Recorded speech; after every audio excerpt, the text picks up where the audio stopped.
Everyone thinks you're a complete failure who, despite 7 years of grueling training, can't even hold on to your martial license. But in reality, you've just accidentally bound yourself to the divine talent system and everything has changed. Inside the dilapidated martial arts hall, everyone is waiting to see you make a fool of yourself. A rich kid, grinning maliciously, swings his fist packed with a terrifying force of 3,000 genes straight at your face. Just as everyone thought your brains were about to splatter, a stream of pale blue data flashed frantically across your retina. Ding. Burst fist analyzed. Advanced to grand perfection. A cold smile curled at the corner of your mouth. You abruptly pulled 1 foot back, your bones cracking like popping beans, and your vitality boiled up instantly like a blazing furnace. Boom, a muffled thunderclap echoed as your offhand counterattack unleashed a terrifying blast of energy, instantly shattering your opponent's vitality shield. The savage force pierced his internal organs before he could even let out a scream. He was flung backward like a dead dog, spewing blood in all directions. The entire arena fell instantly silent.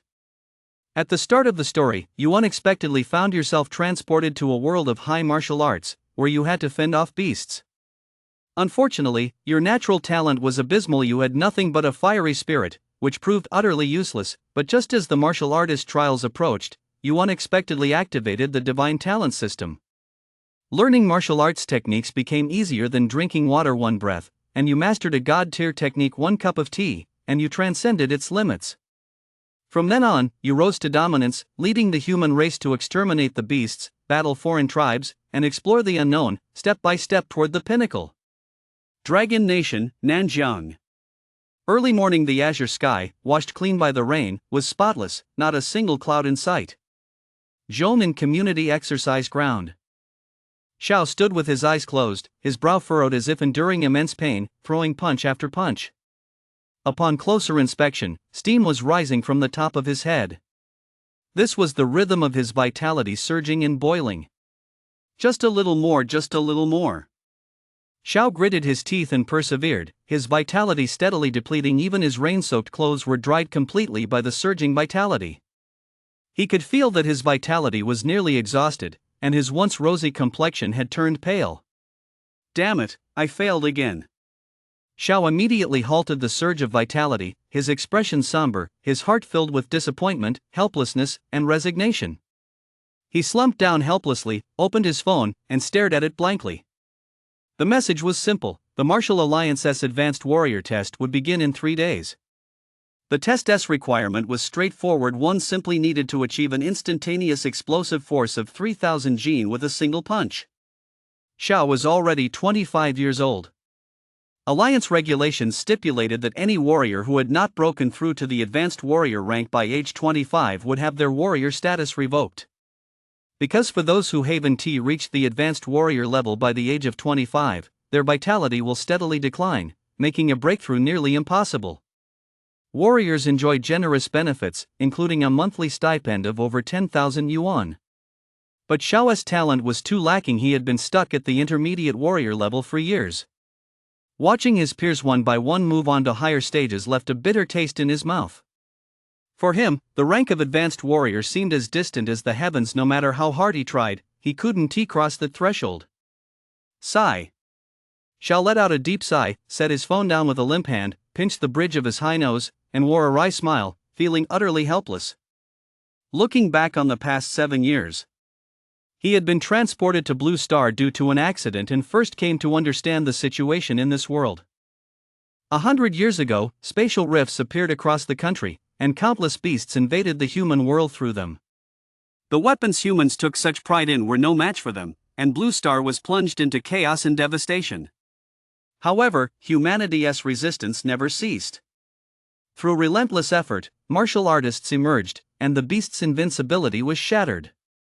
In the martial arts, humanity possessed immense potential, and several martial arts masters emerged, becoming a vital force in the fight against the beast's strongest warriors. The martial artists advanced like a tidal wave, reclaiming human territory and establishing safe zones. After a long war between humans and beasts, a delicate balance was reached between the two sides. The Cataclysm era came to an end. Having been immersed in this history from a young age, he yearned to grow stronger, and the seed of leading humanity to defeat the beasts was planted deep within his heart. He had thought that in this lifetime, he would defy the heavens, rise to the pinnacle of human potential, and look down upon all living beings with pride. However, reality proved to be extremely cruel. His natural talent was simply too poor. By the time he was 18, peers his age had already become martial masters, while he was still only a novice warrior. When others became grandmasters, he was still struggling to make headway as an intermediate warrior. Xiao thought that perhaps his relentless training could make up for his lack of natural talent, but reality dealt him a harsh blow. It wasn't that it had no effect at all, it was just that the results were practically non-existent. He didn't give up, though. Day after day, he tried to break through, believing he would eventually succeed. Even if the final outcome wasn't what he hoped for, he would have no regrets because he had given it his all and left nothing undone. Xiao checked the time. It was time to head to the dojo. He returned home, took a quick shower, and set off for the dojo. Before long, Xiao arrived at the entrance of the dojo, Tengfei Dojo. Xiao didn't know much about it, only that it had been built by Nanjiang Warden Tengfei to provide training resources to martial artists free of charge. Upon entering the first floor of the dojo, he was greeted by a wide variety of training facilities. These pieces of equipment put ordinary gym equipment to shame. They were in a completely different league. Without exception, all the martial artists on the first floor were intermediate warriors. Only those who had reached the rank of advanced warrior were allowed to go to the next floor.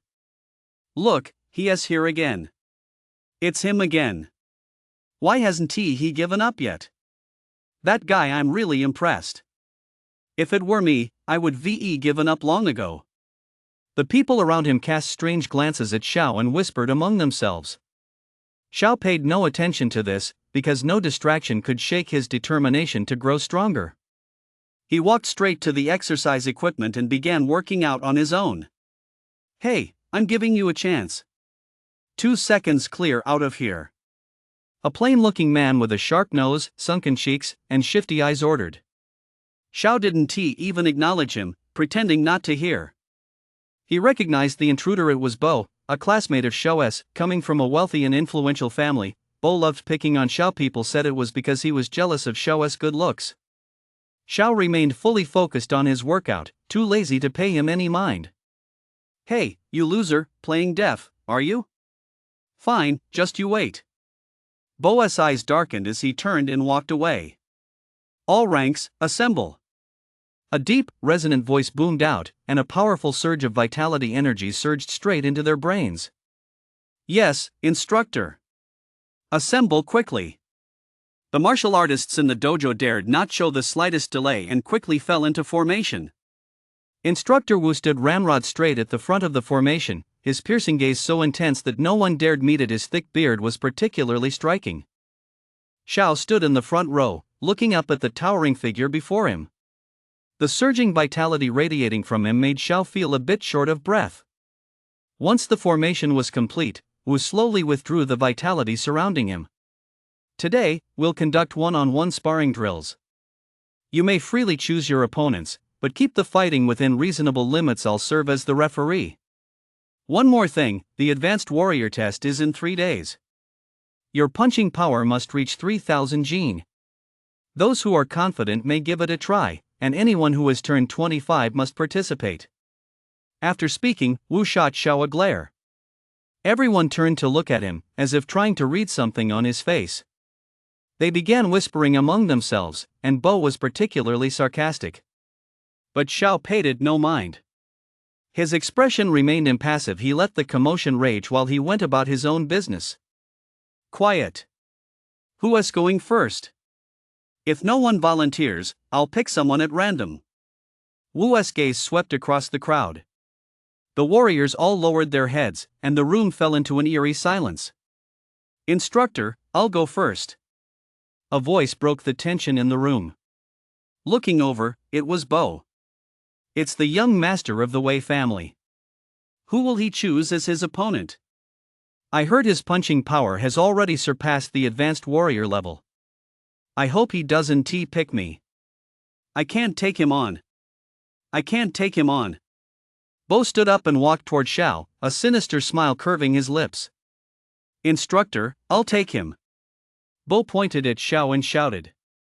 Wu said nothing, but fixed his gaze on Xiao. You're not going to refuse, are you? You've been training longer than anyone here. Shying away from a fight is a martial artist's greatest taboo. You do understand that, don't you? Bo said mockingly, his face beaming with a smirk. Just then, someone in the crowd shouted, "Accept the challenge," and everyone else joined in.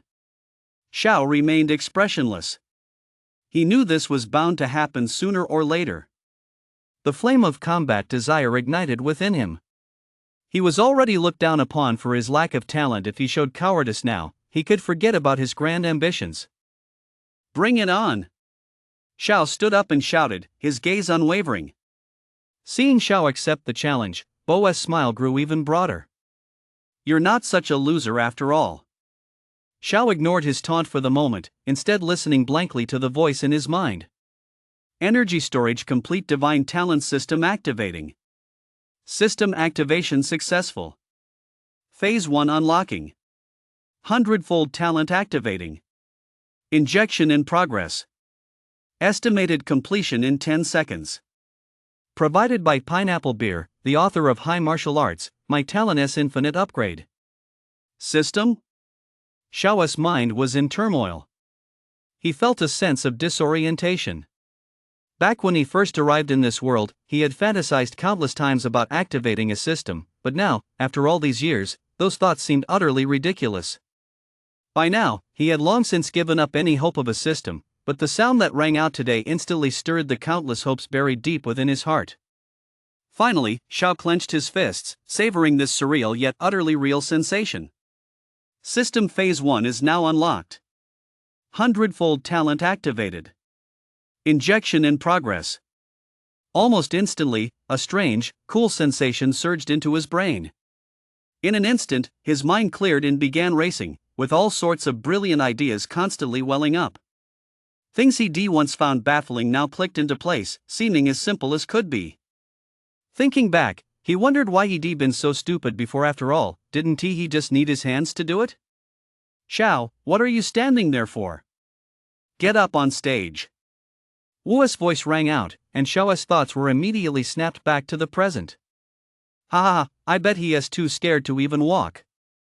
I think he just wants to stay down here a little longer because in a moment, he is going to get beaten up. x33xs.com. Let us watch the show. Let us watch the show. Laughter erupted from the audience, everyone waiting to see Xiao make a fool of himself. Xiao shook off his usual gloomy expression, lifted his head, straightened his back, and walked confidently onto the stage.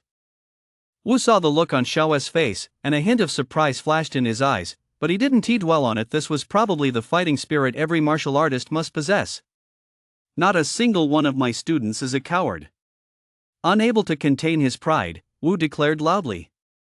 All right. I hereby declare the match open. Neither side rushed into combat. Instead, they stared each other down. Useless piece of trash, this is what happens when you disobey me. I'm going to cripple you completely. You don't deserve to have a face like that. Xiao scratched his ear, looking at him with impatience, as if he were watching a clown. Seeing Xiao's disdain, Bo's anger flared. Loser, I've changed my mind. I'm going to kill you. Instantly, he clenched his fist and charged at Xiao, his fist surging with vitality enough to send an entire truck flying. Xiao calmly watched Bo closing in, his eyes fixed on Bo's fist and footwork as his mind rapidly analyzed the move. In less than a second, his analysis was complete and he was even able to take it a step further. In another split second, he had refined his technique. Xiao could clearly feel his own strength surging as he clenched his fist, sensing that unprecedented power. By then, Bo had closed in on Xiao. His fist was less than half a step away, as if it were about to smash Xiao's face to pieces. Ha, you worthless piece of trash, go die. Xiao remained completely unfazed. He pulled one foot back, using the momentum to unleash a fierce punch. Boom! The punch instantly struck Bo in the stomach, scattering the vitality energy throughout his body. The powerful shockwave sent him flying back to where he started, where he lay motionless on the ground. Xiao stared coldly at Bo, whose eyes had rolled back and blood was trickling from his mouth. He appeared to have lost consciousness. The crowd below fell deathly silent, staring in disbelief at Bo lying on the ground. Wu instantly appeared beside Bo to assess his injuries. Severe internal injuries. Major bleeding in the large intestine. Wu let out a sigh of relief, had the medical staff carry Bo away, and then turned to Xiao, his expression a mix of surprise and satisfaction. Burst fist, have you already mastered it so thoroughly? Very good. Xiao knew what he meant. Burst fist was a basic boxing technique that every student had to learn upon entering the martial arts school. When taken to its limit, it could unleash a powerful blast of chi that largely bypassed surface defenses to strike directly at the internal organs. However, very few were able to master it to its fullest potential, as it simply wasn't worth the effort. After breaking through to the advanced warrior rank, many chose to train in more advanced techniques. There was no need to push this basic form to its limits. Xiao had been quite shocked himself when he first unleashed that punch. He hadn't expected to generate such a powerful chi force. Xiao nodded in acknowledgement. He had actually held back just now. He was fully capable of killing Bo, but he didn't because the time wasn't right. Doing so would cause a lot of trouble. Once he became powerful enough, anyone who dared to mess with him would be killed without exception. Xiao glared darkly at Bo as he was carried away by the medical staff. I declare the winner of the first match, Xiao. The martial artists in the audience showed little reaction. They couldn't believe it. Most were still in a daze from the shock. Seriously, if even Bo, who had already reached the advanced warrior level of punching power, couldn't defeat Xiao, who would dare provoke him? If they were assigned to fight him right now, who would dare? The subsequent matches proceeded as usual, but none of the martial artists dared to choose Xiao as their opponent. Xiao, having lost interest in the matches, asked Wu for permission to leave the dojo early. Wu readily agreed. After all, there was no one left to fight him, so staying any longer was pointless. He might as well leave, especially since Xiao had more important things to do. Xiao walked out of the martial arts hall and hurried home. It was already noon at Zhong'an residential community, and most people were out strolling around the neighborhood. As he walked along the community paths, passers-by greeted Xiao warmly. Little Xiao, just back from the martial arts hall? Little Xiao, why are you back so early today? Have you eaten yet? Xiao smiled broadly and responded to each of them in turn. Everyone treated Xiao with great care and respect, not for any other reason, but simply because he was a martial artist who protected his home and country. Xiao made his way through the alleys and back to his modest home. He hurried to the bookshelf, searching it carefully. There weren't many books on the shelf, so he should be able to find it quickly. Found it! Xiao couldn't contain his joy. In his hand was a book covered in dust, its pages yellowed, and a faint musty smell lingered in the air. Xiao wiped the dust from the book's cover, revealing the 3 large characters, Ninefold Strike. This manual was the very first one he had ever practiced. He had obtained it by chance during a group expedition to explore the ruins of a civilization from the Great Catastrophe era. It had taken him 6 years to reach the first level, and he had only been in this world for 7 years, so one could imagine just how formidable it was. But perhaps it was simply because Xiao's natural talent was too lacking. This was a fist technique that amplified power. The first level could boost fist strength by 1 rank. As the name suggests, it could amplify combat power by 9 ranks. Xiao had reached this level largely thanks to the amplification provided by Ninefold Strike, which was incredibly important to him. If he could reach the second level, becoming an advanced warrior would be a matter of minutes. But his talent was too poor. He could only cultivate up to the first level, and the second level remained a complete mystery to him. Xiao reflected on his past frustrations. A fleeting look of gloom crossed his face, but he pushed the thought aside. Now he wanted to test whether, with the system's support, he could take another step forward and master the second tier. Although Xiao believed this was a foregone conclusion after the recent real-world battle, he still couldn't suppress his inner longing, because in the past, this was something he wouldn't have dared to even dream of. With a flutter of excitement, Xiao opened Ninefold Strike in his hands. Provided by Pineapple Beer from High Martial Arts, my talent's infinite upgrade by Wandering Master. With a sense of anticipation, Xiao turned to the first page. He began by reviewing the content of the first tier, revisiting the old to gain new insights so he could better grasp the second tier. He stared intently at the text, feeling a sense of immersion unlike anything he'd ever experienced before, much like the feeling you get when solving a math problem that you can both understand and solve. As he read on, he became completely engrossed, turning page after page as if he'd forgotten the passage of time. Time slipped away unnoticed.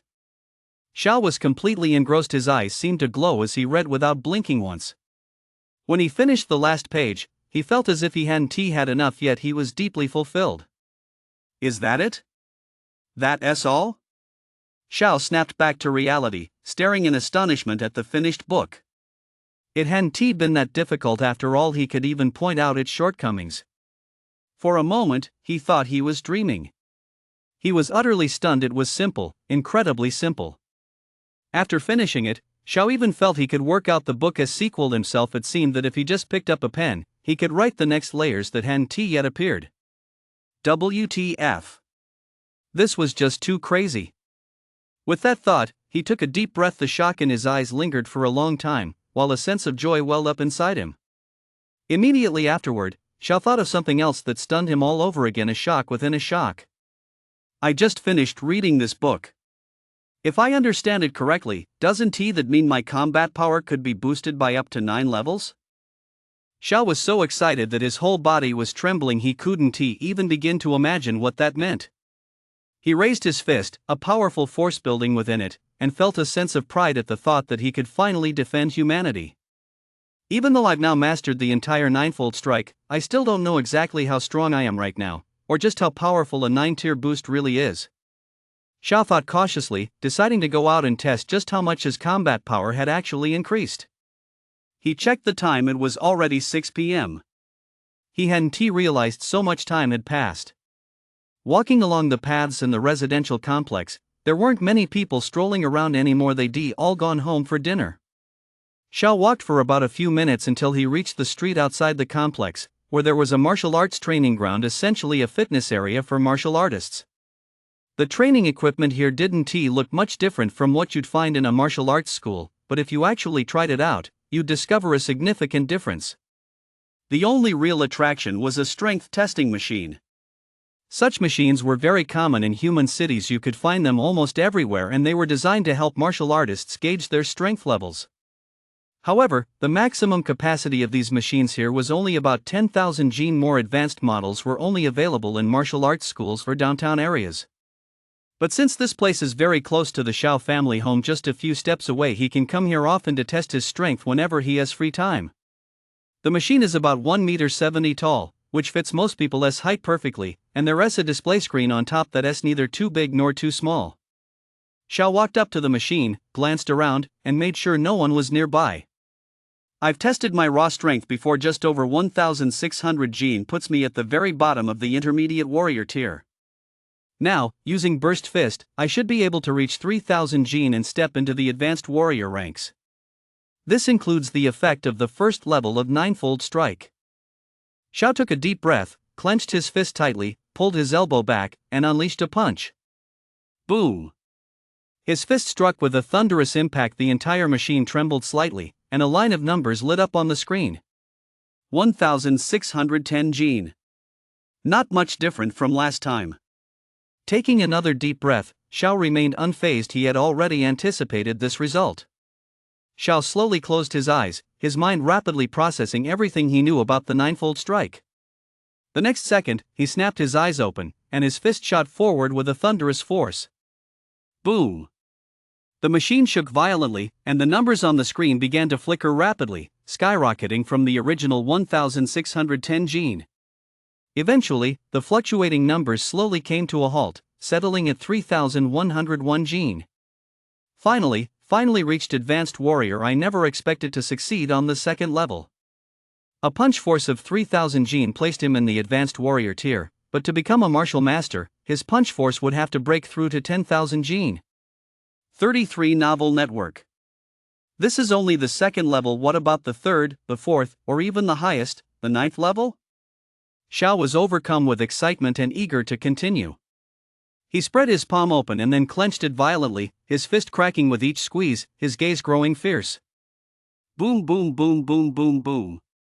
His fists pounded the machine frantically, the force of each punch building upon the last. The numbers on the machine's display flashed so rapidly they were impossible to read. 3,911. 4,739. 5,555. When Xiao finally stopped, he stared in shock at the numbers on the screen. Holy shit! 8,792 Gene. I. Xiao was so stunned he couldn't speak. The excitement and joy surging through him were overwhelming. He was practically about to jump up and cheer. It's important to note that there's a 7,000 gene gap between an advanced warrior and a martial master. Some advanced warriors never reach Xiao's current level in their entire lives. 8,792 gene, that's already the realm of a half-step martial master. One can only imagine just how terrifying this ninefold boost is. There are no longer any cultivation techniques on the market with such a terrifying boost. A vast number of them were lost after the Great Catastrophe and can now only be found in the ruins from that era. How powerful would it be if I used the ninefold boost of the ninefold strike while executing the burst fist? Xiao wanted to test it right then, but he held back. The machine simply wasn't up to the task. Its limit was 10,000 gene, and a burst fist strike would undoubtedly generate well over that. I can't afford to pay for the damage. Although martial artists receive a monthly stipend from the government, the amount varies by rank. An intermediate warrior's stipend is meager, barely half that of an advanced warrior's. It was obvious at a glance that this machine was extremely valuable. He couldn't afford to pay for the damage. Maybe I could try to create the 10th, 11th, or even higher tiers of the ninefold strike. Xiao thought excitedly.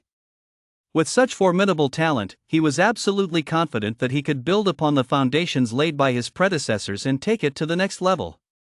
The system had granted Xiao such a powerful talent on his very first try, and that was merely the first tier. Wouldn't the talents that followed be even more terrifying? Xiao dared not even imagine it.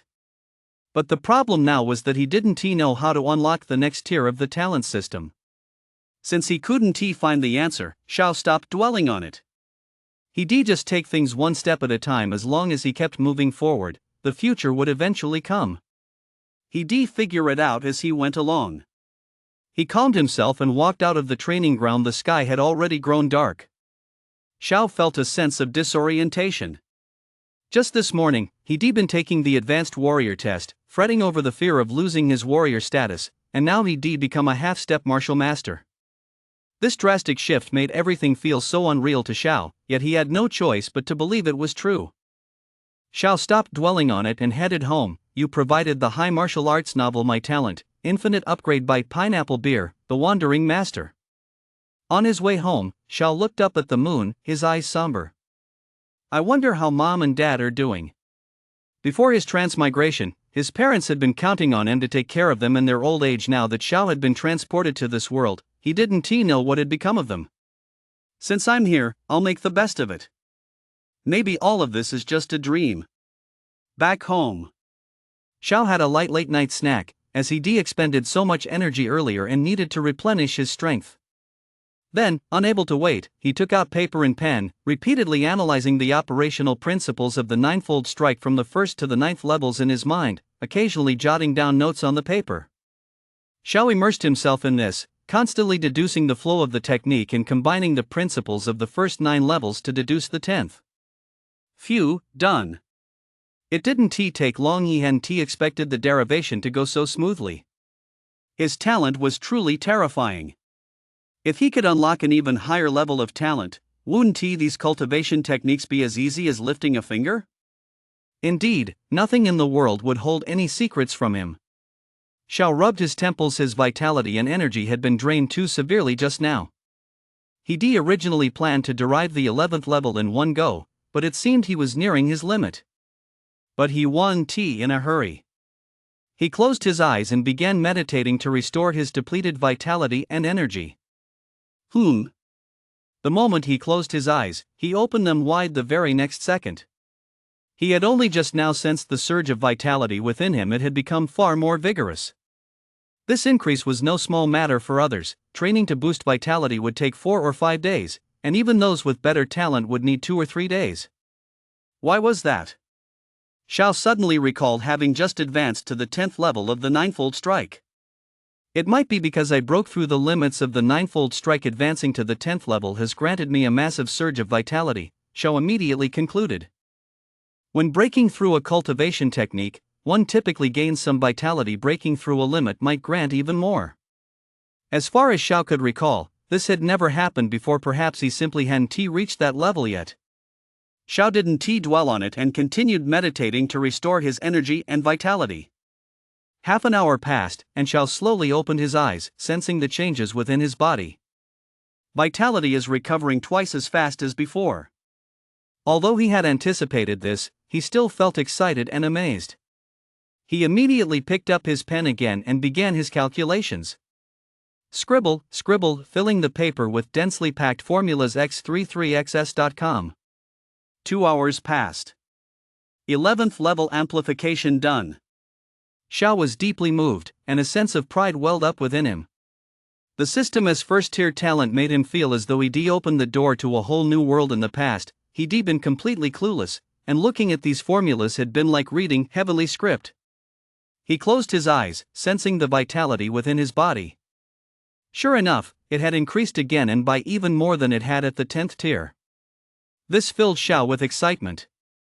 I feel like this isn't my limit yet. I can keep working on these calculations. Shao glanced at the time. It was already 3 a.m. Time to sleep. He walked over to his bed and fell asleep the moment his head hit the pillow. At 6 a.m., Shao woke up naturally. He originally planned to sleep in a bit, but when he thought about testing his current baseline combat strength, not to mention heading to the martial arts hall for training, he immediately sprang out of bed. Let's go. Before long, Shao arrived at the martial artists' training ground. Quite a few people had already gathered, men and women, young and old, all training to enhance their vitality and push themselves further. Shao didn't test his strength right away. Instead, he found a spot to sit down, since quite a few people were still testing their punching power. He didn't want to reveal his true strength too early. Remembering his ancestors' teachings, when one's conduct surpasses others, the crowd will surely oppose it. He decided that once his strength was sufficient, no matter who it was or who provoked him, he would make them all disappear. Brother Shao, you're here to test your strength too? Did you break through recently? Only then did Shao notice that the person testing his strength was actually a martial artist from his own residential complex. He looked only slightly younger than Shao and was also an intermediate warrior named Li Wei. However, in a crowd, he seemed rather unremarkable. No wonder Shao hadn't recognized him. Oh, it's little Li. I'm just here to see if my strength has improved. The Advanced Warrior assessment is coming up soon, and if someone my age hasn't broken through to Advanced Warrior by then, I'll lose my status as a martial artist. Shao said helplessly, letting out a sigh. Yeah, but I just reached Advanced Warrior recently. I'm currently studying defensive techniques and have hit a snag. I wanted to go back to the Yuntian Martial Arts Hall to ask the instructor for advice, and I figured I'd come out here to test my strength while I'm at it. Li Wei said cheerfully, a hint of smugness in his voice. Shao heard no particular buzz about the Yuntian Martial Arts Hall. Martial arts halls were thriving throughout the Dragon Nation. Nanjiang alone had 3 major ones: Shao's own Tingfei Dojo, Li Wei's Yuntian Martial Arts Dojo, and the very low-key Yingshan Martial Arts Dojo. But don't worry, Brother Shao. It's okay if you don't become a martial artist. You can just find any job in a big city later. After all, there are preferential policies for martial artists looking for work. You shouldn't let that go to waste. Before Shao could say anything, Li Wei continued, looking at him teasingly. That's none of your business. Mind your own affairs. Shao said coldly, staring at Li Wei's provoking face without getting angry. He had no idea just how strong he'd become. Surpassing Li Wei was a foregone conclusion. After chatting for a while, Li Wei left. Shao walked toward the machine, glancing around furtively like a thief. Once he was sure no one was around, he took a deep breath. Boom! A punch thundered out, causing the machine to shake. The numbers on the screen flickered before settling on a single line. 3,120 Gene. Although Shao had expected this, he was still utterly shocked. He hadn't even used the amplification effect of the ninefold strike. Relying solely on his own raw strength, he had already reached the combat power of an advanced warrior. So what if he added the amplification effect now? Xiao dared not imagine it after all. This time he had the 11th level amplification effect. But he didn't continue, because the machine was no longer of any use to him. If he pushed it any further, it would likely be destroyed, and he couldn't afford to replace it. He suddenly remembered the defensive technique the young man had mentioned earlier. He didn't have one yet. In the Advanced Warrior Assessment, combat power not only had to reach 3000 Jin, but a defensive technique was also required. Xiao opened his phone, tapped on the martial arts pavilion, and began browsing. Iron cloth robe, 90,000. Mixed primordial art, 990,000. Golden bell shield, 990,000. Invincible Vajra body, 9.99 million. Northern Abyss divine art, 9.99 million. Xiao looked at the vast array of defensive techniques. His eyes were immediately drawn to the diamond body, but then he checked the price. Holy crap, that's so expensive. I've been scrimping and saving ever since I became a martial artist, and I've only managed to save a little over $1 million. Xiao seemed to think of something. He tapped on the diamond body and carefully read its effects. Phew, thank goodness no mention of preserving primordial yang or anything like that. You provided the high martial arts novel My Talent, Infinite Upgrade by the great author Wandering Pineapple Beer. Xiao couldn't wait to tap on it. First tier, Fighting Zen Stance. Second tier, Tree Root Intertwining. Third tier, Channeling Qi into the Organs. He tapped on the first tier and began browsing through it. Within seconds, he had grasped it, then continued scrolling down. In the time it takes to drink a cup of tea, Xiao closed his phone, sat cross-legged right where he was, and began his cultivation. The people around him didn't find it strange, as cultivation was a common occurrence here.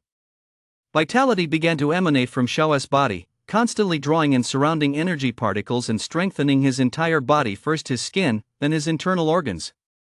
In just a few breaths, Xiao withdrew his vitality, and a faint golden glow appeared on the surface of his skin, though it quickly faded. Phew! Xiao exhaled a breath of stale air, opened his eyes, and saw black mucus streaming down his body, accompanied by a fishy stench. These must be impurities being expelled from my body. I'd better go home and take a shower. Xiao hurried home, took a shower, and set off for the martial arts hall. Before long, Xiao arrived at the martial arts hall. Unlike usual, it was unusually quiet today, and even those who had often hurled insults at him in the past now kept their heads down. Xiao didn't pay it any mind, remaining as calm as ever, but the confidence in his heart had reached an unprecedented height. Look, he is heading toward the testing room. Could he have become an advanced warrior? I don't believe he is already an advanced warrior. He beat Bo. Who knows if he used some underhanded tricks? Right, I bet he is just putting on a show for everyone. Once Xiao had walked away, the warriors began discussing www.x33xs.com again. Xiao had previously been considered too unpromising. He hadn't made much progress in years and had barely ever used the testing room. Now, with this sudden turn of events, it was hard not to take notice, especially since he defeated Bo yesterday, which only fueled the suspicion even more. Xiao walked into the testing room. It wasn't too big or too small, and a strength tester in the center stood out prominently. Unlike the ones in the training hall, this one looked larger and more sophisticated. But that wasn't what pleased Xiao the most. What he appreciated even more was the room's privacy, which allowed him to keep his true strength hidden for the time being. Xiao stepped up to the tester, took a deep breath, and then unleashed a powerful punch. Boom! The numbers on the screen flashed: 3960, 4557. Xiao didn't wait for the numbers to stop. He kept throwing punches. Boom, boom, boom, boom. 5357. 6199. 7012. Powerful vitality energy filled the entire room, and Xiao, radiating a faint golden glow, continued to unleash his power. Assemble! Instructor Wu's booming voice rang out, and the warriors hurriedly assembled, not daring to show the slightest delay. Once assembled, the instructors scanned the entire group as usual. Ha! Where is that kid Xiao? Didn't he show up? Reporting, instructor, he is still in the testing room and hasn't he come out yet? Yeah, maybe he is already an advanced warrior by now.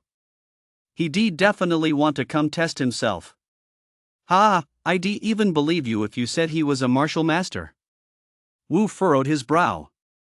He hadn't expected that brat to get so full of himself after defeating Bo. Now he is skipping my class just to take the test. I'm definitely going to teach that brat a lesson later, Wu thought to himself. Generally, no one dared act this way in instructor Wu's class, because the last person who did was expelled from the dojo. No matter what you're doing, you must be in perfect formation during roll call. That was instructor Wu's rule. Of course, not every instructor treats students this way. Before becoming an instructor, Wu was a martial artist in the military, and that had a lot to do with his approach. Quiet. Since that's the case, we'll wait for him to come out. At the instructor's shout, the martial artists present fell instantly silent. Inside the testing room, Xiao stopped pounding the tester and stared in shock at the number before him. 12,699, Martial Master. Xiao couldn't help but gasp, staring at the unbelievable number before him. He couldn't believe it was real. Just yesterday he'd been fretting over breaking through to Advanced Warrior, and today he'd already reached Martial Master combat power. Such a rapid rise in combat power, even the most talented person on the entire Blue Star probably couldn't match that. Oh no, I'm late for roll call. Xiao withdrew his vitality and hurried toward the testing room, but the scene before him left him frozen in place. Everyone on the first floor of the martial arts hall was staring at him, and standing in front of them was Instructor Wu. Ha, let us see how he gets out of this one. Let us expel him right away. He has been hogging the resources here. I agree. The martial artists below began whispering among themselves again, ready to laugh at Xiao's expense. Wu said nothing, but looked at Xiao with a hint of shock. He had clearly sensed something unusual about Xiao's vitality. Although Xiao had suppressed it, Wu, who practiced mental energy techniques, had spotted it at a glance. Instructor, I got carried away with my test just now and forgot the assembly time. Xiao gave an awkward smile, trying to ease the tension. Don't give me that smirk. Come with me. Wu turned and walked away. Seeing this, Xiao hurried after him, his heart pounding with anxiety. Before long, Xiao followed Wu to an open area where no one else was around. You kid, hit me with everything you've got. Xiao was completely baffled. He'd already prepared to reveal his true strength to secure his spot at the martial arts school, and now you want me to hit you? Wait, no. Upon reflection, something didn't feel right. Had he discovered my true strength? Actually, you don't need to hide it. Everyone has their own opportunities, and we won't interfere.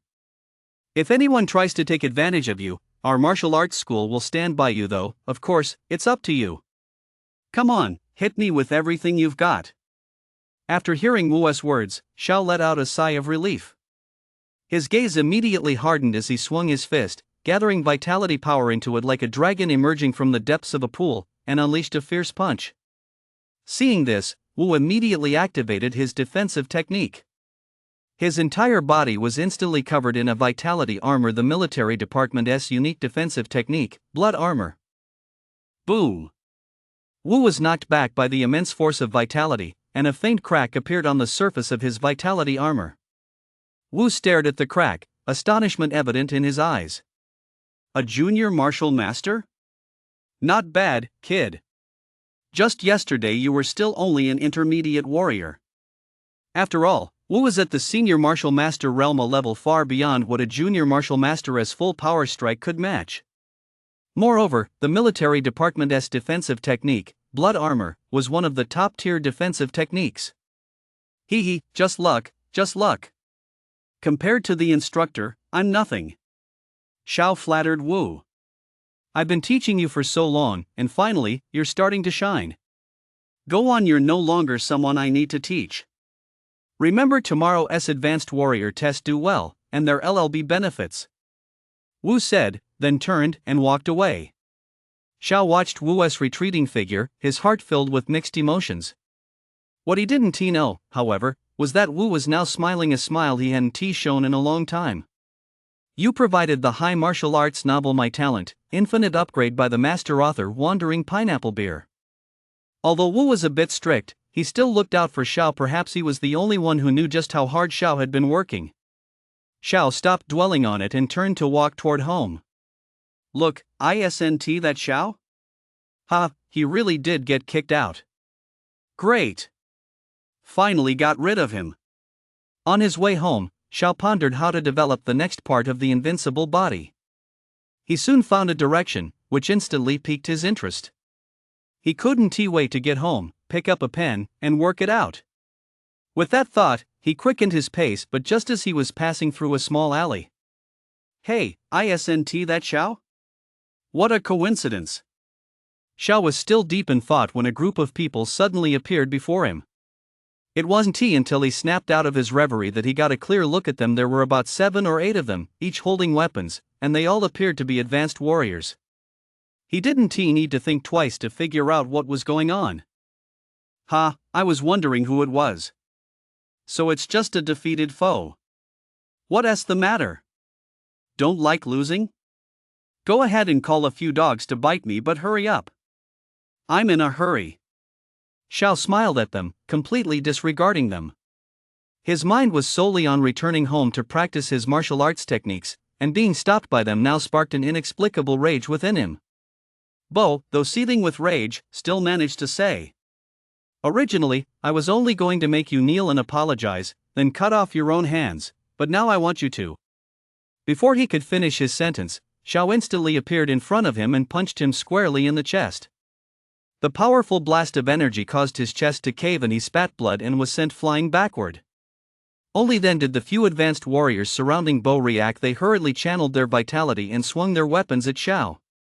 Relying on his extraordinary talent, Xiao calculated the trajectories of their attacks and anticipated their moves to dodge them. He didn't rush to counterattack, choosing instead to use this as a way to hone his combat experience. While dodging, he looked for an opening to strike back. Is that all you've got? Then you're useless. The warriors sensed something was wrong and immediately retreated, but it was too late. Xiao concentrated his vitality into his limbs and charged toward them at high speed. Boom, boom. The men fell to the ground one after another. Xiao casually picked up a battle axe and walked toward Bo with a cold gaze. Lying on the ground, Bo watched Xiao approach in terror. He had just witnessed the entire course of Xiao's battle with his own eyes. The kind of power a martial artist should possess, it was that of a martial master. Bo was now filled with deep regret. I've actually provoked a martial master. It's over. He's going to kill me. No, don't kill me. I didn't recognize your true strength. I shouldn't have opposed you. However, Xiao didn't stop. He raised his battle axe. You can't kill me. I'm the only son of the Wei family. My father is a grandmaster. If you kill me, my father won't let you off the hook. Wait. I have a lot of money. I can give it to you. Hearing the word money, Xiao lowered his battle axe and looked at him with keen interest. How much? Give me it all. Seeing a chance to save his life, Bo immediately replied. 10 million? Xiao continued to stare at him coldly, offering no reply, but inside he was overjoyed. He never had that much money in his entire life. He'd have to extort, or rather, earn even more. Seeing that Xiao remained unmoved, Bo gritted his teeth and said, 30 million. That's the absolute limit. Xiao glanced at the battle axe in his hand, then cast a mocking look at Bo. Bo instantly understood what Xiao was thinking. This battle axe is a gift for you. He immediately pulled out his phone and transferred 30 million to Xiao, not daring to show the slightest delay. Xiao looked at the string of zeros on his phone, his heart racing. Wow, I'm finally rich. Get lost. Next time you mess with me, money won't be enough to settle this. A few martial artists immediately helped Bo up and escorted him away, tail between their legs, afraid that Xiao might change his mind at any moment and swing his knife at them. Back at home, Xiao didn't buy the entire Invincible Vajra body manual because he discovered a flaw in it while practicing earlier. He planned to use his extraordinary talent to create a cultivation technique even more perfect than the original authoress.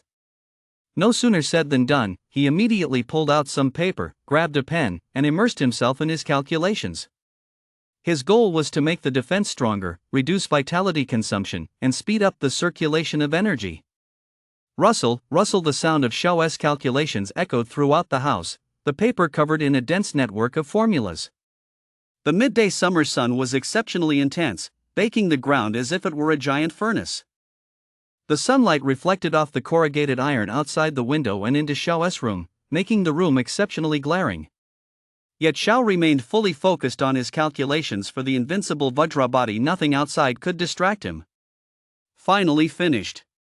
Xiao set down his pen and looked at the results of his derivations with a beaming smile, a sense of accomplishment welling up within him. He had derived up to the 12th layer before reaching his limit. No matter how hard he tried, he couldn't make head or tail of what came next. His mind went completely blank regarding the subsequent content, which was why Xiao had stopped. Eager to begin, he crossed his legs and sat down to start his cultivation, recalling the formulas he had derived and channeling vitality through his body. Vitality circulated throughout his body, drawing countless energy particles into his system, this time with even greater intensity than during his previous cultivation session. The 4th layer, the 5th layer, as Xiao advanced through the layers of his cultivation, the energy particles he absorbed grew even more intense. Beads of sweat covered his forehead, as if he were enduring immense pain, and black impurities seeped from his body, flowing onto the floor to form a pool of dark liquid. Xiao's body was constantly being strengthened from his skin to his internal organs to his bones. The golden light radiating from him grew even brighter, making the room, already illuminated by sunlight, even more dazzling. The intense flow of vitality surged, then suddenly dispersed, forming a shockwave that left the room in utter disarray. Phew, the 12th layer. Exhaling a breath of stale air, Xiao's entire body now radiated a golden glow. His skin was as white as jade, and his features had become even more handsome. My physical strength has increased, and my movement speed has become faster as well. Truly, this is the invincible Vajra body. Xiao carefully sensed the changes in his body. Sure enough, my vitality has increased again. This time, it's not just a slight increase. My base combat power should be around 5,000 Jin now. If I use the amplification technique, I can reach 20,000 Jin. Xiao calculated with confidence. His combat power had risen once more, and this sense of growing strength filled him with an immense sense of security. Glancing at the pool of black liquid on the ground, he sighed helplessly. Another set of clothes ruined. Looks like I'll have to buy a new battlesuit from the martial arts pavilion. 33 Novel Network.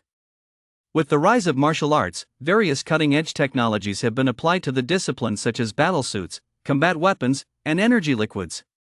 In battles against beasts, these items were crucial, capable of both killing enemies and saving lives at critical moments. You provided the high martial arts novel My Talent, Infinite Upgrade by the author Pineapple Beer. The Wei family.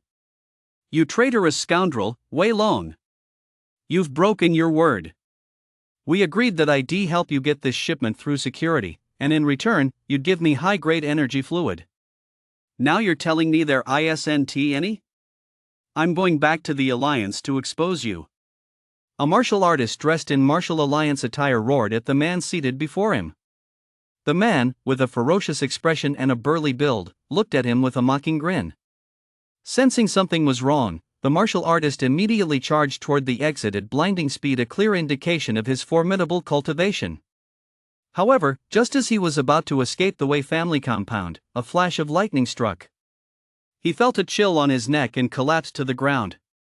The Martial Alliance, 1T, let. Before he could finish, Wei Long crushed his skull underfoot. Wiping the blood off his blade, he said, "Clean this up. Don't dirty our house." "Yes, head of the family." Reporting to the patriarch, there's one more matter. Wei Long stopped in his tracks. "Oh? What is it?" The young master was beaten again. This time, his injuries are severe. Several ribs are broken, and his internal organs have been damaged. Hearing his subordinate's words, Wei Long's eyes turned cold, causing the subordinate to shudder in fear. Take me to see him. Yes, sir. Nanjiang First Hospital. What, Dad, you have to avenge me. That Xiao not only beat me up but also extorted money from me. He even stole the combat soldiers you gave me. Wah! As soon as Bo saw Wei Long arrive, he immediately cried out in protest, as if none of this had anything to do with him, as if Xiao were the villain and he were the victim. Hearing his words, Wei Long's expression darkened, and his grimace made his face look even more hideous. Since I began training in martial arts, no one has ever dared to treat me this way, and this is my son, no less. Who does Xiao think he is, bullying my son? I'll make his life a living hell. Wei Long roared, his eyes wide and his teeth clenched in rage. Xiao is a student at the Tengfei dojo, just like me, Bo said immediately, his heart leaping with joy at the thought. Upon hearing Tengfei dojo, Wei Long's expression changed. He thought to himself, Tengfei dojo is notorious for protecting its own. They don't interfere in disputes among juniors, but if a senior attacks a junior, they crack down on it mercilessly. That was precisely why he de-enrolled his son there in the first place, believing no one would dare bully Wei Long's son. But who would VE thought? It seemed he couldn't handle this openly, he'd have to take a more covert approach. Alright, I'll handle it. You just focus on recovering, Wei Long reassured him. Bo bloated inwardly, as if he could already picture Xiao suffering a fate worse than death. Nanjiang Martial Artist Testing Grounds. It was a massive circular structure. During the Cataclysm era, it had been a soccer stadium, but it was later expanded and converted into the current martial artist testing grounds, capable of accommodating over 10,000 people at once. Standing over 30 meters tall, it had a total of 8 gates. At that moment, every gate was teeming with people, and dedicated soldiers were on hand to maintain order. Xiao was also in the crowd. Led by staff members, he joined the orderly queue as groups filed in one after another. First, they picked up their numbers at the front desk, then waited. Xiao found a spot to sit down and reflected on last night's simulation of the 12th and 13th layers of the ninefold strike. However, he struggled a bit at the start of the 13th layer and felt that simulating the subsequent layers might prove difficult. Hey, brother Xiao. Xiao hadn't even had time to settle into his seat when he heard someone calling his name. He looked in the direction of the voice and saw a young man in his 20s, accompanied by a girl of similar age. 33 Novel Network. The girl had delicate features, a pink bow in her hair, and a pair of large eyes curiously scanning her surroundings.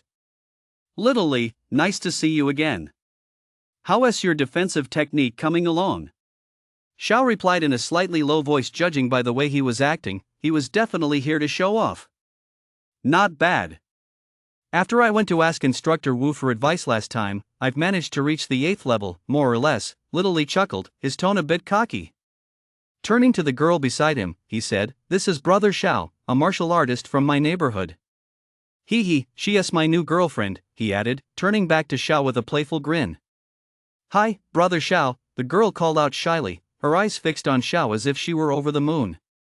Xiao felt a bit awkward under her gaze and replied indifferently, Ding dong. Just then, an announcement echoed through the hall.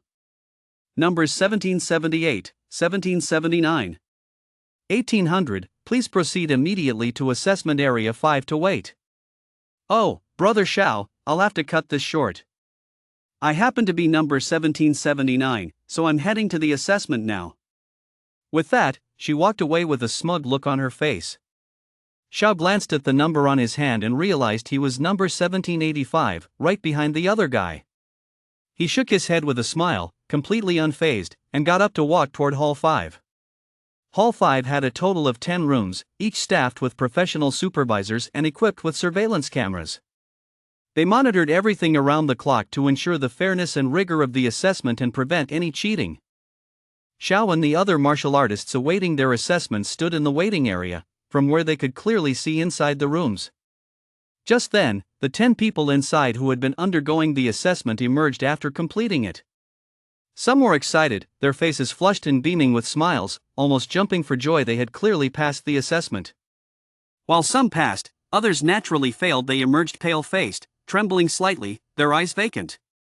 Xiao glanced around and noticed that those who failed were generally young people or those who had already turned 25. For those who had reached 25, their vitality was likely to decline soon, though there were exceptions. They were few and far between. Those whose vitality hadn't yet declined could retake the assessment the following year, otherwise, they would ultimately be reduced to ordinary people. There was a time when he, too, had been on the verge of facing such a grim fate. Reality is just that cruel. Xiao mused, letting out a sigh. Suddenly, Li Wei's teasing voice came from beside him. Hey, what a coincidence! I didn't expect you to be taking the assessment in this area too. We really are meant to be together. So, what's the matter? Looking at them, do you feel like there's no hope? Xiao turned to glance at him and said, we won't know if there's hope until we take the assessment. I'm not even worried. Why are you in such a hurry? No, I'm just showing some concern for you. After all, we're from the same neighborhood, of course we should look out for each other, Li Wei said to Xiao with a sneer. Xiao snorted coldly and ignored him. Seeing this, Li Wei didn't say anything else to Xiao. Instead, he turned to his girlfriend and said, watch my performance in a bit. It's just advanced warrior, a piece of cake. Anyone with 2 hands can do it. The girl gave him a perfunctory reply, good luck, then stole a glance at Xiao, seemingly lost in thought. Warriors whose numbers have been called, please enter the assessment room immediately, 1775, 1780, 1785. The announcement from Zone 5 echoed through the hall. Xiao clenched his fists and strode confidently toward the testing room. You provided the high martial arts novel My Talent, Infinite Upgrade by Deshin Lulang's Pineapple Beer. The combat power tests were conducted one room at a time. Soon, Room 1 completed its assessment. A display screen above the doorway showed the numbers flashing before finally settling on 3002, followed by a green Advanced Warrior label. Next came Room 2. The screen above its doorway also displayed a string of numbers, eventually settling on 2991. Upon seeing this number, many people around them wore expressions of regret and disappointment, shaking their heads and sighing. Because even if one's strength comes infinitely close to 3000 Jin, as long as it doesn't quite reach 3000 Jin, one will never be an advanced warrior. On the battlefield, even a difference of just 1 Jin can mean the difference between success and failure. Sure enough, the words failed appeared behind his score. Then came the 3rd and 4th rooms, and soon it was the turn of the 5th room, the one where Li Wei was being evaluated. At that moment, Li Wei was so nervous his whole body was trembling, and a fine sheen of sweat had broken out on his forehead. He channeled all his vitality and unleashed a punch at the machine. X33XS.com. The next second, several numbers flashed on the screen at the entrance to Room 5, finally settling on 3321, followed by the official certification Advanced Warrior. Li Wei stepped out of the room and looked at the screen. Overcome with excitement, he nearly jumped for joy. His face flushed, and his smile stretched from ear to ear. After a moment of excitement, he proudly shouted to his girlfriend, see? Isn't your boyfriend amazing? I told you it's a piece of cake. All you need are 2 hands. As soon as his words fell, many martial artists around them cast envious glances his way. Reaching the rank of Advanced Warrior at just 22, if he didn't need an untimely end along the way, his future was boundless. The girl smiled in agreement, just as I expected from my boyfriend.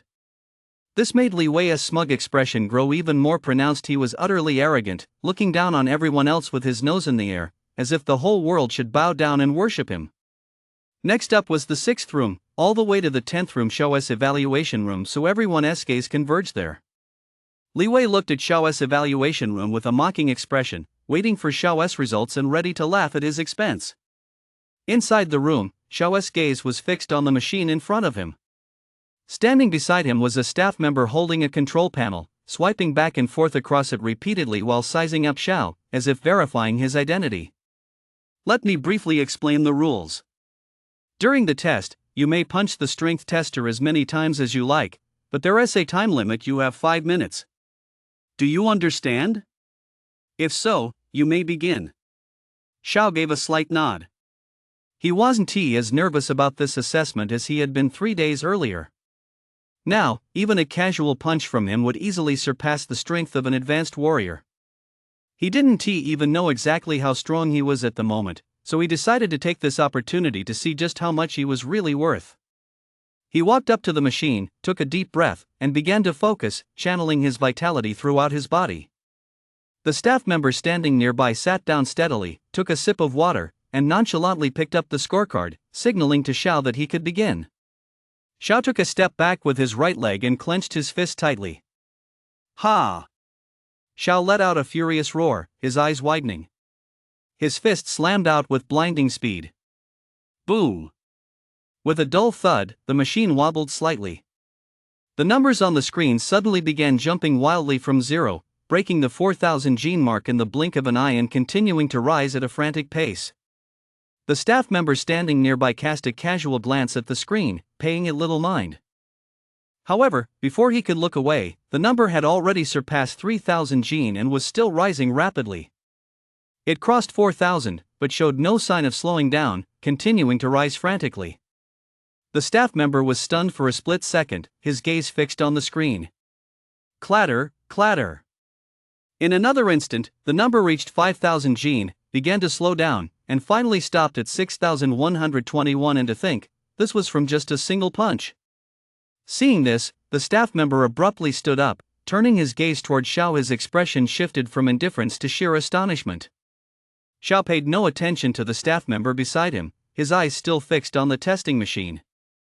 Although he had mentally prepared himself, he was still somewhat surprised. After all, for that punch just now, he used the ninefold strike, not even the burst fist. It was purely his own baseline combat power. If he were to use the burst fist combined with the ninefold strike, with the power amplifying layer by layer, just how terrifying would that be? Let me see just where my limits truly lie. Xiao thought to himself as he took another deep breath, his gaze fixed on the machine. Boom! In an instant, his fist struck out again. This time, he used the ninefold strike. The entire machine shook slightly. A continuous clattering sound echoed endlessly.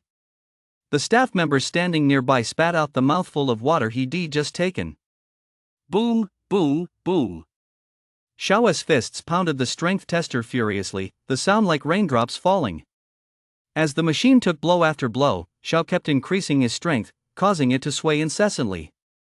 The numbers on the display rose rapidly, piling up like a flood. 6,912. 7,729. 8,619. 10,217.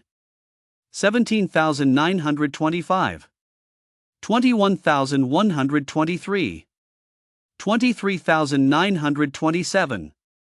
As Xiao prepared to land his final punch, he took another deep breath, letting his vitality boil to the surface, and activated Burst Fist. Ha! No sooner had the words left his mouth than his fists once again rained down like a storm. Boom, boom, boom. The numbers soared past 24,000, and the powerful energy waves built up layer by layer, forcing the air to form wave after wave of shock waves. 26,817.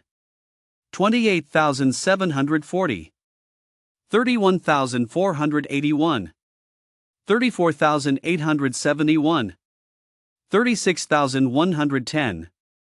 As the final punch landed, Xiao suppressed his vitality, slowly drawing back the surging, boiling energy within him. The staff members standing nearby had never witnessed anything like this. They stared blankly at the numbers on the power meter, gasped in shock, and struggled to calm their shaken hearts. A martial master at 25, that wasn't just a genius, it was a prodigy. Reaching the rank of martial master meant one could become an instructor at a martial arts school. In the military, it was equivalent to the rank of platoon leader, commanding several squads and dozens of people. To be worthy of the title master among martial artists, one must possess strength of a certain caliber to be called a master. Before the Great Catastrophe, this would have been equivalent to a teacher. The staff member was so stunned that he stammered, trying to say something, only to find that Xiao had suddenly crossed his legs and sat down, closing his eyes in deep thought, motionless as if asleep. The staff member naturally dared not disturb him and could only wait quietly. After all, the strong hold sway wherever they go. At that moment, Xiao had entered a state of sudden enlightenment. Just as he had thrown that punch, a sudden insight had burst into his mind, giving him a deeper understanding of the ninefold strike and allowing him to vaguely grasp its future development. What they didn't know, however, was that the people outside the testing room had gone wild. You provided the high martial arts novel My Talent, Infinite Upgrade by Pineapple Beer, the Wandering Great Master. Holy crap, 36,000 combat power. Could he be a martial master who snuck in to take the test? Someone questioned. No way. The Martial Alliance has strict regulations. Only martial artists under 25 are allowed to take the Advanced Warrior test, and there are staff members inside verifying information. It's impossible for such a mistake to happen, another person explained. If this is true, a martial master in his 20s, his future is limitless. That talent is terrifyingly incredible, someone exclaimed with envy and awe. Meanwhile, Li Wei, witnessing this scene, stared blankly at the numbers appearing on the screen, muttering to himself, impossible, impossible, absolutely impossible. How could he possibly achieve such a high combat power? He is clearly just an intermediate warrior, right? He cheated. He must have cheated. At that moment, he finally realized the loophole and forced himself to believe it. His girlfriend, sitting beside him, had a gleam in her eyes as she stared blankly at the numbers on the screen, lost in her own thoughts. Why isn't he coming out yet? The numbers haven't changed at all. What is going on? Why are you in such a hurry? The time isn't up yet. He can come out whenever he wants. Second by second, time passed. The numbers on the screen in the room didn't change, and Xiao still hadn't emerged, which puzzled everyone present. Although this situation wasn't common, it wasn't unheard of. For example, it was possible that the machine had malfunctioned and staff were in the process of repairing it. However, inside the room, Xiao suddenly opened his eyes wide, a smile curving his lips. In that moment of sudden insight, he had finally discovered a way to develop the ninefold strike. He murmured to himself, if I gradually combine the essence of various boxing styles, could I create an even more powerful amplification technique of my own? Xiao grew more and more excited as he thought about it, but he didn't act immediately. Since he was still in the testing phase, he decided to use this opportunity to calm his mind, fully experience the pressure brought on by pushing himself to the limit, and slowly let the insights from his technique's development settle. Haste makes waste. Sir, you're awake. The staff member standing nearby let out a sigh of relief, his attitude shifting instantly. He genuinely feared Xiao might not wake up, because this was a test. Every minute and every second was precious, and there was only 1 minute left until the end. But he still didn't dare disturb Xiao, so he could only wait patiently. Xiao looked at the staff member and said with a smile, sorry about that. I just had a sudden insight into my cultivation. May I continue? Oh, go ahead. It's fine, the staff member explained, shaking his head hurriedly. Xiao gave him a slight nod, turned his gaze to the strength tester, clenched his fist once more, and activated his defensive technique, tensing his entire body until his bones began to crackle. This time, he was going to throw a punch with all his might. Xiao channeled all his vitality into his right fist, adjusted his stance, and gathered a colossal surge of vitality in his right hand as if a gigantic beast were sealed within it, ready to burst free at any moment. Boom! The punch slammed out with ferocious force. Wherever his fist passed, the air seemed to explode, sending visible ripples radiating outward in concentric circles. Bang! His fist struck the machine, and the numbers on the display began to refresh frantically. Clack clack, clack clack. It's moving! It's moving! The numbers are moving again. Someone outside noticed the numbers jumping and let out a gasp. In an instant, everyone's gaze was fixed on the screen. The flickering numbers were impossible to make out. Whoa! A staff member standing nearby sucked in a sharp breath. The immense surge of vitality from moments ago had left him gasping for air. He thought Xiao had exhausted all his vitality, but to discover such a massive reserve was beyond his comprehension. The numbers on the screen finally settled at 41,587. By now, fine beads of sweat had formed on Xiao's forehead. He was breathing heavily, clearly having reached his limit, but he didn't feel exhausted. Instead, he was carefully savoring the sensation. Sir, the staff member beside him stammered, holding out a towel. Please wipe your sweat. Xiao took the towel and said, "Thank you, that's very kind of you. Have I passed the test now?" Passed. You've definitely passed, the staff member nodded hurriedly. This was Xiao's first time taking such a test. He'd never seen anything like it before. He was just a lowly advanced warrior, yet a martial master had come to test him. Of course he wouldn't dare be disrespectful. Nothing else to do here, so I'll be on my way. Xiao smiled slightly and said confidently, then walked toward the exit. Just then, the commotion outside had reached a fever pitch. 40,000 combat power? Is that for real? That's already in the mid-tier of a first-rank martial master. I suspect he cheated. How could someone so young have such high combat power? It's impossible, even if he'd been training since childhood. That's not necessarily true. After all, we know the martial artist test has the strictest anti-cheating measures, and there were staff members watching inside. Maybe he bribed the staff. The crowd outside began to argue. Some believed it was true, while others thought it was cheating. Look, he is coming out.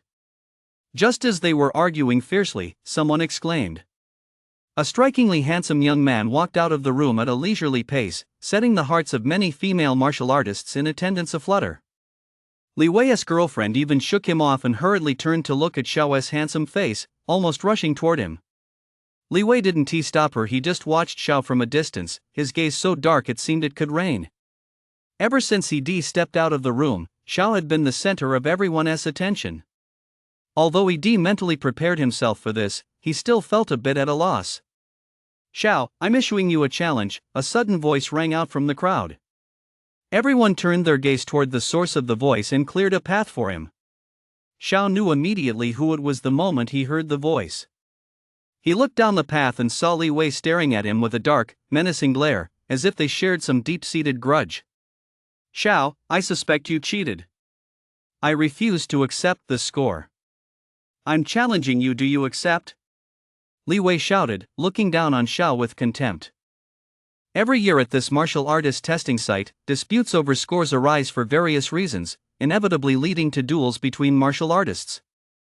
For this reason, a dedicated combat arena had been built on the premises. Naturally, no one interfered with these duels unless they escalated into illegal fights, in which case, the Martial Alliance would dispatch martial artists to intervene. At that moment, the staff member who had previously administered Xiao's test stepped forward to explain the situation to everyone. But Xiao merely let out a cold laugh. Without saying a word, he glared at the staff member with contempt and beckoned him over with a flick of his finger. "It's over." "It's too late," the staff member said regretfully, looking at Li Wei with sympathy. Seeing Xiao's provocation and contempt, Li Wei's rage flared instantly, and he roared, "Let us fight." With that, he charged toward the arena. Xiao, however, remained unhurried, every movement exuding a sense of effortless ease. "You provided high martial arts, my talent's infinite upgrade by the master author Wandering Pineapple Beer. This is going to be a good show. Everyone, come on over and watch the spectacle," someone shouted from the crowd, drawing even more attention. The crowd gathered around the arena, where Li Wei and Xiao now stood facing each other. "Xiao, I'll make sure you know that you're a good-for-nothing who'll always be a good-for-nothing. You'll never be able to hold your head up high," Li Wei roared, glaring at Xiao. "You talk too much. If you want to fight, just get on with it." Xiao leaned to one side and said impatiently.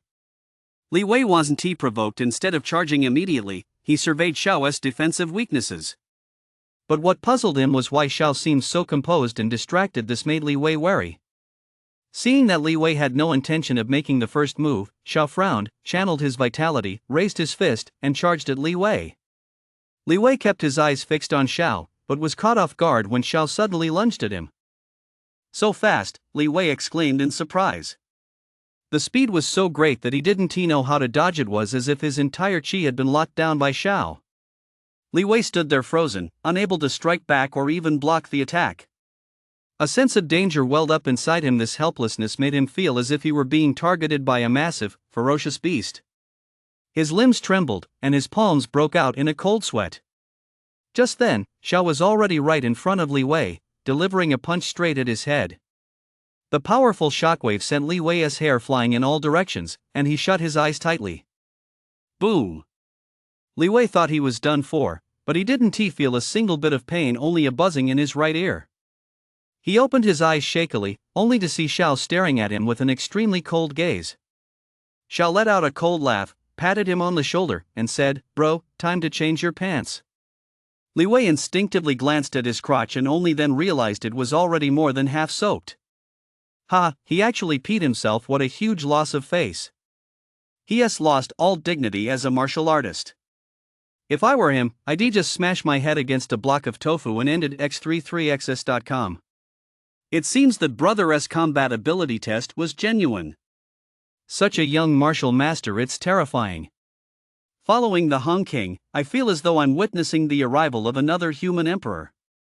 A clamor rose from the audience below. Some mocked Li Wei, while others looked upon Xiao with awe.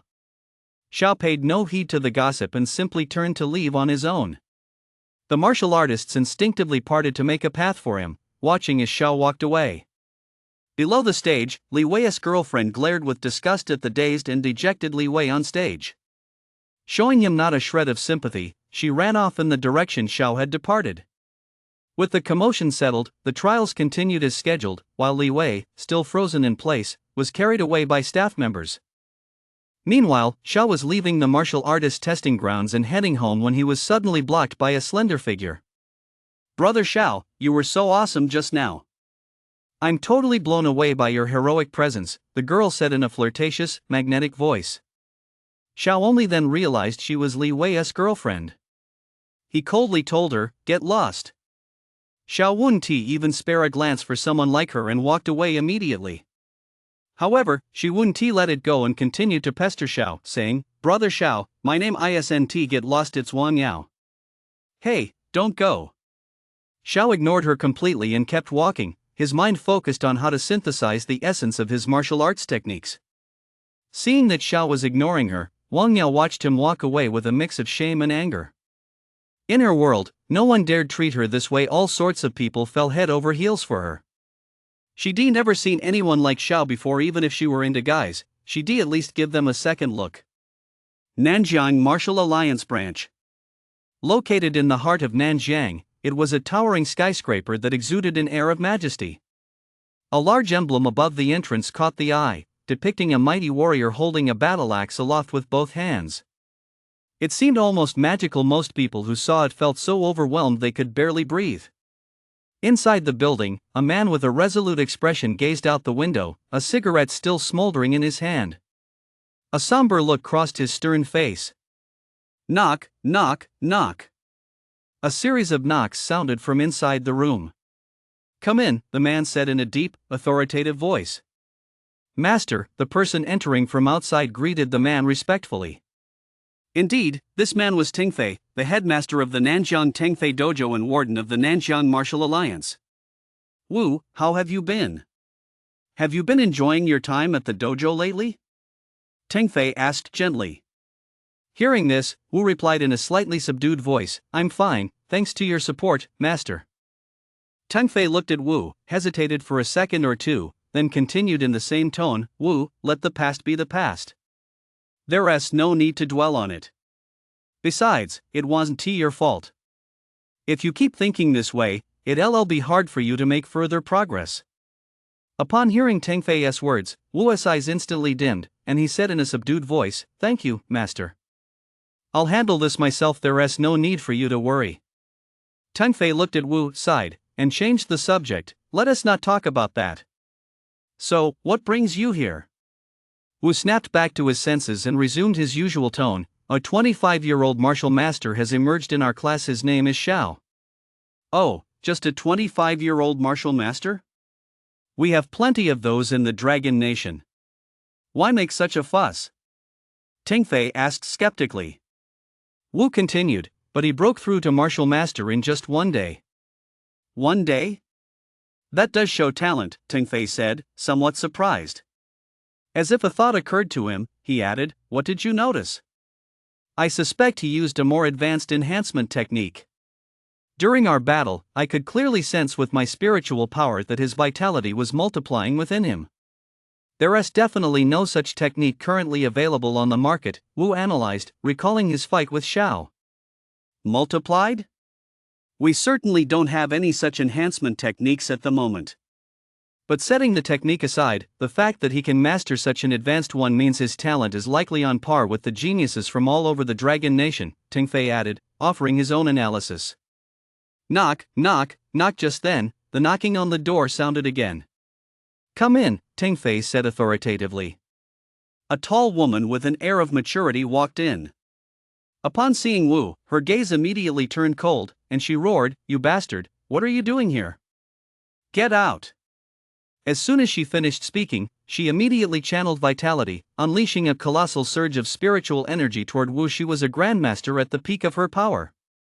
Wu was instantly overwhelmed by this immense spiritual energy, rendered unable to move. He closed his eyes resignedly, as if accepting his fate. Boom! An even more powerful surge of spiritual energy obliterated the woman's attack. That's enough!" Ting Fei shouted authoritatively. You provided the high martial arts novel My Talent, Infinite Upgrade by the Wandering God of Pineapple Beer. Hearing Ting Fei's command, the woman named she had no choice but to withdraw her vitality, glaring furiously at Wu. You were once husband and wife, there's no need to keep fighting over that incident. Besides, it's not entirely Wu's fault, Ting Fei reasoned. Who was his wife? It's all because of him. If he hadn't forced my son into the beast restricted zone all in the name of his so-called strictness where my son encountered a grandmaster level beast, why would my son be dead while that bastard is still alive? She continued to roar. Wu was left speechless. He hung his head, looking deeply remorseful, holding back his tears as he let she vent her anger. Please calm down for a moment. Wu, you should go back now, Ting Fei said helplessly. Yes, Hall Master, Wu replied with his head bowed, then turned and left. She, constrained by Ting Fei's order, said nothing more but glared angrily as Wu walked away. www.x33xs.com. After Wu had left, she finally regained his composure and straightened his posture. I'm sorry, Warden. I lost my temper just now, he said. I understand, Ting Fei replied with a nod. Here are the results of today's martial artist tests. Please review them, and if there are no issues, please sign them, she said solemnly. Ting Fei took the documents and began flipping through them. The first few pages were unremarkable, but when he reached the advanced warrior test, he said with a hint of surprise, "Oh? Xiao again? Interesting." Yes, Xiao's score is truly impressive, 40,000 combat power. He has qualified for a spot in Nanjiang Academy's genius class, she explained. Ting Fei nodded and said, I understand. I'll consider this. He thought for a moment, then said in a deep voice, What is the situation over at the beast restricted zone? There hasn't been any activity in the beast restricted zone so far, she replied. Upon hearing this, a hint of concern flashed in Ting Fei's eyes as he said, Order the military to step up vigilance. At the same time, to guard against cult traitors, conduct a thorough search of the entire Nanjiang region. Yes, Warden. She acknowledged the order. Xiao had already returned home. It was now noon. After a quick lunch, he hurried back to his desk in the bedroom, picked up a pen and paper, and immediately immersed himself in his calculations. Xiao first wrote down the original formulas for the ninefold strike and the burst fist on the paper, his eyes scanning the text rapidly as he constantly searched for points where they could be combined. After prolonged observation, Xiao analyzed the two distinct types of fist techniques, one based on sustained buffs and the other on one-time buffs. He continuously synthesized his findings, made adjustments, and frequently consulted reference materials, thoroughly studying all information related to the human body. For example, he pored over medical texts on the human body, human anatomy, meridian theory, basic medicine, and even medical imaging. Thanks to his extraordinary hundredfold talent, he could grasp key concepts with a single glance. His mind would race, quickly committing the information to memory and arriving at solutions, a powerful asset in his creation of new martial arts techniques. As time slipped away bit by bit, Xiao remained buried in his work, much like those fanatical researchers dedicated to scientific inquiry. Manuscripts were scattered all over the floor. To others, this might seem tedious and uninteresting, but to Xiao, it was both fascinating and meaningful. Those who created martial arts techniques were invariably prodigies of extraordinary talent or elders with vast knowledge and rich experience. Even though Xiao was now synthesizing the essence of his predecessor's work, the ability to combine two techniques to create a new one was, in itself, a groundbreaking achievement. The new martial art is almost complete, just a little more to go, Xiao muttered to himself, his expression fervent, unable to contain the anticipation welling up inside him. In his excitement, countless brilliant ideas flowed from the tip of his pen and sprang to life on the page.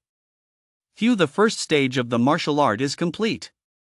The sun was setting in the west. Xiao slowly set down the brush in his hand, exhaled deeply, and picked up the manuscript with trembling hands, his excitement impossible to hide. He had combined two different enhancement techniques to ultimately create an even more powerful martial art. He named it Origin Scripture. In my conception, the Origin Scripture has a total of 12 stages. The first stage provides a tenfold boost, Xiao said excitedly. That's right, a tenfold boost. His current base combat power was just over 6,000 Jin. Adding a tenfold boost to that would mean a combat power of over 60,000 Jin.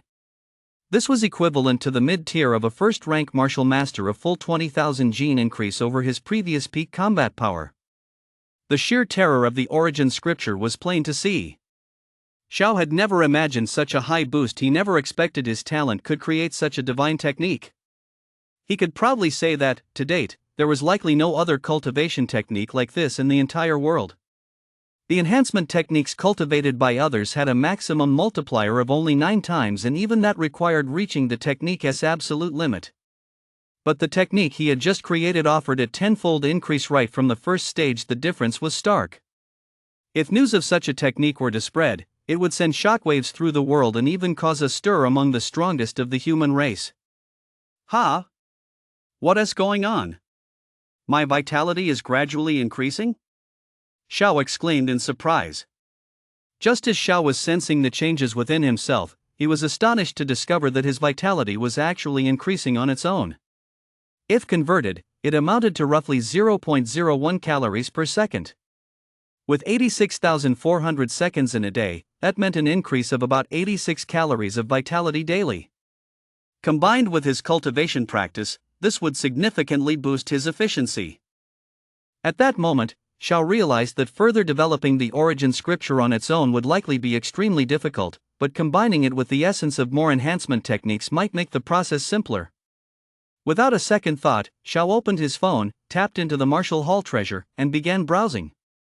Enhancement techniques. 7 Slaying Fist, 2 million. 7 Wounds Fist, 3 million. Jin Fist Incomplete, 1 million.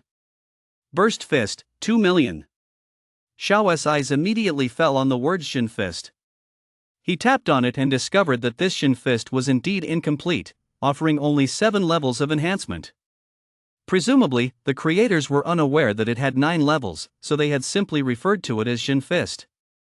Xiao went ahead and bought a large number of enhancement techniques outright. He didn't need to worry about money after all. Hadn't he just earned 30 million from the treasure delivering Boibo last time? He bought them without a second thought. Soon, the digital versions of the techniques were sent over, about 7 or 8 of them. However, Xiao didn't proceed with further analysis just yet, as he needed time to adapt to and consolidate his own power. If my guess is correct, Xiao analyzed, these enhancement techniques not only boost vitality and physical strength but also increase speed. Xiao continued browsing his phone when something suddenly occurred to him. He muttered to himself, I remember that to reach the Grandmaster realm, one must not only have a combat power of 500,000 but also achieve the Misty Cloud's realm of spiritual power. To cultivate spiritual power, I'll need spiritual power techniques. He quickly opened the section on mental power cultivation techniques, but after browsing for a moment, he closed it in disappointment. They were far too expensive for him to afford. Even the cheapest one cost 50 million, which was equivalent to half of his small goal. Still, Xiao didn't dwell on it. It seemed he'd have to find a way to make some money. He closed his phone and stood up from his chair. Xiao was in an excellent mood now, full of hope for the future. He walked out to the balcony, stretched, and felt refreshed and invigorated. He gazed into the distance at the lights shining brightly in every household and couldn't help but sigh, if only this peace could last forever. Xiao clenched his fist, his gaze firm, as if he had silently made some kind of resolution. You provided high martial arts, my talent S infinite upgrade by Dashin Lulang S pineapple beer. Early the next morning, before dawn had even broken, Xiao climbed out of bed. After a quick breakfast, he hurried off to the training ground. With such a powerful talent, he would be doing himself a disservice if he didn't train hard. So, just as usual, Xiao headed to the training ground early in the morning.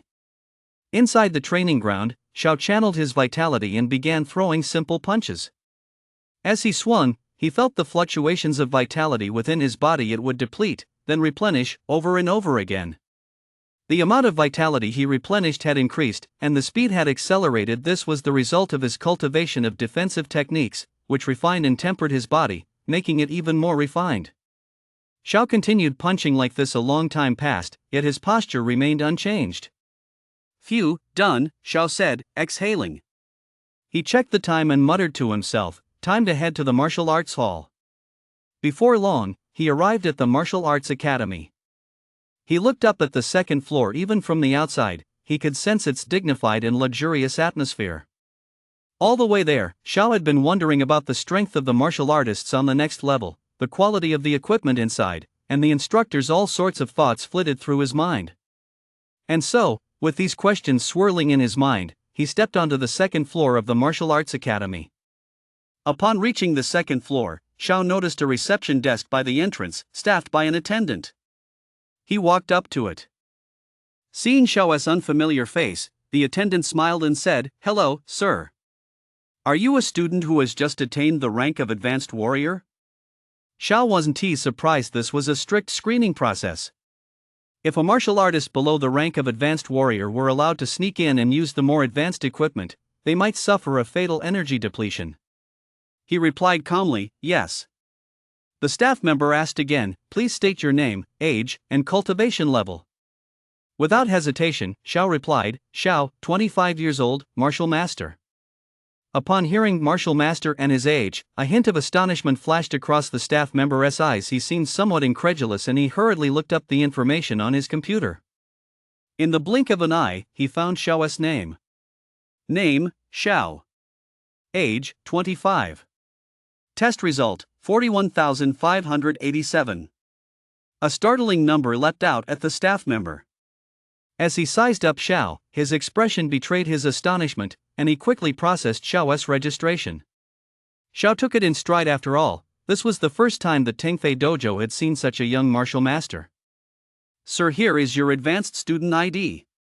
Next time you come in, you'll just need to show this card," the staff member said respectfully.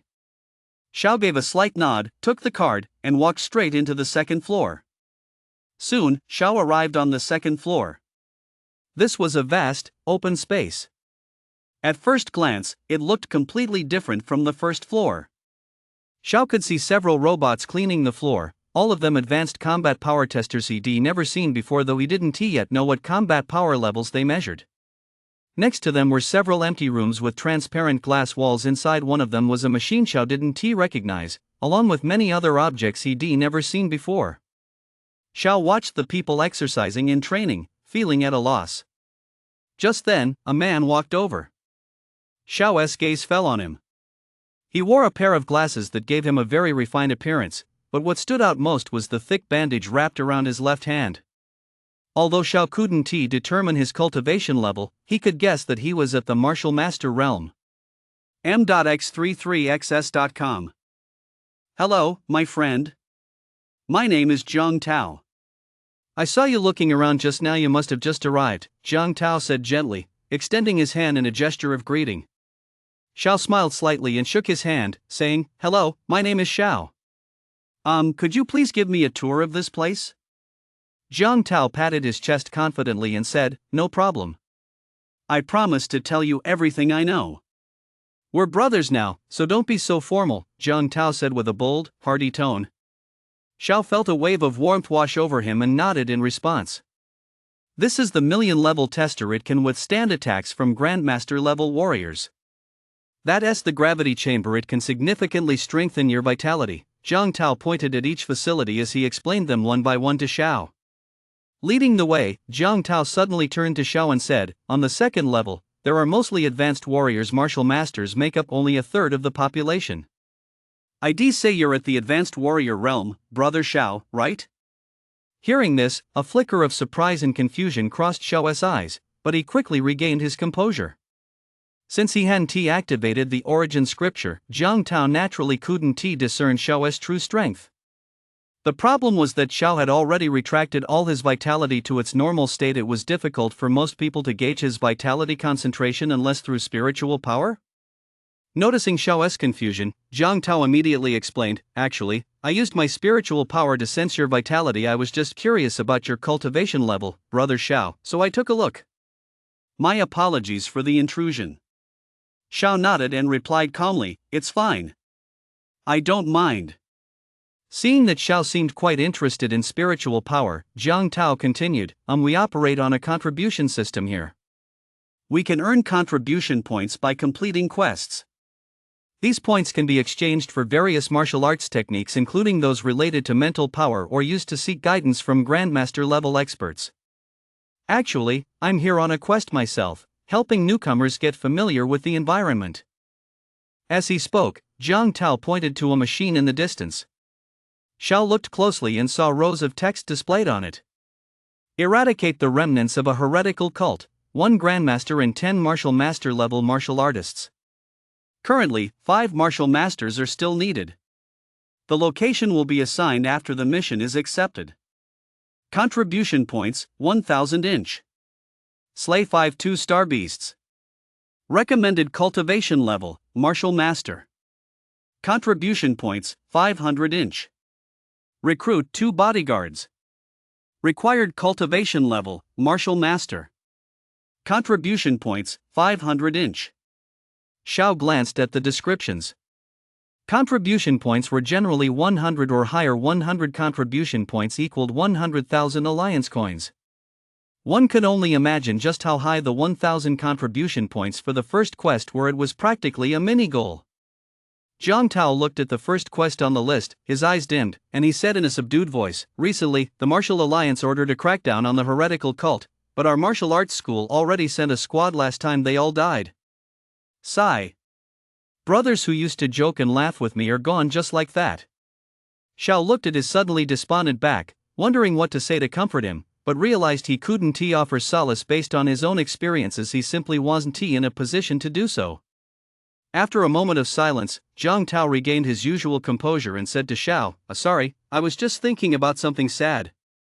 Let us get back to what we were talking about." "Oh, right, the floor above us is where the Grandmasters stay. I don't know what it's like up there, though. All I know is that to reach the next level, you have to earn the Grandmaster badge. Only with that badge can you go up." "Hey, isn't that Zhang Tao?" Just then, a teasing voice rang out, "You provided the high martial arts novel My Talent, Infinite Upgrade by the Wandering God of Pineapple Beer." A tall, burly man with broad shoulders and a sturdy build strode over, exuding a menacing aura. "Li Huafeng, what are you doing here?" Zhang Tao, standing nearby, roared angrily. Li Huafeng continued to eye him mockingly, saying in a sarcastic tone, "Oh my, I seem to have forgotten who was it whose arm I broke." He scratched his head awkwardly and exclaimed, "Oh, it's you, Zhang Tao, haha." Hearing his mockery, Zhang Tao's face darkened, and he instinctively touched his left hand, which was throbbing with pain. Xiao said nothing, taking note of Zhang Tao's gesture as he continued to assess the situation. Li Huafeng's voice drew the attention of those around them, and they began to gather over. "Ha? Isn't that Zhang Tao and Li Huafeng? I remember they got into a fight last time over a mission. Zhang Tao was no match for Li Huafeng and had his arm broken. What's going on now?" "No idea, but I heard Li Huafeng is incredibly brutal. Recently, a martial artist got into a huge fight with him over a minor issue, a fight to the death, and in the end, that martial artist was brutally killed. And that martial artist was actually a martial master. Whoa, looks like Li Huafeng is someone you don't want to mess with." I'd better go warn the guys first. Let us go check it out. The martial artists present began discussing the matter, and in an instant, the second floor became a hubbub of noise. Seeing the crowd gathering, Jiang Tao put his anger aside and said calmly to Xiao, "Brother Xiao, don't pay him any mind. Let us go." Xiao nodded slightly. After all, this was a martial arts hall. They couldn't just start a fight here, or they'd face double punishment from both the martial alliance and the hall. He was about to turn and follow Jiang Tao out. But just then, Li Huafeng's burly frame blocked Xiao's path, and he said arrogantly, "That good-for-nothing can leave, but I'm declaring war on you." "Do you dare? You useless piece of trash." Xiao looked at that arrogant face and really wanted to smash it with a punch, but he couldn't figure out what he'd done to provoke him. Was it simply because he'd been seen with Jiang Tao? Xiao shook his head. That was clearly impossible. So Xiao thought for a moment. The only people he'd offended recently were Li Wei and Bo. As for Li Wei, Xiao knew he was just a low-ranking student at the Yuntian Martial Arts Hall, so that left only Bo. Before Xiao could say a word, Jiang Tao, standing nearby, snapped, "Li Huafeng, don't go too far. He's just a newcomer who just joined. It has nothing to do with him." Turning to Xiao, he tried to reason with him, "Brother Xiao, don't accept his challenge. He's already a martial master." Immediately, Li Huafeng taunted, "Oh, come on, just because I'm a martial master, does that mean you can't fight me? That's easy enough. I can just lower my level to that of a warrior." "If I'm not mistaken, that brother over there is an advanced warrior." "He probably won't accept a challenge like that," said a martial artist who had cultivated spiritual power. "Exactly. Only a fool would accept a challenge like that, especially from a despicable scoundrel like Li Huafeng," a martial artist analyzed rationally. "I recall that Li Huafeng's combat power has recently surged to a terrifying 40,000. Only a brainless fool would accept his challenge," remarked a well-informed martial artist. Xiao shot him a cold glance but said nothing, instead striding directly toward the dueling arena. His actions left everyone present in shock.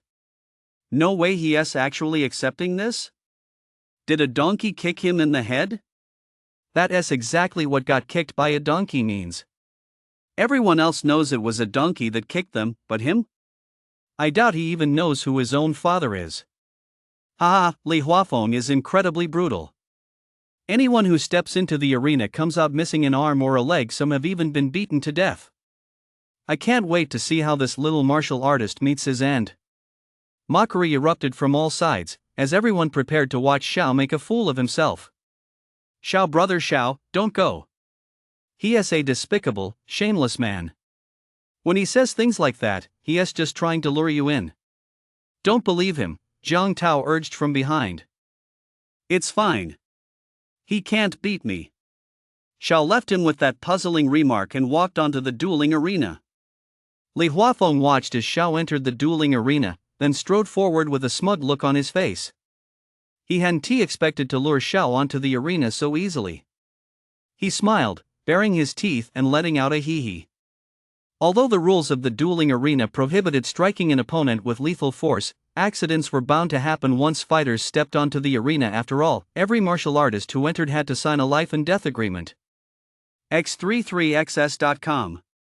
Immediately afterward, martial artists from the second floor of the martial arts hall gathered around the dueling arena.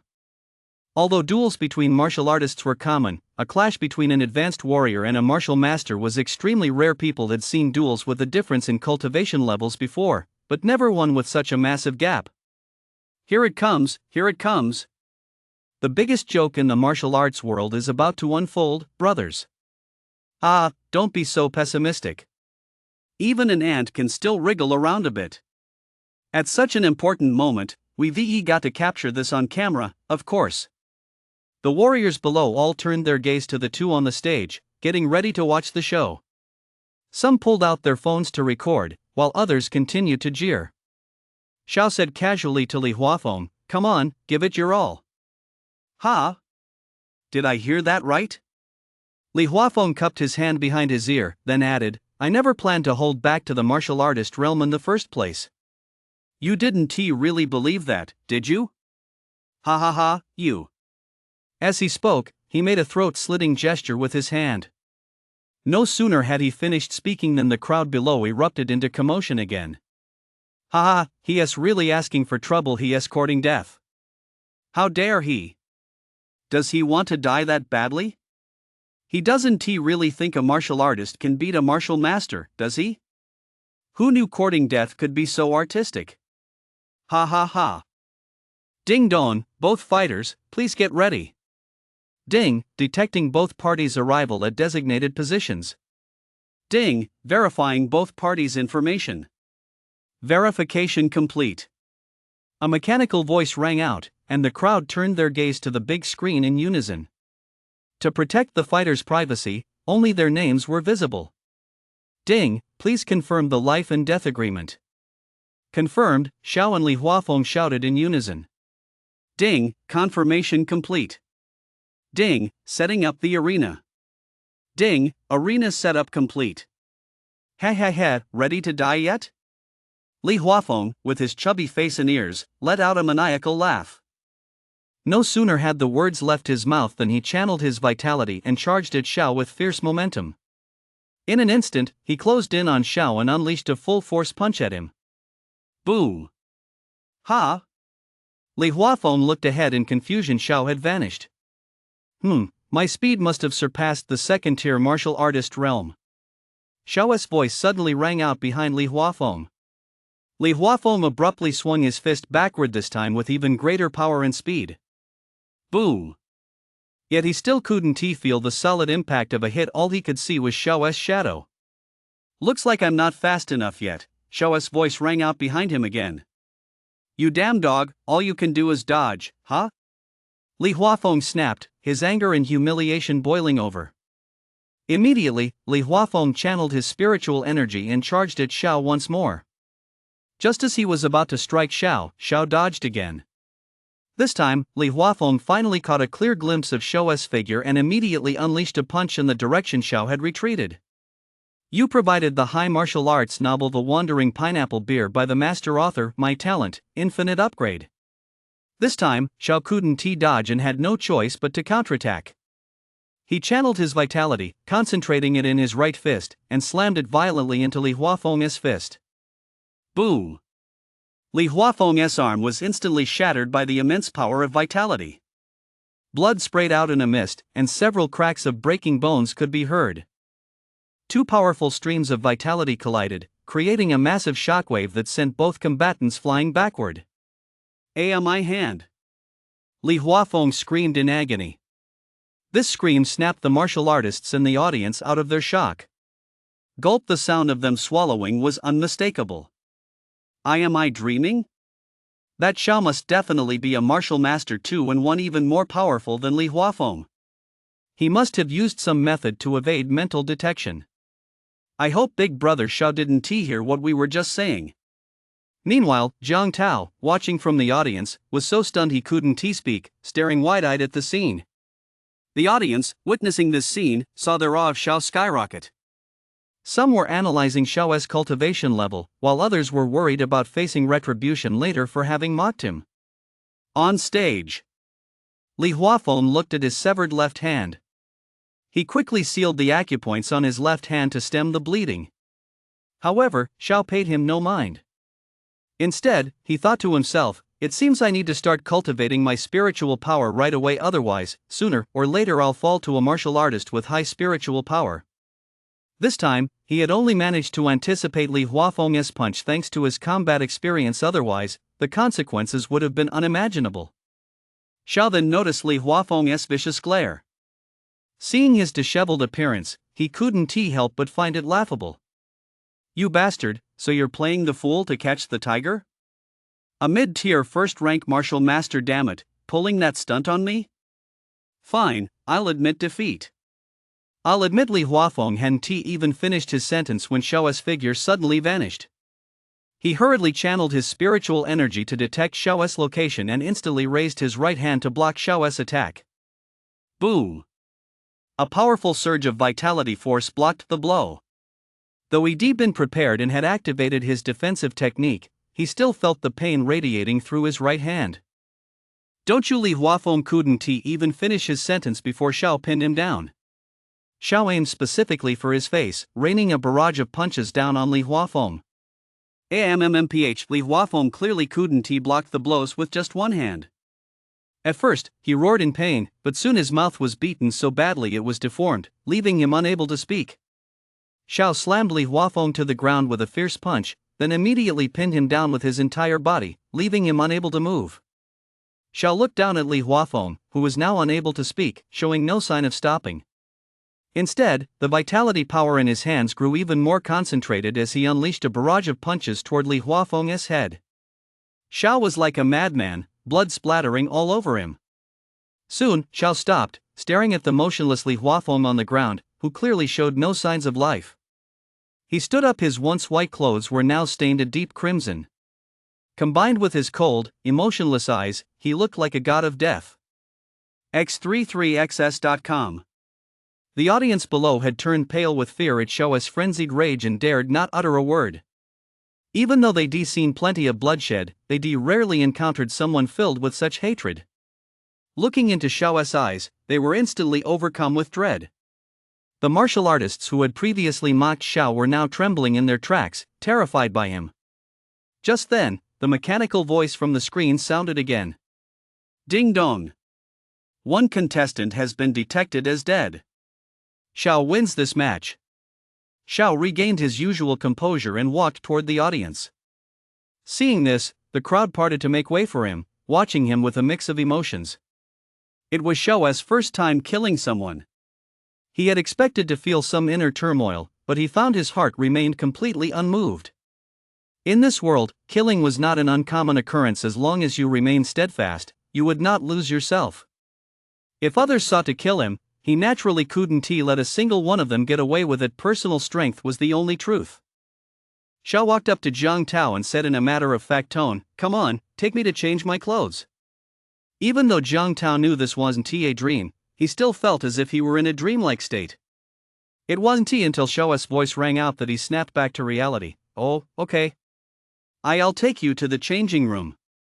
Meanwhile, Li Huafeng's body was carried away by a robot vacuum.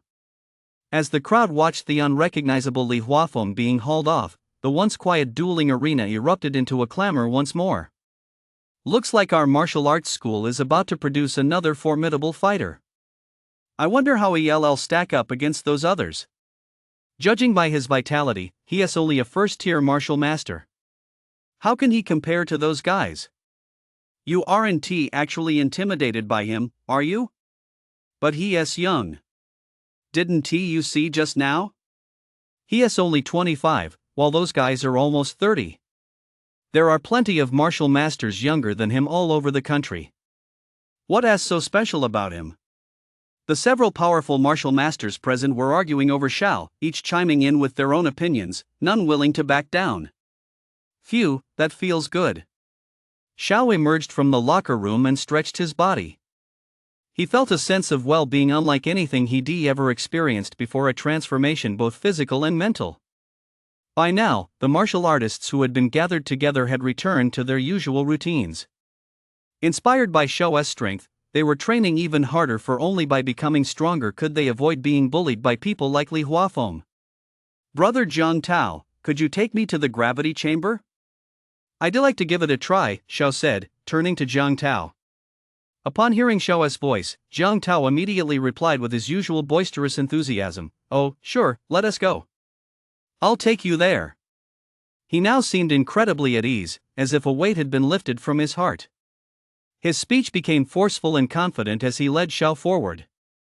Soon, they arrived at the entrance to a gravity chamber. There were relatively few people there, only one person ahead of them. Zhang Tao's guidance proved reliable, and so Xiao stood there waiting. Just as the person in front of Xiao was about to enter the gravity chamber, he caught a glimpse of Xiao out of the corner of his eye. He hurried over to Xiao and said respectfully, "Oh, so it's Big Shot Xiao. I didn't see you earlier." You go ahead.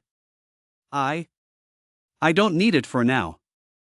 As soon as he finished speaking, he hurried away. Xiao watched him leave with a puzzled expression. After a moment's thought, he realized what had happened. The man must have been awed by his imposing presence. Jiang Tao, standing nearby, couldn't help but twitch the corner of his mouth at the sight. He never received such treatment himself. It was simply beyond belief. If he knew what Xiao was thinking, he probably spit blood. Without giving it much thought, Xiao placed his personal belongings in the designated spot and stepped into the gravity chamber. He didn't feel any noticeable changes, it just felt a tiny bit heavier than usual. As soon as he entered, he was immediately drawn to the machine in front of him. After a quick examination, he quickly grasped its functions and basic operations. You provided high martial arts, my talent infinite upgrade by Dashin Lulang's pineapple beer. This facility was built specifically for martial artists to train. The gravity chamber ranges from 0 to 20 levels, and the concept is straightforward. Level 0 equals Blue Star's gravity, while level 20 is 20 times Blue Star's gravity. Generally speaking, as gravity increases, a martial artist's vitality potential is stimulated more intensely, and the rate of energy factor absorption accelerates. However, this is relative and depends on your tolerance. If the gravity exceeds your tolerance, it will instantly crush you, so the biggest taboo when training in the gravity chamber is overconfidence.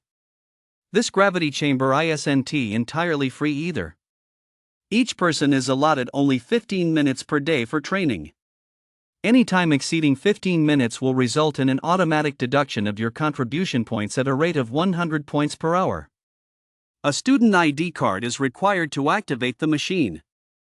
After familiarizing himself with the gravity chamber's rules, Xiao eagerly took out his student ID card, inserted it into the card slot, and tapped the plus sign on the machine's screen. The gravity level rose from level 1 to level 2. He carefully sensed the change. The pressure on his body had roughly doubled, and his steps felt a bit heavier. Xiao hopped up and down. It felt manageable, so he tapped the plus sign again. The gravity doubled once more. Xiao's body began to feel the strain, so he activated vitality and began his training. However, he still felt unsatisfied, so he tapped the plus sign again. This time, he could clearly feel the pressure on his body. It felt as though every cell was resisting it. His body began to instinctively activate vitality, and the intense pressure left Xiao gasping for breath. Was this his limit? No, not yet. He hadn't even activated the origin scripture, let alone his defensive techniques. He was currently operating at nothing more than his bare minimum combat capacity. Keep increasing it, Xiao muttered to himself. The 5th level, the pressure doubled. Xiao felt a tearing pain in his body. He channeled his vitality as if this were his absolute limit, beads of sweat forming on his forehead. However, just as he was about to buckle under the pressure, he hurriedly activated the origin scripture. Boom! The pressure on his body suddenly dropped by more than half. Having recovered, Xiao gasped for air in deep, ragged breaths. Keep going. The 6th level, 7th level. Upon reaching the 7th level, a look of gravity appeared on Xiao's previously composed face, and he quickly activated his defensive techniques to resist the pressure. It's not enough, keep increasing it. Xiao shouted. 8th level. Xiao felt that tearing sensation return once more. His powerful vitality formed a vortex, frantically absorbing energy particles from all around. Xiao did not increase the gravity any further, as he sensed he had reached his limit. Continuing would have unpredictable consequences. And so, he trained frantically. Time slowly passed until an ethereal, mechanical voice rang out. Ding dong, your usage time is about to expire. Would you like to continue? Insufficient contribution points detected. Unable to continue serving you. Xiao knew his time was up and began to draw his vitality back into himself. The gravity surrounding him also started to gradually weaken. 33 Novel Network. After a while, everything returned to normal. Xiao carefully sensed the vitality within him to see how much it had increased. He wouldn't have known unless he checked, but when he did, he was startled.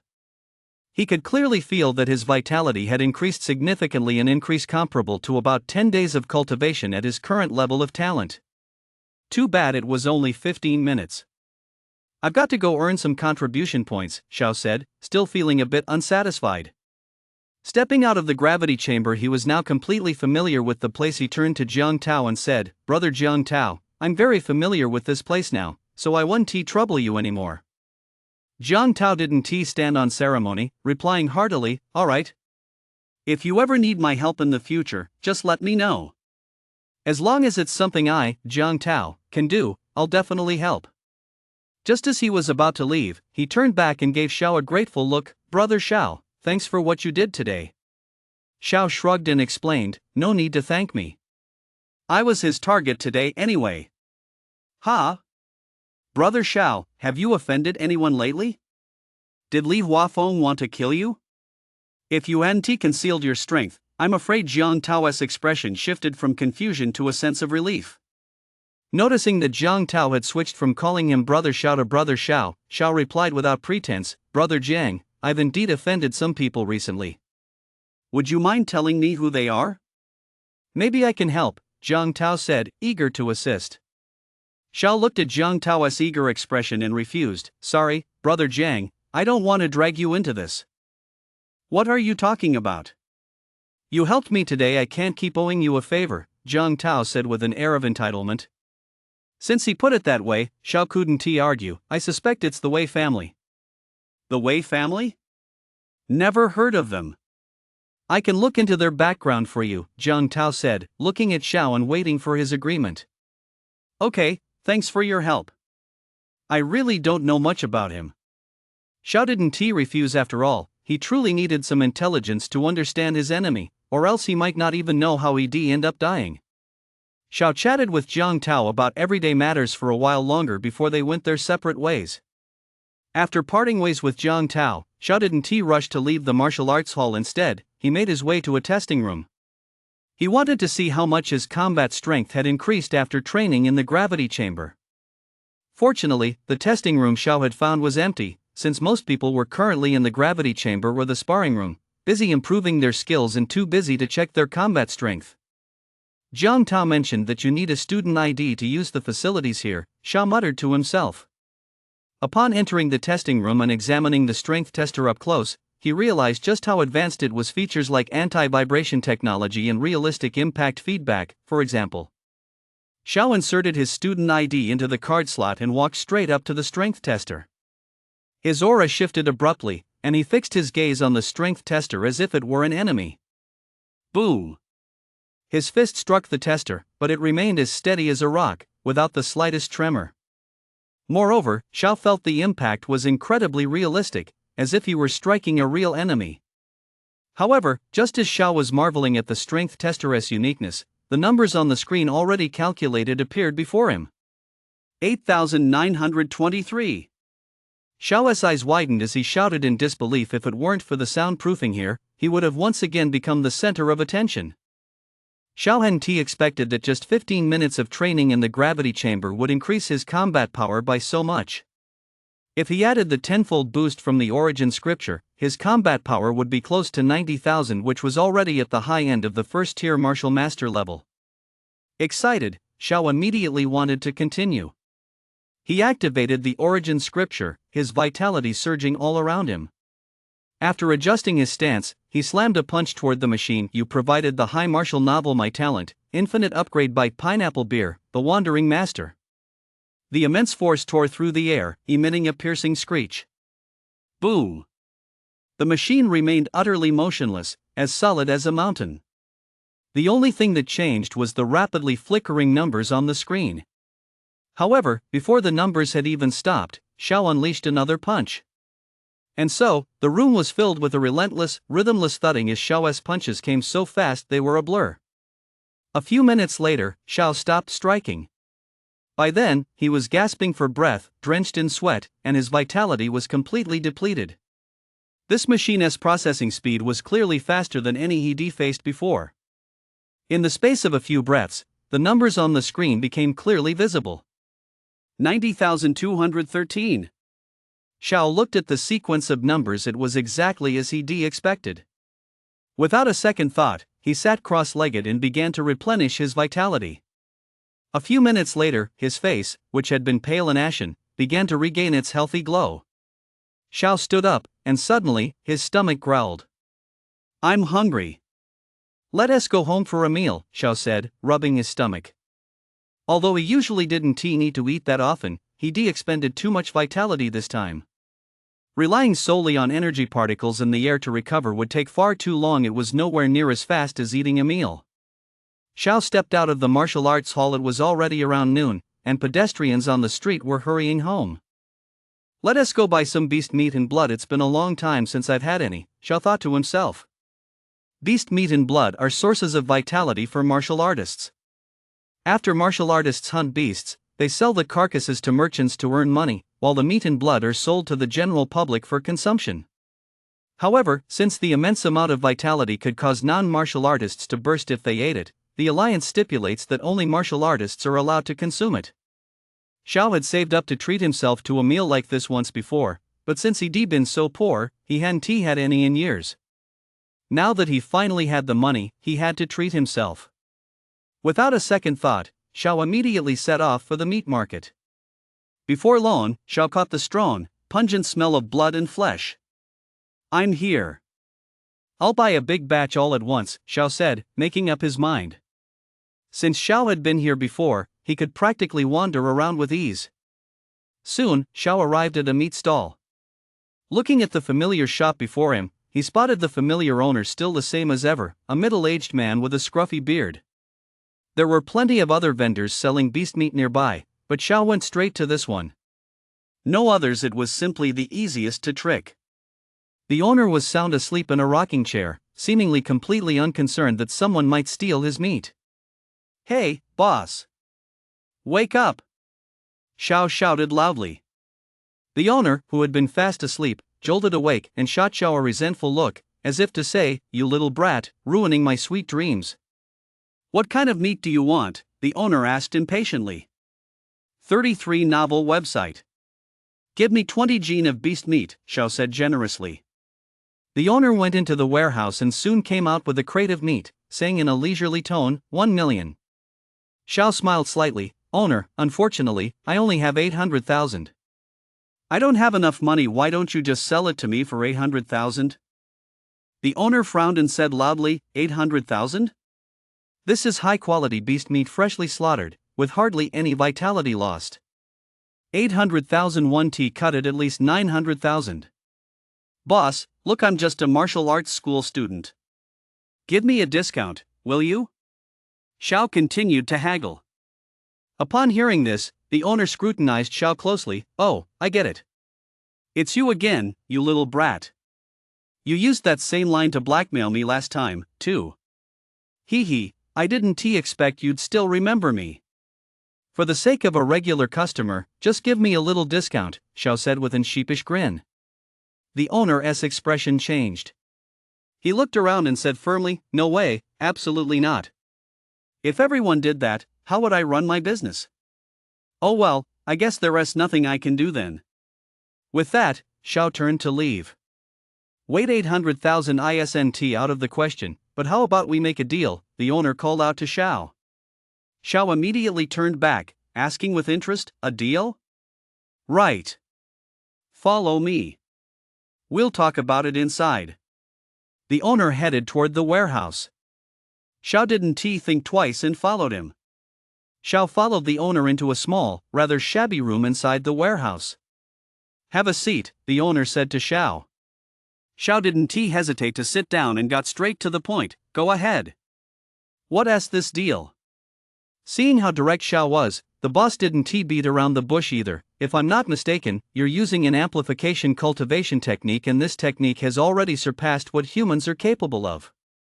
Upon hearing this, Xiao jumped to his feet and glared intently at the boss. How do you know that? Xiao clearly hadn't told anyone. At that moment, Xiao suddenly came to his senses and thought of another possibility. Don't be nervous. At my level of spiritual power, I can naturally see how your vitality flows. Even if you're not actively channeling it, traces remain. Besides, since you haven't cultivated your spiritual power, you have no defenses at all. It's easy for a powerful figure like me to see right through you, the owner explained, noticing Xiao's tense expression. Xiao immediately became extremely cautious. He instinctively moved away from the boss. Being targeted by such a powerful figure made him feel restless. He wanted to flee, but could he really escape from someone like this? He let down his guard and returned to his seat. Since he couldn't escape, he might as well accept it calmly. He vowed that next time, he would definitely stick to doing quests to exchange for spiritual power cultivation techniques. This was far too dangerous. Seeing this, the boss couldn't help but look at Xiao with newfound respect for his courage. Actually, this deal is quite simple. I don't want anything from you, nor am I asking about your enhancement technique. Seeing that you've been able to comprehend such a profound enhancement technique to this extent shows that your talent surpasses that of most geniuses. As for me, due to my limited talent, I've been trying to focus on cultivating enhancement techniques to break through, but I've made no progress so far. All I ask is that you guide me in cultivating enhancement techniques, the boss said to Xiao. What do I get in return? Xiao asked. I'll give you a mental energy cultivation technique for free, one that's better than any available on the market. Plus, while you're guiding me, I'll provide you with 5 genes of high-quality beast flesh and blood every day, free of charge. How does that sound? The shop owner proposed. Upon hearing about the mental energy cultivation technique, a flash of excitement crossed Xiao's eyes. Without a moment's hesitation, he replied, "Deal." With such a great deal of free, high-quality mental power cultivation technique plus 5 genes of high-quality beast flesh every day, anyone who turned it down would be a fool. Besides, the owner hadn't asked him to hand over his own enhancement technique, he just needed to teach him how to practice it. Xiao had already mastered the enhancement technique to the point where, no matter what kind of enhancement technique it was, he could instantly point out its shortcomings. 800,000, you can take those 20 genes of beast flesh and blood, the owner said with a look of fairness on his face. Oh, and come by every day. I've got other business to attend to today. Before Xiao could say a word, the owner continued. You're providing the high martial arts novel My Talent, Infinite Upgrade by Pineapple Beer from the Wandering Great God. Xiao turned away from the owner and headed back home. All the way there, he kept wondering, who exactly was that owner? As Xiao pondered, it suddenly clicked. After all, for someone at his level, it was rare to encounter a powerhouse like the shop owner. It was only natural not to recognize him. Besides, the Martial Alliance strictly protected martial artists' privacy, making it difficult for ordinary people to come into contact with such powerful figures. Never mind. I'll just stew the meat first, Xiao muttered to himself. Soon, he placed 5 genes of beast meat into a large pot to simmer. Once that was done, he rushed back to his room, unable to wait any longer. He pulled a tattered book out of his bag. On its cover were 5 large characters, the Snow Mountain Contemplation Method. This was the spiritual energy cultivation technique the butcher shop owner had promised Xiao. The name seemed unremarkable. He had no idea if it was a high-level technique or not. Without giving it much thought, Xiao turned to the first page. A long time passed before Xiao reluctantly closed the book. His eyes shone brightly, as if he had discovered a whole new world. Without wasting a moment, he began his practice. He sat cross-legged on the bed and closed his eyes. In his mind, following the book's instructions, he visualized a snow-capped mountain within his spiritual realm, gradually shaping its form based on the essence of the object. Xiao pondered how the snow-capped mountain was formed and how it functioned once formed, visualizing it slowly. According to the book's instructions, the taller the snow-capped mountain he visualized, the stronger his spiritual power would become.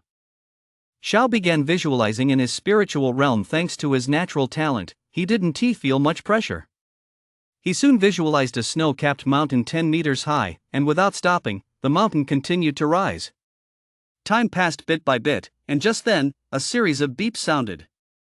Xiao heard it and, though reluctant, stopped his visualization. By then, the snow-capped mountain had reached a height of 40 meters. He sensed it carefully. A new source of energy had appeared in his spiritual realm. This energy was very ethereal, but Xiao could draw upon it at any time. He began to channel this energy and instantly sensed everything around him. He saw energy particles permeating the air, gradually converging on him. He knew this was the effect of the origin scripture. Xiao knew that mental power had many uses, but he hadn't yet figured them all out. Looking at everything before him, he excitedly used his mental power to observe his own condition. However, he was unable to observe the flow of his own vitality.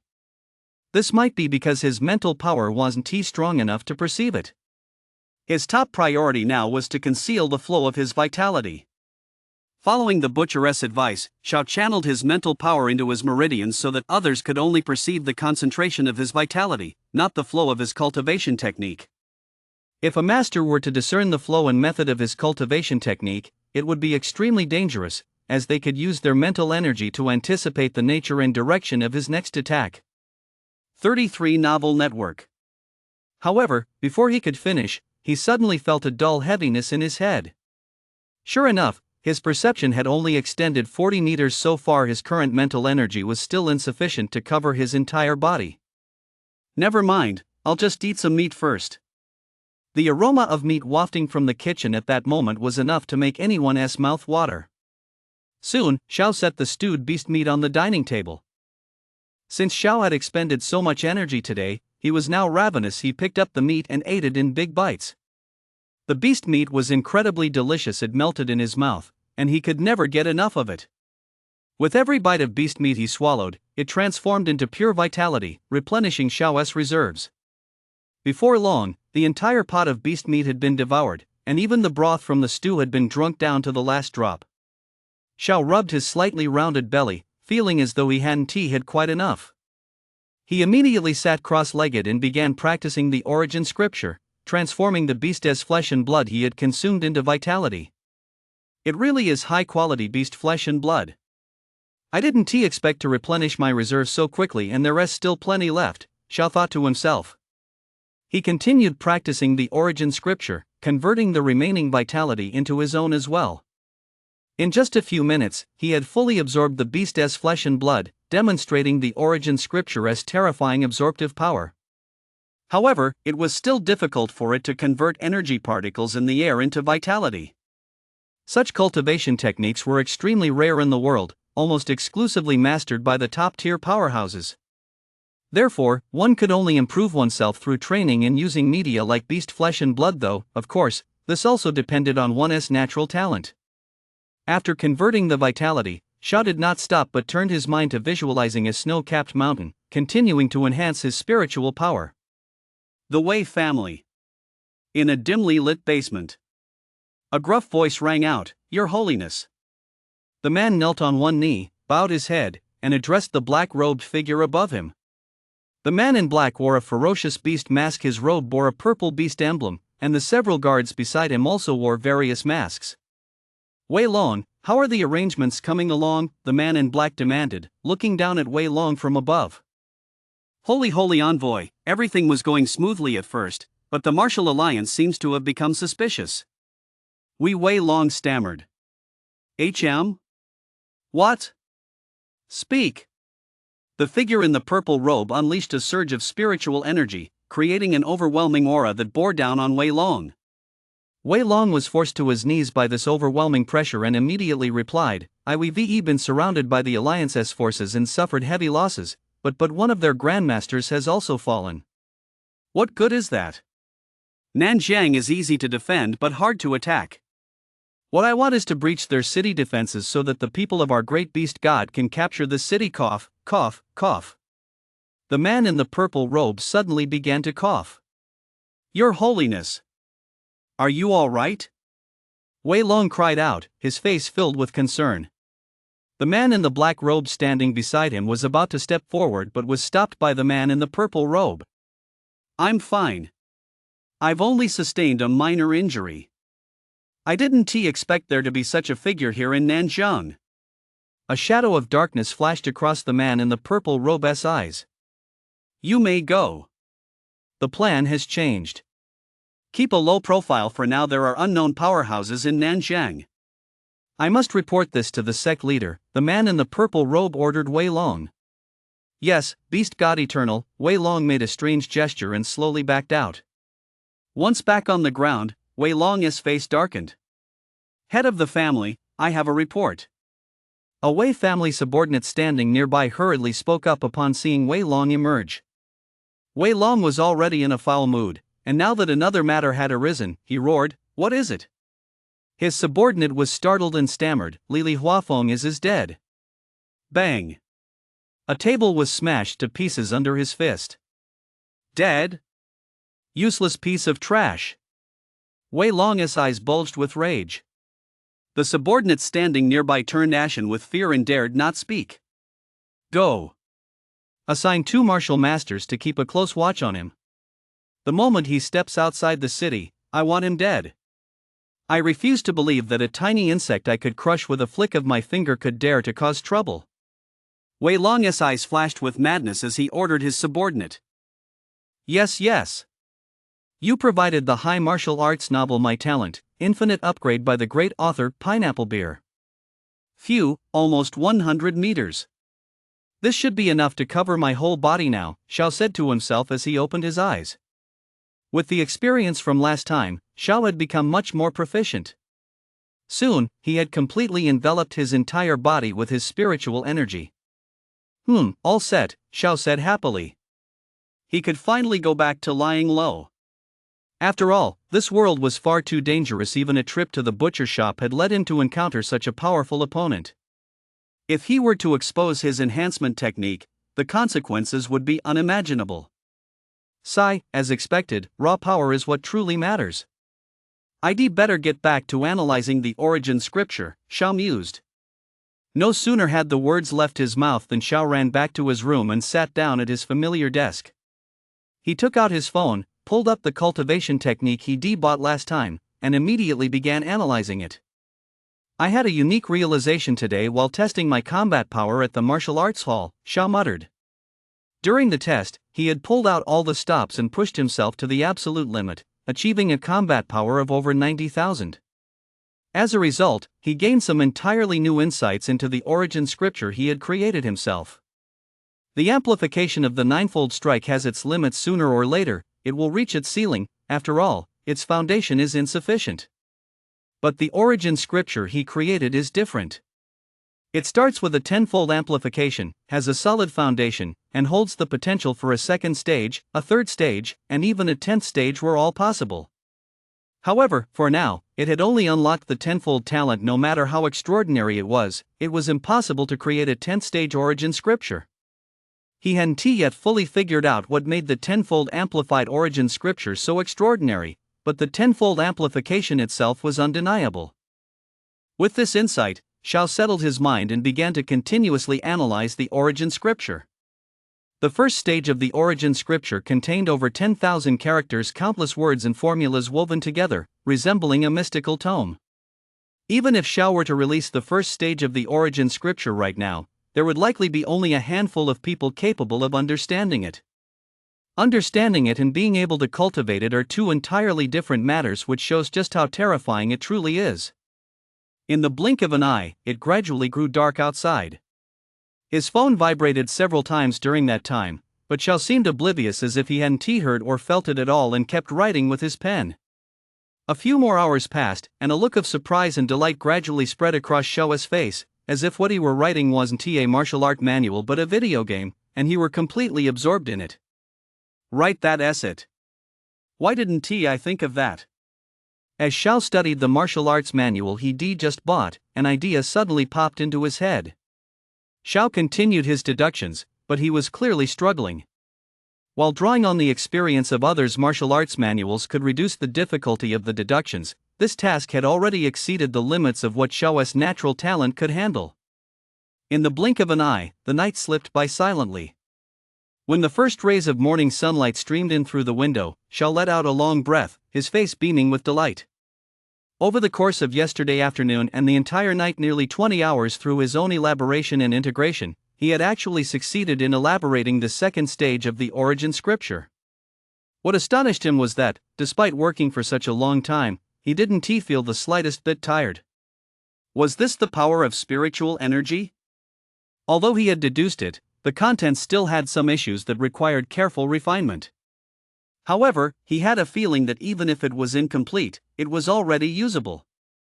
The second stage, according to my deductions, barring any surprises, it also provides a tenfold boost. Combined with the boost from the first stage, using the origin scripture now grants a 20-fold boost. At this thought, Xiao couldn't help but gasp in astonishment. A 20-fold boost. My current base combat power is 8,900, which means I could reach 180,000 combat power. That's the high tier level of a second tier martial master, Xiao analyzed carefully. As far as he knew, in this world, no enhancement type cultivation technique regardless of type had ever exceeded a 10-fold boost when cultivated to its limit, let alone a 20-fold boost. Once I refine it further in a few days, there might be some unexpected surprises, who knows, other amplification effects might even appear. But for now, I'll head to the martial arts hall to test it out. Xiao stood up and stretched, letting every bone and joint in his body relax fully to stimulate the circulation of his vitality. I'll head to the martial arts hall today to pick up a mission. No sooner had the words left his mouth than Xiao dashed out the door. Before long, Xiao arrived at the martial arts hall. As usual, he presented his student ID to the staff and hurried up to the second floor. Inside, the martial artists were going about their business as usual. Xiao walked straight to the mission reception desk. Eradicate the remnants of a cult. 1 Grandmaster and 10 Martial Master level martial artists. Currently, 3 Martial Masters are still needed. The location will be assigned after the mission is accepted. Contribution points, 1000 inch www.x33xs.com. Slay a Grandmaster level beast. Recommended cultivation level, Grandmaster. Contribution points, 1000 per beast long-term quest. Slay a Martial Master level beast. Recommended cultivation level, Martial Master. Contribution points, 100 for a first tier Martial Master, 200 for a second tier Martial Master. Recruit 2 bodyguards. Required cultivation level, Martial Master. Contribution points, 500. At a glance, a dazzling array of quests caught his eye, but the first few remained unchanged from yesterday. Xiao scanned the list, looking for a quest that suited him. He looked at the first quest, then shook his head. It was too risky. Cultists were extremists. Rumor had it they would fight to the death, and death was a source of joy for them. Xiao glanced at the third quest, a Martial Master level beast. If it were a first-tier Martial Master beast, Xiao could take it down instantly. A second-tier Martial Master beast, he could hold his own against, but anything higher than that was a different story. He didn't specify what tier of Martial Master beast I had to kill. I'll just look for a first tier one, Xiao reasoned. Just as Xiao was about to step forward to accept the mission, a familiar voice came from behind him. Brother Xiao, you're here so early today, Jiang Tao said with a smile. Yeah, I'm here to accept a mission, Xiao replied. Jiang Tao nodded, then said to Xiao, Brother Xiao, were you busy yesterday? Xiao thought for a moment, then asked in confusion, I was a bit busy. What's up? Well, I called you yesterday, but you didn't pick up, Jiang Tao explained. Xiao hurriedly checked his phone and saw several missed calls. He scratched his head and gave an embarrassed smile, sorry about that, I forgot. It's okay, I can tell you now, Jiang Tao shrugged, then added seriously, I looked into the Wei family you mentioned. The most powerful member is Wei Long. The clan has many martial masters, mostly first-tier martial masters. Brother Xiao, the faction you've offended is quite formidable. You need to be careful. Lately I've heard that Wei Long never forgives a slight. Xiao nodded and fell into deep thought. Seeing that Xiao hadn't spoken, Jiang Tao offered reassurance, but you don't need to worry too much. After all, you're under the protection of the martial arts school. He wouldn't dare do anything to you. Let us put that aside for now. Could you take a look at the third mission for me? Xiao said, pointing at the screen. You provided the high martial arts novel My Talent, Infinite Upgrade by the author Wandering Pineapple Beer. Jiang Tao looked in the direction Xiao was pointing. He stroked his chin with his finger, deep in thought. Given Brother Xiao's strength, I think this mission should be no problem. I've done it myself. You just need to kill 5 first-tier martial master beasts. Plus, martial master level beasts aren't very intelligent, so taking them down shouldn't be too hard, Jiang Tao analyzed rationally. Upon hearing Jiang Tao's words, Xiao didn't think twice. He immediately swiped his student ID and clicked accept on the third quest. Ding! Quest accepted. Good luck, a mechanical voice chimed. Brother Jiang, I've got to go. The quest comes first, Xiao said to Jiang Tao. Brother Xiao, wait, are you just going like that? Jiang Tao called out to Xiao. Yeah, is there a problem? Xiao replied matter-of-factly. Wait for me a second, Jiang Tao said as he ran off. A few minutes later, Jiang Tao returned, panting heavily, holding a rectangular mechanical box in his hands. What's this? Xiao asked, puzzled. Here, borrow this for now. He handed the box to Xiao, then continued, you can't go out without gear. This is my battle blade and armor set. Xiao looked at Jiang Tao with a puzzled expression. This set of combat gear was worth at least as much as a small gold. How could a broke guy like him ever afford such gear? Was Jiang Tao actually rich? Oh, I bought this myself with money I earned from quests, Jiang Tao explained, noticing Xiao's suspicious look. Thanks. I'll be heading out now. Xiao waved at Jiang Tao and turned to leave. Outside the martial arts school, Xiao was searching for something on his phone. I remember the beast restricted zone is to the west. I'll check it out first, just to be sure. Xiao muttered to himself. Okay, that's right. Let us go, Xiao continued. He hailed a random taxi and headed for his destination. The western defense line of Nanjing. Towering walls stood here, equipped with numerous high-tech weapons. In addition, many soldiers were patrolling the area, all wearing high-tech suits that made them look very imposing. Stop. Please show your ID, a soldier guarding the gate ordered. Xiao didn't hesitate. He immediately pulled out his student ID and handed it to the soldier. The soldier took it, inserted it into a special machine, and Xiao's information appeared on the screen. The soldier eyed Xiao up and down, verifying his information. All clear. Good luck, the soldier said, returning the ID to Xiao. Xiao nodded in acknowledgement and followed the soldier to a gate. The soldier entered a passcode, and the gate swung open. As Xiao stepped through the gate, a grassy plain stretched out before him. He took out the box Jiang Tao had given him and entered the passcode. The case opened automatically, revealing a battle blade. The blade was jet black throughout, its edge sharp enough to cut through iron like mud. Xiao opened the second compartment and saw a black suit of armor lying flat inside. The moment Xiao touched it, the armor automatically recognized him and slipped onto his body. He felt a wave of coolness wash over him. In the blink of an eye, the entire set was on Xiao's body.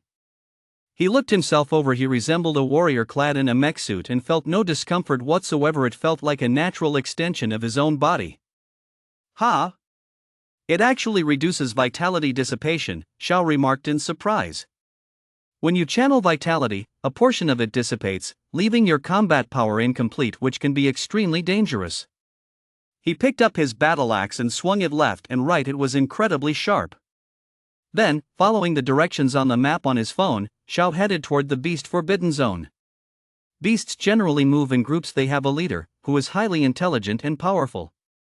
However, leaders rarely venture out, as doing so would inevitably draw the attention of powerful humans, and humans behave much the same way, creating a unique balance of power. Xiao was running at top speed, thoroughly enjoying the feeling of freedom. Listening to the sound of the wind, his mind grew calm.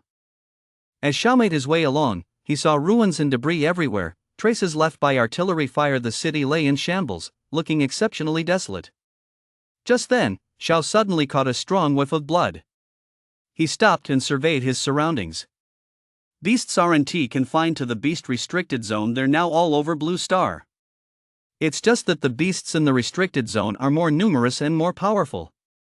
Xiao channeled his mental energy to scan the area, and countless energy particles and vitality granules appeared in his vision. He slowly made his way toward the area where vitality was most concentrated. Then, two wolf-like beasts came into view, gnawing on the corpse of one of their own. Xiao's gaze grew fierce.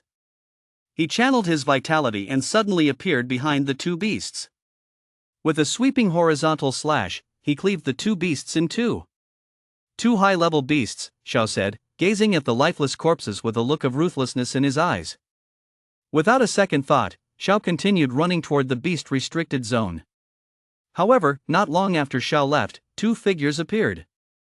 They're still warm, they just died. He hasn't gone far. Let us chase him, one of them said in a deep voice after touching the beast's corpse. Finally here, Xiao said, looking at the forest before him, a hint of anticipation welling up in his heart. He walked in at a normal pace. Every now and then, the roar of a beast echoed from within, but Xiao paid it no mind, channeling his spiritual energy to constantly scan his surroundings. Xiao moved cautiously, encountering several low and high-level beasts along the way. He ignored them. His current target was a martial master-level beast. Found it. He locked onto a specific direction and headed toward it. Soon, he leaped onto a well-hidden tree and looked down. Before him appeared an enormous beast, fast asleep. Xiao judged that this beast was likely around the 1-star martial master level. He gripped his battle axe tightly and leaped down from the tree. At that moment, the beast sensed Xiao's presence, snapped its eyes open, and tried to dodge Xiao's attack. However, Xiao wasn't about to let it get away. He swung his axe swiftly toward the beast's eye. Thud! Roar! The beast roared in agony. Ignoring the pain, the beast lunged ferociously at Xiao, trying to bite him. Xiao dodged the bite and swung his battle axe at the beast once more. Thud, thud. Several lightning-fast strikes landed squarely on the beast's vital points. And so, the beast kept chasing Xiao but couldn't land a single hit, while Xiao had already struck it more than a dozen times. The beast's movements visibly slowed, and its vitality gradually waned. Seeing this, Xiao didn't hesitate. He swung his blade at the beast's head. Thud, swoosh, boom. The massive head crashed to the ground. Ha! Who's there? Xiao exclaimed in surprise. His spiritual sense had just detected a hint of an unusual aura. He cautiously scanned his surroundings, channeling his spiritual energy, trying to pinpoint the source. Suddenly, Xiao spun around sharply to see a figure appear before him. The person was also wearing a suit. "Kid, you're pretty cautious," the figure said mockingly. "You provided the high martial arts novel My Talent, Infinite Upgrade by Dashin Lu Lang's Pineapple Beer." Xiao said nothing, sizing up the person before him. But Xiao couldn't tell anything. The figure's spiritual power was clearly higher than his own, and Xiao was unable to detect it. "Ha? How come you're an advanced warrior? Do you have some way of concealing your vitality or spiritual power?" the man asked, looking at Xiao with confusion. Xiao knew without even thinking that this was definitely an assassin sent by the Wei family. He didn't answer, instead adjusting his stance. This battle was now unavoidable. Seeing that Xiao remained silent, the man cut to the chase, drawing the battle knife from his back and assuming a fighting stance. "I've claimed your head. The patriarch will surely reward me handsomely for this. Remember the name of the man who kills you today, Wei Meng," he shouted, then charged violently toward Xiao. Xiao assumed a defensive stance, waiting for Wei Meng's attack. Clang! The two battle blades clashed. Xiao fought hard to fend off Wei Meng's attacks. But Xiao was clearly struggling, as his opponent's combat experience was obviously far superior to his own. "Ha ha ha, what's this? So you're just a rookie," Wei Meng shouted mockingly. Wei Meng's attacks grew even more ferocious, forcing Xiao to retreat step by step. Xiao was deeply puzzled. Why could Wei Meng always anticipate his attacks, while he himself couldn't? Several times, he narrowly avoided being struck. If not for his quick reflexes, he would likely have fallen victim to Wei Meng's blade. As Xiao fought, he pondered this. That's when his extraordinary talent came into play. Using it to see through the essence of the situation, he soon figured out what was going on. So that's how it works. The panic faded from Xiao's face, replaced by a smile. He channeled his vitality, imbuing his battle axe with its power. Wei Meng was somewhat surprised to see this. "How did you pick that up so fast? You're pretty impressive. Well, can you do this?" He continued his assault on Xiao, his aura suddenly shifting. "Ha! Blood-burst frenzy blade!" Wei Meng roared. A dense concentration of vitality coalesced on his battle blade, and he swung it violently from a distance, sending a blade aura hurtling toward Xiao. www.x33xs.com. Seeing this, a sudden sense of danger surged through Xiao. He instinctively tried to flee, but it was already too late. The blade aura had closed in to within less than 2 meters of him. At that moment, his mind raced, calculating the trajectory of the oncoming blade beam. In the blink of an eye, Xiao hurriedly channeled his vitality, mimicking Wei Meng's technique to concentrate it on his battle blade. Clang! A similar blade beam shot forth. Boom! The two blade auras collided, creating a powerful shockwave that sent the surrounding leaves rustling. Impossible! How could you? I looked into you. You clearly never purchased the blood-burst mad blade. It's impossible, Wei Meng said, staring at Xiao in disbelief. Suddenly, a possibility occurred to Wei Meng. Could he have mastered it in an instant? But how could that be? Even the most talented person on Blue Star couldn't possibly achieve that. He immediately dismissed this absurd notion, forcing himself to believe that Xiao must have learned it. Xiao, too, found it hard to believe. It felt as though, at that critical moment between life and death, an even more terrifying talent had suddenly appeared in his mind. Just then, a majestic voice one he hadn't heard in a long time rang out. Host has achieved an epiphany in the midst of crisis. Energy plus 200. Current energy 800-1000. Xiao listened to the voice, somewhat bewildered. He wondered to himself, epiphany? Energy? What are these? Could they be the requirements for upgrading a talent? And how does one obtain energy?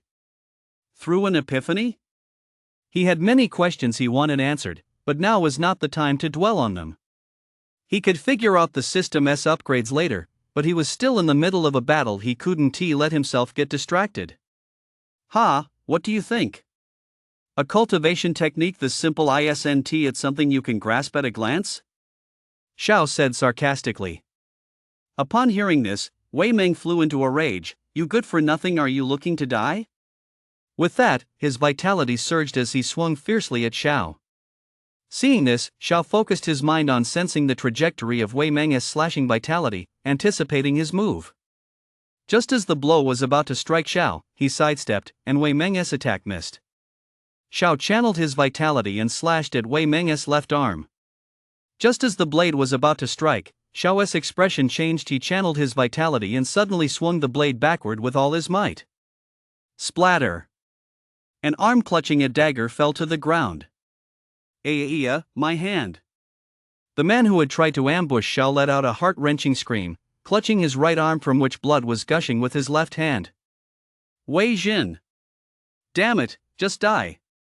Wei Meng, standing behind Xiao, his eyes bulging with fury, glared at Xiao.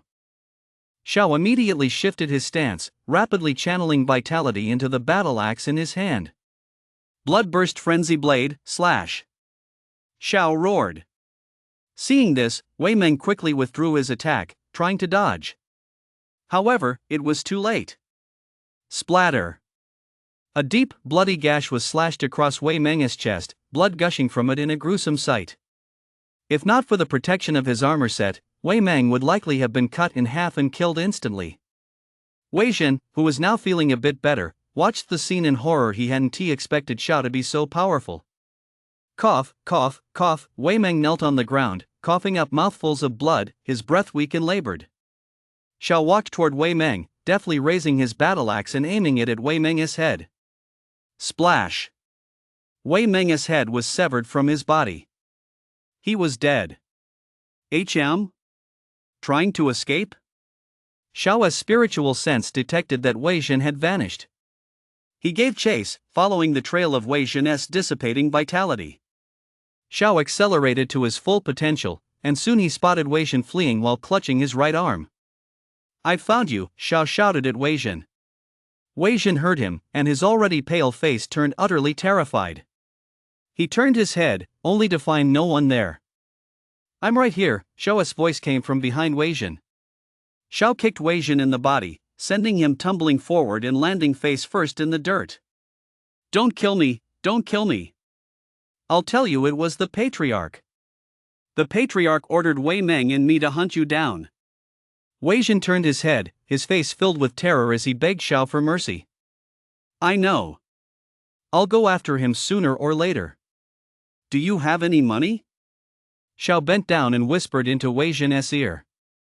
At the mention of money, a glimmer of hope flashed in Wei Zhen's eyes. Yes, yes, yes. I have 20 million. It's all yours, big brother. Xiao took out his phone and gestured to Wei Zhen. From the look in Xiao's eyes, he quickly understood what was meant. He pulled out his phone and immediately transferred the money to Xiao. Ding, 20 million received. Hearing the sound, Xiao smiled slightly. Well done. Wei Zhen's hope grew even stronger, and he smiled. It's only right, it's only right. Splash. But, Xiao said in a tone reminiscent of the Grim Reaper, you must die. Thud, the head hit the ground.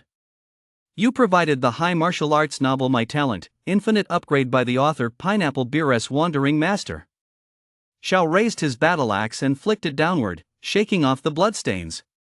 The smell of blood would attract beasts, possibly a powerful one, or even a pack of them, which was extremely dangerous. He hurried back to where the beast had died, cut off its ear, and placed it in a pouch as proof. Time to go, Xiao said, glancing at the particles of vitality drifting in the air, before leaving the area. Xiao kept darting through the jungle, searching for traces of martial master level beasts.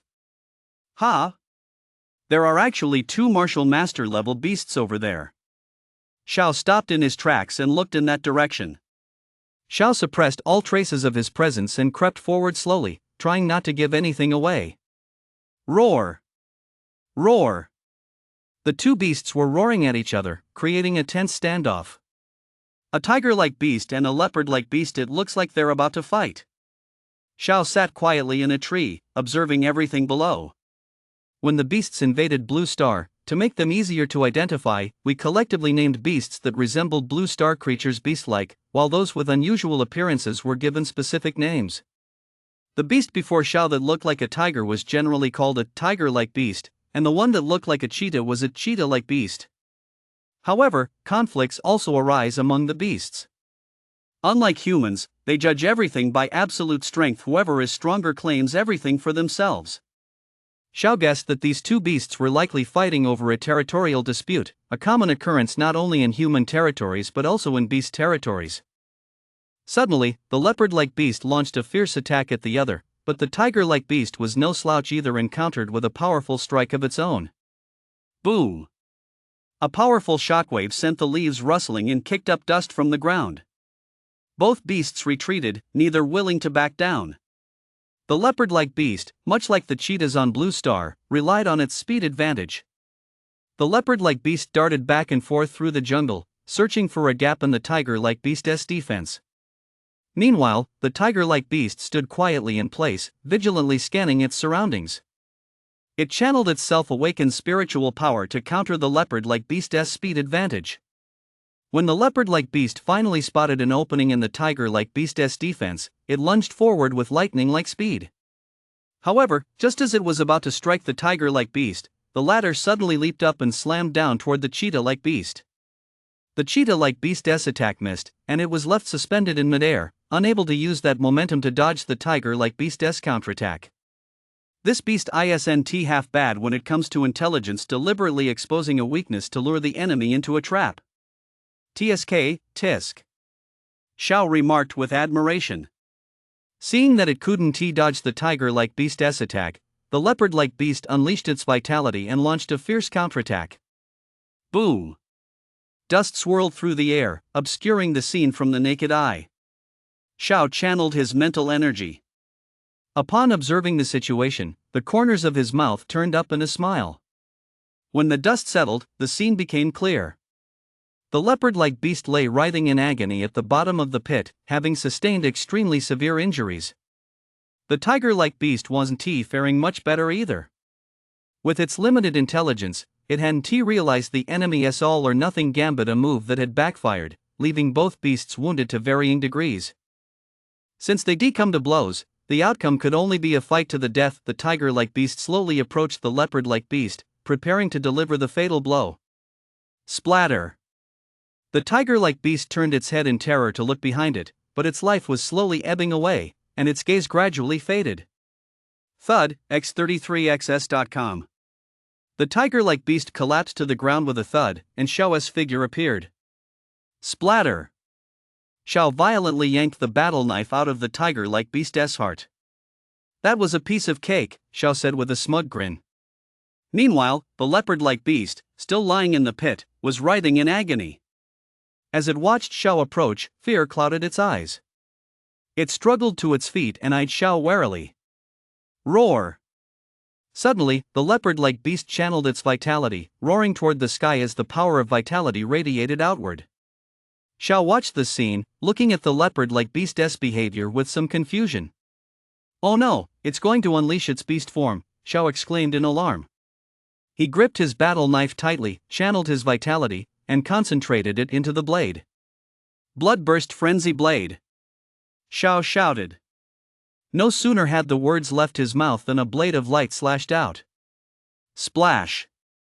With a single stroke, the leopard-like beast's body was cleaved in two. Fu Xiao exhaled.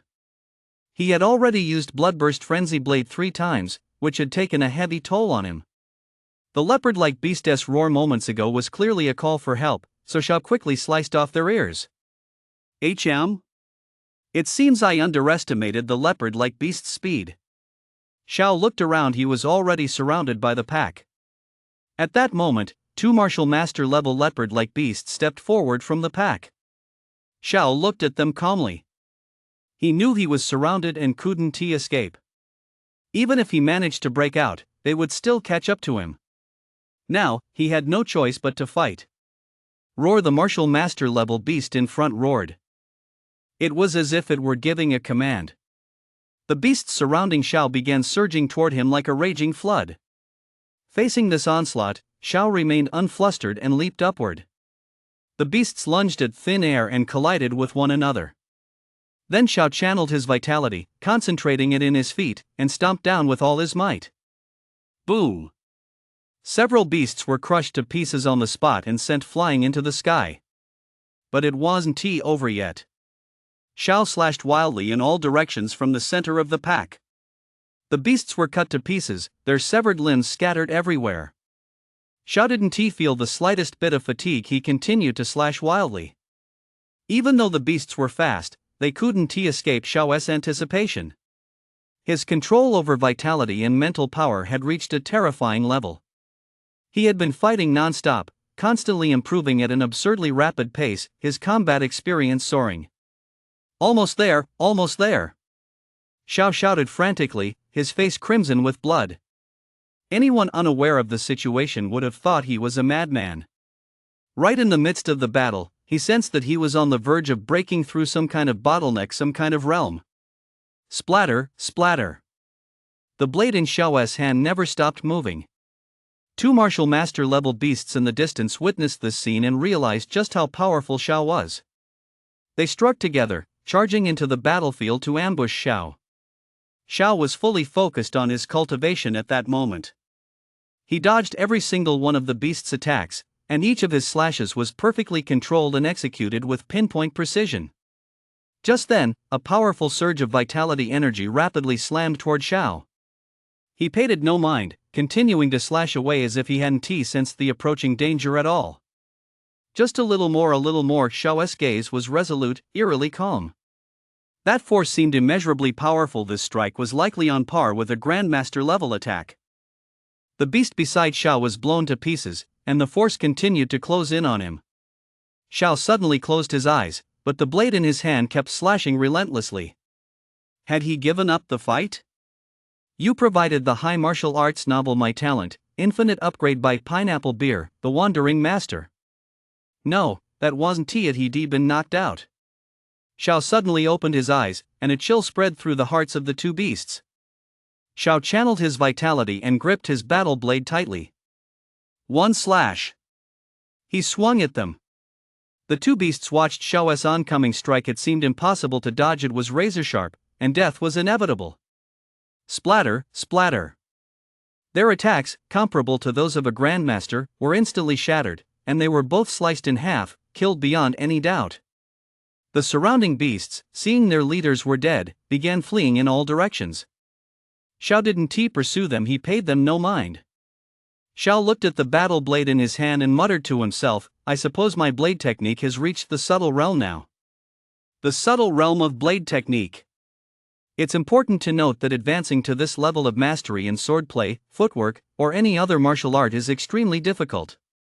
On all of Blue Star, there are almost no practitioners of Shao's age who have reached the subtle level of swordplay. At most, they've reached the proficient level, approaching subtle.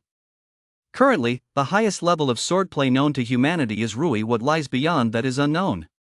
A sword technique at the as you wish level is terrifying. For example, if you're at the martial master level and your opponent is at the grandmaster level, but you possess the as you wish sword technique, you can still fight them or even slay them.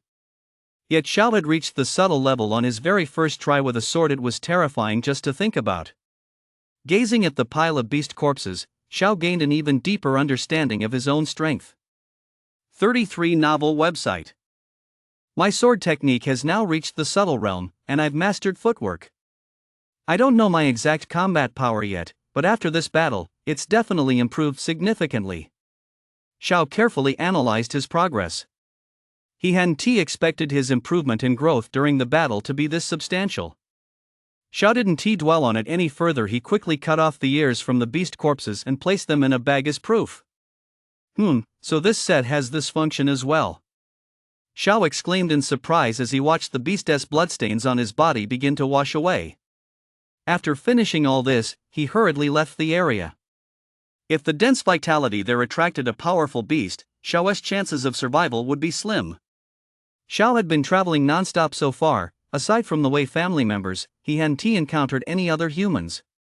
Because this beast-restricted zone was too vast, too dangerous, and held too many unknowns, they would need sufficient strength before daring to venture out. Otherwise, they could meet a violent end here at any moment. Xiao stopped in his tracks and glanced at the map. Ahead lay the territory of beasts even stronger than martial masters. Beasts have a strong sense of territory. They revere their beast leaders and regard the lands surrounding their leaders as sacred. Therefore, the deeper one goes, the more powerful the beasts become. Xiao considered whether to enter. After a moment's thought, he decided against it. After all, his spiritual power was still weak. If a powerful beast targeted him, he'd be killed before his spiritual power even had time to detect the danger. He gripped his battle axe tightly and gazed resolutely into the depths of the beast territory. I'm not strong enough yet, but I'll be back soon, Xiao said with a determined look in his eyes. Then, Xiao left the area and continued his search for martial master level beasts. This time, Xiao was looking for martial master level beasts with combat power reaching 200,000 or 300,000, that is, 3rd and 4th tier martial master level beasts. With his current strength, he should be able to take them on. And so, Xiao weaved through the jungle in search of his target, killing several first-tier martial master beasts along the way, each one taken down with a single strike, without even a chance to fight back. Found them. Oh. Are those people? They're fighting a 4th-tier martial master beast. Xiao looked in that direction. Let us go check it out. Soon, Xiao climbed up a tree and looked down to assess the situation. He saw a fat man in a red outfit charging ahead at the forefront, followed by 2 others in black and blue outfits. I'll distract it. You two take the opportunity to attack its weak points, the fat man in the red outfit shouted. The beast was massive and had a strange appearance, with mushroom-like growths all over its body. It must be a special kind of beast. Xiao looked it up. It was called the poison mushroom beast.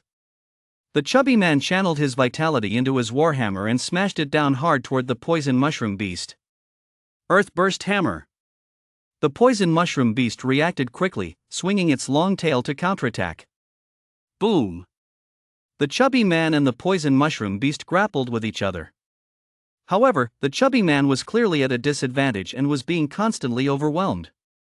Seeing this, the other 2 martial artists held nothing back and unleashed their most powerful attacks. 10 ghost spears. Piercing willow sword. Thud. Thud. Their attacks struck the poison mushroom beast squarely. Yet not a single wound appeared on its body. Xiao could only see them striking at thin air, while the poison mushroom beast continued to watch from a distance. They've been hit by the poison mushroom beast's hallucinogenic poison. The brothers down there are in danger, Xiao said, rubbing his chin. I've heard that this hallucinogenic poison can only be neutralized by someone with extremely strong mental power or by taking a mind-clearing potion. Yet those guys actually dared to charge in without any preparation. They really aren't afraid of dying, Xiao muttered to himself. After speaking, Xiao channeled his vitality and concentrated it into his battle blade. Bloodburst Frenzy Blade. The poison mushroom beast was about to charge forward to finish off the martial artists, but it sensed a dense surge of vitality and a strong sense of danger closing in. However, it didn't have time to dodge. Thwack! Its entire head was severed, its eyes remained wide open, refusing to close in death. A micro-level sword technique combined with the Bloodburst Frenzy Blade, one strike, one kill. Xiao leaped down from the tree, landed on the beast's corpse, and swiftly cut off its ear. By then, the three martial artists had recovered. Seeing this scene, they stared in astonishment at Xiao standing atop the corpse. "Brother, thanks for that earlier. If it weren't for you, the three of us would have met our end." The fat man immediately stepped forward and bowed his hands in gratitude to Xiao. The other two martial artists also nodded in gratitude. Xiao remained wary of them. After all, in this beast-restricted zone, murder, robbery, and assassination were commonplace. So the greatest danger here was often not the beasts, but other people. Seeing that Xiao didn't speak, the heavy-set man immediately caught on. "We're ordinary students at Nanjiang Academy. We came out here mainly to gain some experience, but we never expected the first beast we encountered to be this strong. We almost..." Xiao was very familiar with Nanjiang Academy. It was one of the top institutions among the Dragon Nation as four great martial arts universities, located south of Nanjiang. Xiao had once had the privilege of visiting it. Back when Xiao first arrived here, he had also taken the entrance exam for this university. Unfortunately, his talent was too lacking. Since no one would accept him, Xiao had no choice but to join a martial arts school with no admission requirements. "Don't you know about the hallucinogenic poison of the poison mushroom beast?" Xiao was now beginning to doubt the quality of education at Nanjiang Academy. Even Xiao, a student at a martial arts school, knew this. That's our fault," the fat man scratched his head and laughed awkwardly. The other two martial artists also lowered their heads, looking utterly ashamed. Xiao understood what was going on. He didn't say anything else and prepared to leave. "You provided the high martial arts novel My Talent, Infinite Upgrade by Pineapple Beer, the Wandering Master." "Brother, please wait a moment," the chubby man called out to Xiao. Xiao stopped, wanting to hear what they wanted. "Since you saved us, you're our savior. I'd like to know your name," the chubby man explained. "Oh, I haven't introduced myself yet. My name is Wang Bail." "Those two are Li Rin and Lu Chao," the chubby man continued. Such a young martial master and one so powerful at that, likely at the third or fourth tier, was someone they naturally wanted to get to know. Xiao replied calmly. Upon hearing the name, the chubby guy thought carefully. Xiao, he probably wasn't a senior student, but being so young and so powerful, he should be able to match a senior student. Let us at each other as friends first. Next time I'm in Nanjiang, it's my treat. The fat man patted his chest and said loudly. Xiao didn't refuse. After their earlier conversation, he felt they were trustworthy, so he exchanged contact information with the fat man and his group. Once that was done, Xiao went his separate way. He was now certain of his own strength. With his subtle level sword technique combined with the explosive blood frenzy sword art, he possessed the power to instantly kill a 4th-tier martial master. As for a 5th-tier martial master, Xiao was certain that even if he couldn't kill them instantly, he should at least be able to severely wound them. That meant his current strength was already comparable to that of a high-ranking 5th-tier martial master, though he wouldn't go so far as to say he was on par with a half-step grandmaster. Why not find a 5th-tier beast to practice on? The thought popped into Xiao's mind. Without hesitation, he set out immediately to search for one. This time, he arrived at the banks of a small river and walked along its course. Beasts, like wild animals, like to linger and forage by rivers. Such strategic locations are usually claimed as territories by powerful beasts. Therefore, searching for a 5th-tier beast by the river would be a bit faster for Xiao. During his search, Xiao encountered quite a few beasts, but none could withstand even a casual slash from his blade. Soon, he sensed powerful vitality surging through the river. Xiao gazed at the calm water and confirmed that the beast was in the river and that it must have already sensed his arrival. Generally speaking, beasts do not allow others to trespass into their territory, but that is only when assessing an enemy's strength. If the enemy is exceptionally powerful, they wouldn't dare make a peep. That doesn't make sense. I'm not channeling the origin scripture right now, so I should appear to be an advanced warrior. Why hasn't it come out yet? Xiao stared at the calm water, looking puzzled. Xiao wanted to get to the bottom of this, so he didn't rush to attack the beast. Instead, he leaped down and jumped into the river. As he jumped in, he held his breath, but to his surprise, the set was not only waterproof but also allowed him to breathe freely. Xiao was once again amazed by the set's convenience. The river was quite deep, so Xiao used the sunlight to guide his search underwater. He channeled his spiritual energy, searching for the beast's presence. Soon, he found it. However, Xiao detected no sound from the beast. He only saw a strange, massive bell resembling the great Buddhist temple bells, yet appearing even more mysterious. At that moment, a possibility occurred to Xiao: is it inside this bell? But Xiao couldn't hear a single sound. Xiao wanted to probe it with his spiritual energy, but just as his spiritual energy was about to touch the bell, it was violently repelled by a powerful counterforce. It seemed this bell was no ordinary object. Xiao touched the bell and felt a chill. He channeled his vitality and flicked his finger. Ding!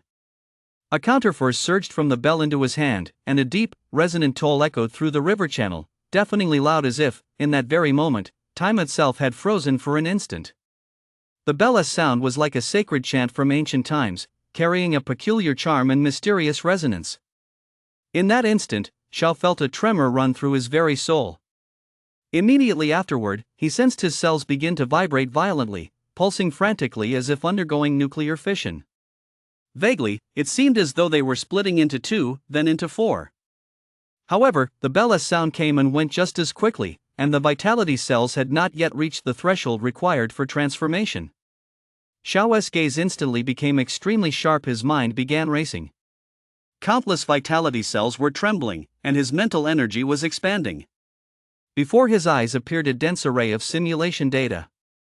In the space of just a few breaths, a set of terrifying data materialized before him. He instantly understood how to use the spell. The vibrational power of the bell contained an unknown energy. That energy constantly washed over Xiao's body, not only strengthening his physical defenses but also dramatically boosting his vitality. The origins of this mysterious bell were shrouded in mystery, but within the data, Xiao was able to uncover its name, the Doomsday Bell. Xiao attempted to see if he could subdue the Doomsday Bell. Xiao's eyes were fixed intently on the world-destroying bell. Countless pieces of data like knowledge churned in his mind, and ancient characters appeared one after another, constantly recombining to form an extremely complex formula. He kept working to decipher this formula. The beginning was fairly simple, but as he progressed, it became increasingly difficult. Just as Xiao was halfway through deciphering it, he suddenly felt a wave of dizziness wash over him, followed immediately by excruciating pain.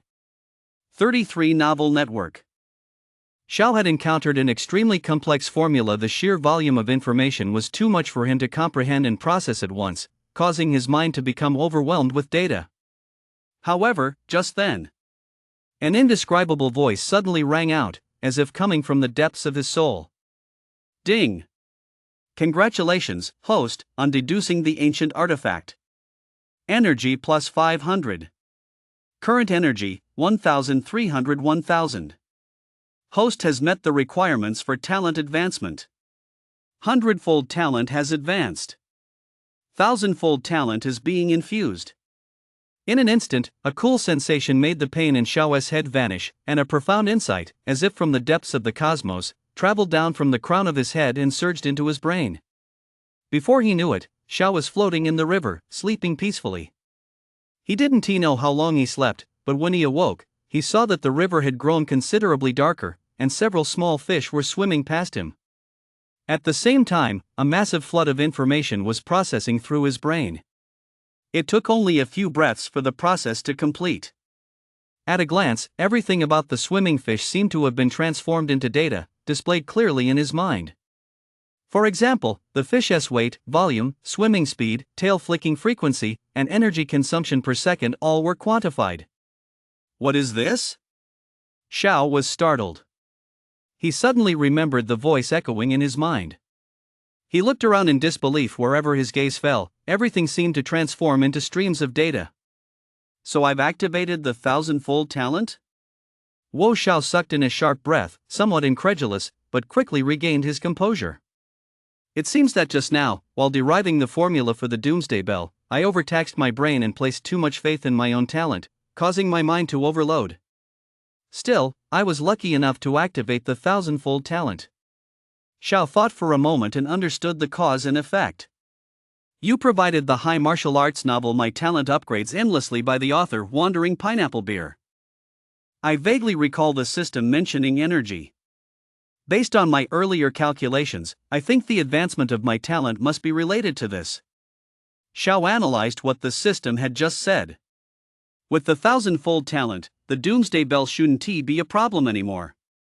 So, I'll use you as a test subject to see how much my ability to calculate and comprehend has improved under the 1,000-fold talent S-boost. Xiao looked at the Doomsday Bell and said confidently. Standing before the Doomsday Bell, Xiao's gaze grew sharp. Just as before, countless data-like formulas churned through his mind, and that extremely complex equation reappeared, fluctuating up and down. Under the power of his extraordinary talent, all manner of ancient characters appeared on the world-destroying bell. Xiao studied them, committing each one deeply to memory as he continuously recombined and analyzed them. Through the insight granted by his 1,000-fold talent, the ancient numerals appearing on the bell were deciphered one by one. Just then, a surge of elation filled Xiao's heart. He had clearly cracked that complex formula. It turned out to be a technique for channeling mental energy. It turned out that to control the Doomsday Bell, one needed to follow a specific path for mental energy flow, otherwise, it would rebound, just as Xiao's mental energy had the last time. One had to connect to its core in an instant to truly control the Doomsday Bell. After deciphering the Doomsday Bell, Xiao also learned more about it. The Doomsday Bell helps strengthen the physical body and accelerates the division of vitality cells. It is classified as a planetary-level weapon. Although he didn't know the specific classification system for weapons, Xiao was certain that this was most likely not a product of Blue Star. It was absolutely impossible for Blue Star to have forged such a supreme treasure at this time, and Blue Star did not have a clear ranking system for weapons. Subconsciously, people generally assumed that the more expensive something was, the better its quality. However, this also confirmed to Xiao the existence of even more powerful extraterrestrial civilizations. Without giving it much thought, Xiao followed the techniques for manipulating spiritual energy, channeled his spiritual energy, and entered the Doomsday Bell. Before long, Xiao had gained control of the Doomsday Bell's core. He carefully sensed it. It was as if a new control panel had appeared in his mind, dedicated solely to controlling the Doomsday Bell. With a mere thought, the Doomsday Bell began to shrink slowly. Xiao held out his palm, and the bell floated into his hand, shrinking to the size of his palm. Only then did Xiao see the beast his mental energy had detected. It turned out the Doomsday Bell had enveloped it.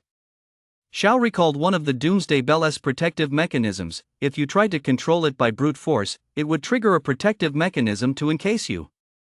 Xiao stepped forward and discovered that the beast was already dead and had been for only a short while. It must have died just a few days ago. The vitality energy Xiao had sensed was emitted by the beast after it had died and been enveloped by the Doomsday Bell. Xiao had been detecting the vitality energy seeping out from it. Looking at the dead beast, Xiao cut off its ear without hesitation and swam toward the riverbank. Upon reaching the shore, the sky was bathed in a beautiful, dusky sunset glow. Xiao looked out at the forest. There must have been plenty of small animals here before, but now the beasts had devoured them all, leaving the place completely barren. The beasts trample our land, treating humans as their blood-soaked prey. However, this wasn't too far from Xiao's own experience. Over the past 7 years, he had heard 2 or 3 times about human cities being invaded by beasts, wiped out, and the deaths of human warriors with the entire city's population devoured as food. Xiao suddenly clenched his fists, his gaze sharp, and silently vowed to slaughter every last beast on Blue Star. Time to head back, Xiao said in a deep voice, gazing at the beautiful evening sky. The beast-restricted zone was extremely dangerous at night. Beasts roamed everywhere and even attacked human defenses, so lingering here was a huge gamble for Xiao. No sooner had he spoken than Xiao used the map to take the shortest route back. Along the way, several beasts attempted to ambush him, but he killed them all in an instant. Xiao's trip outside the city today had been extremely fruitful. First, he killed a large number of beasts, significantly boosting his combat experience and achieving an epiphany with the blood-boiling frenzy blade technique, refining his swordplay to perfection. Second, he obtained the Doomsday Bell. This bag of beasts should net me a hefty profit, Xiao said, looking at the bag brimming with loot with a delighted expression. Who would have thought that Xiao's single trip outside the city would yield such great rewards? For most people, this would be beyond their wildest dreams. Soon, Xiao returned to the human defensive line, those towering city walls once again. Xiao arrived at the exit, inserted his student ID, and the gate scanned him, automatically recognizing his identity. Once the scan was complete, the gate opened. Without hesitation, Xiao quickly walked through. Phew, I'm finally back, Xiao stretched, feeling great. Xiao thought to himself that he'd treat himself to a big pot of braised pork when he got home today. He opened the mechanical case and took off the armor set. Only then did he notice that the set was now in tatters, but the battle knife showed almost nowhere, probably thanks to Xiao's masterful swordsmanship. Xiao looked at the armor set with a helpless expression, wondering what to do and how he would explain this to Jiang Tao. Just then, Xiao suddenly thought of something. He quickly pulled out his phone and started searching. He typed in, "How do I repair a broken armor set?" A flood of results popped up, and Xiao began scrolling through them. Before long, Xiao found the answer. A location appeared on his phone: Nanjiang Weapon Repair Shop. Without hesitation, Xiao walked to the roadside, hailed a taxi, and set off for his destination. Soon, Xiao arrived at the weapon repair shop. At a glance, he saw a hammer emblem engraved on the sign. Xiao walked inside and explained the situation to the staff member. "Sir, please take out your set so I can assess the damage," the staff member said. Upon hearing this, Xiao immediately opened the case, took out the set, and handed it to him. The staff member then began the assessment. "Sir, this is an S-series set. If you'd like to have it repaired, the estimated cost is 100 million alliance coins," the staff member told Xiao. Xiao was instantly taken aback. The S-series? Isn't that an extremely expensive set at the Martial Hall? How could Jiang Tao possibly have one? There are many S-series sets out there, so it was no surprise that Xiao hadn't recognized it. Could it be? Xiao considered a possibility. Jiang Tao must have a remarkable background to be able to afford such a set. Never mind, I'll pass on the repair for now," Xiao said, looking embarrassed. He immediately put the set away and quickly left the scene. Xiao now had many questions. Who exactly was Jiang Tao? What was his background? If he was from a prominent family, why would he come to the martial arts hall? Never mind. "I'll just go turn in my quest first," Xiao shook his head. Then he set off toward the martial arts hall. "You provided the high martial arts novel My Talent, Infinite Upgrade by Pineapple Beer, the Wandering Master." A few minutes later, Xiao returned to the familiar martial arts hall. As Xiao stepped inside and was about to head to the second floor, he was called out by a familiar voice. "Xiao, have you been to the second floor lately?" Xiao turned around to see his former instructor, Wu. "Not bad, but nothing compares to how well you're doing, instructor," Xiao teased. Wu's mouth twitched. "Stop being so cheeky, kid. I didn't come here to banter, let's get down to business." "The master wants to see you." "The master wants to see me? Is it?" Xiao asked, puzzled. For someone as busy as Tingfei, who served as both hallmaster and warden, how could he possibly have the time to seek out a minor figure like Xiao? Xiao was completely baffled. "You'll find out once you get there." "Oh, come on, it's good news," Wu said impatiently, seeing Xiao's confused expression. Upon hearing it was good news, Xiao's interest was immediately piqued. "But I still have to turn in my quest." Xiao held up the large bag for Wu to see. Wu snatched the bag from Xiao and said, "I'll turn it in for you, and I'll transfer the contribution points to you later." Xiao stood there motionless, staring at Wu with a somewhat reluctant expression. Are you afraid I'll steal it from you? What do you take me for? Seeing Xiao's reluctant expression, Wu said with a hint of resentment. Hearing Wu's words, Xiao breathed a sigh of relief. After all, this was his first big payday. Yes, instructor, I'll go right away. After saying this, Xiao prepared to leave, but then scratched his head and asked, by the way, where is the hall master again? At Nanjiang Center, it's the tallest building there. With that, Xiao turned and left. Wu watched his retreating figure and muttered to himself, truly, the disciple has surpassed the master. Sigh. Wu looked at Xiao and channeled his spiritual energy, but to his surprise, he couldn't detect Xiao's vitality level. Once Xiao had walked far enough away, he headed up to the second floor. He arrived at the mission submission desk. A staff member at the front desk spotted Wu and immediately became respectful. Hello, Instructor Wu.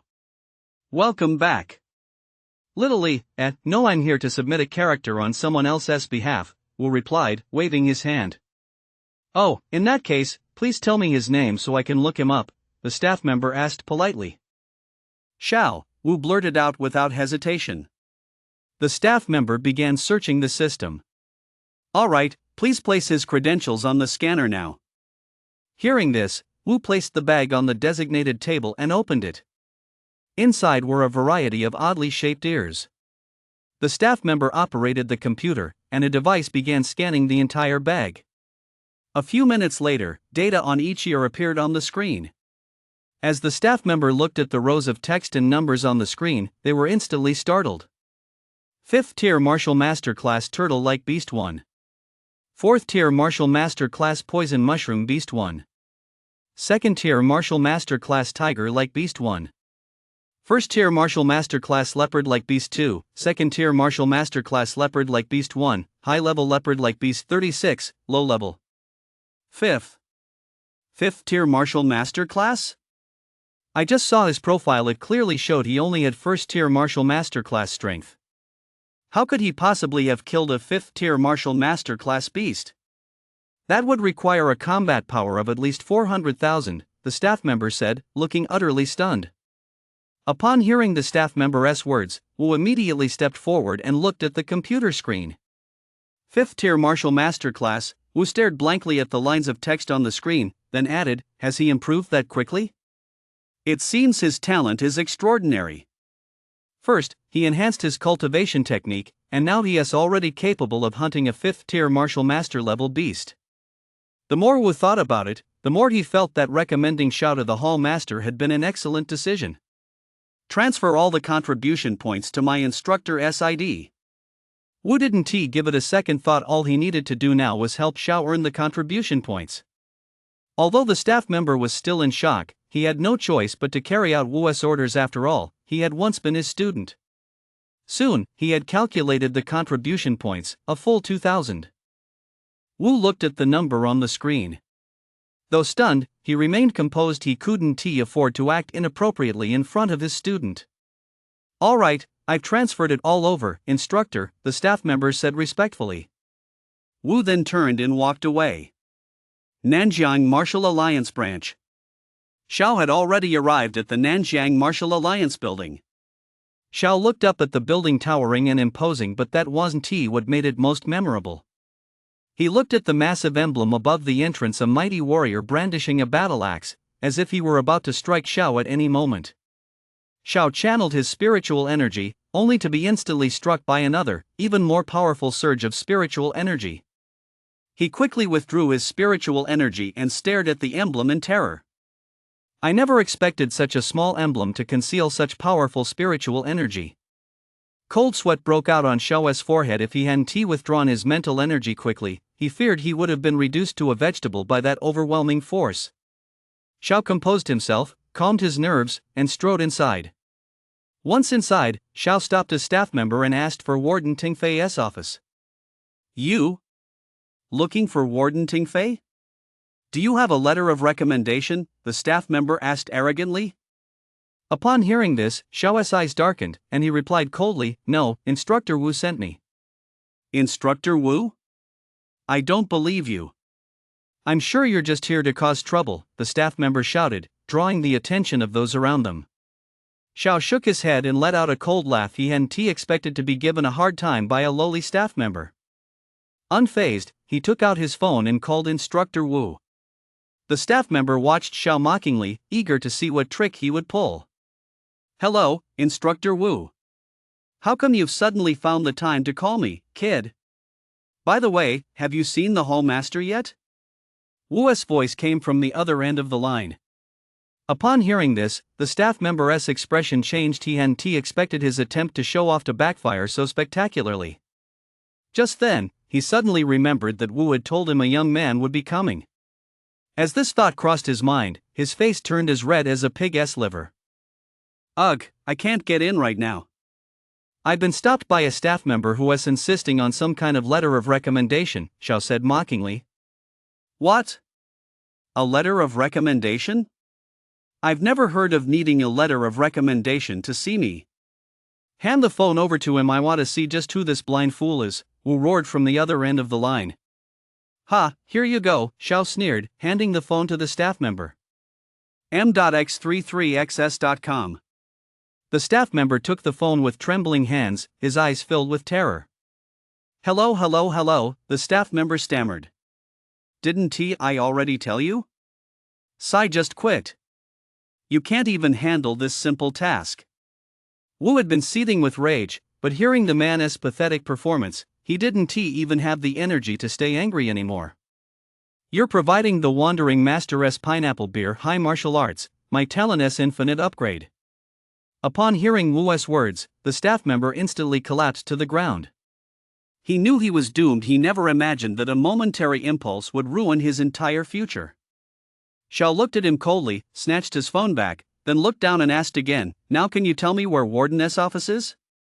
The man's eyes were vacant as he muttered to himself, it's over. Sigh, why bother? Seeing him like this, Xiao let out a sigh. He then set out to find other staff members. But before he even began looking, a staff member approached him on his own initiative. "Hello, sir. I know where the Warden's office is. I'll take you there right away." Xiao nodded slightly in agreement. The other staff members had witnessed the scene earlier. Everyone knew Xiao was not someone to cross, so they became even more deferential. They quickly took the elevator to the floor where Tingfei was located. "Sir, that's the Warden's office over there," the staff member pointed out to Xiao. Xiao nodded in acknowledgement, then said, "All right, you may go." Then, Xiao walked to the door and knocked. "Come in," a deep, authoritative voice called from inside. Xiao slowly opened the door and saw Tingfei sitting upright in his chair, a hint of authority flashing across his brow. He had his head bowed, writing intently without looking up. Seeing that Tingfei hadn't spoken, Xiao said respectfully, "Director, you asked for me." Tingfei didn't look up. He continued writing while speaking in his deep voice, Not bad. You've made quite a bit of progress since you were out last time.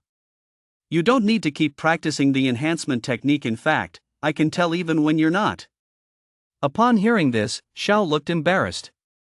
He had intended to practice the enhancement technique to evade Tingfei's detection, but he'd been found out anyway. Indeed, in the presence of a powerful cultivator, everything was laid bare. "Your enhancement technique is quite interesting. Don't worry, I won't steal your treasure," Tingfei said, looking up with a serious yet composed expression. "I called you here because I see potential in you. To have mastered such a complex enhancement technique to perfection and reached such a high level of combat power in such a short time, it's clear you possess extraordinary talent," Tingfei continued. 33 Novel Network. Xiao looked into Tingfei's icy gaze and immediately felt an intangible sense of pressure, but he remained standing where he was, staring straight at Tingfei without flinching. "The head of the hall flatters me," Xiao said with a serious expression. Tingfei glanced at Xiao, then lowered his head and continued writing. "I have a spot for an advanced student at Nanjiang Academy. What do you say? Are you interested?" Tingfei asked. Upon hearing Nanjiang Academy, Xiao's eyes lit up instantly. This was the place he had once dreamed of attending. "Yes, master. I'm very interested," Xiao replied loudly, his eyes shining with enthusiasm. Then he saw Teng Fei tear off the finished piece of paper, which flew toward him. Xiao immediately caught it. This is a letter of recommendation to Nanjiang Martial Arts University. Remember, no matter where you go, you'll always be part of our dojo. As a member of this dojo, hold your head high. If any blind old fool bullies you, don't hesitate to come find me. But once you've grown strong and the dojo needs you, you must return, Teng Fei said solemnly as he stood up. I understand. It's my responsibility, Xiao said with conviction. Xiao felt deeply moved and proud. Hearing Teng Fei's commanding words, he couldn't help but feel a surge of confidence. With Warden watching my back, who would dare touch me? Teng Fei nodded slightly, indicating his satisfaction. Now that I've given you this recommendation letter, I'll issue an announcement at the Martial Arts Hall. When the time comes, Teng Fei paused as if about to say more, then added mysteriously, you'll find out when the time comes. Although Xiao was somewhat puzzled, his heart was already overflowing with joy, and he didn't have time to dwell on it. Teng Fei turned away, gazing down at the bustling traffic and the sounds of laughter and merriment below, his eyes deep and pensive. You may go now. Xiao gazed at that towering figure and walked out in silence. When Teng Fei heard Xiao leave, his eyes darkened. Time is running out. I wonder if you can bring a miracle to our human race. He uttered those meaningful words. By the time Xiao emerged from the Martial Alliance building, it had already grown dark. Time to go home. He immediately hailed a taxi by the roadside. A few minutes later, Xiao returned to the Zhoumin residential complex. The complex was bustling with people, mostly residents who had come out for an evening stroll after dinner. Upon seeing Xiao, they all greeted him one by one. Xiao was very polite, responding to each greeting as he always did. Then Xiao spotted a familiar figure in the crowd. Xiao's lips curled into a smile as he walked over with a playful stride. The man had been about to head to the community's exercise area when he suddenly felt a pair of eyes on him. He turned his head, recognized the figure, and was instantly horrified. Memories of the day of the advanced warrior test flooded back. That's right, the figure Xiao saw was Li Wei. He now looked a complete mess. Ever since that day, he'd been mocked by the people at his martial arts school, and his girlfriend had broken up with him without a second thought, leaving no room for reconciliation. Recalling all that humiliation, he gritted his teeth, clenched his fists, and glared fiercely at Xiao as he approached. You've got a good eye, but it's useless, Xiao said mockingly. Loser. Just you wait, one day I'll defeat you, Li Wei said through gritted teeth. I wonder who the real loser is, someone who can't even take a single punch from me. Xiao channeled vitality into his fist. Seeing this, Li Wei's expression remained unchanged, but his feet unconsciously took a few steps back. Seeing this, Xiao's smile grew even wider. Li Wei instantly felt humiliated, and the rage within him flared even more. His face was contorted with fury. He clenched his fists so tightly that his fingernails dug into his flesh, making him look utterly ferocious. I won. Wait for you.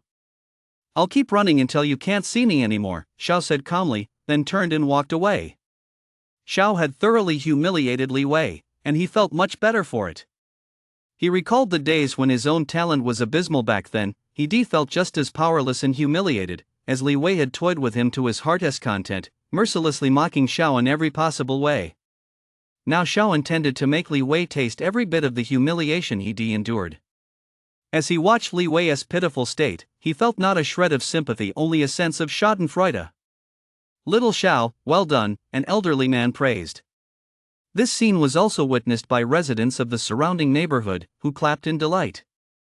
Li Wei was narrow-minded and mean-spirited. No one in the neighborhood liked him. Moreover, as bystanders, they were well aware of the humiliations Xiao had endured in the past. Now that Xiao had turned the tables on Li Wei, they applauded wholeheartedly. You provided the high martial arts novel My Talent, Infinite Upgrade by Pineapple Beer, the Wandering Master. After this little interlude, Xiao returned to his apartment. He was in a great mood now and couldn't wait to take 10 gene of beast flesh and blood out of the fridge and put it in a large pot to simmer. Once he finished all that, Xiao went back to his room and sat on the bed. He took the doomsday bell out of his pocket. It was now no bigger than the palm of his hand and looked very compact. Xiao channeled his spiritual energy to control the doomsday bell, and it slowly began to grow. He guided it until it was as tall as he was. This time, Xiao could see the bell in its entirety. Earlier, in the river, the light had been insufficient, and his spiritual energy hadn't been able to detect it, but now he could finally see its full form. It was entirely black, covered with all sorts of bizarre patterns and strangely shaped creatures, lending it an air of mystery. Xiao muttered to himself, "Let me see just how much you can boost my power." The moment his words fell, Xiao channeled his vitality, causing it to boil and surge throughout his body. Ha! His fist shot forward in an instant, unleashing tremendous power. The moment his fist collided with the world-destroying bell, the vitality within Xiao's body was instantly torn apart. A terrifying, invisible shockwave of recoil swept over him like a tidal wave, starting from his arm and spreading rapidly, entering his blood vessels through his pores, then penetrating his internal organs. In just an instant, countless cells were completely shattered by this recoil force. Large amounts of black impurities were extracted from the cells, gradually gathering together to form tiny black impurity spheres that rolled out through his pores. Xiao channeled his spiritual energy to sense what was happening. He was somewhat surprised. With just a single strike, countless impurities had been extracted from his body, causing his vitality concentration to surge abruptly and his combat power to skyrocket. Xiao's eyes shone with a golden light, and his blood boiled with excitement. His fist slammed into the world-destroying bell once more. This time, he didn't T-strike with just one hand. Instead, he unleashed a barrage with both fists, pushing the origin scripture to its absolute limit and amplifying its power 20-fold. His fist sliced through the air with a thunderous roar, like the bellow of a dragon. Each punch was incredibly fast to the naked eye, only the afterimages of Xiao's fists were visible as they pelted the doomsday bell like a dense downpour of rain. Boom! Boom! Boom! The bell's toll echoed long and low, humming incessantly as it sent out ring after ring of invisible shockwaves like ripples spreading wildly across water. Tiny particles in the air were shattered into dust, swirling upward to form a small tornado that swirled around Xiao. His clothes were torn to shreds by the particles and eventually pulverized, while his hair fluttered in the wind. In the blink of an eye, Xiao was bare-chested, and one could clearly see his pores dilating as countless black particles poured out in dense streams so numerous that they tore his pores apart. Yet beneath his torn skin, a crystal-like luster began to slowly emerge, radiating a golden glow. Just as Xiao struck the doomsday bell, he activated the invincible Vajrabhati technique. Combined with the tempering effect of the doomsday bell, this greatly accelerated the technique's progression. His golden body became even more solid, and his defenses increased significantly. As Xiao continued to strike the doomsday bell, he sensed something astonishing. The bell's recoil actually grew stronger as his own power increased. His entire body radiated a golden glow, illuminating the pitch-black room. And so, Xiao continued to strike the doomsday bell without pause, while his combat power kept growing. For a quarter of an hour, the bell's chimes rang out continuously, melodious and lingering. Just then, Xiao suddenly stopped striking the bell. Ugh! Xiao clutched his head, his face contorting in pain. He suddenly felt a searing, tearing pain in his mind, as if his entire skull were about to split open. Gasping for breath in agony, Xiao's vision began to blur. As darkness engulfed his eyes, he collapsed onto the bed, motionless. The lingering echoes of the bell's chimes slowly faded away until there was utter silence. A few hours later, Xiao suddenly opened his eyes, his pupils dilated with sheer terror. So using the doomsday bell is related to mental energy. Just now, I overused it, causing my mental energy to deplete. Xiao's face was etched with relief mixed with fear. Xiao calmed his frightened heart. It seems my mental energy is still quite weak. I can't use the doomsday bell for too long, or I won't be so lucky next time. Just then, a foul, metallic stench suddenly filled his nostrils. Xiao looked around and saw a pool of black liquid, a sight he'd grown accustomed to. However, what concerned him wasn't that it was his own body. It had become crystal clear, as white as jade, and shimmering with a golden luster, as if it were a priceless jewel. He took a small knife from the drawer and gently drew a line across his arm. Ding!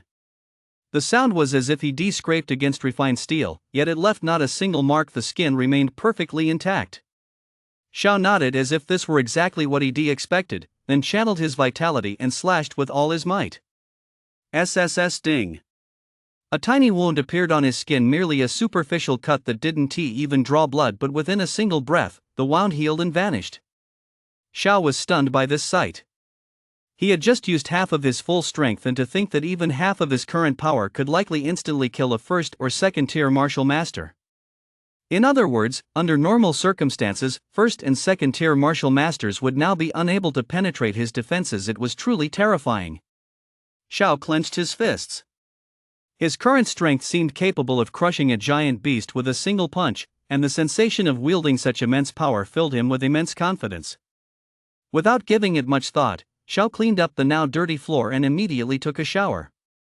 When Xiao emerged from the shower, the large pot of stewed beast flesh had just finished simmering, perfect for replenishing the vitality he'd just expended. Xiao immediately began devouring the meal. The beast's flesh transformed into pure vitality, constantly replenishing his own reserves. In just a few minutes, the entire pot of beast flesh was completely devoured. After finishing, Xiao sat calmly at the dining table, deep in thought. My mental power is still very weak. They say the hallmark of becoming a grandmaster is reaching a combat power of 500,000, and having mental power that has reached the realm of condensing mist into droplets, Xiao muttered to himself. Without dwelling on it, Xiao immediately put his thoughts into action. He suddenly closed his eyes and swiftly visualized the snow-capped mountains. Ha! Why is my visualization of the snow-capped mountains getting faster?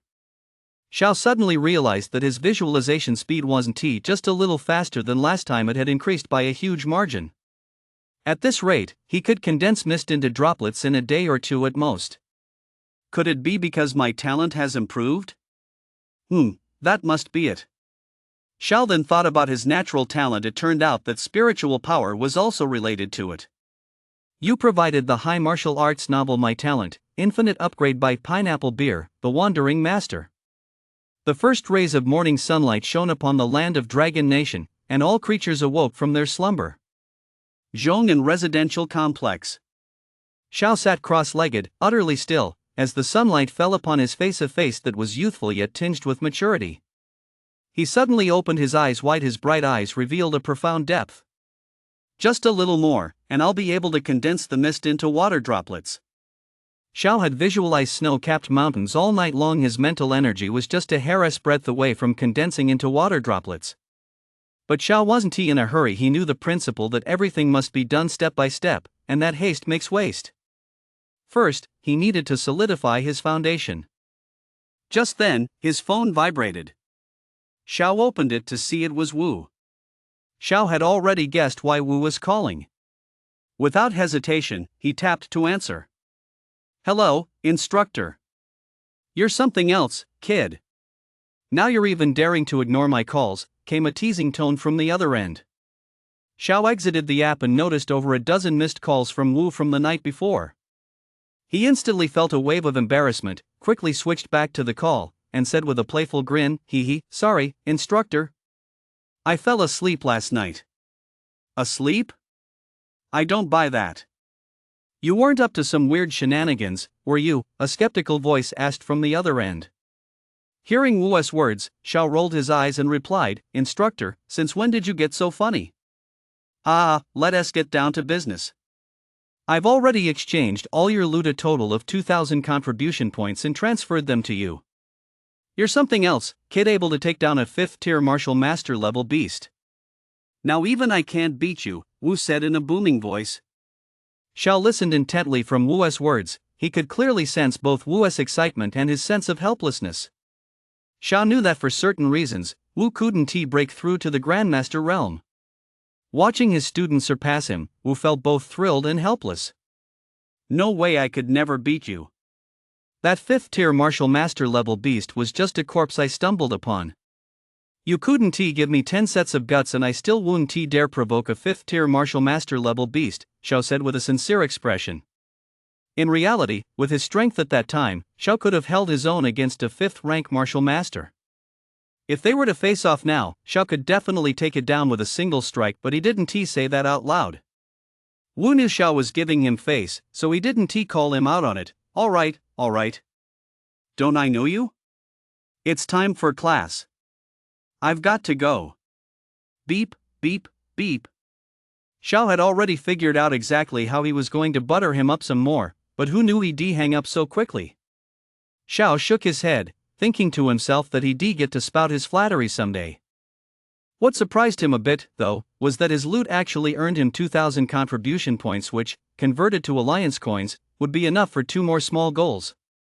A sense of wealth welled up inside Xiao. He marveled to himself that he was now a minor tycoon. Back before he'd traveled through time, he'd never had a chance like this. Now that he finally had it, he was certainly going to enjoy himself to the fullest. Oh, right. I remember the martial arts hall lets you exchange contribution points for battle blades and sets. I'll return this to Jiang Tao while I'm at it, Xiao said, holding up the mechanical box. Jiang Tao was usually around at this time. He'd just had his severed hand reattached a few days ago, so naturally he needed to train hard to make up for the time he'd lost. No sooner had he finished speaking than Xiao bolted out the door, heading for the martial arts hall. Before long, Xiao arrived on the 2nd floor of the martial arts hall. He searched everywhere for Jiang Tao, asking a few people along the way. Soon, Xiao found Jiang Tao. Sure enough, Jiang Tao was training in the gravity chamber. Xiao didn't disturb him but watched quietly. He saw Jiang Tao straining to withstand the overwhelming gravity. A faint look of pain flashed across his face. But he didn't give up. Instead, he gritted his teeth and persevered. Xiao channeled his spiritual energy to observe everything inside, and he immediately understood what was happening.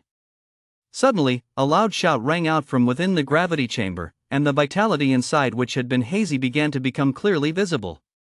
A surge of vitality power equivalent to that of a 3rd-tier martial master emanated from the chamber.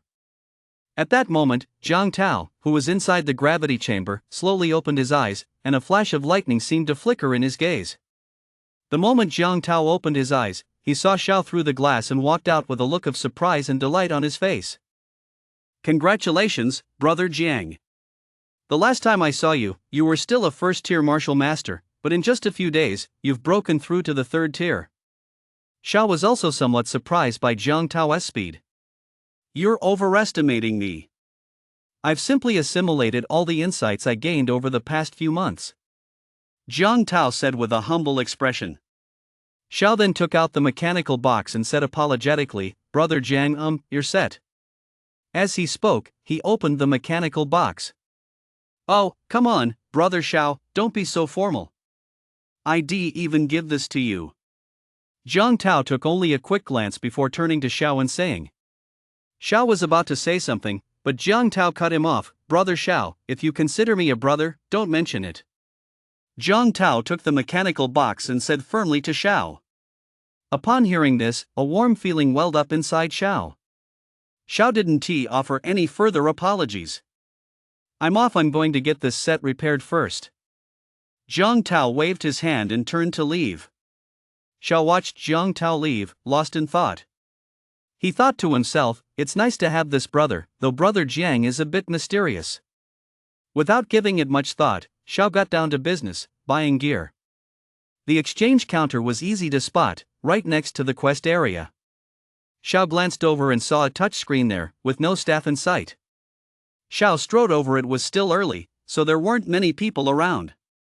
He took his student ID out of his pocket and inserted it into the card slot. Beep. The screen suddenly lit up. A dazzling array of items appeared on the screen, including martial arts techniques, weapons, and gear sets.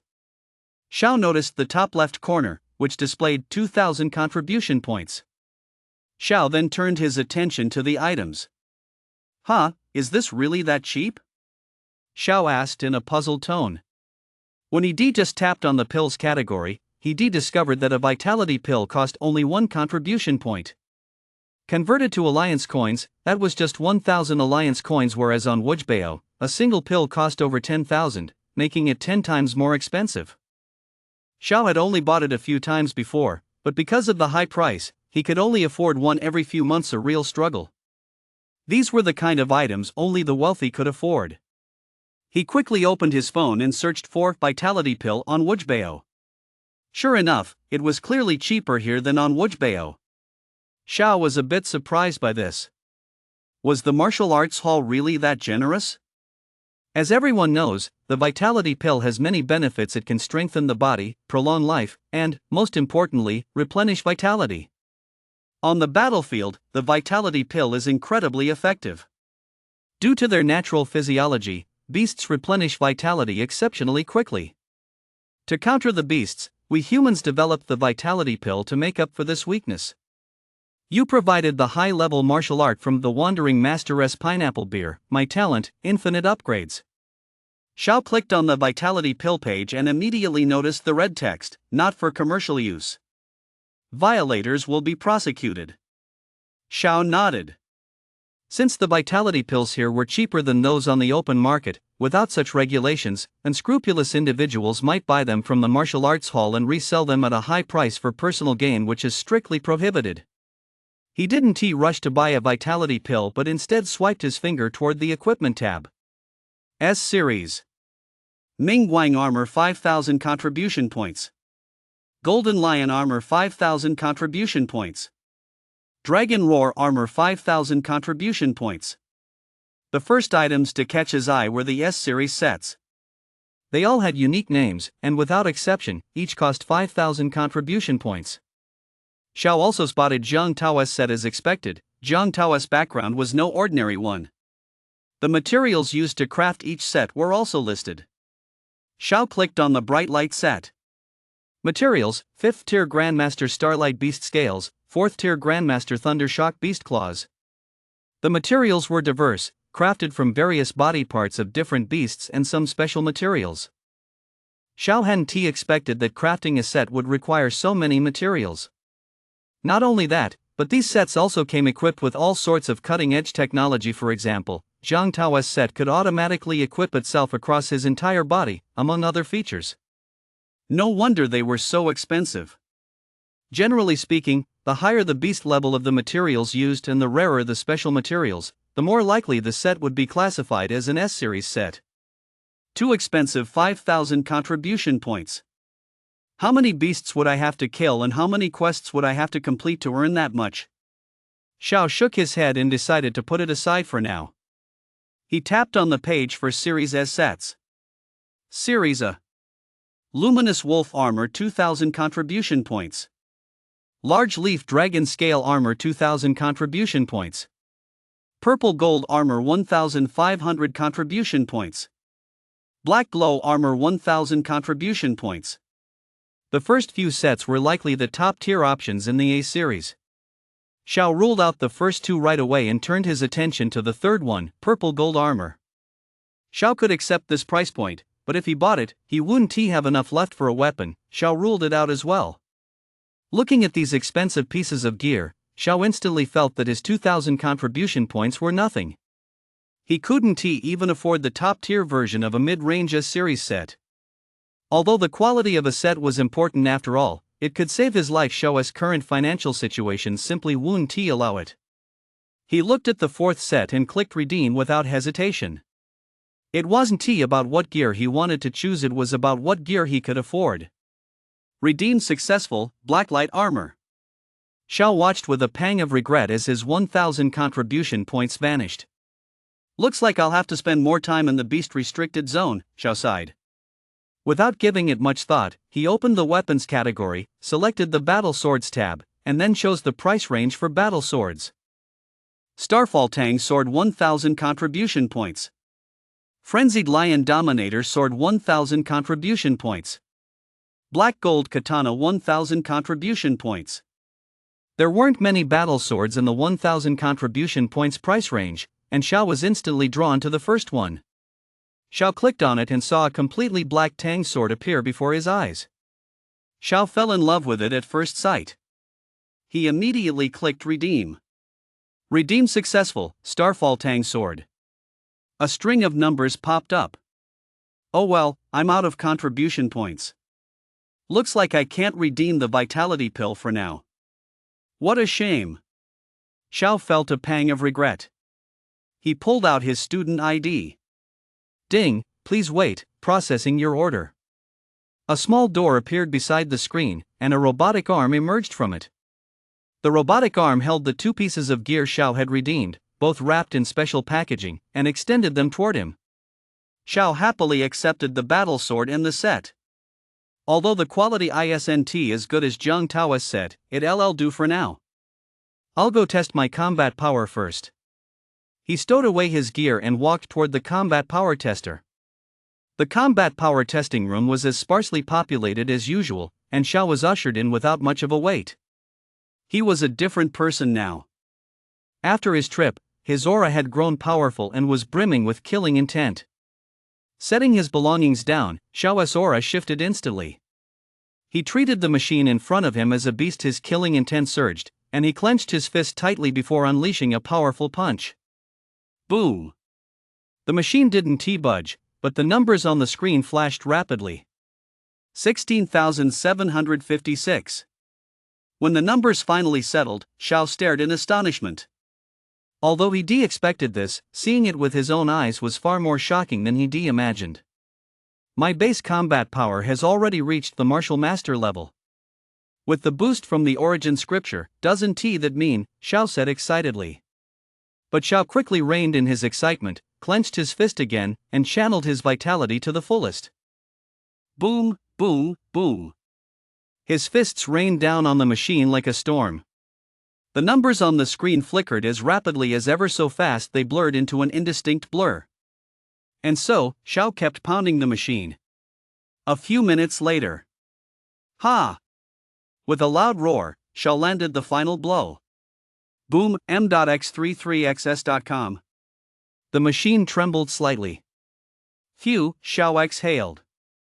Xiao plopped down onto the ground. He just expended too much energy and needed to recover first. Channeling his spiritual energy, Xiao closed his eyes and began to subtly sense energy particles. He carefully sensed them, drawing the energy particles into his body bit by bit, but his spiritual energy was also being drained at a frantic rate. At the same time, the numbers flashing on the screen finally came to a halt. A few minutes later, Xiao opened his eyes and looked up at the screen. 332,547. 330,000 combat power 4th tier martial master level. He was only 70,000 short of reaching the 5th tier martial master level. Not bad. I'm one step closer to Grandmaster, Xiao said with satisfaction. The leap from martial master to Grandmaster is a qualitative transformation. At the Grandmaster level, even 10 5th tier martial masters couldn't defeat a single 1st tier Grandmaster, which gives you an idea of just how powerful a Grandmaster is. If I combined my current strength with the subtle level sword technique, could I go head to head with a Grandmaster? The question suddenly popped into Xiao's mind. He shook his head. Thinking about this now was still a bit unrealistic. After all, if they actually faced off, it was anyone's guess his opponent might just wipe him out in an instant. With my current strength, even if I can't beat a Grandmaster, I'm unbeatable against anyone below the 5th tier martial master level. Xiao said with a confident expression. I just had some insights I should be able to perfect the second layer of the origin scripture, Xiao mused, resting his chin in his hand. But he won in a hurry. Now that his talent had advanced another step, he could work on these things slowly once he got home. He stepped out of the testing room and headed toward the gravity chamber. He still had 10 minutes of free time left today. As always, Xiao entered the gravity chamber to train, gradually increasing the gravity from low to high. 10 minutes later, Xiao stretched his body and stepped out of the gravity chamber. Although it wasn't immediately apparent, Xiao's strength had improved once again. Oh right, I still need to visit that butcher today. Xiao suddenly remembered he still had this task to complete. He checked the time and set off for the meat market. You provided high martial arts, my talent's infinite upgrade by Pineapple Beer, the Wandering Master. The meat market. Xiao arrived at the familiar shop, which was already open. The owner still had a full face of stubble and, as always, was sound asleep, sprawled out in his chair. Last time, I forgot to ask your name, Senior. May I ask your surname? Xiao said to the owner. The owner must have already known of Xiao's arrival. As a powerful figure like this, he could sense every move Xiao made in his presence. The owner didn't open his eyes but simply uttered one word in a matter-of-fact tone, Gene. Gene? Xiao had never heard of him, but since he hadn't yet reached that level of strength, it was only natural that he wouldn't recognize figures in the circle of the powerful. You truly possess extraordinary talent. You've mastered the snow mountain contemplation method in just a few days. Judging by your appearance, you should be close to condensing mist into droplets by now, and your strength has improved considerably, Gene said, opening his eyes and looking at Xiao. Although Xiao had been hiding his true strength, Gene had still seen right through him. Xiao wanted to say he hadn't actually mastered it in a few days, he'd done it in just a few hours, but he kept it to himself. After all, one shouldn't speak recklessly. Just a stroke of luck. Compared to you, senior, I'm nothing, Xiao grinned, buttering him up. Gene's mouth twitched slightly as he looked at Xiao with an exasperated expression, as if to say, if that's luck, then what does that make all my hard work training you? Gene didn't linger on Xiao's smug, provoking expression. Instead, he turned around and said as he walked, follow me. Let us go inside to talk. 33 novel website. Soon, Xiao followed Gene into the familiar little house, which was still just as humble as ever. Is this what they called the inscription on a humble abode? Xiao found a spot to sit down, while Gene walked into a small inner room. Before long, Gene emerged from the inner room, holding a thick book in his hand. This is an enhancement cultivation technique I collected from the ruins. Xiao looked at the yellowed book to his surprise. It was a cultivation technique from the ruins, just like his own ninefold strike. Gene handed the book to Xiao. Xiao took it, his gaze fixed on the cover. 9 resonant back-penetrating fist. Xiao opened the book and read it carefully. He flipped through the pages one by one, not wanting to miss a single detail. Gene watched Xiao quietly, wanting to see how he was doing it. But he was disappointed, because he couldn't tell that Xiao was doing anything out of the ordinary. He was simply flipping through the pages, just like he would when reading normally. He thought to himself that it took him ages to understand even a single page, and even then, he didn't fully grasp it. Indeed, even when channeling vitality, he didn't feel that kind of effect. Several tens of minutes later, Xiao slowly closed the book on the last page. His gaze was piercing, his eyes deep as he looked straight ahead, as if seeing right through everything. All right, Xiao paused for a long moment before uttering those two words. All right? You're not joking? Gene's eyes widened as he stared at Xiao in shock. Then he saw Xiao nod firmly. He took a deep breath, unable to believe it. After all, his own talent was considered quite good even among the human race. Although it had taken him a while to reach this point, it was still impressive. He looked at Xiao as if he were a monster. It seemed he had somewhat underestimated Xiao's talent. This was far more than just exceptional talent. There was probably. He had even considered asking Xiao to repeat the explanation if he didn't understand, but now he grasped it immediately upon hearing it. Was this his own natural talent? No, it was because Xiao explained it so thoroughly. If someone wants to explain a difficult concept to others, they must understand it thoroughly. In other words, Xiao had grasped the entire cultivation manual completely after reading it for just a few tens of minutes. Such talent was truly terrifying. Gene reflected on himself. It took him half a day to grasp even the surface of that manual. He couldn't help but marvel, was this the true terror of a peerless prodigy? But then he shifted his perspective. With a figure like this around, how could the human race fail to flourish? He felt as though he were witnessing a great power of the human race rising to prominence. Xiao sensed a searing gaze. Gene's stare made his skin crawl, as if Gene were about to devour him whole. Gene realized his behavior was inappropriate and immediately averted his eyes, listening intently once more. After a few minutes, Gene interrupted Xiao. He felt he had reached his limit and couldn't take it any more. After all, his natural talent was limited, and he needed time to process it all. Still, he had gained a great deal. Since he'd already grasped the basics on his own, he was now simply clarifying the points he hadn't understood before, so he benefited immensely. That's enough for today. I need to let it sink in, Gene explained to Xiao. With that, he crossed his legs, closed his eyes, and began to absorb the concepts Xiao had just explained. Xiao understood. After all, not everyone possessed a prodigious talent like his own. He didn't rush to leave either after all, he hadn't been told to go yet.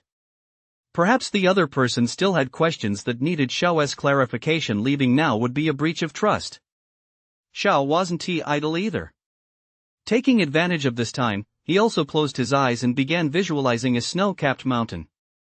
His mental power hadn't yet reached his ideal state, so his primary focus right now was on enhancing it.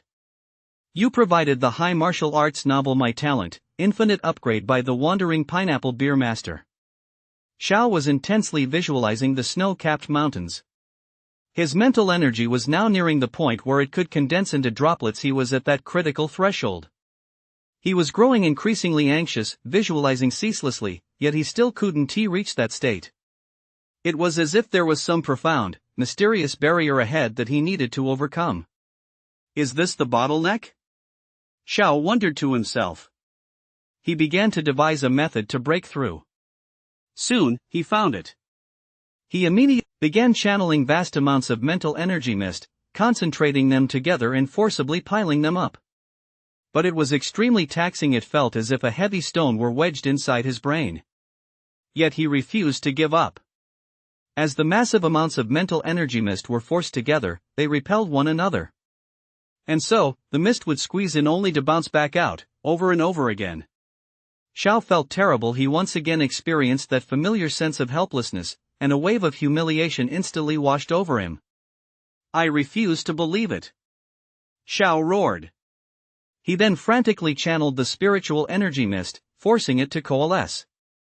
A massive amount of spiritual energy mist surged toward a single point, quickly forming a cluster, but the cluster began to shake unsteadily, as if it were about to explode at any moment. At that moment, Xiao suddenly felt a splitting headache. His consciousness was on the verge of fading, and numerous blue veins bulged across his entire head, as if blue worms were burrowing their way into his brain. Xiao struggled painfully to control the mist. He hadn't given up yet. He was holding on by sheer willpower. However, it had become impossible to control. His consciousness began to fade gradually.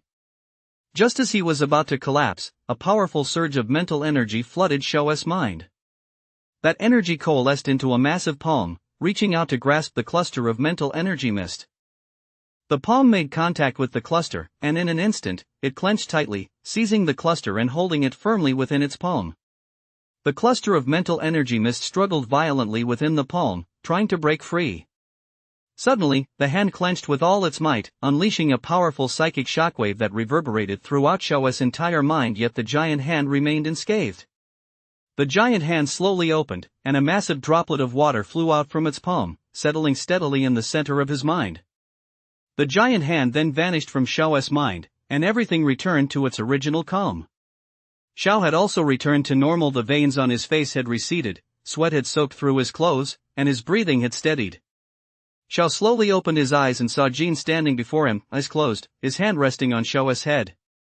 At that moment, Jin opened his eyes as well, a fleeting look of depth flashing in his gaze, and he removed his hand. Do you know how dangerous that was just now? Jin spoke, looking at Xiao with a serious expression. Xiao was a bit bewildered. Why was breaking through to the condensing mist into drops realm so difficult and so dangerous?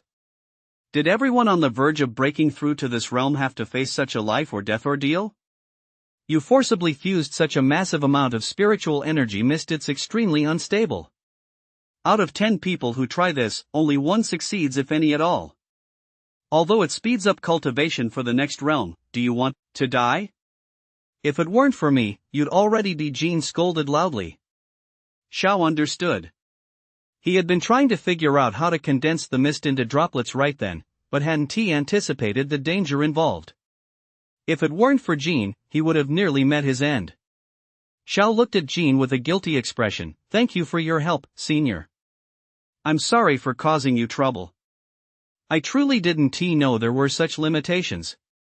If I'd known, I wouldn't have dared to do it even if you'd given me 10 times the courage. Seeing that Xiao clearly hadn't known, Jin still spoke up. You can't rush the cultivation of spiritual energy. Although you have astonishing talent. Back in his room, Xiao took out the gear he'd exchanged for and opened it. Xiao looked at the set. It was entirely black, its surface glowing with a faint black light, giving it an exceptionally sinister appearance. He couldn't wait to put on the black light armor. Unlike Zhang Tao's set, which could equip itself automatically, this one was very easy for Xiao to put on. In no time, the set was on his body, adhering to his skin and gradually adjusting to its optimal form. Xiao carefully sensed the effects just like other sets. This one also reduced the dissipation of vitality. He jumped around the room, stretching his body. Wearing this set felt as if it were a part of him. There wasn't the slightest discomfort. He walked over to the full-length mirror and looked at himself in the set. He resembled a warrior in a mech suit, looking incredibly cool. Xiao nodded with satisfaction. Although it wasn't as top tier as Zhang Tao's set, Xiao was generally quite satisfied with it. Xiao picked up his battle blade, the Starfall Tang sword, also black. Now, with his black set and black battle blade, he was clad entirely in black. With his own set and battle blade in hand, he planned to set out tomorrow and head back to the beast-restricted zone once more. Before that, however, Xiao would first perfect the second layer of the origin scripture. You provided the high martial arts novel My Talent, Infinite Upgrade by the great author Wandering Pineapple Beer. Xiao suddenly recalled what Jean had said. He mentioned that forcibly fusing massive amounts of spiritual energy, if successful, would accelerate the next stage of cultivation. Without hesitation, Xiao decisively channeled his spiritual energy. Sure enough, his spiritual energy was now much stronger than before. He sensed the enormous water droplet in his mind. The next stage of his spiritual energy cultivation involved condensing the mist into a water droplet, and then condensing the droplet into a puddle. This massive water droplet certainly saved him a lot of effort, and his spiritual energy was far more powerful than that of the average practitioner at the condensing mist into drops realm. Xiao had heard from Jean that one shouldn't condense large amounts of spiritual energy mist before reaching the condensing mist into drops realm, but once there, Xiao could hardly hide his inner excitement compared to his former self. He was clearly a completely different person now. Just then, the sun rose above the horizon, casting its light on Xiao's fair face. A confident smile spread across his features, as if the sunlight itself were cheering him on. We're setting out today for the beast-restricted zone, Xiao said excitedly, clenching his fists. After making some quick preparations, he burst out the door and headed for his destination. The Wei family residence. In the grand hall, there were only two figures, one tall, one short. Wei Long and Bo Wei Long had his eyes closed, one hand resting on his forehead. He seemed to be resting, yet also deep in thought. Bo, having fully recovered and returned from the hospital, looked at the closed-eyed Wei Long and said impatiently, "Father, can't we just sneak over and kill him? Do we really have to wait for him to leave the city?" As Bo spoke, Wei Long seemed to think of something. He made up a casual excuse: "It's hard to operate freely within the city. The Martial Alliance would discover us too quickly, and with Nanjiang teeming with powerful fighters, we certainly can't make a move there." Report. A sudden voice disrupted the silence. Wei Long, sitting on the sofa, snapped his eyes open, a flash of golden light gleaming in his gaze. "Speak," a gruff voice came from Wei Long's mouth. "The target has appeared and is heading toward Nanjiang's western defense line. He is expected to leave the city," his subordinate's voice rang out again. Wei Long's massive frame sprang to his feet, his gaze sharp and fierce. Upon hearing this, Bo's lips curled into a sinister smile. "Excellent. Just what I was hoping for. Even the heavens are on our side, ha. Good. I hadn't realized this bastard was this powerful before. I was too careless. Now I'll take care of this personally. He dared to offend me, so I'll make him wish he were dead." Wei Long's eyes flashed with ferocity, as if he could already see Xiao under his foot, being humiliated to his heart's content. www.x33xs.com. Gather 2 5th-rank martial masters. We're leaving right now. I want to crush this insect as soon as possible. Wei Long ordered his subordinate. "Father, I'm coming too," Bo stepped in front of them. "What are you going there for?" Wei Long snapped. "I'm going to pay him back for every humiliation I've suffered," Bo said venomously. Wei Long looked at Bo's determined gaze and said nothing more. Western defenses of Nanjiang. Xiao, having donned the outfit he prepared, cooperated smoothly with the soldiers' inspection. Soon, Xiao made it out of the city without incident. Xiao took in the familiar scene, a desolate landscape. He set off along the same path as before, heading toward the beast-restricted zone. Xiao released a powerful surge of vitality, deterring nearby beasts from approaching, which saved him a great deal of time. What he didn't know, however, was that the moment he left, Wei Long set out with his men, following the direction Xiao had taken. Someone is approaching me, Xiao said, suddenly turning around. He sensed several powerful streams of vitality rapidly closing in on him, as if to warn him. Drawing on his previous experience, Xiao remained highly vigilant this time. He already suspected they were members of the Wei family and dared not let his guard down. After all, he was in the middle of the wilderness. Soon, Xiao spotted 4 figures. The leader was tall and burly, his broad shoulders and sturdy build made even more imposing by the suit he wore. The 3 behind him were unremarkable, also dressed in suits. They strode toward Xiao with an aggressive air, their eyes brimming with disdain. Xiao sensed a familiar presence. It was Bo, which further confirmed that they had come for him. "You're Xiao?" asked Wei Long, the leader, in a rough voice that betrayed both authority and contempt. "So what if I am?" Xiao didn't back down, replying with neither humility nor arrogance. "Ha ha, Xiao, you never thought this day would come, did you? I'll tell you straight, this is my father, a grandmaster-level powerhouse. He could crush you like an ant. I'm going to repay the humiliation you've inflicted on me tenfold." Before Wei Long could speak, Bo, standing beside him, said to Xiao with a smug expression. Xiao shot Bo a cold glance and said icily, "Bo, you remember what I said, don't you? This time, you're as good as dead." Upon hearing Xiao's harsh words, Bo instantly cowered behind Wei Long, as if terrified of Xiao, and stammered, Xiao, you don't even think about scaring me, my dad is right here." Wei Long couldn't bear to watch the spineless Bo any longer. Instead, he turned to his 2 henchmen behind him and said, "You 2, maim him for me. Remember, I only want him alive." "Yes, sir," the 2 men replied in unison. "You provided the high martial arts novel My Talent, Infinite Upgrade by Dashin Lulang's Pineapple Beer." No sooner had the words left his mouth than the 2 henchmen sprang into action. Striding forward at a rapid pace, they formed a pincer movement and charged toward Xiao. Seeing this, Xiao didn't move. He didn't draw the battle knife from his waist but stood his ground, observing the 2 men rushing toward him. Soon, the 2 closed in on Xiao.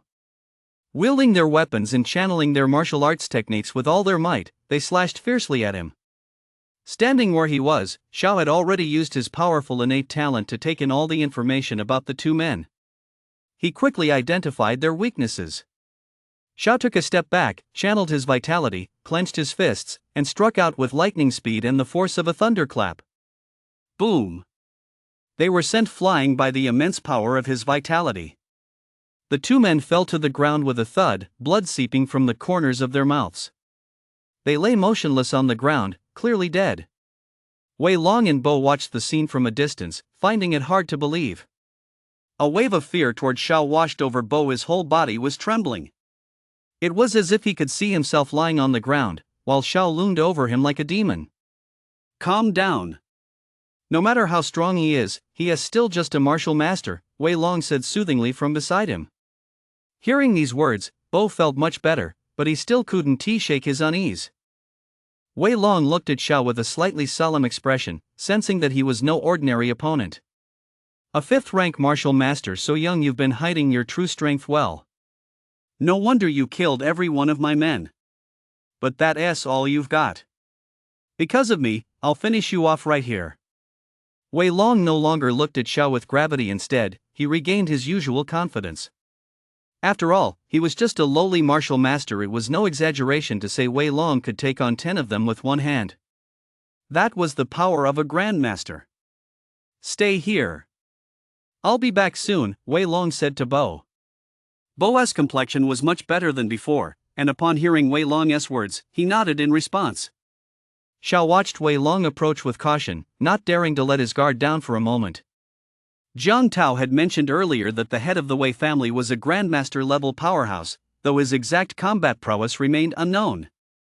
Xiao hadn't run away precisely because he wanted to test whether he could hold his own against a grandmaster. If he couldn't he'd make a run for it immediately, though he wasn't sure if he could actually outrun a grandmaster. So now, Xiao was taking a gamble. Xiao drew the Starfall battle blade from his waist, steeled himself, and braced for Wei Long's attack at any moment. Oh? You're not running away? You actually want to fight me? Ha, not bad, you've got guts. If you hadn't offended me, I'd have considered taking you on as a trusted confidant. What a pity. Well, I'll respect you anyway. As he spoke, he pulled a massive battle sword from a chest. He gripped it firmly and swung it around twice, sending sand and dust flying in all directions, a truly imposing sight. Most people, faced with such an intimidating display, would be terrified out of their wits. But Xiao remained unmoved, his gaze fixed sharply on Wei Long as if deep in thought. Xiao looked at the massive battle axe. He knew he absolutely couldn't let himself be struck by it. Since that was the case, he had no choice but to take the initiative, otherwise, he might not be able to withstand Wei Long's attack. Xiao channeled vitality, pushed off with his foot, and charged toward Wei Long. His battle axe slashed toward Wei Long at blinding speed, like a dragon emerging from the depths. Wei Long's reflexes were lightning fast, but he didn't move, merely watching quietly as Xiao charged toward him. Xiao sensed something was off at that moment, but there was no turning back now. The arrow was on the string, and he had to let it fly. In an instant, Xiao closed in on Wei Long and swung his blade at his head. Clink! A crisp sound rang in Xiao's ears. He saw that his blade had struck empty air, just a few centimeters away from Wei Long. It seemed as though Xiao's blade had been blocked by a wall of air. The wall rippled from the impact, but the blade couldn't advance a single inch. At that moment, Wei Long moved. He swung his massive battle axe with unstoppable force toward Xiao, who stood nearby. The speed was so great it seemed impossible to block. The instant Xiao struck Wei Long, a fleeting look of bewilderment flashed across his face, but he quickly recovered. Realizing he hadn't struck Wei Long, he instantly anticipated Wei Long's incoming attack and immediately raised his battle axe in front of him to block it. Then, a massive force struck Xiao's battle axe, sending it crashing into his chest. The immense impact sent Xiao flying violently backward. Xiao felt a sharp pain in his chest, a sweet taste filled his mouth, and he coughed up blood. Thud! Xiao collapsed to the ground. Bo, standing nearby, nearly leapt for joy at the sight. In an instant, his fear vanished. Xiao quickly got back to his feet and regained his composure. His mind hadn't stopped racing. The wall of air he struck moments ago was the vitality shield, a unique aura exclusive to grandmasters. It required a powerful attack to penetrate, or he'd have to find a weakness in this protective aura. But that was nearly impossible. The protective aura was extremely complex, and without knowing the specific flow of the Grandmaster's vitality, it was simply impossible to locate such a weakness. Xiao did not use the Bloodburst Frenzy Blade, as it was far too draining. Using it a few times would deplete his vitality. A Martial Master's vitality was not as robust as a Grandmaster's, which was one of the Grandmaster's advantages. www.x33xs.com. But Wei Long gave Xiao no chance to catch his breath, continuing his assault. He raised his massive sword and swung it down. Xiao darted to the side with all his might and dodged it. But it wasn't over yet. Wei Long slammed his battle axe into the ground, then swung it back at Xiao. Xiao reacted quickly and dodged it. And so it went. Wei Long kept attacking Xiao, while Xiao kept dodging.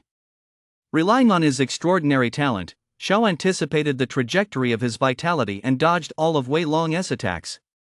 Bo watched this unfold with growing irritation, and Wei Long felt the same way. But before Wei Long could say anything, Bo shouted from a distance, "You good for nothing! Is dodging all you can do? If you've got the guts, fight head on." But it was already too late. Its power had dwindled to almost nothing. Wei Long effortlessly shattered the blade aura. "You provided the high martial arts novel My Talent, Infinite Upgrade by Wandering Pineapple Beer." Xiao now had a preliminary assessment of Wei Long's strength. In his estimation, Wei Long had just broken through to the first-tier Grandmaster level. Now, his only concern was Wei Long's protective aura. Although he could pierce it using the Bloodburst Mad Blade combined with subtle level sword techniques, this would be easily detected and blocked by Wei Long, and it would also consume a massive amount of vitality. If he were killed again after that, it simply wouldn't be worth the cost. Meanwhile, Wei Long stared at Xiao with a grave expression. He hadn't expected Xiao to be such a tough opponent. He assumed Xiao would be no match for him, but to his surprise, Xiao was not only powerful but also managed to accurately anticipate his attacks every single time. Although he had his protective Gang Qi, this wasn't a long-term solution. If Xiao had any trump cards up his sleeve, he'd be in trouble. Wei Long no longer underestimated Xiao. Instead, he grew serious, treating Xiao as a true opponent. Bo, watching from the sidelines, felt his emotions swing wildly, terrified that Wei Long might lose. Yet his fear of Xiao also deepened. Even his own father hadn't been able to kill him, and now they were locked in a back-and-forth battle. At this rate, if Wei Long were to die, it would be absolutely terrifying. I'll admit you've got some skill, but this is as far as you go. 6-strike blood blade. Wei Long roared. Wei Long rapidly channeled his vitality and, with a shout, unleashed a blade of light blazing fast. Before it had even stopped, the next blade of light slashed out. In quick succession, Wei Long unleashed 6 consecutive blade strikes, leaving Xiao with nowhere to retreat. Xiao wasn't thrown into a panic. Instead, he watched calmly as his gaze darted back and forth between the 6 blade beams. At that moment, the uncertainty in Xiao's eyes suddenly gave way to resolve. He raised his battle axe and channeled his vitality. Slash, Xiao roared in unison. His slashing motion was almost identical to Wei Long's, perhaps even more precise. Immediately afterward, Xiao also unleashed 6 streaks of blade light. Boom boom. The sound reverberated across the barren wasteland. Dust swirled once more. Just now, Xiao had single-handedly deduced Wei Long's martial art not through sudden enlightenment, but through pure deduction. Xiao's talent was now so extraordinary that there was no martial art on Blue Star he couldn't master. When the dust finally settled, he saw the look of utter astonishment on Wei Long's face. Impossible! How do you know the cultivation techniques of our beast god sect? Wei Long looked utterly incredulous, his expression mirroring that of Wei Meng, the man Xiao had killed last time. He wondered, could Xiao be one of us? Impossible. If he were, he'd know our secrets. Then it must be. A terrifying thought suddenly struck Wei Long. Could Xiao have mastered it in an instant? He couldn't believe it and immediately looked at Xiao with wariness. That's right, to improve his strength so rapidly in such a short time, there must be some secret behind it. The more Wei Long thought about it, the more mysterious Xiao seemed to him. The Beast God Sect? Isn't that a cult? Xiao immediately recalled the cult that had been reported by the Martial Alliance earlier. The Beast God cult was a traitorous organization dedicated to opposing the human race, slaughtering humans, and destroying infrastructure, all while worshipping the so-called Beast God. Such people were practically pariahs, scum that everyone wanted to hunt down. Xiao hadn't expected Wei Long to be part of the Beast God cult. He couldn't let such a scourge of the human race go unpunished. Seeing that Xiao had spoken, Wei Long retorted, "What cult? This is a holy faith. It is the great Beast God who has bestowed upon us the sacred path of light. We will walk toward eternity, toward immortality, and possess boundless power. You cannot even imagine how powerful the great Beast God is." Ha ha ha ha. Xiao calmly watched Wei Long, who was gradually descending into madness as he spoke, and said nothing. "How about joining us? Become a member of the Beast God cult, become a follower of the Beast God. Then, you'll possess wealth, power, authority, and even life itself beyond your wildest dreams." Seeing that he couldn't sway Xiao, Wei Long decided to try to turn him against his own side.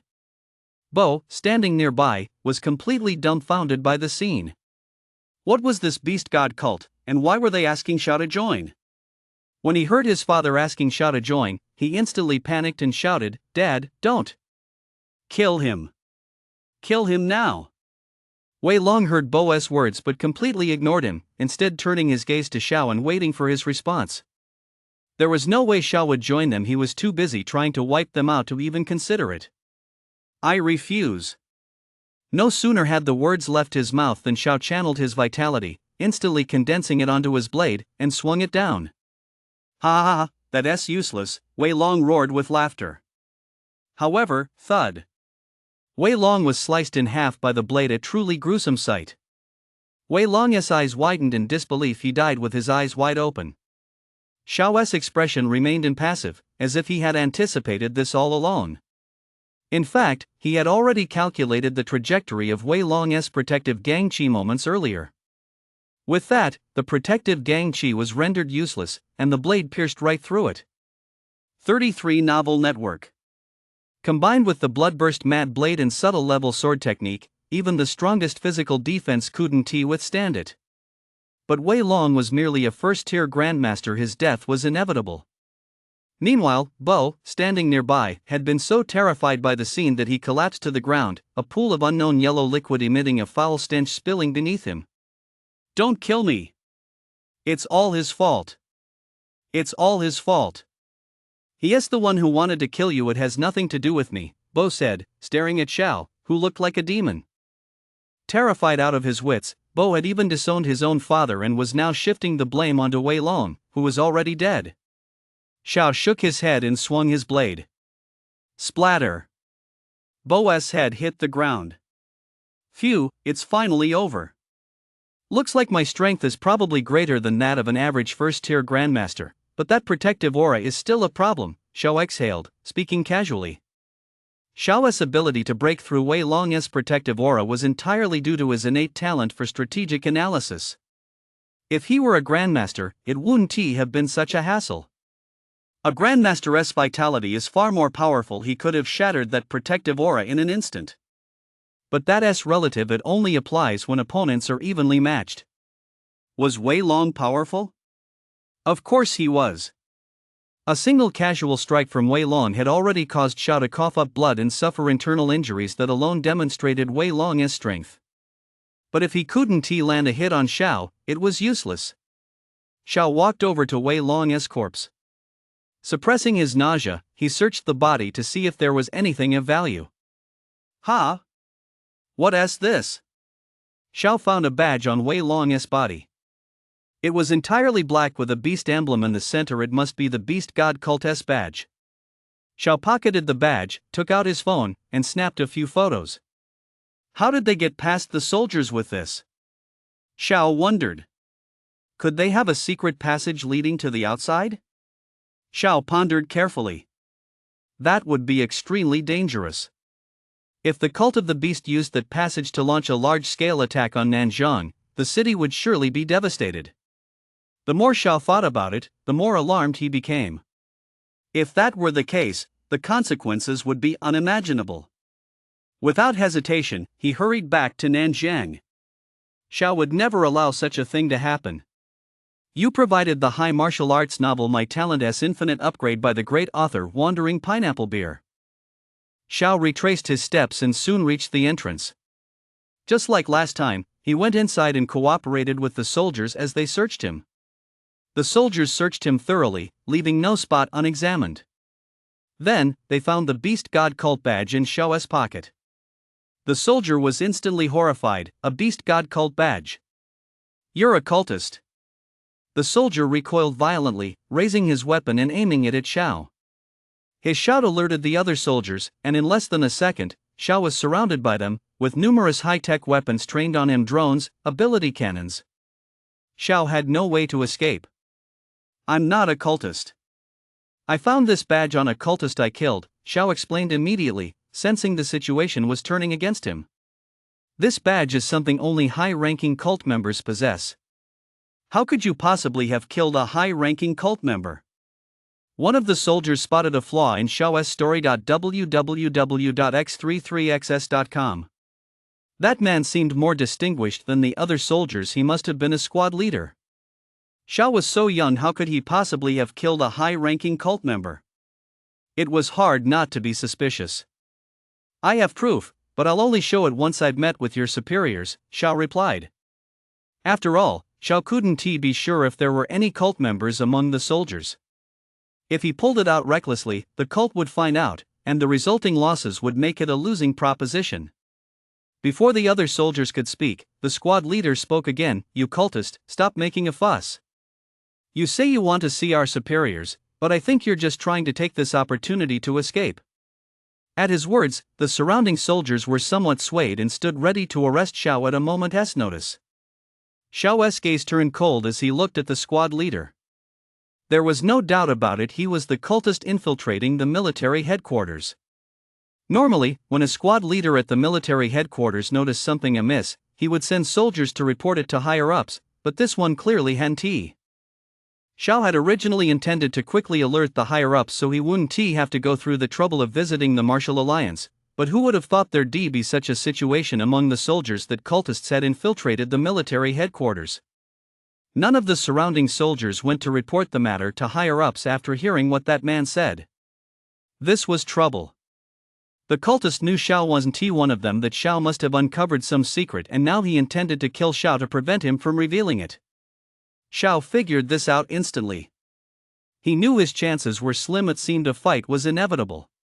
He scanned his surroundings, trying to find a way out, but the encirclement was too tight. True to the military's technological prowess, even the sky above Xiao was swarming with drones. "Ha, see? You've run out of things to say. That proves you're guilty. You must be a cultist. Everyone, listen to me, he is a cultist. Take him down." The squad leader continued to incite the soldiers, issuing orders in a matter-of-fact tone. Once the order was given, the soldiers had no choice but to attack Xiao. In an instant, countless powerful energy projectiles rained down on Xiao. With nowhere to flee, it seemed his death was inevitable. "Boo! Grandmaster," the squad leader cried out in astonishment, unable to believe what he was seeing. "Phew, so this is what a grandmaster is like, truly powerful," Xiao said, clenching his fists as he sensed his current strength. Clearly, this was on an entirely different level from his previous martial master rank. Now, Xiao's vitality was even more concentrated, and his vitality cells were far more active.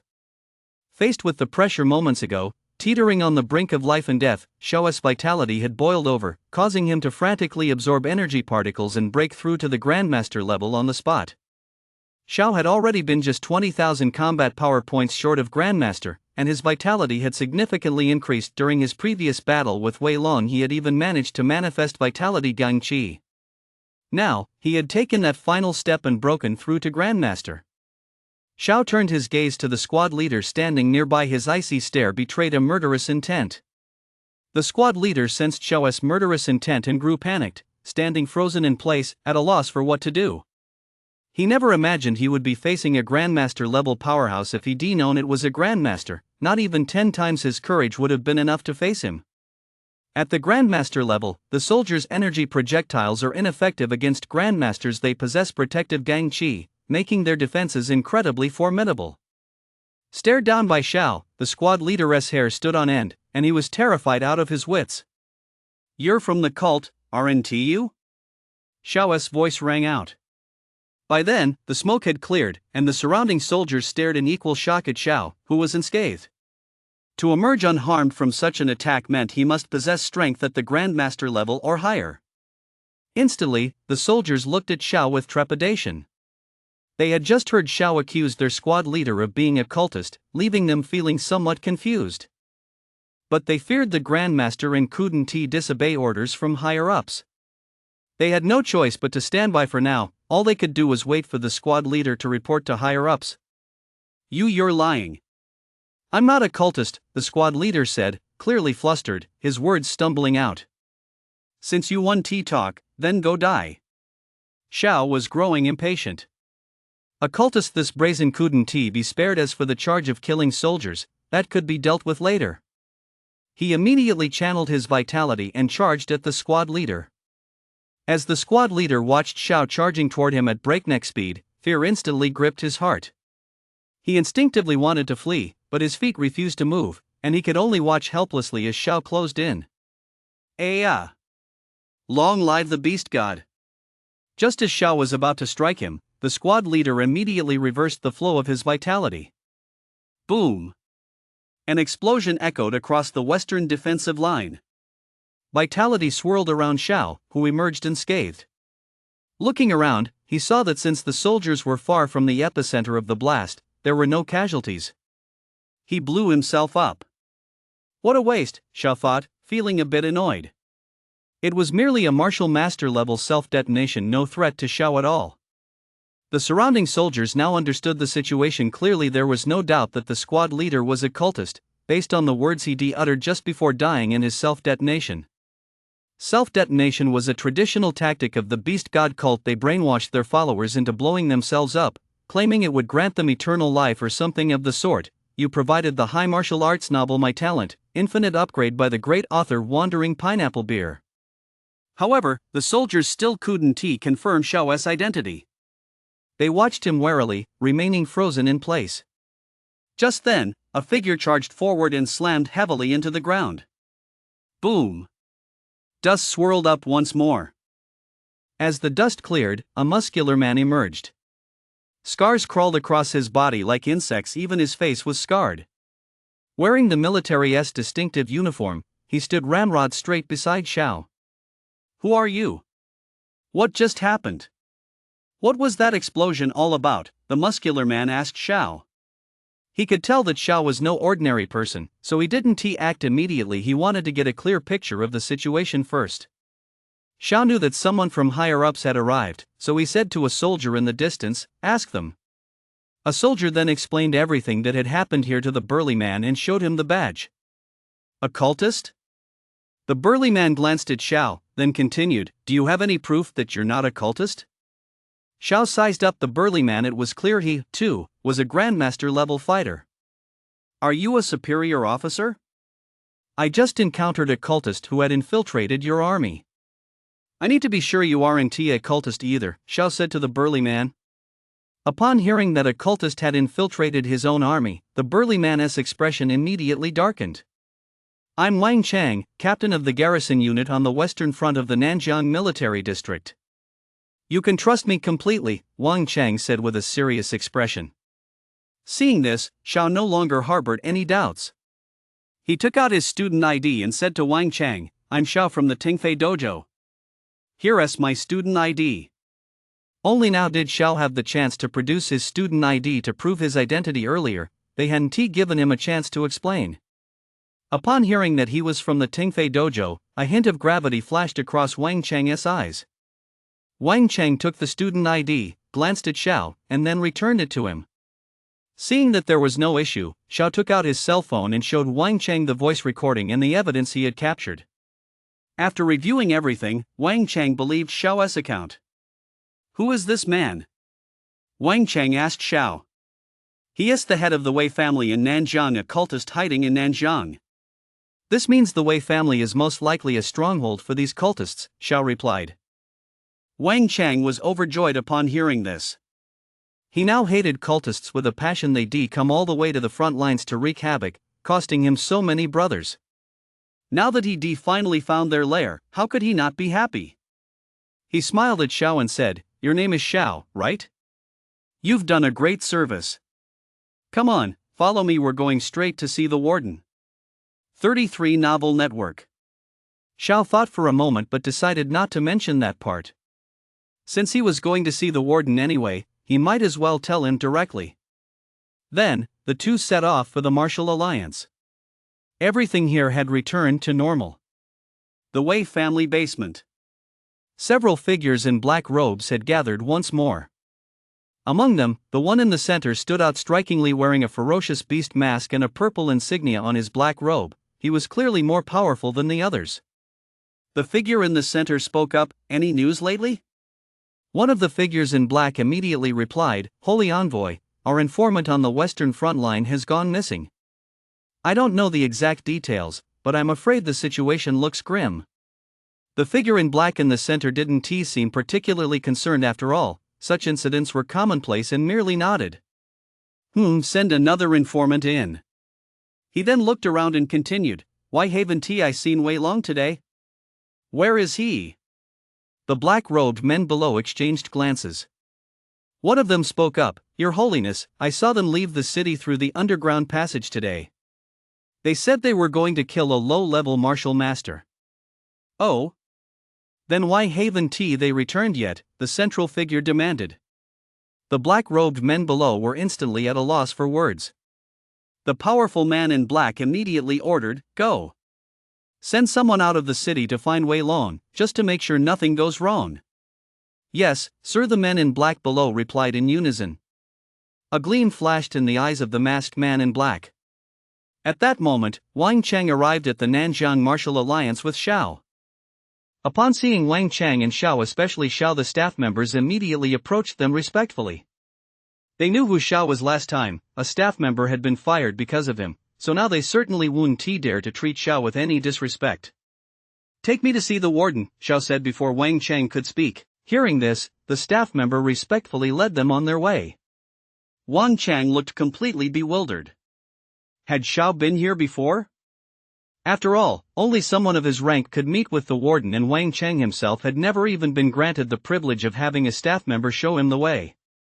"Have you been here before?" Wang Cheng asked curiously. "Yes, once," Xiao replied honestly. Hearing this, Wang Cheng asked no further questions and followed the staff member up the hall. He now found Xiao a bit mysterious. Soon, guided by the staff, Xiao and Wang Cheng arrived at the warden's office. They knocked on the door and signaled that they wanted to enter. "Come in," came a familiar, authoritative voice.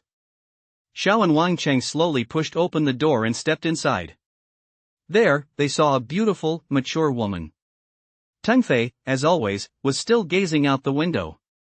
The woman saw them and began to scrutinize them without the slightest hesitation. Xiao stepped forward and stood there naturally. After all, he'd been here once before and knew what kind of person Teng Fei was, so he wasn't particularly nervous. Instead, he stood casually in front of the desk.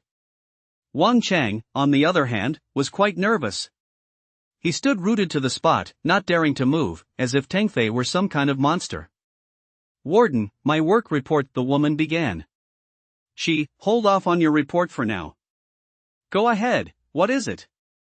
Teng Fei said to Xiao and the others. He had clearly sensed the urgency in Xiao and Wang Cheng's situation and immediately cut Xi off. Xiao looked at Wang Cheng, gesturing for him to speak. Wang Cheng didn't dare delay. "Warden, he has discovered a location that is highly likely to be a stronghold of the beast god cult." Wang Cheng pointed at Xiao as he spoke. "Oh? A cult stronghold?" Teng Fei turned around, his expression turning serious. Wang Cheng then repeated Xiao's discovery. Upon hearing this, she immediately said, "Warden, I'll take a team and take it down." Go check it out first," Teng Fei replied decisively. After all, their stance toward cultists was zero tolerance. "Wait a moment," Xiao's voice rang out at that moment.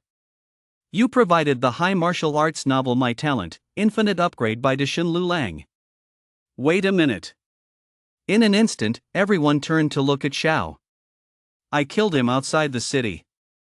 "Aren't you curious about how they managed to get out?" "Yes," the group replied in unison.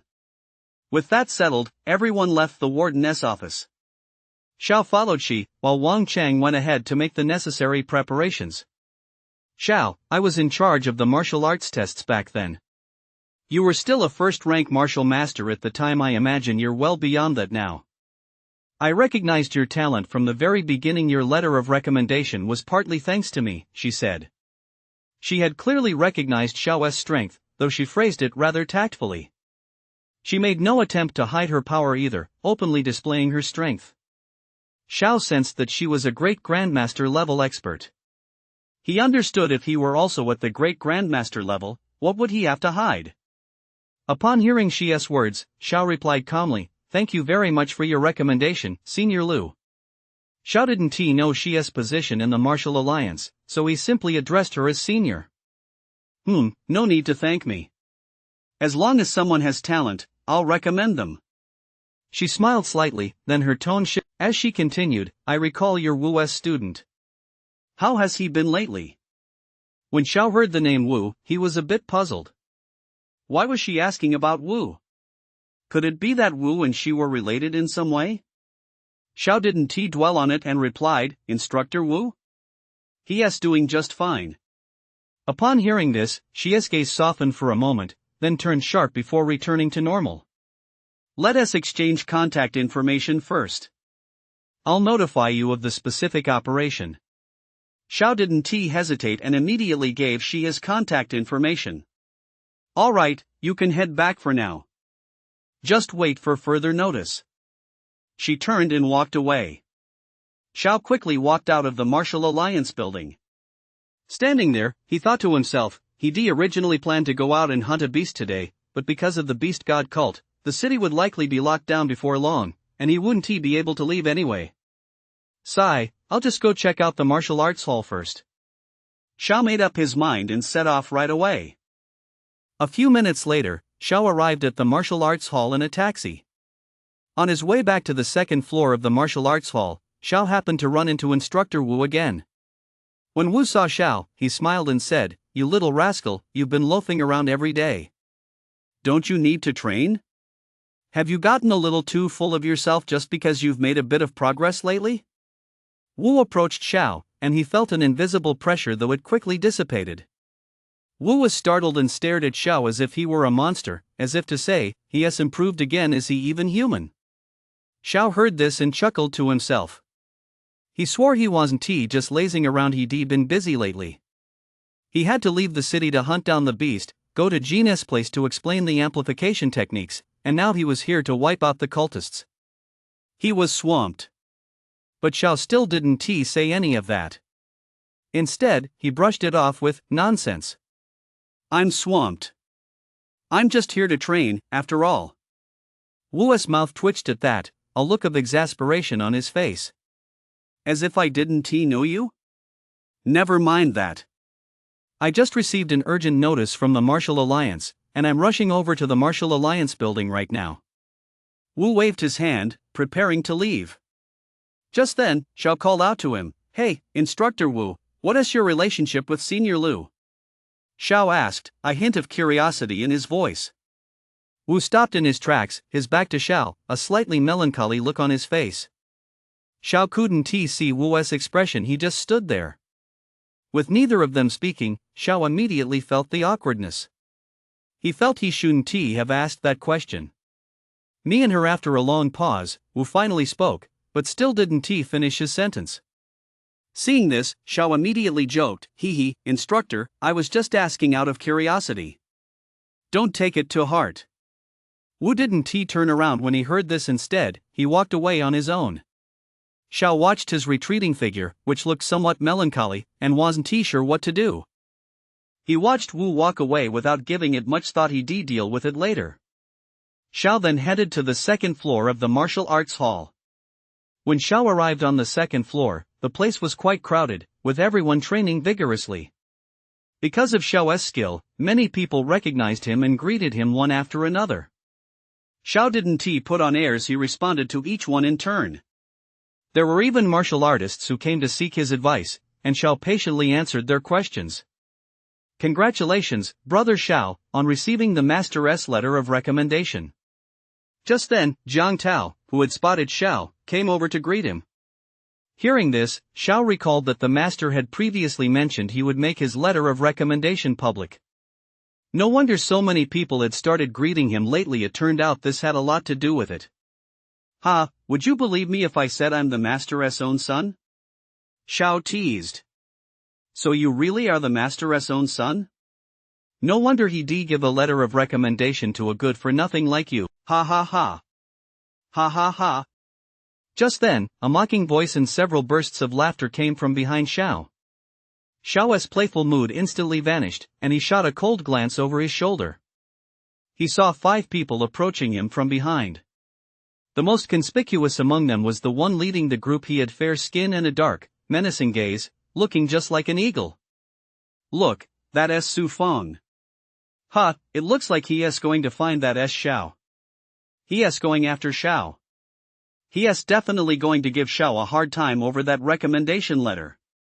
I remember Su Feng used to be a 4th-tier martial master, I think. I don't know what his strength is now, but he has always been the strongest on the second floor of the martial arts hall. Now that Xiao has snatched the recommendation letter from him, he is definitely not going to take it lying down. Many people nearby were getting ready to watch the show, and they began chattering away. "You provided the high martial arts novel My Talent, Infinite Upgrade by Pineapple Beer, a pseudonym for Great God Wandering. just as the martial artists were buzzing with speculation. Jiang Tao, standing nearby, whispered to Xiao, "Brother Xiao, his name is Su Feng. He is a prodigious martial artist who became famous for reaching the 3rd-tier martial master level at the age of 23. He advanced to the 4th-tier martial master level just 1 year later, becoming the strongest fighter on the 2nd floor of our martial arts hall at such a young age. We don't know exactly how strong he is now, but he is definitely a prodigy here." What Jiang Tao was referring to was merely the strongest fighter on the 2nd floor in Xiao's area. Once on the 2nd floor, fighters generally reach around 5th-tier martial master before leaving the martial arts academy to seek employment elsewhere. Most stay at the academy as instructors, while others choose their own paths such as joining the military, working as bodyguards or retainers for martial arts clans, or teaching at schools. The martial arts academy is merely a small stepping stone for martial artists. Xiao nodded to show he understood. The reason he has come to see Brother Xiao now is probably because of the recommendation letter. He was originally the internal candidate, but now that Brother Xiao has snatched the spot from him, he is bound to be unhappy, Jiang Tao continued. Just then, Su Feng also approached Xiao. He walked up to stand less than half a meter in front of him. Any closer and they would have been nose to nose, though of course that was impossible. Su Feng fixed Xiao with a menacing glare and said, "I advise you to give up that recommendation spot voluntarily. Otherwise, don't blame me, you good for nothing." Xiao stared back calmly, his mind completely unruffled, as if watching a clown perform right in front of him. "Oh? And you think you're worthy?" Xiao said mockingly. "Ha, you're definitely not," Su Feng replied. "At least I'm more worthy than you," Xiao retorted. The tension between them was palpable, like a powder keg ready to explode at the slightest spark. The people around them were so intimidated by the tense atmosphere that they spoke in hushed tones, creating an oppressive atmosphere. "Let us fight!" Su Feng roared. "Come on," Xiao said, looking completely unconcerned. Seeing Xiao's attitude, Su Feng's heart immediately burst into flames. That dismissive attitude infuriated him. The people around them finally breathed a sigh of relief, otherwise, they would have been suffocated by the oppressive atmosphere from moments ago. No sooner had the words left his mouth than Su Feng strode toward the arena first. He was itching to beat Xiao to a pulp right then and there, his dark eyes blazing with fury. X33XS.com. Xiao, having nothing better to do anyway, figured it wouldn't hurt to play around with this little brat for a bit, so he strolled leisurely toward the arena. "This is going to be a good show, everyone, come on over." It's Xiao again. Last time, his fight with Li Huafeng was way too brutal and bloody, but this time it's hard to say. After all, his opponent is the strongest fighter on the 2nd level. Ha ha, that goes without saying. Su Feng is definitely going to win. He has already become the strongest of our generation. Who could possibly beat him? Xiao. If Xiao wasn't he strong, why would he have gotten a letter of recommendation from the dojo master? I bet he might even be the hall master's own son. After Xiao and Su Feng had walked away, the martial artists left behind began heated discussions once more. Opinions were divided. Some thought Xiao was strong, while others believed Su Feng would crush him. Everyone had their own take, but most still sided with Su Feng. After all, his strength was plain to see. Another familiar scene, Xiao thought to himself. Last time, it was a battle against Li Huafeng, sent by the Wei family. But now another challenger had arrived. There was nothing to be done. Everyone was vying for greater resources. Whoever possessed the best talent and the greatest strength would claim those resources. This was the unchanging law of survival. In this world where martial arts flourished, the same rule applied. Whoever was the strongest could dominate everything, though, of course, this also depended on one's natural talent. Some people's strength rises rapidly, while others spend their entire lives unable to reach the pinnacle. However, overall, humanity's innate potential remains incredibly powerful. Since the Great Catastrophe, it is only thanks to the sacrifices of countless predecessors that we have what we have today. But relying solely on sweat and tears isn't enough. The most crucial factor is still innate talent. It is through the emergence of various geniuses that the human race has been spared from annihilation by the beasts. That's just how cruel reality is. Take Xiao from the past, for example. Without talent, he couldn't make even the slightest progress despite his hard work. Of course, people like Xiao are a tiny minority among the human race. It's as if everyone else's natural talent surpasses his. No wonder Xiao was looked down upon. As Xiao pondered these things, his gaze grew even more resolute.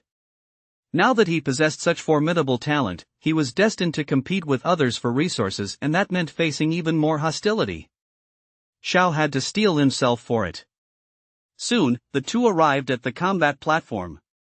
Xiao and Su Feng locked eyes. Once all this was done, Su Feng donned his armor, gripped his battle blade, and pointed it at Xiao. "Loser, I'll say it again, hand it over to me, and you might still have a chance," Su Feng said coldly once more. Xiao cupped his head with both hands, looking completely unconcerned. Are you done?"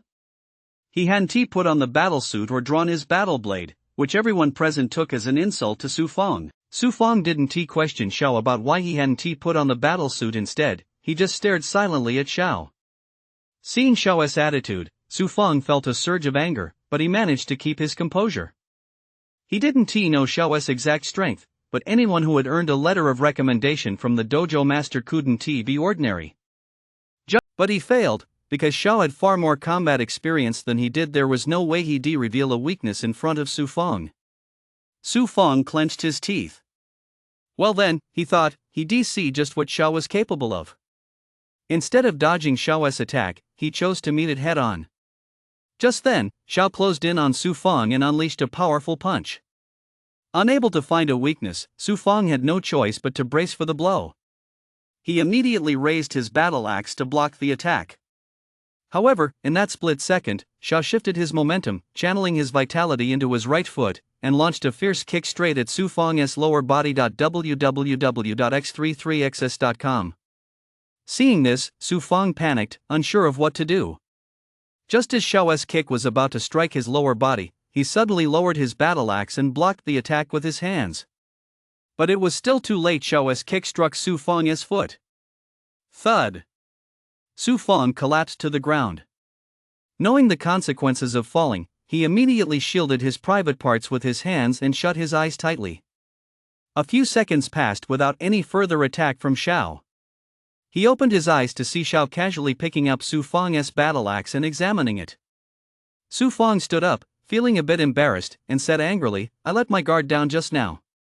"Let us go again." This battle axe is the same quality as mine." Not bad, not bad." Xiao spoke as if he hadn't heard Su Feng's words. Xiao looked at Su Feng with a smile and said, "Hey, fighting like this is no fun. Why don't we make a bet?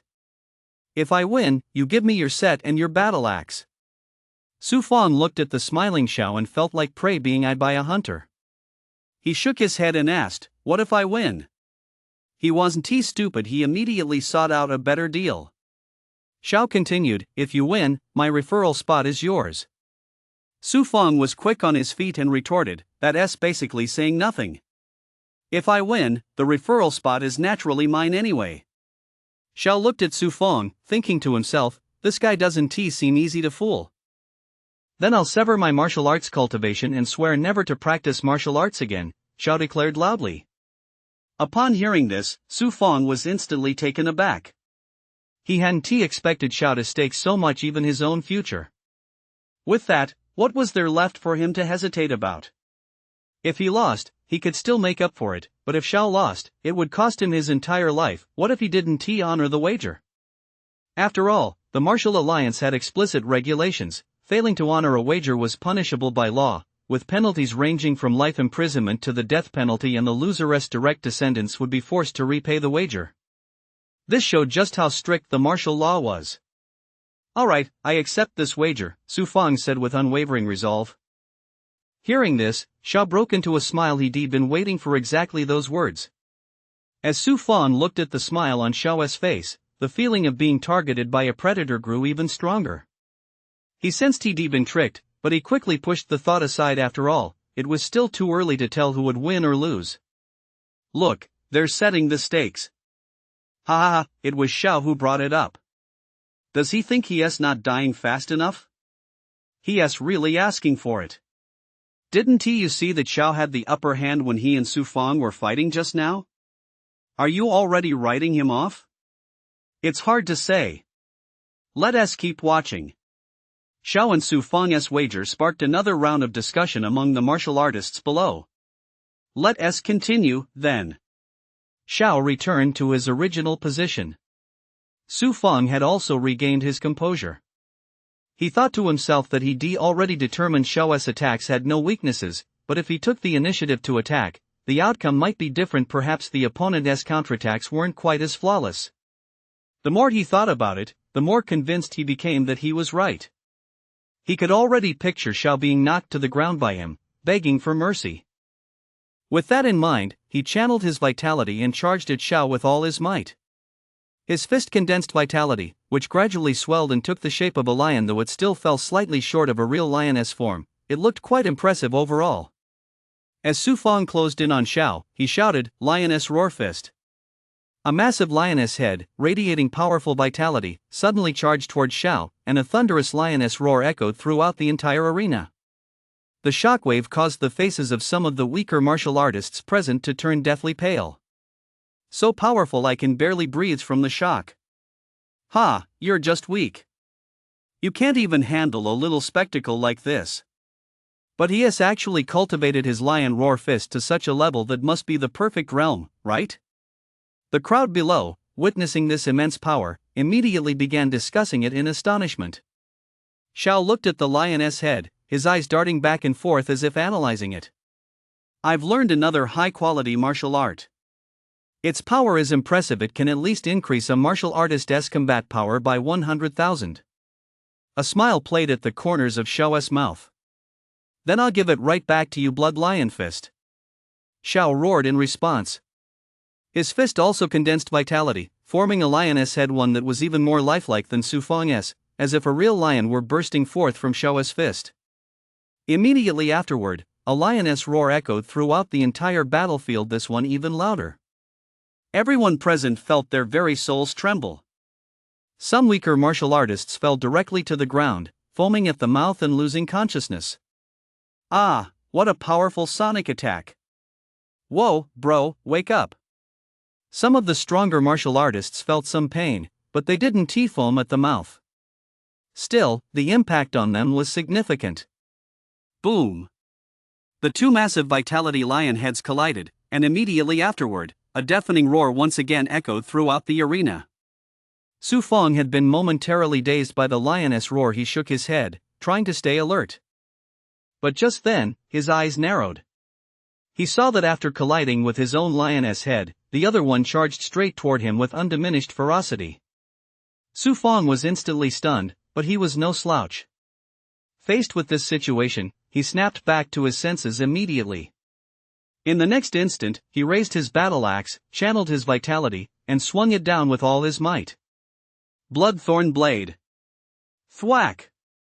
A blade of light, its surface studded with spikes, struck the lioness head.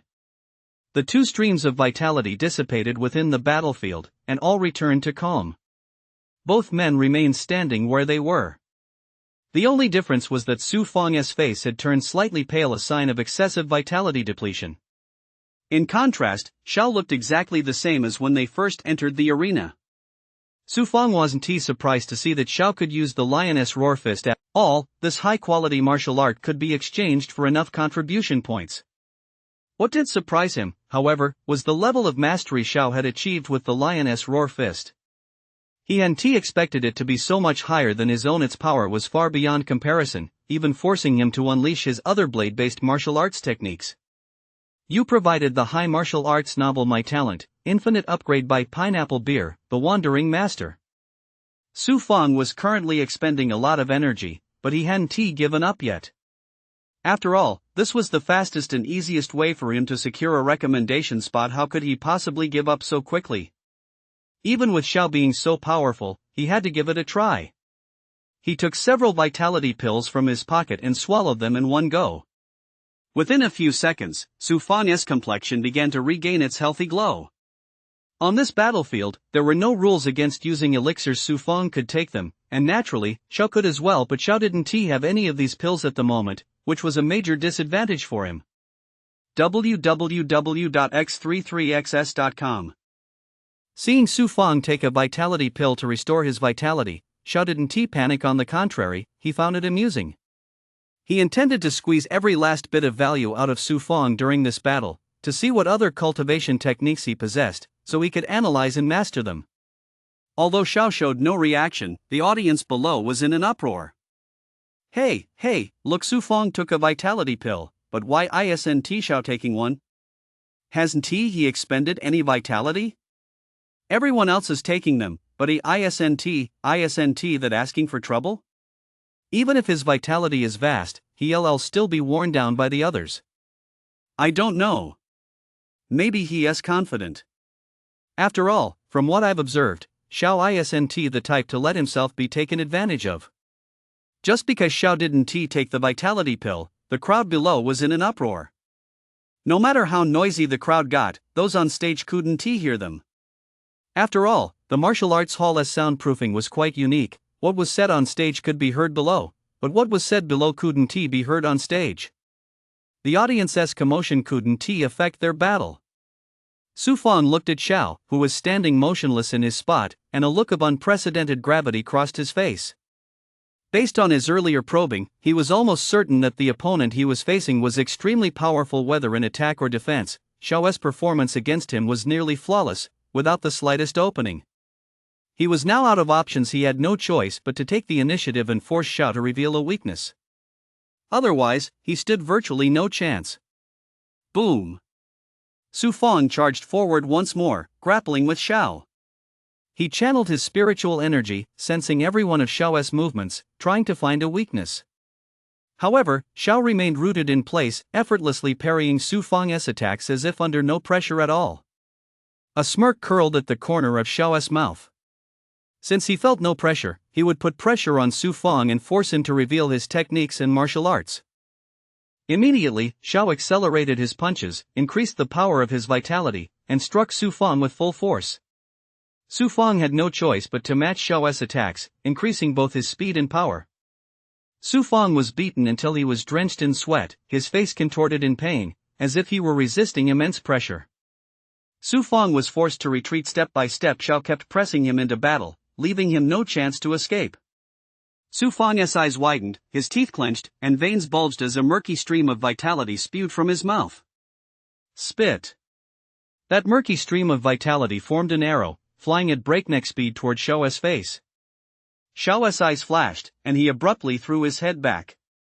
The arrow whizzed past the tip of his nose, missing him by a mere few millimeters, a truly hair-raising moment. Yet, despite dodging Su Fong's underhanded, Xiao showed no sign of tension or alarm. He had anticipated this the moment he saw Su Fong's eyes widen and his veins bulge. He had seen it in the martial arts school's exchange shop. This was the blood arrow, a hidden weapon technique. When mastered to a high level, its use reveals few warning signs, making it nearly impossible to defend against. Su Fong's version was clearly not yet at that advanced level, which gave Xiao the chance to dodge. Had it been otherwise, Xiao would have been wary of him, and in that case, Xiao would likely have suffered serious injuries by now. Cultivating this technique is extremely difficult. It requires not only precise control over one's throat's vitality but also a thorough understanding of the art.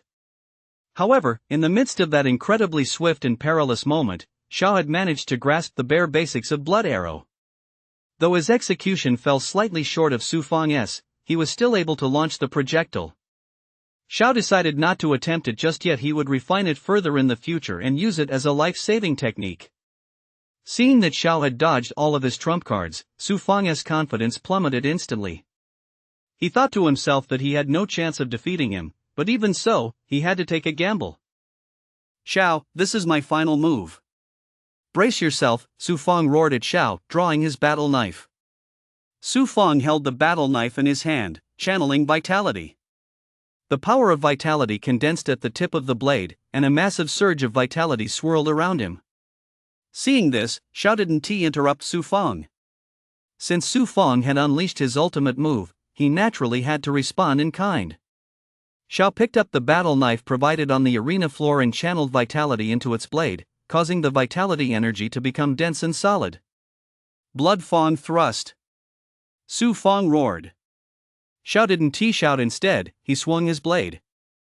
Immediately, Su Fang's blood fang thrust shot forward like an extremely sharp fang, but Xiao's attack was no weaker. In fact, it was even stronger. A blade aura as thin as paper flew out, the exploding blood frenzy blade. Thud, clang. The two attacks collided. Su Fang's blood fang thrust was sliced in half by Xiao's exploding blood frenzy blade, splitting into two streams of vitality that flew off in opposite directions. Boom, boom. The two separated streams of energy crashed into the walls of the arena, erupting in two massive explosions. However, Xiao's blood-exploding mad blade, having withstood the attack, continued hurtling towards Su Fang with undiminished force. Seeing this, Su Fang seemed to have come to terms with everything. Showing no panic or fear, he stood motionless where he was, closed his eyes, and awaited death. At that moment, the audience below held their breath. Some even closed their eyes, unwilling to witness the bloody scene. The atmosphere was eerily quiet. Boom.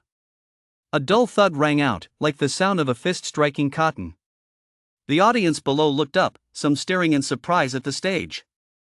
At that moment, Su Fang on stage felt no pain whatsoever, only the breeze from the explosion brushing past him. You're a worthy opponent. You shouldn't die here, you should die on the battlefield, Xiao said, his words laden with meaning. Xiao had already mastered the exploding blood-mad blade to its fullest extent and could control it with absolute ease. Moments ago, he had abruptly halted the blade's attack, causing it to explode mid-air. Xiao Henti used his full strength. He had deliberately lowered his cultivation level to match Su Fang's. Yet Su Fang was clearly no match for him. Still, for Xiao, Su Fang was a worthy opponent, and he had gained much from the encounter. The audience below, witnessing this scene, began to discuss it once more. Hey, this isn't the Xiao I know. He wasn't like this when he fought Li Huafeng last time. Yeah, he was really fierce last time. Watching him, Xiao doesn't seem like the bloodthirsty type. At that moment, Su Fang on the stage also opened his eyes. You provided high martial arts, my talent's infinite upgrade by Dashin Lulang's pineapple beer. Su Fang felt no regret about this battle. On the contrary, he felt a great sense of relief, and the shadow in his eyes gradually lifted, giving way to a radiant glow. He silently took off his armor, grabbed his battle axe, and walked toward Xiao. Xiao also stared at him, saying nothing. You win, I lose. Here, these are yours, Su Fang said with a smile. Xiao didn't hesitate. He took the gear, staring at Su Fang's smile in a bit of a daze. Xiao, thank you so much.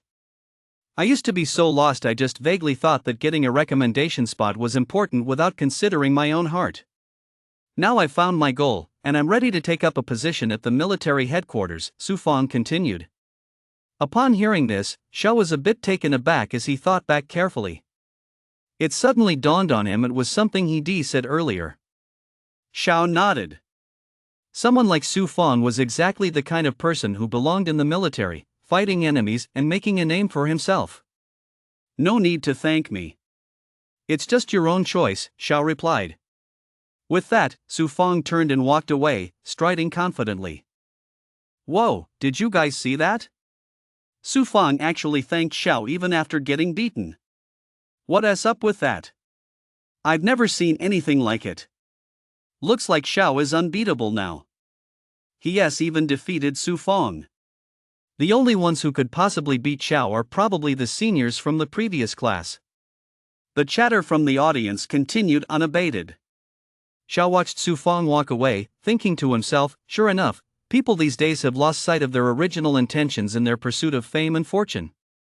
Seeing that there was nothing left to watch, most of the audience dispersed, though a small group of Xiao's admirers remained. Alright, I'll head over to the exchange area and sell this first, Xiao muttered to himself. Haha, brother Xiao, you're truly amazing. You're definitely a brother I can count on, Jiang Tao said, sucking up to him as soon as he saw Xiao emerge. Not at all. I just happened to be luckier than him. It was all down to luck, Xiao replied politely. Luck is part of one's skill, after all, Jiang Tao continued. Xiao didn't want to discuss this with him, so he quickly changed the subject. By the way, brother Jiang, is your set ready yet? Of course it is. What, brother Xiao, do you want to borrow it? Take it. Zhang Tao said, pounding his chest. Although Xiao was a little tempted after all, it was an S-series set, he already had one of his own. Plus, he wrecked someone else's set last time, so he feel too embarrassed to borrow another one. No, thanks. I have my own. By the way, last time I stopped by the repair shop, I noticed Brother Jiang's set, Xiao said, trailing off. Zhang Tao naturally caught the implication in Xiao's words, so he immediately brushed it off with a non-committal reply, it's just a little set. You know, talking about money between brothers is no fun. Xiao nodded. Since he didn't want to talk about it, Xiao didn't press the matter. I just watched Brother Xiao's battle and gained some insights. I won't bother you any longer, I'm going to practice now. Zhang Tao waved his hand and turned to leave. Martial artists can also gain insights by watching others fight, especially the battles of powerful martial artists. Even if their techniques are profound, they can still offer much to learn. It's like a profound fist technique. A martial artist practicing a lower level fist technique can certainly gain insights from it, though it all depends on their own talent. That's why duels between such powerful figures are usually packed with spectators. A beam of light could be seen scanning the two pieces of equipment from that area. Ding! A window popped up on the screen, displaying a series of numbers. Dream Forest Armor, 20% wear, value 1,300. Water Drop Blade, 30% wear, value 700. Yes, notice sell. Xiao didn't hesitate and immediately clicked yes.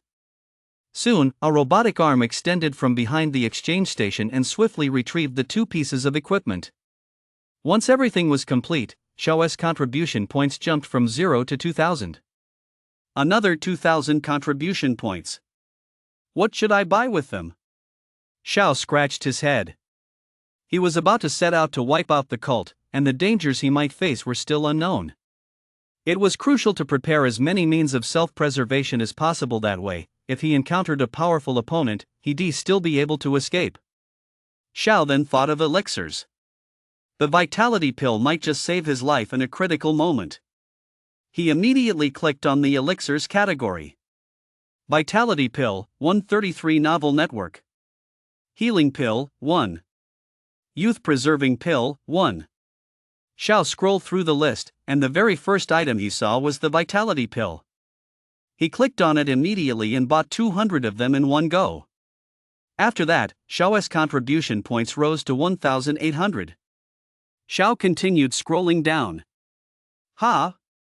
This looks good. Xiao spotted something that caught his eye.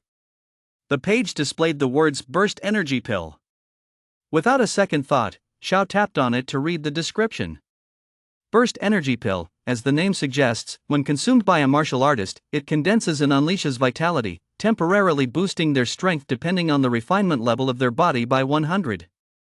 Side effect: vitality depletion after use. After reading the description, Xiao clicked buy without a moment's hesitation. Ding! Purchase successful, Burst Chi Pills 5-inch. This life-saving item could be used when he had no way out, a desperate gamble that might just give him a glimmer of hope.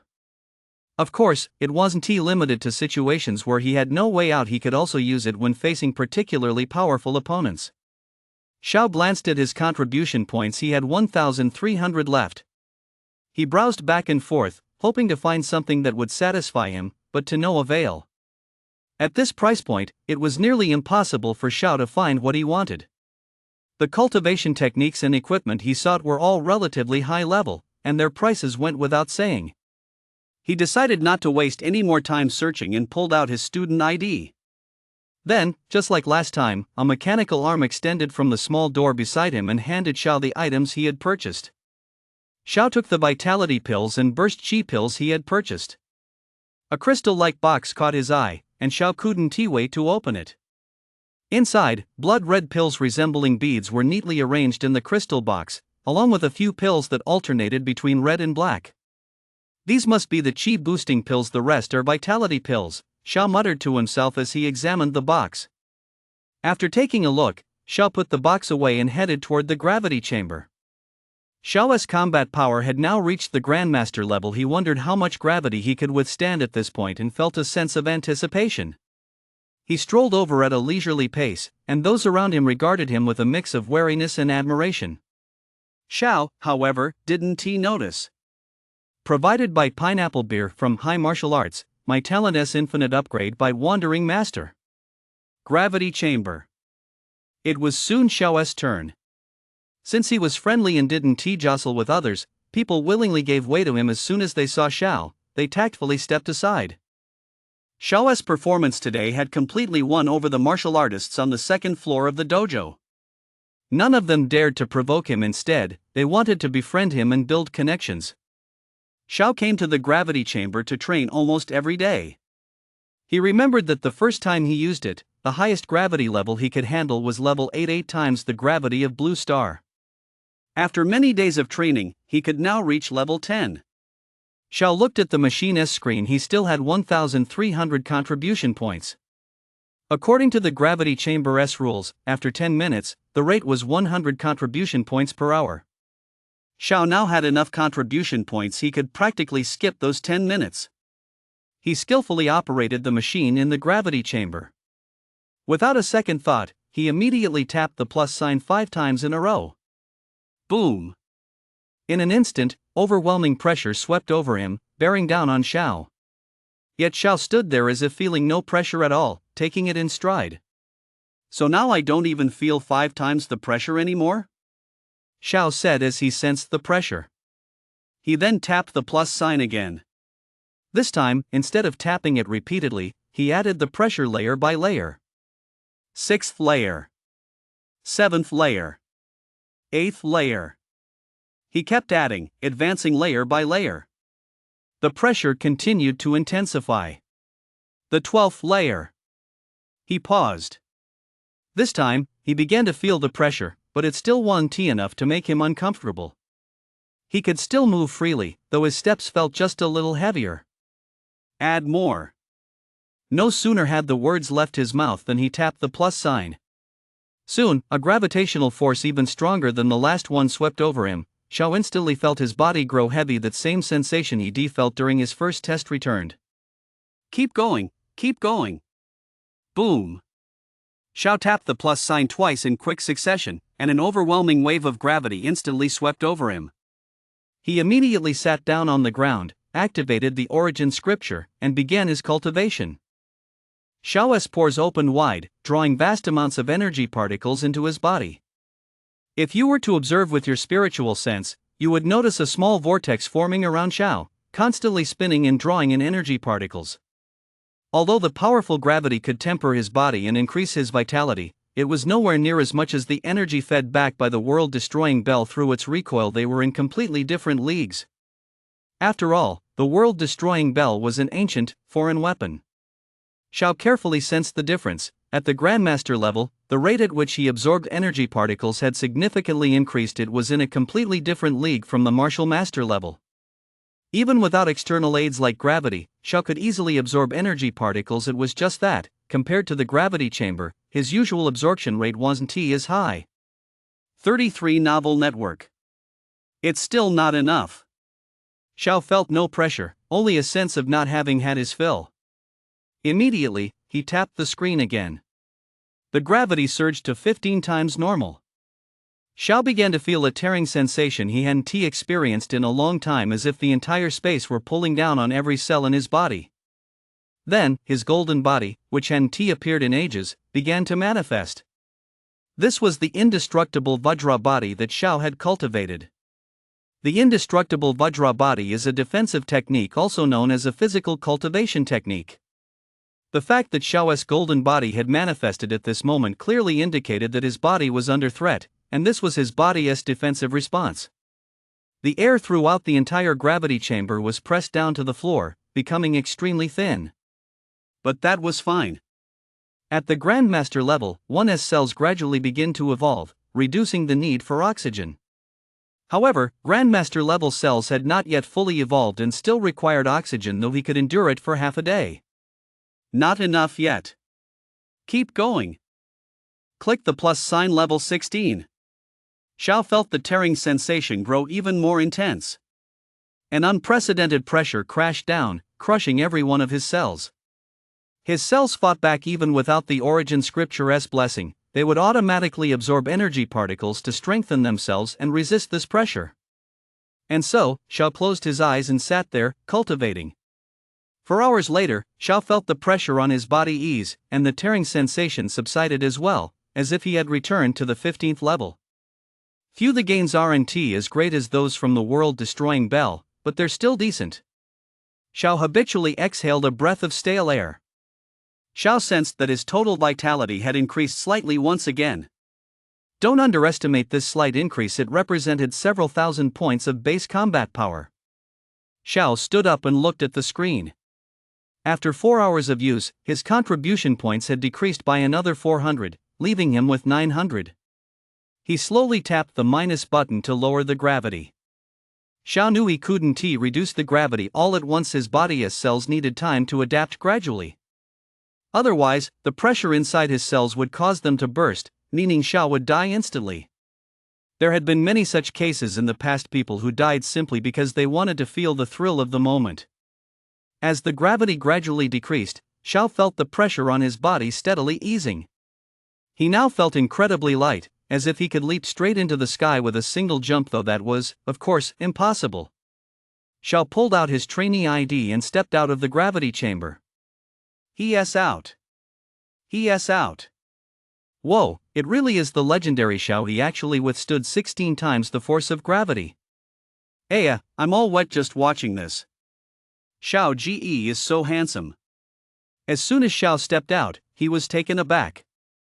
The area outside his gravity chamber was packed with people who had come to watch him. The gravity chamber was transparent, making it easy for outsiders to see inside, and thanks to Xiao's recent performance, he had become the martial arts academy's star, admired by many.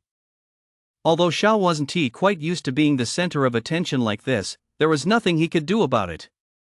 Those with great strength not only face skepticism but are also revered. Sigh, looks like there'll be plenty more of this in the future, Xiao mused. Wherever Xiao went, people would clear a path for him, and some even asked him for autographs along the way. Xiao was a bit surprised. He hadn't expected that at the dojo, those with great strength would be held in such high regard. But this was only at the Tengfei dojo. He wondered what it would be like elsewhere. After a few minutes, he finally waited for the martial artists to disperse, though a few still came over to bother Xiao. He set off toward the testing room. Since he just boosted his strength, he naturally had to see exactly how much he improved. However, for now, he only needed to know his baseline combat power. He didn't want to expend too much energy. After all, the mission to wipe out the cult could arrive at any moment. Provided by the Wandering Goddess Pineapple Beer High Martial Arts, my talent's infinite upgrade.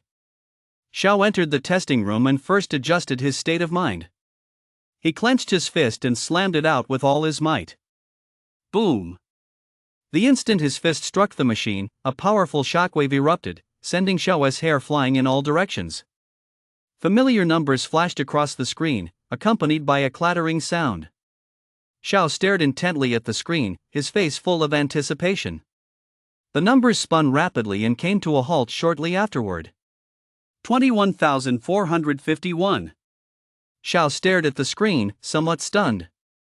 He clearly remembered that his base combat power was 16,000 in the last test. Now it had reached 20,000.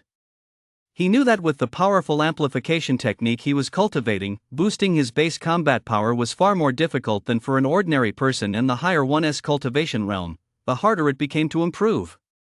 This result had far exceeded Xiao's expectations. He had originally thought he could only increase his combat power by 1,000 or 2 at most, but even he hadn't expected such a massive jump. Now, with the 30x amplification, his combat power equaled 630,000, which was already at the second-tier Grandmaster level. How long had it been since his breakthrough? Just today had he reached the second tier in just a few hours? X33xs.com. Whoa! Xiao couldn't help but gasp in astonishment. It all felt so unreal, simply unbelievable. He felt a surge of excitement inside, thinking to himself that the operation to wipe out the cult should go off without a hitch now. With his newfound strength and the means to protect his life, things should be fine. He walked out of the testing room in high spirits. With all that done, Xiao had nothing left to do at the martial arts hall. He wasn't in a rush to improve his strength just yet. His power had been rising too rapidly lately, which wasn't necessarily a good thing. He needed to let his body adapt gradually, solidify his foundation, and not rush things. Xiao stepped out of the martial arts hall and hailed a taxi. "Driver, take me to the nearest meat market." The driver immediately understood and agreed. Xiao took a closer look and realized it was the same driver he'd encountered many times before. Xiao had become a regular customer of his. The driver also treated Xiao with great respect. After all, martial artists held a high status in Dragon Nation and were revered wherever they went, though, of course, this was relative. The ride was quick, and they arrived at the meat market in just a few minutes. After politely saying goodbye to the driver, Xiao walked toward Jean's butcher shop. There weren't many people at the meat market at that time. However, as he approached the shop, he didn't see Jean lying on a chair sound asleep, though the shop was open. "Where is he?" Xiao looked around, searching for Jean. "Jean, are you there?" Xiao called out loudly. He set his sights on the warehouse and walked down the path toward it. Xiao entered the warehouse and made his way to the small room, but still couldn't find Jean. The tea was just brewed. He should be here. "Where did he go?" Xiao said, puzzled as he surveyed the room. Xiao searched the entire shop thoroughly but still couldn't find Jean. "Oh well, maybe he is busy today," Xiao muttered to himself. With that, he prepared to leave the warehouse. However, just as he was about to step out, a faint, ethereal voice echoed in his mind. "Xiao, I'm in the basement. Go back to your room and take the third book on the third shelf of the bookshelf." Xiao heard it clearly, but he didn't know how to respond. Without giving it much thought, he returned to his room and, following Jean's instructions, located the book on the bookshelf. As soon as he pulled it out, the entire bookshelf slid inward, revealing a staircase passageway. Xiao was instantly overcome by a sense of mystery, as if he were playing an escape room game. He walked inside, put the book back in its original spot, and watched as the bookshelf closed again. The light before Xiao's eyes dimmed until everything was pitch black. Suddenly, a light flashed before his eyes, and the lamp above Xiao's head came on. Xiao naturally began walking down the stairs. As he walked, he spotted a doorway ahead and quickened his pace. Soon, Xiao reached the doorway. Glancing inside, he saw a figure. It was Jean. Jean was sitting cross-legged, as if meditating on something. Xiao didn't disturb him but instead began exploring the basement. "Ha! There's actually a gravity chamber here too, along with a strength tester. This is the S-series set, and this is." Xiao's eyes sparkled as if he discovered a treasure trove. The place was like a treasure vault, containing everything imaginable, all laid out right before Xiao. Xiao was practically drooling at the sight, but he didn't dare take anything. He merely picked items up to examine them. Just then, Jean's eyes snapped open, a golden flash darting through them. "I've finally finished assimilating it. The amplification technique is truly profound," Jean said. He glanced at Xiao and noticed him examining his belongings from every angle. "Wow, this can't be an S-series set, can it? I've never seen a set like this before," Xiao said as he ran his hands over one of the sets. Xiao sensed it with his spiritual energy and felt a wave of palpitations emanating from the set. At that moment, a massive, ethereal image of a beast appeared in his mind. The beast was enormous, its appearance somewhat resembling a dragon, and it roared at Xiao. Terrified by its overwhelming might, Xiao broke out in a cold sweat as the ethereal figure charged toward him, about to devour him. Just then, a hand tapped Xiao on the shoulder, and his consciousness snapped back to reality. Phew, Xiao gasped for breath. "This is the Imperial Dragon armor. What you just experienced was the set's special psychic attack. As soon as you probe it with your psychic power, you'll be hit by its psychic attack. With your weak psychic power, if it weren't for me, you'd probably be a complete idiot by now." Jean's voice came from beside Xiao. Xiao slowly came to his senses. He looked at the armor set, feeling no fear. On the contrary, he was becoming increasingly intrigued by it. He steadied his breathing and asked Jean, "What is an Imperial Dragon beast?" It was normal for Xiao not to know he hadn't encountered such a powerful beast at his current level. Jean didn't speak. He looked at Xiao and sensed that Xiao had grown much stronger. He didn't hold anything back after all. It was time for Xiao to know. The Imperial Dragon Beasts are an extremely powerful race of beasts. Their innate strength is equivalent to the martial master level. Once they reach the Grandmaster level, they can cultivate on their own, and their strength increases rapidly. Their spiritual power is incredibly strong. They're truly terrifying. It took me a tremendous amount of effort to kill one, Jean explained. Xiao listened intently. He currently knew very little about beasts. Everything he learned before had been about low-level beasts. Now that his strength had risen, he had little understanding of more powerful beasts. What would happen if I faced one now? Xiao felt he asked a very basic question. Wasn't the answer obvious? If it's a juvenile Imperial Dragon Beast, you should be fine with your current strength. But if it's a slightly older one, it would almost certainly kill you instantly, Jean stated with a serious expression. Whoa! Xiao was a bit shocked and took a deep breath. You provided the high martial arts novel My Talent, Infinite Upgrade by the author Wandering Pineapple Beer. Xiao had thought his strength was already sufficient, but after hearing Jean's words, he suddenly felt how weak he still was. He also came to deeply realize just how powerful Jean was. But Xiao wasn't that fragile. In such a short time, he had already elevated his strength to the Grandmaster realm, a pace that likely made him the only one on the entire Blue Star capable of such a feat. It was unimaginable how many years a powerhouse like Jean had spent to reach this level. Jean had noticed earlier that Xiao had lost his confidence, but now it had suddenly returned. He couldn't help but look at Xiao with newfound respect. You're the most talented person I've ever seen. You're able to break free from your own limitations. I really admire that resilience. But remember, the only one who can defeat you is yourself. Jean couldn't resist offering some words of wisdom. Xiao nodded vigorously, then said with conviction, I understand. Jean smiled with satisfaction. He even found himself wanting to take Xiao as a disciple, but after a moment's thought, he decided against it.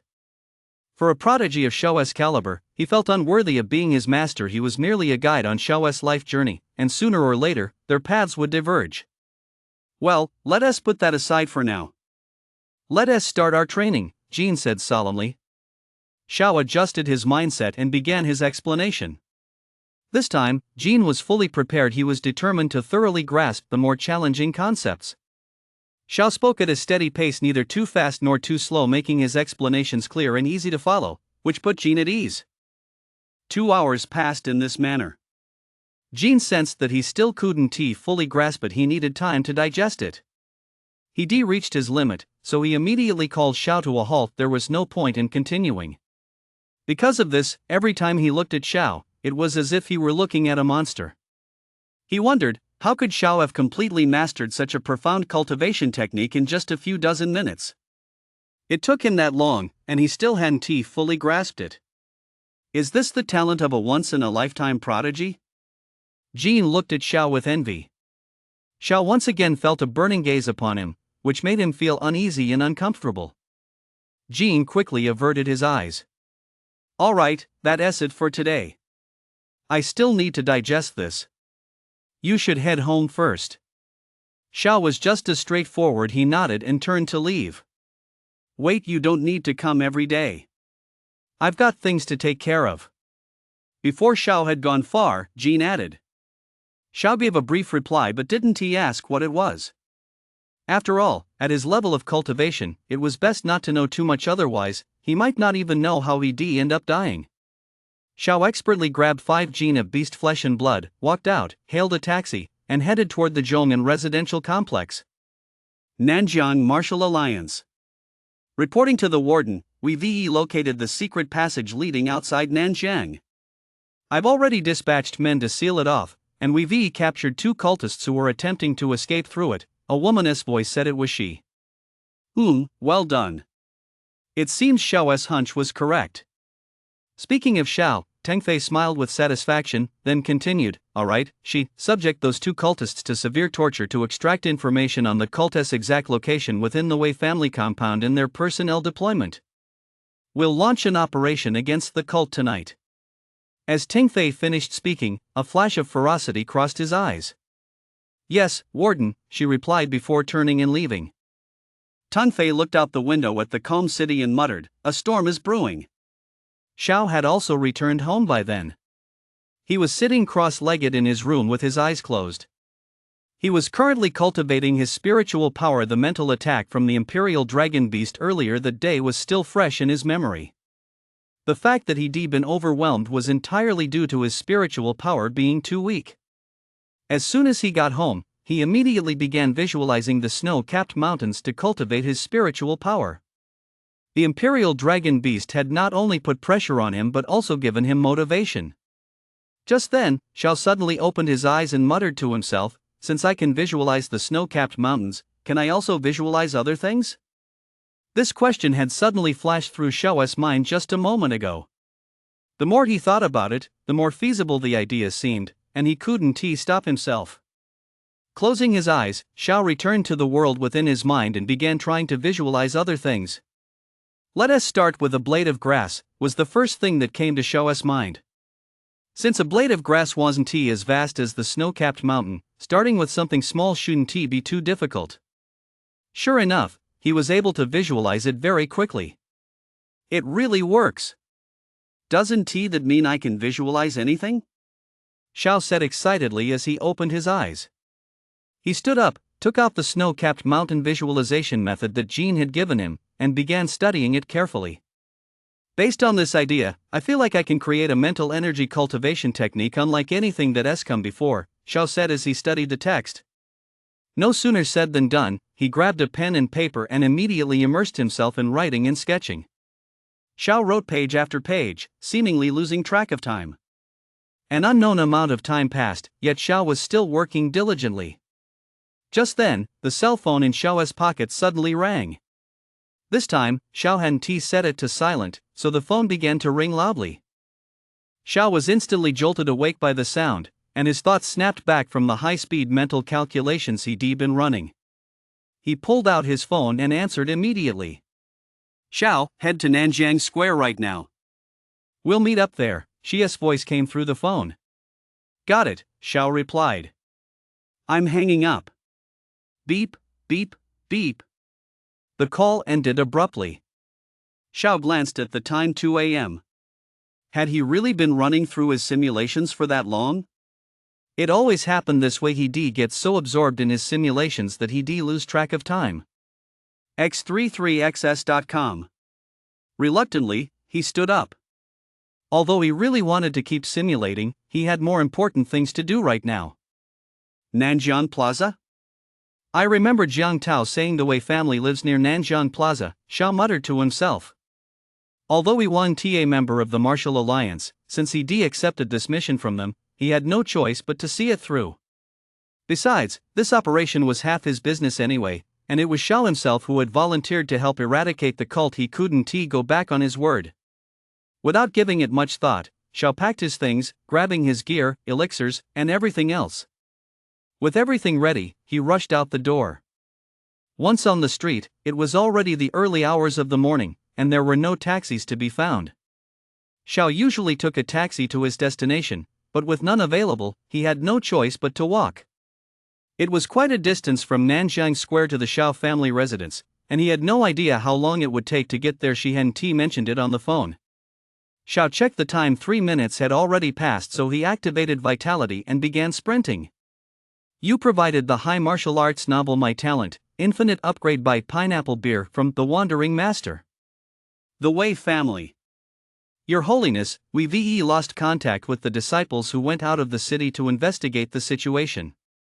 Seated around a round table were many figures in black robes. Among them, the one in the center wearing a mask and a purple badge on his chest stood out the most. They listened as their subordinates spoke from below the table. "Oh? Lost contact," the figure in the center said in surprise. Several others in black robes nearby also looked taken aback. "It seems we've been exposed." As soon as these words were spoken, all the black-robed figures in the room were instantly startled. They sprang to their feet, looking flustered and at a loss. "Your Holiness, I'm afraid Wei Long's chances of survival are slim." It's all his fault. He insisted on killing some nameless upstart, and now we've been exposed. Your Holiness, what are we waiting for? We need to evacuate immediately. If they come after us, we'll be in big trouble. Yes, Holy Envoy, give the order right away. The black-robed figures in the room were in a panic, exchanging anxious glances. Silence. Given the Martial Alliance's nature, they won't pass up any opportunity to wipe out our holy sect. We're probably already surrounded. Do you really think you can escape? The Holy Envoy was terrifyingly calm, as if he didn't take any of this seriously. Upon hearing the Holy Envoy's words, the black-robed figures present calmed down considerably and fell silent. What is there to be afraid of? Let us fight the hell out of them. Don't forget the mission the Beast God gave us, to destroy Nanjiang. Long live the Beast God. The Beast God is eternal. A hot-tempered man in black robes stood up and roared loudly. That's right, let us fight him to the death. Long live the Beast God. The Beast God is eternal. The Beast God is eternal. Immediately, the other men in black robes joined in the roar, and for a moment, the entire basement was filled with chaos. Silence, roared the Holy Envoy, channeling his vitality. The overwhelming might of his vitality silenced everyone present, and the basement fell quiet once more. The Beast God sent us here to wreak havoc, but not to die. We are all his subjects. He will not abandon us. I will seek his guidance. The meeting is adjourned. Hearing this, the other black-robed figures said nothing more. The Beast God is eternal. All the men in black robes chanted in unison, their eyes gleaming with fanaticism. Nanjiang Square. On any other day, this place would be teeming with people young and old alike, singing and dancing, laughing and having a wonderful time. But now, not a single soul was in sight. It was eerily deserted, a stark departure from the norm. From a dark corner of the square, a sudden voice rang out. Captain, who are we waiting for? The attack is about to begin. Why isn't he here yet? Are we supposed to wait for just one person? A young man in a suit, with an ordinary appearance, spoke up discontentedly. She, who had been resting his eyes, replied, wait a little longer. He'll be here soon. Ping Fei, don't say anything. The captain has his own judgment. Let us just wait a little longer, a cute girl with a sweet voice standing next to she said soothingly. Hearing the girl speak, Ping Fei didn't dare complain any further. He could only snort coldly to express his dissatisfaction. He glanced at the few people beside him, but they remained silent, waiting quietly. Only Ping Fei was getting impatient. Ping Fei suddenly felt an inexplicable rage flare up inside him. Just then, she opened his eyes, fixed his gaze on a certain spot, and said, "He is here." Everyone followed Shi's gaze. A figure emerged from the dark shadows. Moonlight illuminated his fair face. His eyes were exceptionally bright yet as sharp as a hawk's, exuding a cold, stern aura. He wore a well-tailored suit that accentuated his tall, slender frame, and with the grace of a jade tree in the breeze, he ran swiftly toward them in the moonlight. Yes, it was indeed Xiao. His very appearance as he entered the scene was a sight to behold, and the resentment everyone had been harboring from waiting so long dissipated by more than half. Meanwhile, upon seeing the incredibly handsome Xiao, Ping Fei's resentment grew even more intense, and his gaze turned dark and menacing. "Sorry to keep you all waiting," Xiao said with an apologetic expression. He scanned the faces of everyone present. There was clearly a lot of resentment and realized he had arrived late. He vowed to buy his own car, otherwise, he'd be late again, just like today. "Oh, it's okay, handsome. We've only been waiting a few minutes. Actually, you're right on time." Before she could speak, the young woman who had spoken earlier immediately moved closer to Xiao and said enthusiastically, her eyes burning with intensity as she looked at him. Although Xiao was a bit flustered, he could only smile in response.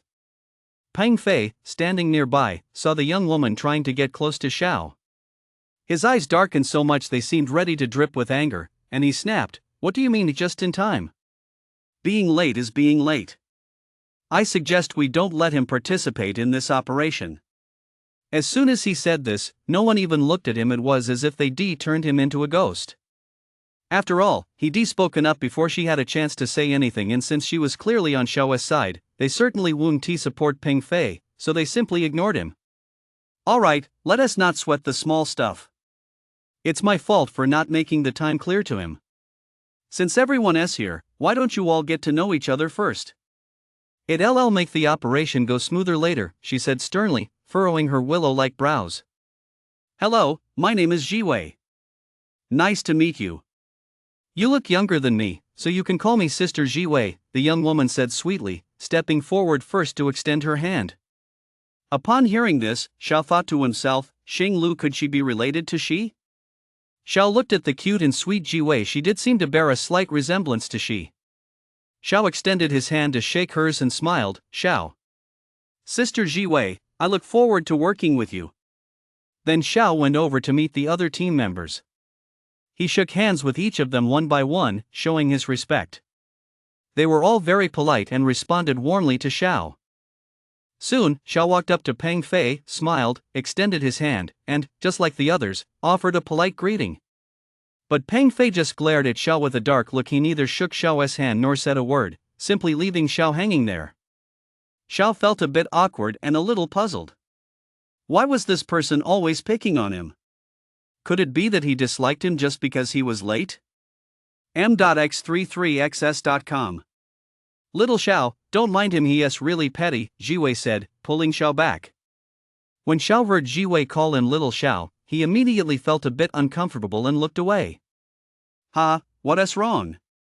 Does calling you Little Xiao make you shy? Jiwei asked with a sweet smile. No, I'm just not used to it, Xiao said, scratching his head. Jiwei giggled and continued, it's okay, you'll get used to it. Xiao felt a strange warmth wash over him. Meanwhile, Peng Fei watched Xiao and Jiwei chatting and laughing together. He suddenly clenched his fists and gritted his teeth. You're providing the high martial arts novel My Talent as Infinite upgrade by the master author Wandering Pineapple Beer. Meanwhile, she, standing nearby, watched the scene with satisfaction. She then glanced at Peng Fei, shook her head in disappointment, and thought to herself, this kid is too full of aggression. He is wasting such a great talent. Sooner or later, he'll get himself into trouble. Alright, now that everyone has been introduced, I'll go over the operation plan first. She began. As soon as she spoke, everyone moved closer to Shi, listening intently. According to our intelligence, the cultists' headquarters is right here at the Wei family residence, and most of them are hiding in the Wei family's basement. This basement leads outside the city. We've already sealed off the exits. Now, our mission is to storm the basement and wipe out the cultists, she said solemnly. Several people standing nearby were also listening intently, but when they heard about the basement leading outside the city, their expressions changed instantly, and a wave of dread washed over them. Captain, I'd like to know how we discovered such a well-hidden passage, Jiwei asked curiously. Because the passage was so well hidden, it would have been impossible to discover without prior intelligence. If the beast had launched a large-scale invasion of Nanjiang through this route, the consequences would have been unimaginable. www.x33xs.com. She knew someone was bound to ask this question. I can't tell you that. After saying this, he glanced at Xiao. Standing nearby, Jiwei also picked up on this. She looked at Xiao, finding her even more mysterious. It didn't take much thought to realize that a stranger who had suddenly joined their squad couldn't possibly be an ordinary person. Xiao's air of mystery made Jiwei want to understand her even more. She kept staring at Xiao, almost mesmerized. Xiao also sensed that intense gaze on him and felt a bit awkward. Sis Jiwei, please don't look at me like that, Xiao said softly. I want tea. I'll look wherever I want, it's none of your business, Jiwei said with a touch of sass. Xiao was at a loss after all, he couldn't very well stop someone from looking. Once the operation begins, I'll handle the powerful enemies. You guys should try to find and kill cultists who are weaker than you first, then take on opponents of similar strength. If you encounter enemies stronger than you, lure them toward me, or work together to take them down, she continued. The others showed no reaction upon hearing this, as if they already knew exactly what was going on. It was clearly meant for Xiao's benefit. Xiao immediately caught on and nodded to show he understood.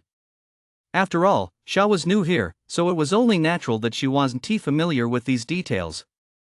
The others didn't say anything either, except for Peng Fei, who had some reservations but kept them to himself, instead watching the scene with a cold gaze.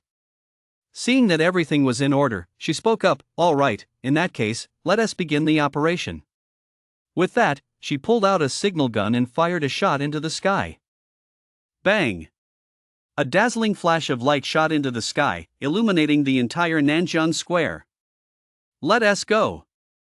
No sooner had the words left her mouth than everyone charged in that direction, with she leading the way.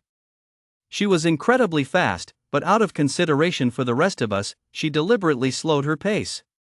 "Little Xiao, stay close to me, I'll protect you," Ji Wei said to Xiao as they faced off, then turned and followed her. Although Xiao felt a bit uncomfortable, the term "Xiao little brother" sounded just like little brother, which left him feeling rather helpless. He still sensed a wave of warmth. And so, the group leaped from rooftop to rooftop across various floors, racing toward the Wei family estate. Along the way, Xiao spotted other teams from the Martial Alliance also heading toward the Wei family estate. They waved greetings in his direction. The Wei family estate. "Look at that," a Wei family patrolman shouted to the other Wei family members. In the sky, a signal flare launched by Shi illuminated the entire area. "That's a signal flare. Quick, go report to the Holy Envoy, the Martial Alliance has arrived." A cult member immediately grasped the situation and ordered his subordinate. Soon, the subordinate arrived at the basement and rushed into the cult's meeting hall. "Report! Report! What kind of behavior is this, rushing in like that? I thought the Martial Alliance had actually arrived," a man in a black robe rebuked the subordinate the moment he saw his frantic state. The subordinate, who had been about to speak, was immediately silenced by this remark. "HM? Let him speak." The Holy Envoy in the center waved his hand. Seeing the Holy Envoy's gesture, the man in black robes said no more. He had originally intended to make a good impression before the Holy Envoy.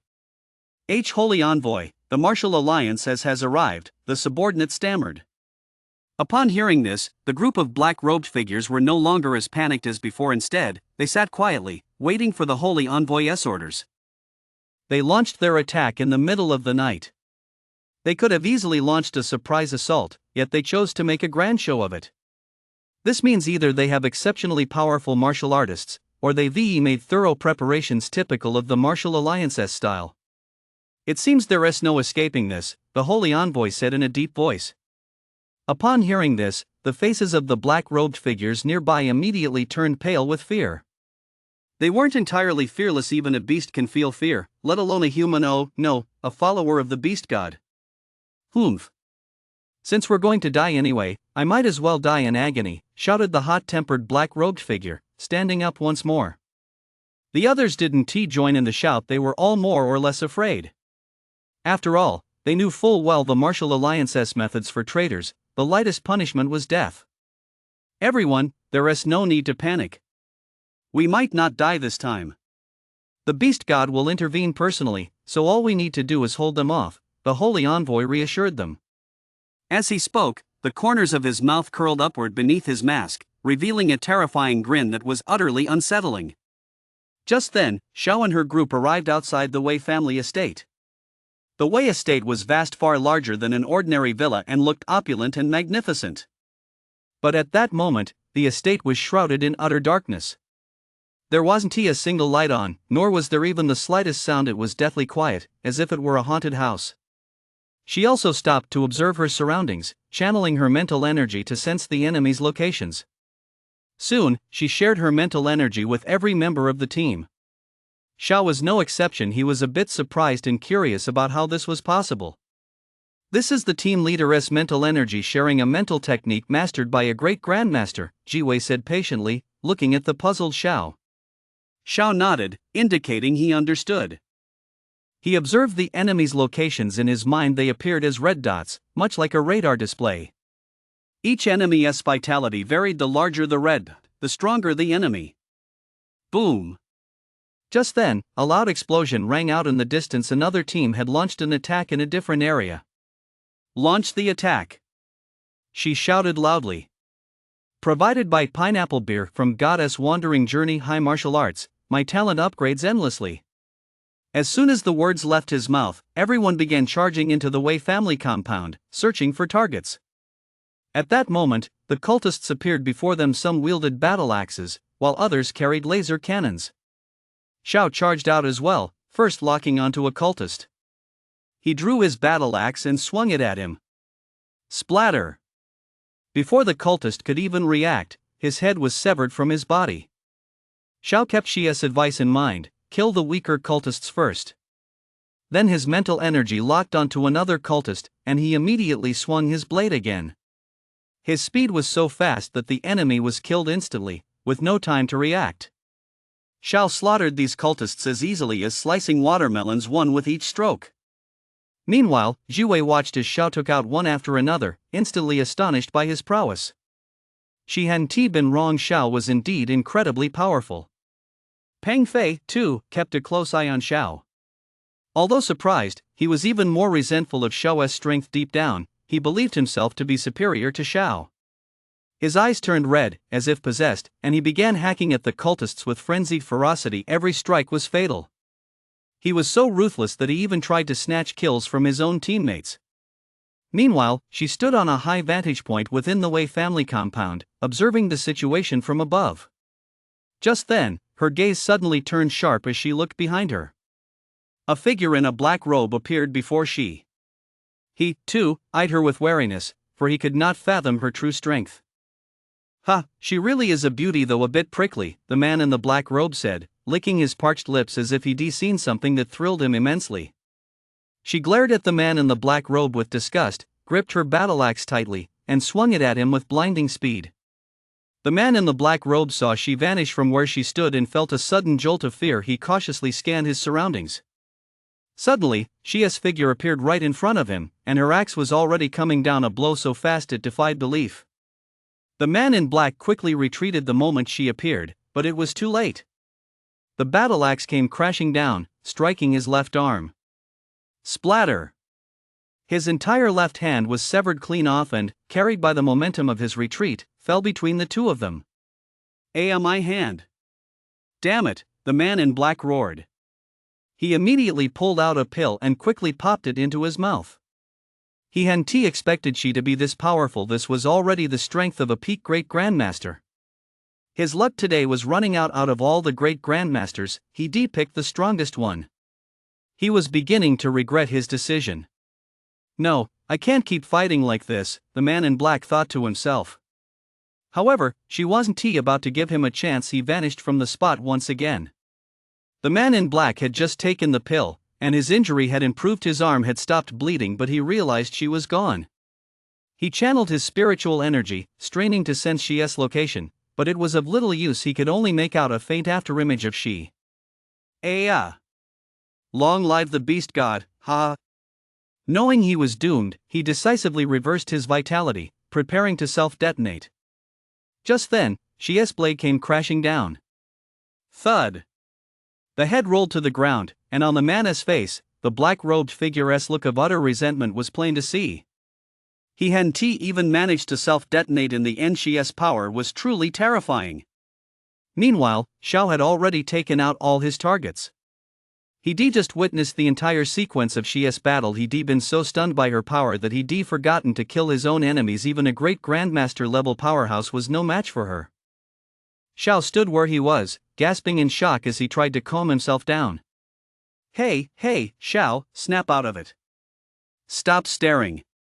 That's just how strong our captain is. She cuts through great grandmasters like they're vegetables. We're used to it by now. Jiwei approached Xiao. Seeing him so stunned, he couldn't help but find him both adorable and amusing. Meanwhile, Peng Fei, standing nearby, seized the moment to say mercilessly, "Humph, the weak will always just admire the strong. Sooner or later, I'll be just as powerful as the captain, and you'll be the one admiring me." Xiao, don't pay him any mind. I'll let you in on a secret. This guy's a total nutcase, Jiwei said loudly. Xiao had been pretty angry at first, but after hearing Jiwei's words, his mood improved considerably. He smiled and ignored Peng Fei. Yu Pingfei's face was contorted with rage. He wanted to let loose a torrent of curses, but the foul words he was about to utter immediately choked in his throat. He had no choice, he still couldn't beat Jiwei, and besides, her relationship with Shi. He then decided to take his frustration out on Xiao. Just as he was about to speak, she walked over and said, "Everyone, clean up the battlefield, find Wei Long's basement, and let us continue our assault." Hearing Xia's words, he said nothing more, but glared at Xiao with a sinister look. "Little Xiao, let us go." Jiwei took Xiao's hand and walked off in the other direction. Before long, they made their way to their destination, encountering several other martial alliance teams along the way. 33 novel website. Just then, they arrived at a location in the Wei family compound and saw our martial alliance teammates being hunted down by cultists led by the great grandmaster. Without hesitation, she immediately charged forward and swung his blade with all his might. The strike was so breathtakingly powerful that it instantly killed his target. Xiao and the others also charged into the ranks of the cultists, cutting down one after another. Before long, all the cultists who had pursued them were slaughtered to the last man. "Captain Shi, our captain is dead," a tearful voice cried out. A martial artist was seen clutching the body of a burly fellow martial artist, weeping. Seeing this, a wave of sorrow washed over everyone present. "What happened?" She furrowed her willow-like brows and asked in a deep voice. "Two great grandmaster-level cultists suddenly appeared just now and surrounded our captain until he died. We were completely helpless.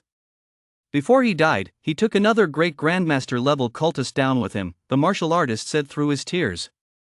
The martial artists who had been chased all the way here also silently shed tears. Watching this scene, she felt a pang of sorrow and said to the martial artist, "You should retreat for now. Your captain was a true hero."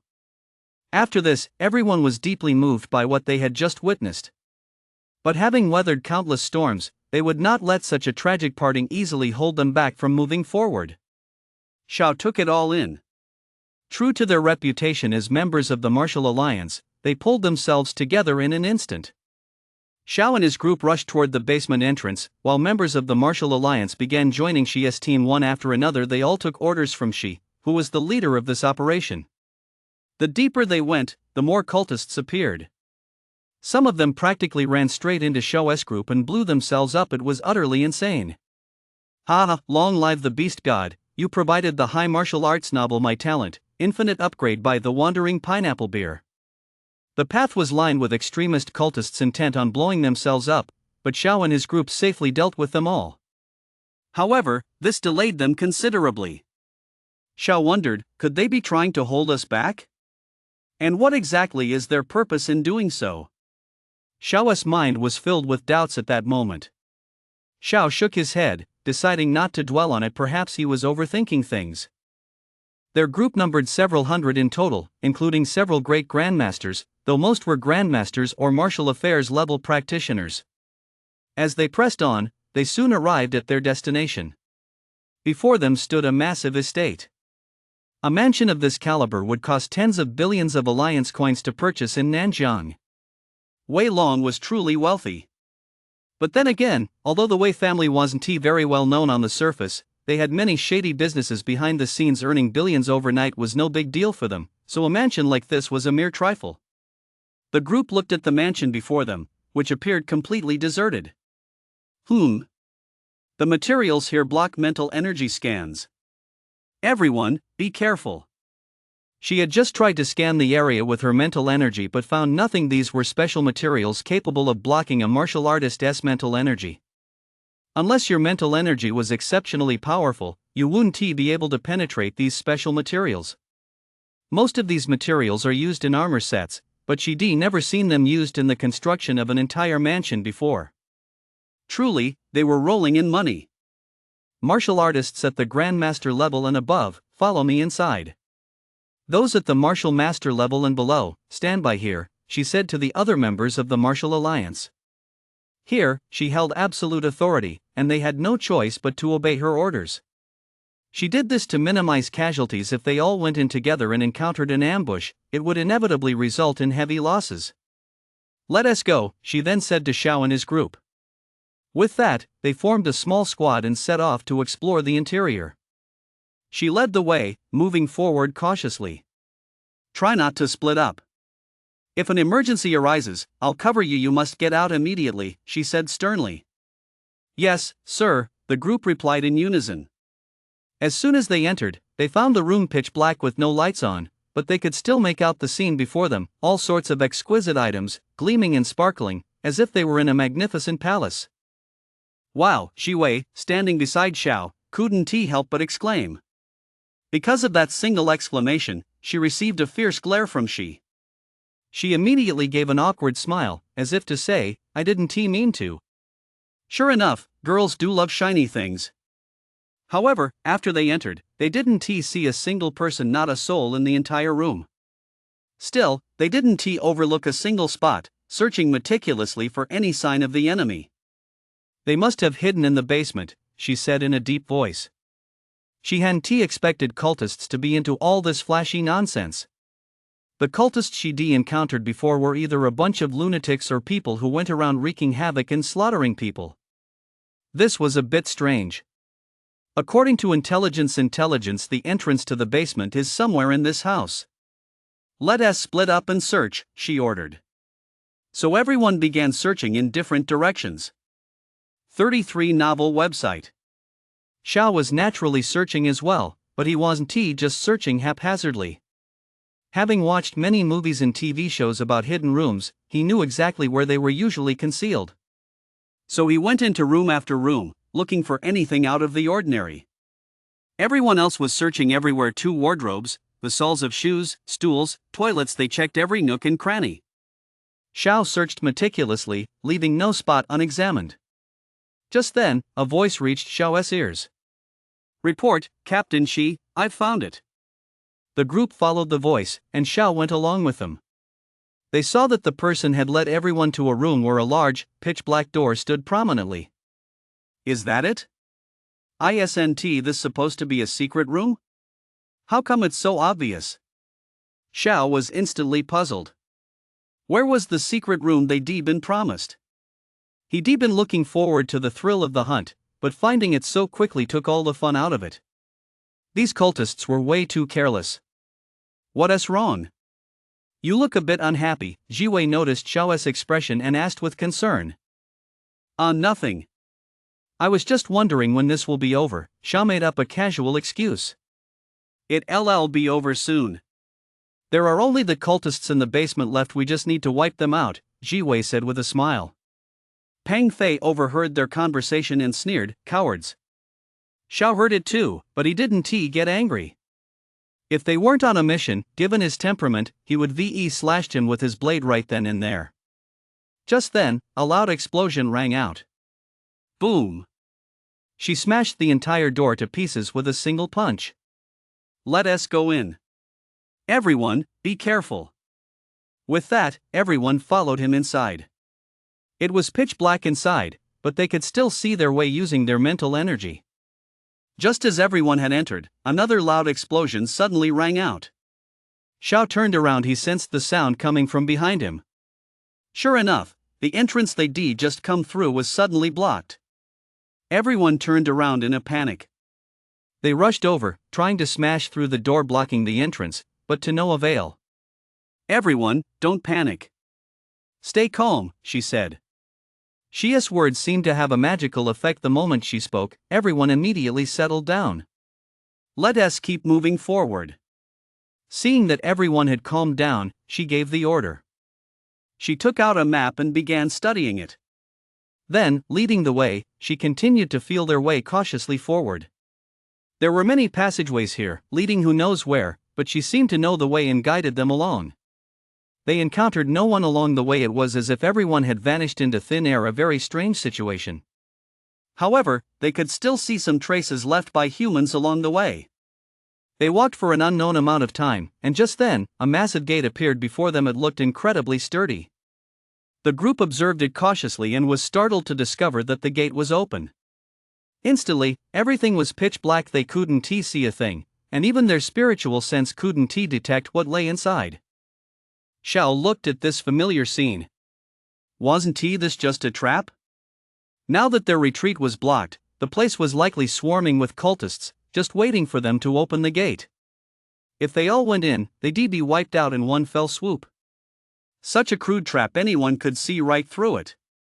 I never expected the cultists, knowing we were coming to wipe them out, wouldn't flee. Instead, they're playing a counter-strategy, trying to wipe us all out in one fell swoop. You have to understand, although the people here aren't the main force of the Nanjiang Martial Alliance, they're still a vital force. If they're lost, it will deal a severe blow to the alliance. Everyone present realized what was going on. Although they knew it was a trap, they weren't afraid. "Everyone, be careful," she said cautiously. Just then, before we could open the door, it suddenly swung open on its own, and the lights in the basement suddenly came on. "You provided the high martial arts novel My Talent, Infinite Upgrade by Pineapple Beer from God of Wandering." In an instant, the entire basement was bathed in light. Behind the open door, numerous figures came into view.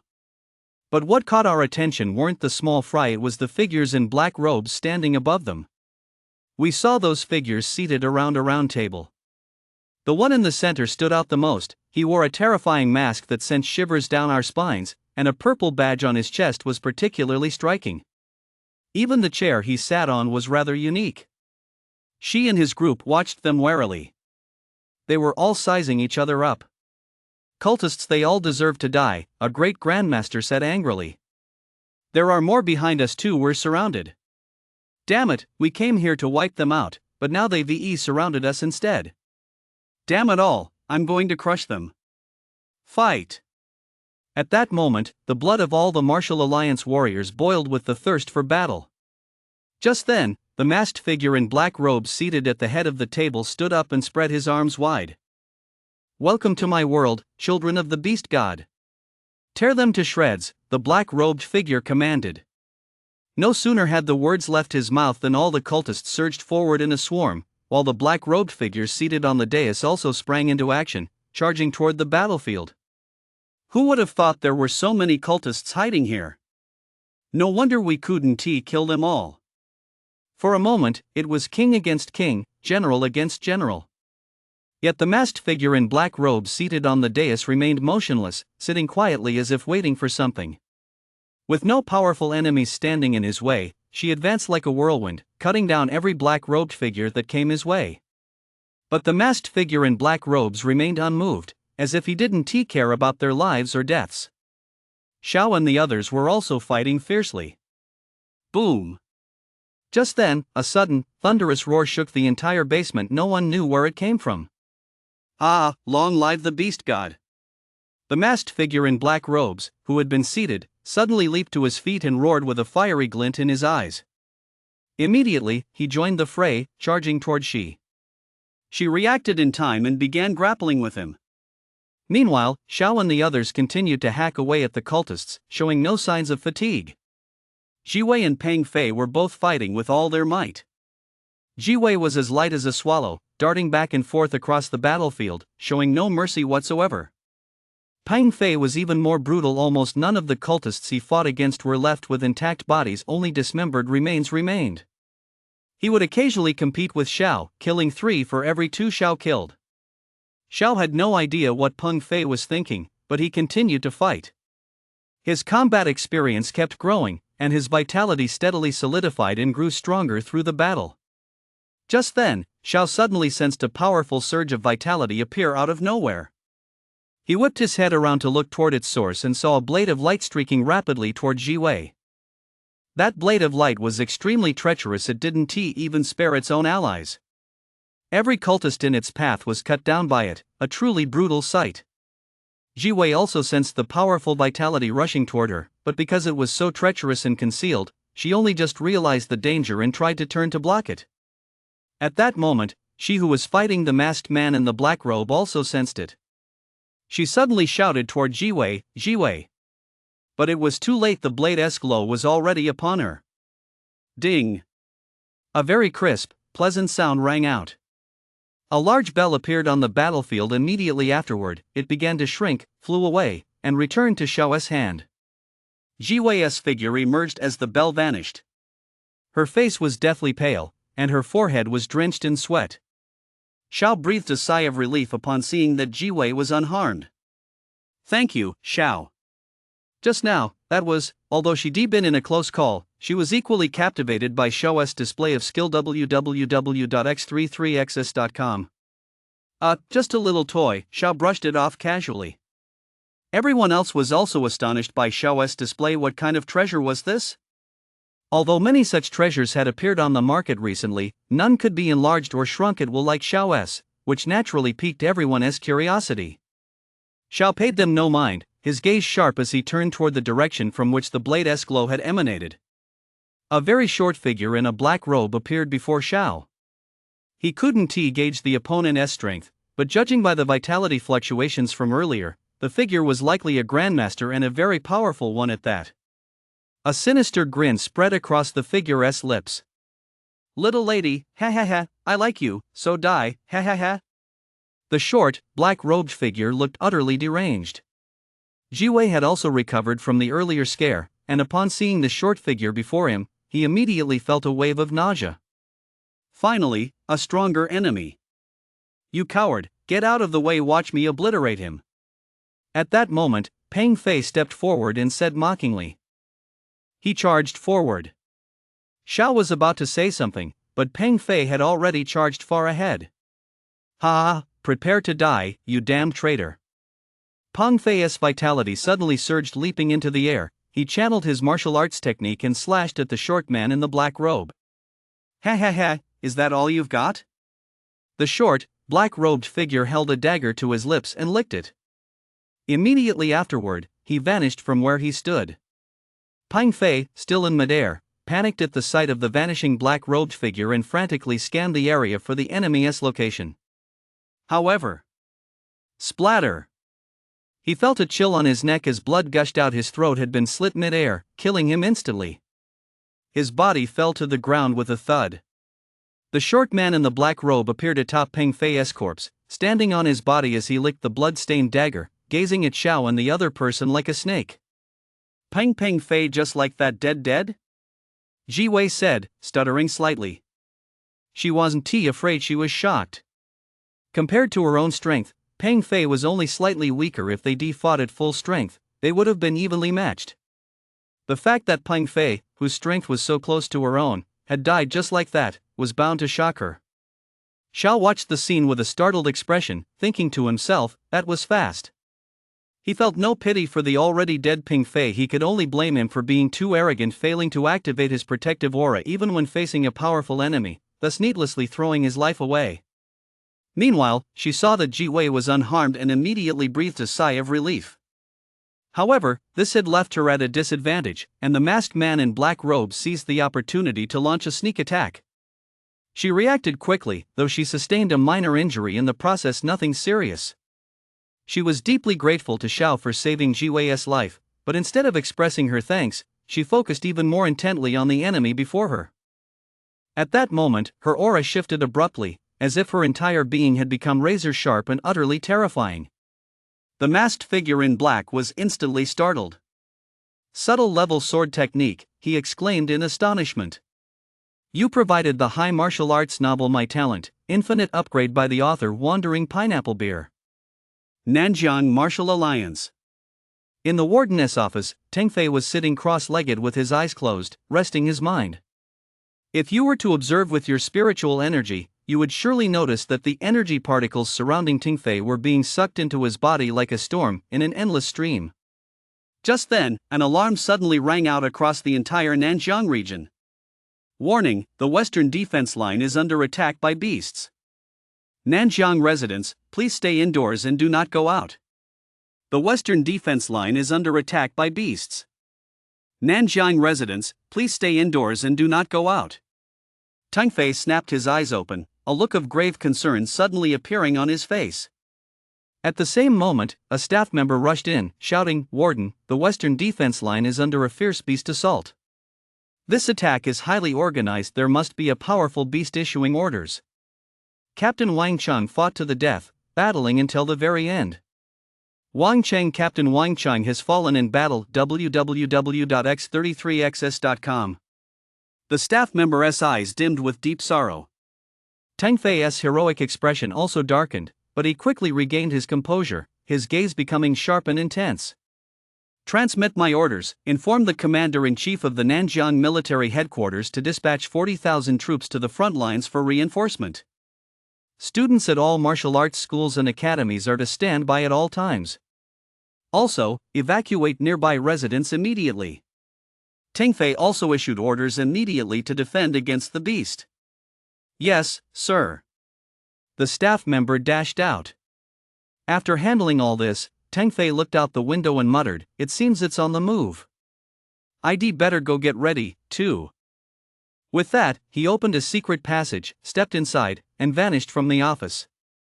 The Wei family basement. Subtle level sword technique. The masked man in the black robe was startled. Xiao had been fully focused on his battle against the short man in the black robe, but at that moment, he suddenly sensed a very familiar power. He looked toward its source and was astonished to discover it was emanating from Shi. In an instant, the might of the subtle level sword technique shook the entire arena. Ah, good, very good. Finally, a formidable opponent, the masked man in black roared. He pulled out a vial containing an unidentified green liquid. "This is a sacred artifact bestowed upon me by the beast god. I shall gain boundless power." The masked man in black stared at the vial with fanatical intensity, gradually descending into madness. He crushed the vial's mouth, poured the contents into his mouth, and drank it all in one gulp. White vapor instantly billowed from the masked figure's body, and he bowed his head, appearing as if he had died.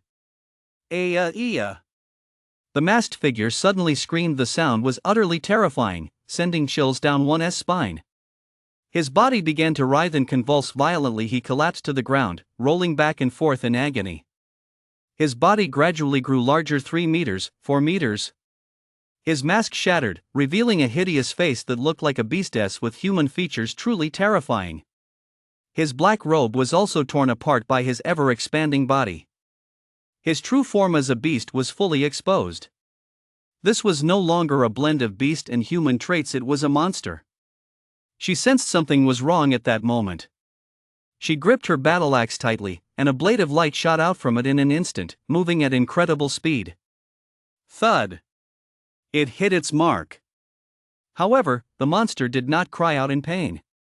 "Ha ha ha, I've succeeded. I feel brimming with power." The monstrous voice, neither male nor female, sounded utterly repulsive. Struck by Shi's blade, it split open a gruesome gash from which bright red blood flowed, but the wound healed before her very eyes. "The holy envoy has succeeded," a man in a black robe shouted fanatically. "Ah, we're one step closer to becoming the beast goddess people. Long live the beast god." Immediately afterward, various other figures in black robes began shouting fanatically, seemingly oblivious to the battle unfolding before them. "Human, are you ready to die?" the monster said to Shi in a very strange voice. With that, it lunged suddenly at Shi, unleashing immense power. She reacted very quickly and dodged it with ease. And so, they traded blows back and forth. Meanwhile, on the other side, Xiao was also in the thick of battle. Jiwei, not as strong as Xiao, could only wait on the sidelines for an opening to strike at the short, black-robed figure. As he fought, Xiao kept a close watch. His opponent was incredibly fast, so Xiao had to focus all his attention on reading the enemy's attacks and seizing the moment to counter. Although Xiao could use his subtle realm sword technique, the enemy moved too fast for him to lock onto a target. Even with that technique, it was useless if he couldn't land a blow, it was all for nothing. Xiao possessed extraordinary talent. He was able to predict the enemy's attack trajectory by tracking the flow of their vitality. "Behind you!" Xiao shouted inwardly. Then he suddenly swung his battle blade behind him, striking first. Clang! He hit his mark. But the enemy vanished in an instant, moving with blinding speed.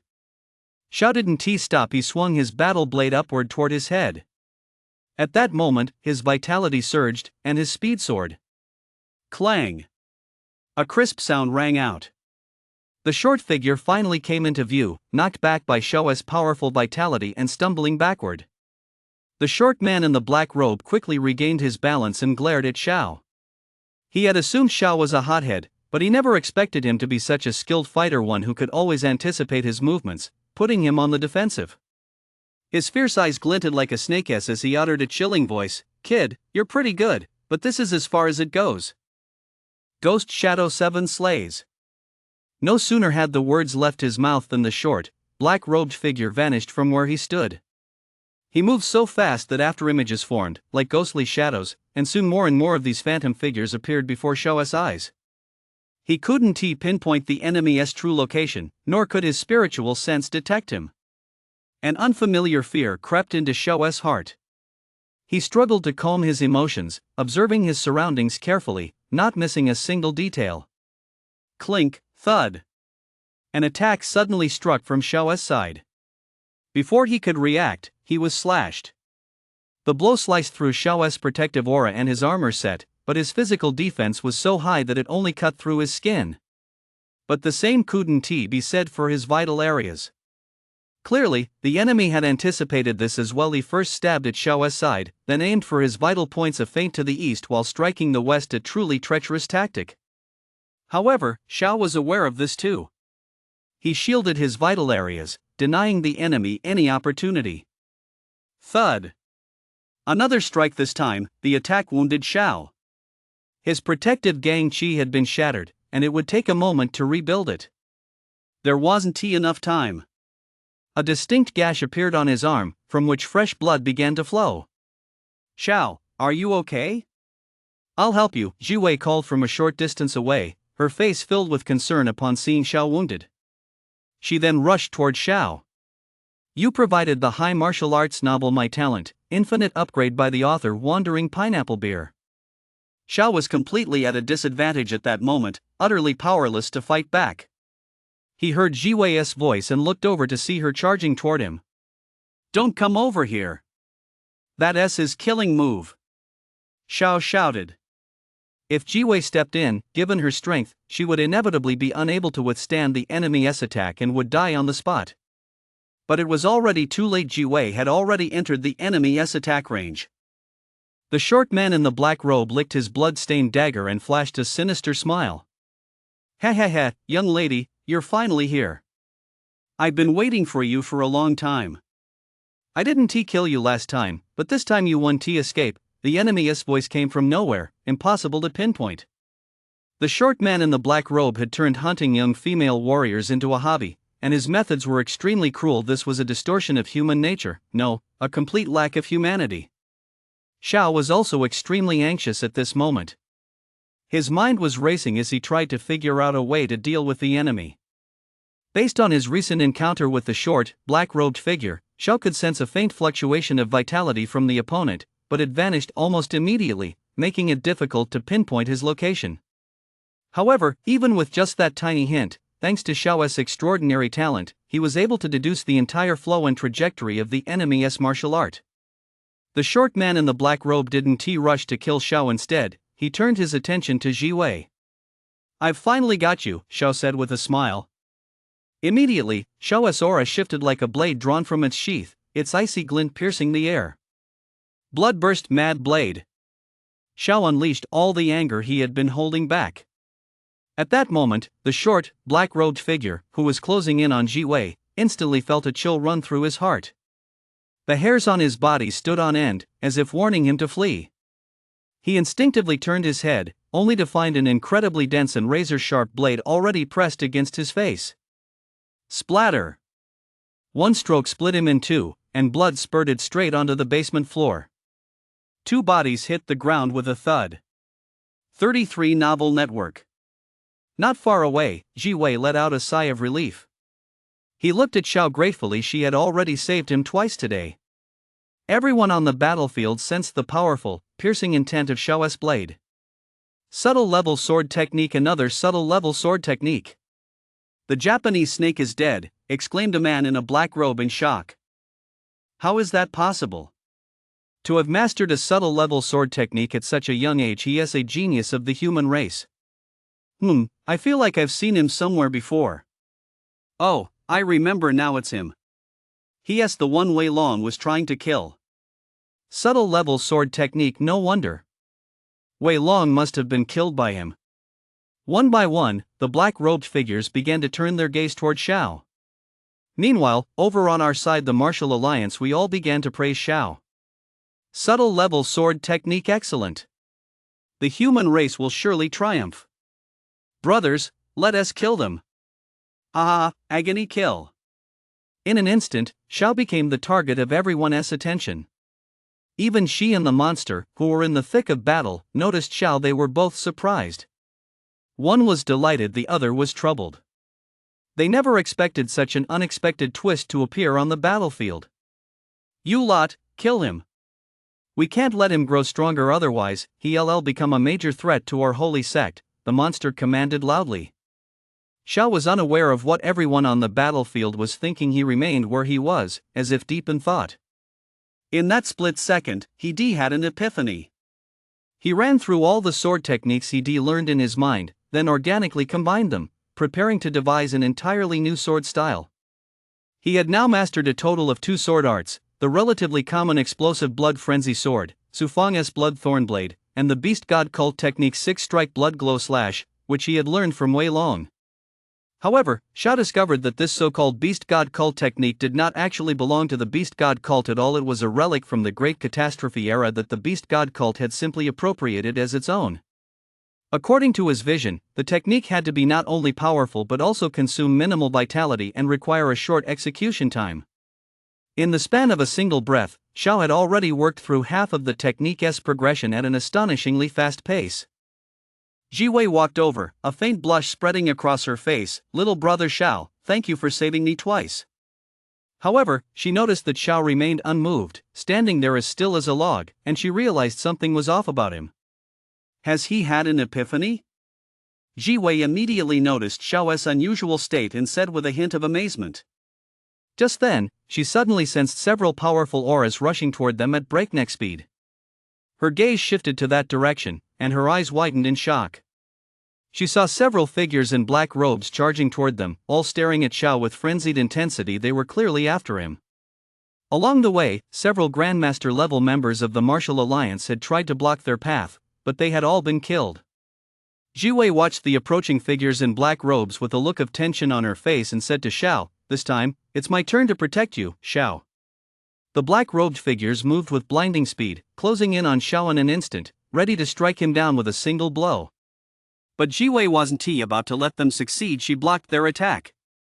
The other black-robed figures also launched their assault on Xiao, each strike lethal and brutally ruthless. No matter how strong Jiwei was, he simply couldn't fight 4 opponents at once. He blocked one, but another attacked. Little brother Xiao! Jiwei shouted, trying to rouse Xiao. Just as the black-robed figures' attacks were about to strike Xiao, Xiao's consciousness returned. He was fully aware of what had just happened, so he showed no surprise. He watched the black-robed figures' attacks draw near, showing not a trace of panic. A smile tugged at Xiao's lips. Bloodburst frenzy slash. Xiao raised his sword, channeling vitality into the blade, and struck out with a single slash. Immediately followed by a second, a third, a fourth. Before the black-robed figures could even react, they watched as the barbed blade's glow closed in on them. Splatter, splatter. In an instant, clouds of blood erupted across the arena as the powerful blade aura sliced the black-robed figures clean in half, a truly gruesome sight. One by one, the bodies were reduced to dismembered limbs, falling to the floor as blood stained the entire arena. Before they died, their eyes bulged out, as if they had encountered something truly terrifying. Jiwei's face turned deathly pale as he covered his mouth with both hands. Xiao had completed all of this in just 3 or 4 seconds. It was incredibly fast and terrifying. His sword art technique had clearly lived up to his expectations. It was fast and consumed little vitality. However, he hadn't anticipated just how fast it would be. He hadn't expected it to be so swift that his enemies died before they could even react. Although it was said to consume little vitality, that was just a single blade beam. If he had unleashed multiple consecutive strikes, the vitality consumption would have been much greater. You provided the high martial arts novel My Talent, Infinite Upgrade by the author Wandering Pineapple Beer. Xiao's current vitality consumption was quite high. He recalled that there had been 9 enemies just now, which meant he had unleashed 9 consecutive blade beams. It's terrifying to even think about. After all, on Blue Star, sword techniques have limits on consecutive strikes, whether it's a 2-hit combo, a 6-hit combo, or a 10-hit combo. But the sword art Xiao created has no limits. As long as you have enough vitality, you can unleash countless sword beams. If he were using the old explosive blood-mad sword, Xiao would have reached his limit after just 3 strikes. Explosive blood-mad sword isn't a chain strike type of sword art. Although it's powerful, it consumes a lot of vitality, has a short charging time, and can't be used for consecutive strikes. Xiao combined the power of explosive blood frenzy with the short charging time and low vitality consumption of the 6-strike blood beam slash, creating this unparalleled sword technique. Of course, he also incorporated the strengths of Blood Thornblade, greatly enhancing the technique's power. This technique achieves the effects of great power, low vitality consumption, a short charging time, and extreme speed, which is why Xiao named it the blood-exploding frenzy chain slash. Xiao's already fair complexion had turned deathly pale from excessive vitality depletion, and he felt the world spinning before his eyes. He quickly pulled a vitality pill from his pocket and swallowed several in one go. "Little Xiao, are you okay?" Jiwei had already recovered from the previous scene. She walked over to Xiao and asked with concern. Xiao waved his hand and said, "Sister Jiwei, I'm fine." Soon, the vitality pills Xiao had taken took effect. His complexion gradually regained its healthy glow, and the dizziness in his vision subsided. He reached into his pocket again, pulled out a healing pill, and swallowed it in one go. He sustained quite a few injuries during the fight with that short, black-robed man earlier and needed to heal up. At that moment, no other enemies were attacking them. The remaining cultists had already been wiped out by his teammates from the Martial Alliance. He'd taken down quite a few of those powerful black-robed men, easing the pressure on his allies. The morale of the Martial Alliance fighters soared instantly. "Whoa, bro, you're awesome. 9 strikes, 9 kills. I couldn't even do 10. Guys, let us go. Kill them all, wipe out these sons of bitches. By the way, who is that guy? It doesn't matter who he is as long as he is on our side." They chatted casually while fighting, since the remaining enemies were mostly small fry. The large numbers of powerful black-robed figures had dwindled, and the rest were being held in check by the Martial Alliance as formidable warriors. The entire situation had shifted in the Martial Alliance's favor. A deafening scream rang out. Xiao looked in the direction of the sound and saw she suddenly slice off one of the monster's arms with a single stroke of his blade. No matter how strong its healing abilities were, it couldn't regenerate that limb. "Damn it! You're actually a peak great grandmaster. Damn it all, hiding your true strength at a time like this. And that wild card, what the hell is he? He is clearly just a lowly second-tier grandmaster, yet he has been cutting down my men one after another." The monster gritted his teeth and roared in fury. They had been watching Xiao's battle just now at the Great Grandmaster level. It was no surprise that they kept a constant eye on the battlefield's developments. "You treacherous scoundrels," the monster continued to bellow. No one liked the sound of his voice. It was deeply unsettling. www.x33xs.com. She ignored him and turned his gaze toward Xiao. Xiao was also looking in their direction at that moment. She nodded, indicating his satisfaction. Xiao nodded back in respect. Then, Xiao and Jiwei charged into the battlefield together, advancing relentlessly. They cut down every black-robed figure they encountered with a single stroke, moving with blinding speed. "All right, your defeat is certain. It's time for you to meet your end." She spoke, his gaze sharp and piercing. Meanwhile, the monster's eyes were filled with malice. He looked out at the battlefield and saw that Xiao was like a bulldozer killing everyone in his path. No one could stand up to him. Their numbers were dwindling rapidly, and they would soon be wiped out. Although he was deeply resentful, his survival took precedence. He suddenly spun around and darted at breakneck speed toward a passageway. She reacted quickly and followed suit. A dozen or so minutes later, the battle in the basement had come to an end. Looking at the piles of corpses on the ground, the basement was now a river of blood. "Little brother Xiao, we won," Jiwei said instinctively to the person beside her. But she heard no reply. She turned her head and was startled to discover that Xiao was gone. "Ha, where is that young man from earlier?" "I'd like to meet this young prodigy," a great grandmaster said as he approached Ji Wei. "I don't know. He was just here a moment ago." "Ah, never mind. "Our mission here is complete, we still have to go back up and face the beast." Ji Wei looked deeply concerned. "Huh, trying to run?" Xiao shouted. Xiao was currently chasing a man in a black robe. He just noticed the man trying to escape, so he gave chase. "Don't kill me." "I can give you a lot of money," the man in the black robe said, stopping when he realized he couldn't outrun Xiao and trying to persuade him. "Money?" Xiao's interest was immediately piqued. Thud. "I'll just kill him," Xiao said, and with that, he swung his blade down. How could he trust the words of these cultists? What if they ambushed him later? That would be more trouble than it's worth, so he decided to just get it over with. Where am I? Where did I come from just now? Xiao looked behind him at the several passageways that had appeared. He'd forgotten which one he'd come through. This basement was a labyrinth of passageways, many of which led to unknown destinations. He was alone now and had no idea which way to go. Xiao suddenly felt a headache coming on. He didn't know which way to go. "In that case, I'll just pick one at random," Xiao said without giving it much thought. He'd made it this far, so he might as well make the best of it. He then followed his instincts, chose a passageway, and walked inside. Meanwhile, on the other side, she was still giving chase to the monster.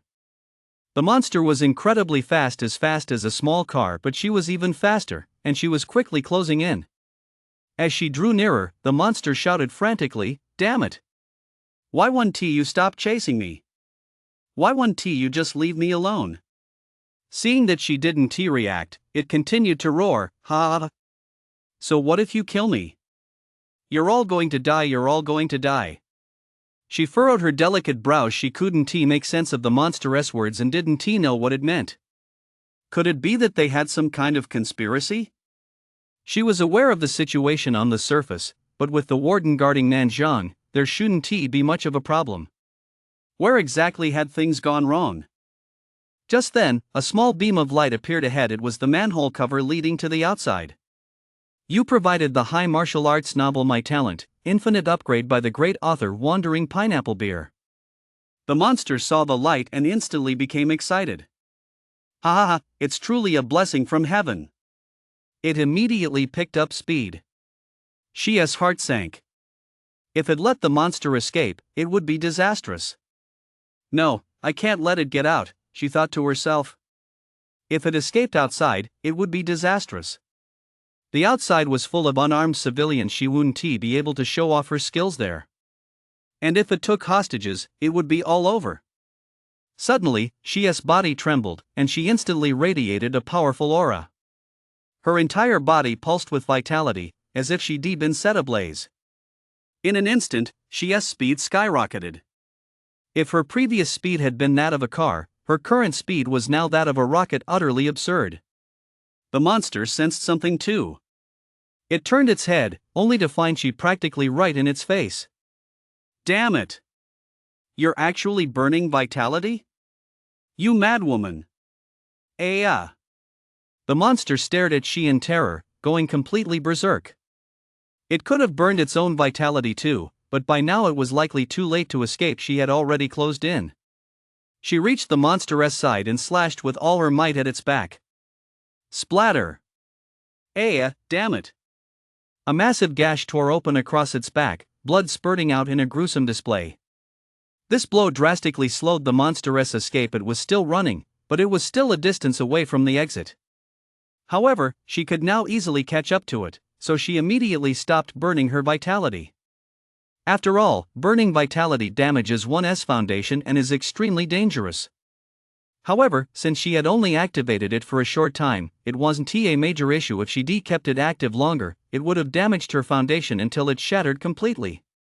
Now that she had cornered it, there was no way she was going to let it escape.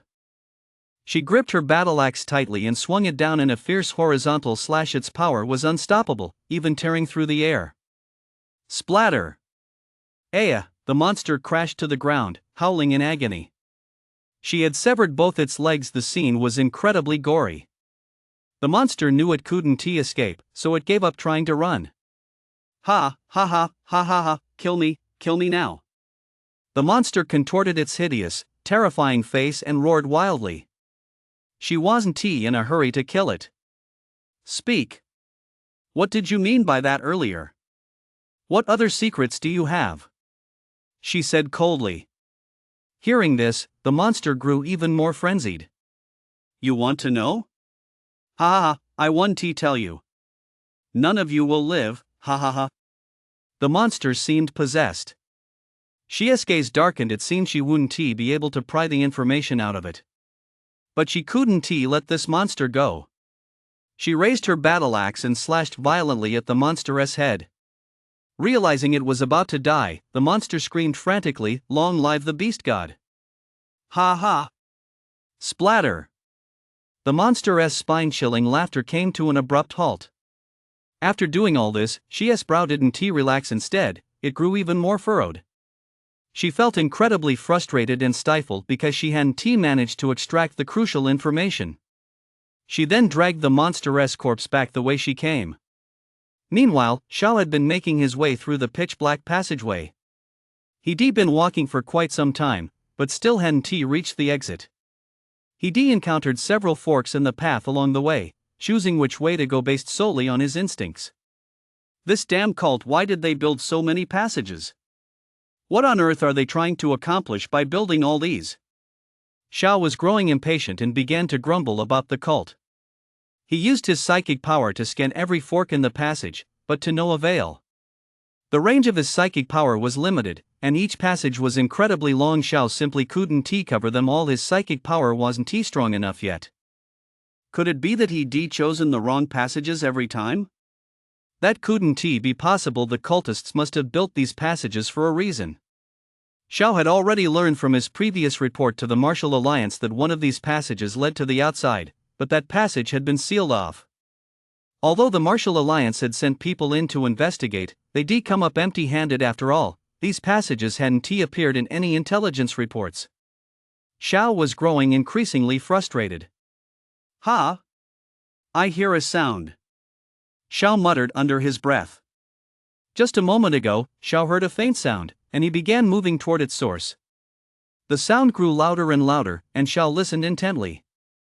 Sounds like footsteps, and they're coming very fast, Xiao thought to himself. In a place like this, Xiao couldn't be sure if it was our main force from earlier or something else, so he remained completely silent. www.x33xs.com. He slowly felt his way toward the sound, keeping his vitality and breathing to a minimum to avoid giving himself away. Xiao also refrained from using his spiritual energy to scan the area. If he encountered a powerful enemy, he'd be easily detected, and that would spell disaster. Xiao kept moving in the direction of the sound, his footsteps so light they were almost silent. Just then, a faint glimmer of light suddenly appeared before Xiao's eyes. Xiao immediately grew excited. The presence of light meant the exit couldn't be far away. His pace quickened at once. Soon, the entrance to a passageway came into view. He walked forward eagerly, yet still made no sound. After all, the sound was growing closer, and Xiao remained extremely cautious. Before long, Xiao reached the entrance to the passageway. He could hardly contain his urge to go and check the direction of the exit. But as soon as Xiao looked up, he saw a scene that sent a chill down his spine. This is a horde of beasts. Xiao thought in shock. Xiao found himself at the entrance to a passageway, which was high above the ground below. Below him, a vast horde of beasts appeared, advancing in an organized and disciplined manner, and their numbers were immense. There's actually a passage leading out of the city. If they launch a surprise attack on Nanjiang, the entire city will be doomed, Xiao exclaimed, his eyes wide. Xiao took a moment to assess the situation. Most of the beasts below were at the martial artist level, with quite a few at the martial master level, at least several hundred. There were also some grandmaster level beasts, though they were relatively few in number. As for great grandmaster level beasts, Xiao hadn't spotted any yet. If this horde of beasts were to launch a surprise attack on Nanjiang and storm in from the inside, the entire civilian population of Nanjiang would be doomed. Our martial artists wouldn't even have time to react. Allowing the beasts to launch a coordinated attack from within and without would put us at a severe disadvantage. It could even lead to the Sidious annihilation. Xiao sucked in a sharp breath. The very thought was terrifying. What should we do now? I'm lost and can't find any reinforcements. Even if I sent this intelligence out right now, it would be too late, Xiao analyzed carefully. He glanced at his supply of elixirs. There were still plenty left. At that moment, Xiao's gaze flashed like lightning, as if she had made a decision. You provided the high martial arts novel my talent, infinite leveling by the wandering god of pineapple beer. Just then, she returned to where she had been earlier. The members of the Martial Alliance were waiting for Shi. Look, Inspector Shi is back, someone exclaimed. Everyone's gaze turned to the direction the person was pointing. Within the Martial Alliance, she held the position of inspector, so everyone addressed her as such. Greetings, Inspector, everyone said in unison, their eyes seemingly filled with light. You've all worked hard, she said with satisfaction. She saw a spirit of courage on every warrior's face, resolute and fierce. Her gaze swept across the crowd, as if searching for something. X33xs.com. Just then, a sweet voice rang out. Captain, Xiao is missing. Shi Wei's voice came from within the crowd. Missing? Where could he have gone? She asked, puzzled. At that moment, everyone began to discuss the matter. Could he have left on his own? Maybe he had an urgent matter and had to go ahead. Is it possible he went through another passage and got lost? Could he have burrowed underground? Did anyone see where Xiao went? She shouted. Instantly, everyone fell silent, and there was no response for a long time. Since no one did, everyone follow my orders, quickly clear the battlefield and return to the surface. She said solemnly. Upon hearing Shi's words, Ji Wei asked in confusion, so are we just going to leave Xiao behind? He might still be down here in the basement. We have more important things to do. We can't let our mission be delayed because of just one person. I believe Xiao is a lucky guy. He'll be fine. He won't die here. In fact, most of them believed that Xiao had entered another passageway in the basement and gotten lost, as that was the most likely scenario. Ji Wei said nothing more. Her face was filled with worry. She desperately wanted to rush into the passageway right then to search for Xiao, but her reason told her not to do so, so she had no choice but to let it go. All she could do now was pray in her heart that nothing bad would happen to Xiao. Meanwhile, in a basement passageway, countless growls echoed, not human voices, but the cries of beasts. The floor was littered with the corpses of beasts, and countless severed limbs lay scattered about, creating a truly horrifying scene. Roar! Damn, humans! A beast spoke in human language. The human he referred to was none other than Xiao. Dressed in a black suit and wielding a battle axe, Xiao stood atop a small mountain of beast corpses piled at his feet. He looked like a demon, his icy eyes sending a chill down one's spine. HM? A beast that can speak, that must mean it's quite powerful. That'll make killing it more interesting, Xiao said in a demonic voice. After speaking, he took out a few pills and swallowed them whole without a second thought. Roar, don't get too cocky. Wait, our Deputy Commander is coming. You will die, the beast that spoke human language stammered. Deputy Commander?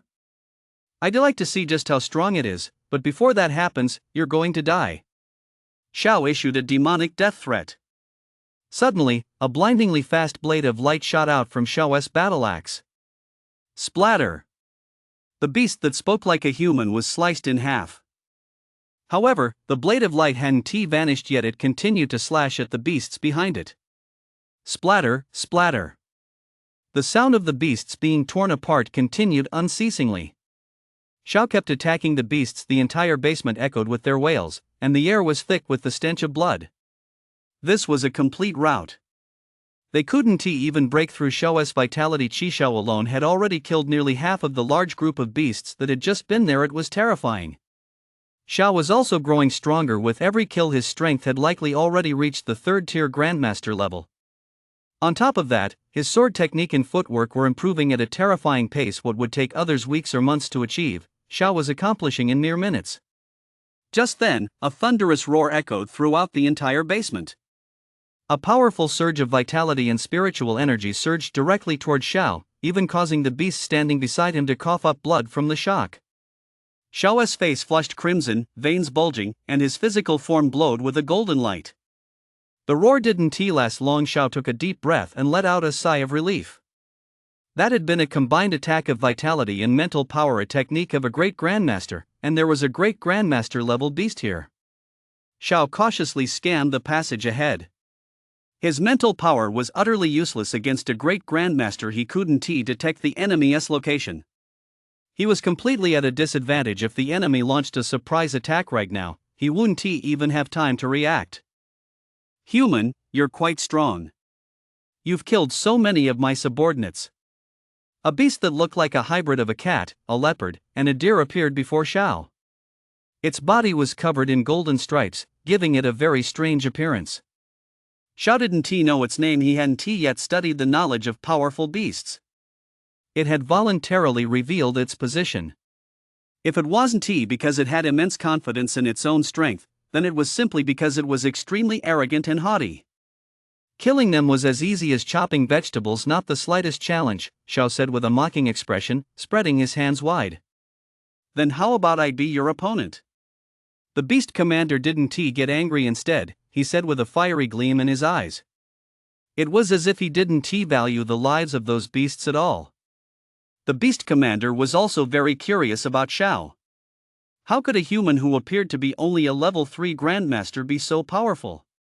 All of his grandmaster level subordinates had been killed, and judging by the situation, they'd been taken out in an instant, so he was extremely interested in Xiao's strength. Xiao, of course, had no idea what the beast was thinking. Instead, he cautiously eyed the formidable enemy before him, not daring to let his guard down for a single moment.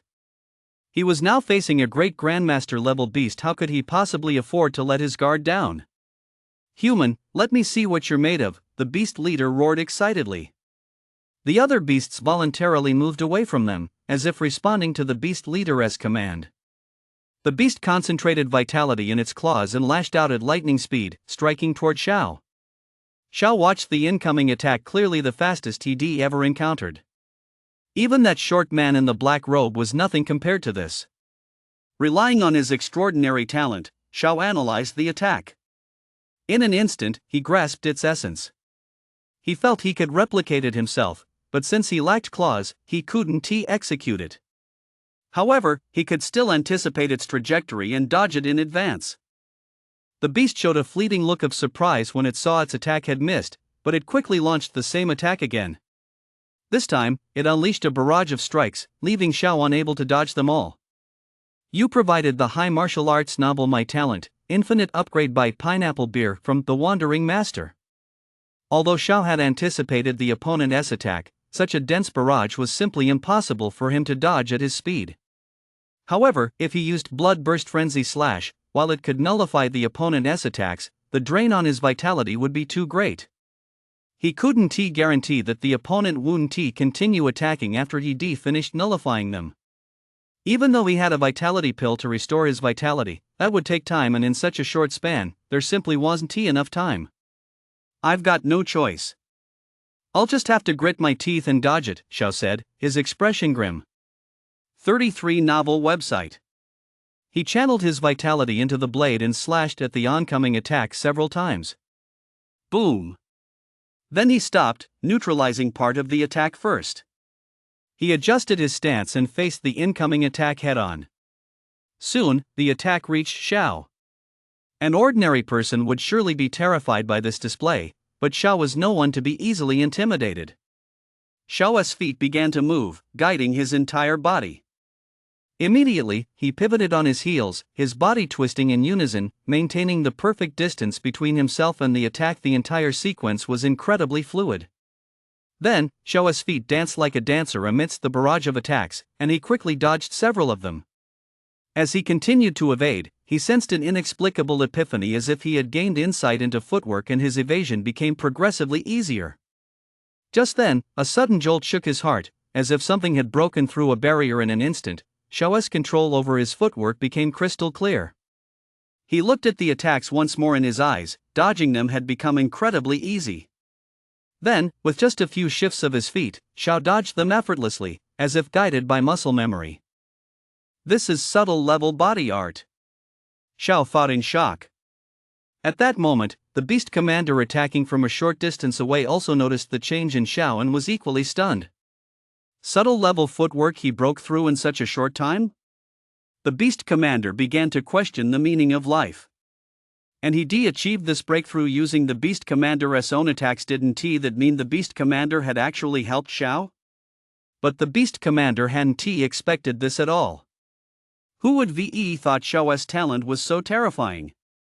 It was clearly meant to be an attack against Xiao, yet who knew it would end up being the very thing that helped him break through? Wasn't that just ridiculous? At that moment, it felt as if it had become a whetstone for Xiao's progress. Damn human, let us see how you dodge this time, the beast shouted furiously at the thought of being reduced to a mere whetstone. How could a being of such noble status be reduced to a whetstone for another? It would not allow such a thing to happen. It had to kill the human before it to restore its own dignity. Die. No sooner had the words left its mouth than a powerful shockwave of vitality erupted from the beast's body. The shockwave's range was so vast that Xiao couldn't dodge it with his agility alone. Centered on the beast, the shockwave rapidly spread outward in all directions. It paid no heed to the beast's minions surrounding it. Most of them were caught in the blast, never imagining in their wildest dreams that they would die at the hands of their own kind. Xiao's eyes darted about as he channeled his mental energy, attempting to identify the shockwave's weakness. However, Xiao could only gauge the shockwave's power and speed. A flood of formulas and numbers appeared before his eyes, a manifestation of his innate talent. There was not a trace of panic on Xiao's face. Instead, he gazed at the oncoming attack with even greater gravity and composure. At that moment, Xiao moved. He raised the battle blade in his hand and immediately channeled vitality, causing his entire aura to shift abruptly. He became like an incredibly sharp divine blade. Having done all this, he slashed the battle blade forward with great force, creating a massive blade aura. As the blade aura shot forward, it tore through the air, emitting an extremely piercing sound. But it wasn't over yet. Xiao followed up with a horizontal slash. Another blade aura shot out violently, its power in no way inferior to the previous strike. From the beast commander's perspective, Xiao's attack resembled a massive cross slash. Soon, the two attacks closed in on each other and collided violently. Splash, crackle, boom. The two attacks instantly erupted with a deafening roar, creating a shockwave of air at the point of impact. Dirt and sand swirled throughout the entire basement, blurring the view ahead, while countless fragments of the beasts were blown into the air. Protected by his defensive aura, Xiao was unfazed by the aftereffects of the explosion. Subtle level sword techniques. You're nothing short of a monster. With a bone age in your 20s, you've actually mastered 2 subtle level realms. I've never seen a human capable of such a feat. You are the first. Once the dust settled, the beast commander roared in utter shock. It couldn't believe such a weak race could possess such extraordinary talent. Most of the geniuses it had encountered had only attained the subtle realm in their 30s, yet this human before it had mastered 2. Moreover, it seemed he had grasped his subtle realm sword technique much earlier. He appeared exceptionally proficient. No, I can't let him live. Otherwise, he'll surely become the Beast Clan's greatest rival in the future, or even the Beast Commander thought ruthlessly to himself. He dared not think about what might come next. He no longer cared about the mission to attack Nanjiang. He had to kill this human standing before him. Roar human, you're as good as dead today, the Beast Commander roared. Xiao was carefully observing his opponent at that moment, but suddenly he felt a jolt in his mind. A momentary daze. His consciousness began to slowly fade, and he lost control of his thoughts. The Beast Commander flashed a sinister smile. Without hesitation, seizing the moment Xiao was distracted, it immediately unleashed a surge of vitality and charged at Xiao at blinding speed. Vitality surged through its sharp claws. Upon closer inspection, it was incredibly dense and possessed terrifying power. This was its killing move. It intended to kill Xiao in a single strike. Xiao stood stiffly on the ground with vacant eyes, as if he were a soulless shell. At that moment, Xiao's gaze snapped back into focus. He blinked sharply and shook his head, forcing himself to regain his senses. He was now overcome with fear. That was a psychic attack just now. If it weren't for my strong willpower, I'd probably still be unconscious. Cold sweat poured down Xiao's back. He was still deeply shaken. At the Great Grandmaster level, one can already cultivate techniques for mental attacks. At their mildest, they can cause effects like what Xiao just experienced. At their most severe, they can instantly annihilate one's spiritual essence, leading to immediate death. However, beasts possess the ability to launch mental attacks as soon as they reach the Great Grandmaster level. It comes more naturally to them than it does to humans. However, before he could catch his breath, he sensed a powerful surge of vitality rapidly approaching. The beast commander's massive body charged toward him at breakneck speed, its mouth wide open in a ferocious snarl. As it closed in, the beast commander noticed that Xiao had regained consciousness, something it hadn't anticipated. It hadn't expected that human to possess such formidable willpower, but there was nothing it could do to change the situation. The arrow was already on the string, and it had to be released. You provided the high martial arts novel my talent, infinite upgrade by the wandering pineapple beer. The beast was already upon Xiao. He could no longer think clearly and could only rely on his instincts to dodge the beast commander's attack. Xiao's pupils contracted. With no time to think, he moved his feet with blinding speed. Just as the attack was about to strike Xiao's head, he suddenly spun his entire body and leaped forward, jumping toward the direction the beast was coming from. But the beast commander's attack was lightning fast. Before Xiao could jump out of the way, it grazed his face, leaving a faint trail of blood. While in mid-air, Xiao channeled vitality, clenching his fist tightly. Soon, the vitality in his hand coalesced into the form of a lion. Xiao slammed his fist down with all his might. Roar! A mighty lioness roar echoed throughout the entire basement. At that moment, the beast commander, who had intended to strike down Xiao, missed his target entirely. However, due to the momentum of his charge, he remained suspended in midair, unable to control his body's movement in any direction. Suddenly, his mental senses detected a powerful surge of vitality coming from behind him. Mid-air, it spun abruptly toward the direction from which the vitality was coming, then curled into a ball to brace for the attack. Boom! The powerful force of vitality struck the beast commander. Its protective aura shattered instantly, and the full brunt of the vitality struck its body. The beast commander coughed up a large mouthful of blood, staining the floor red. Immediately afterward, it slammed into the floor with a tremendous crash, sending a cloud of dust billowing into the air. Meanwhile, Xiao descended from the air and landed steadily on the floor.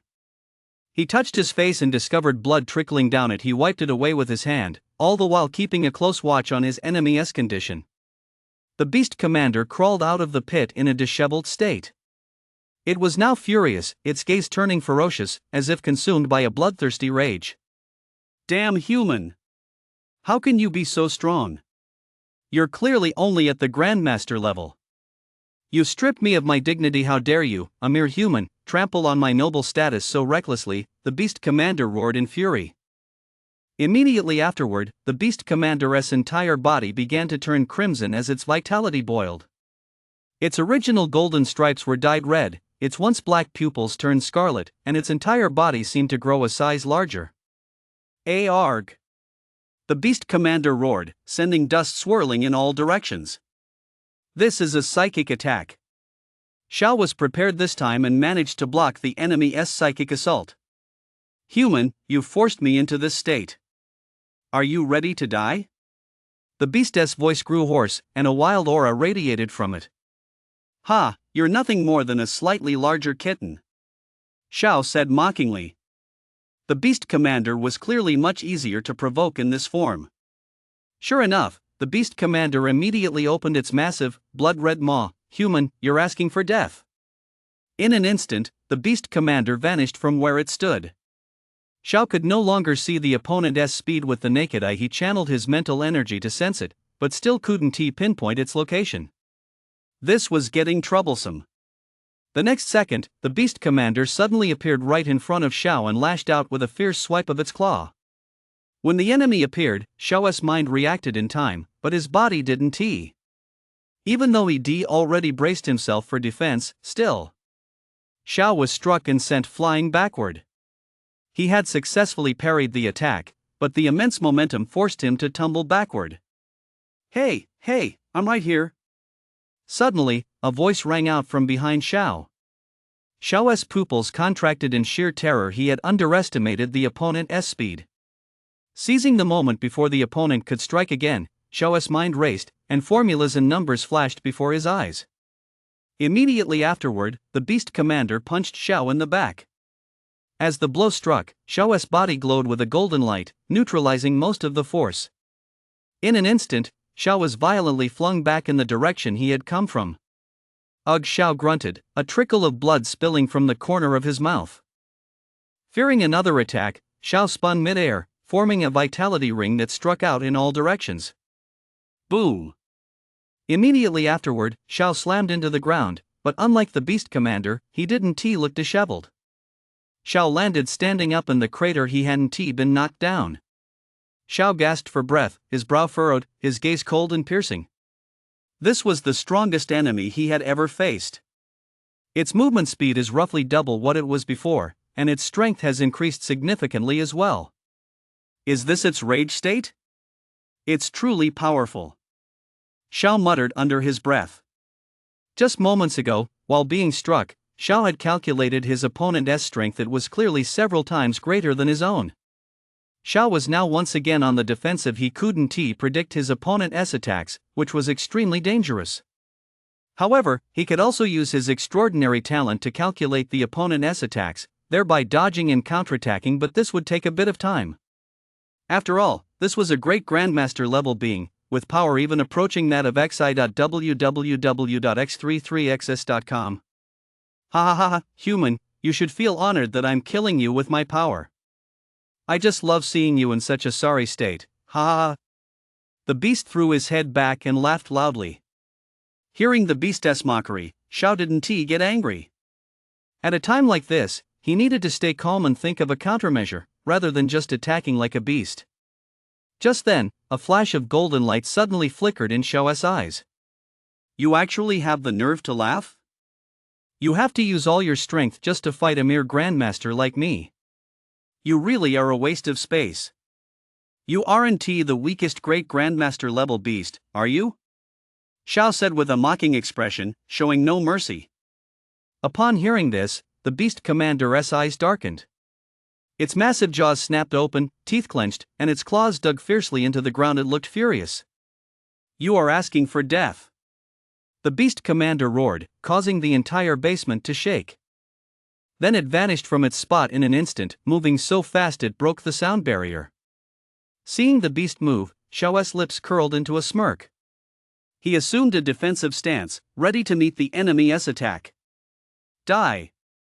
A roar rang in Xiao's ears, as if it were about to shatter his eardrums. Immediately afterward, a massive force struck from Xiao's side, aiming straight for his head. This time, the opponent seemed to be using all his strength, showing no mercy whatsoever.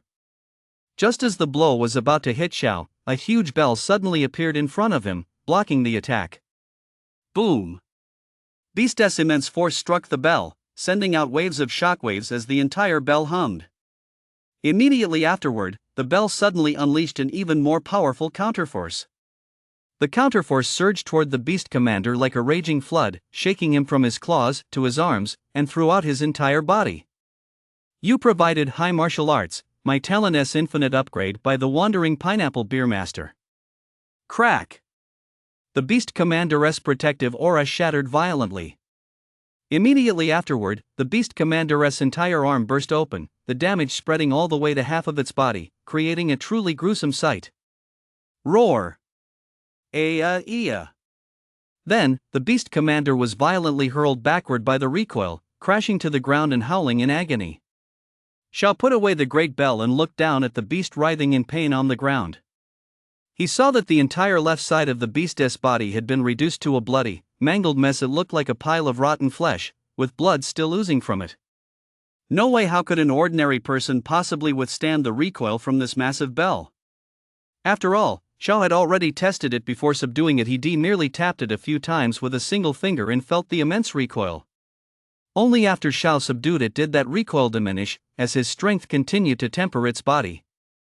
The beast commander's anger had given way to fear. Terror radiated from its very pupils. It trembled uncontrollably at the sight of Xiao, not even daring to look him in the eye. "Don't come over.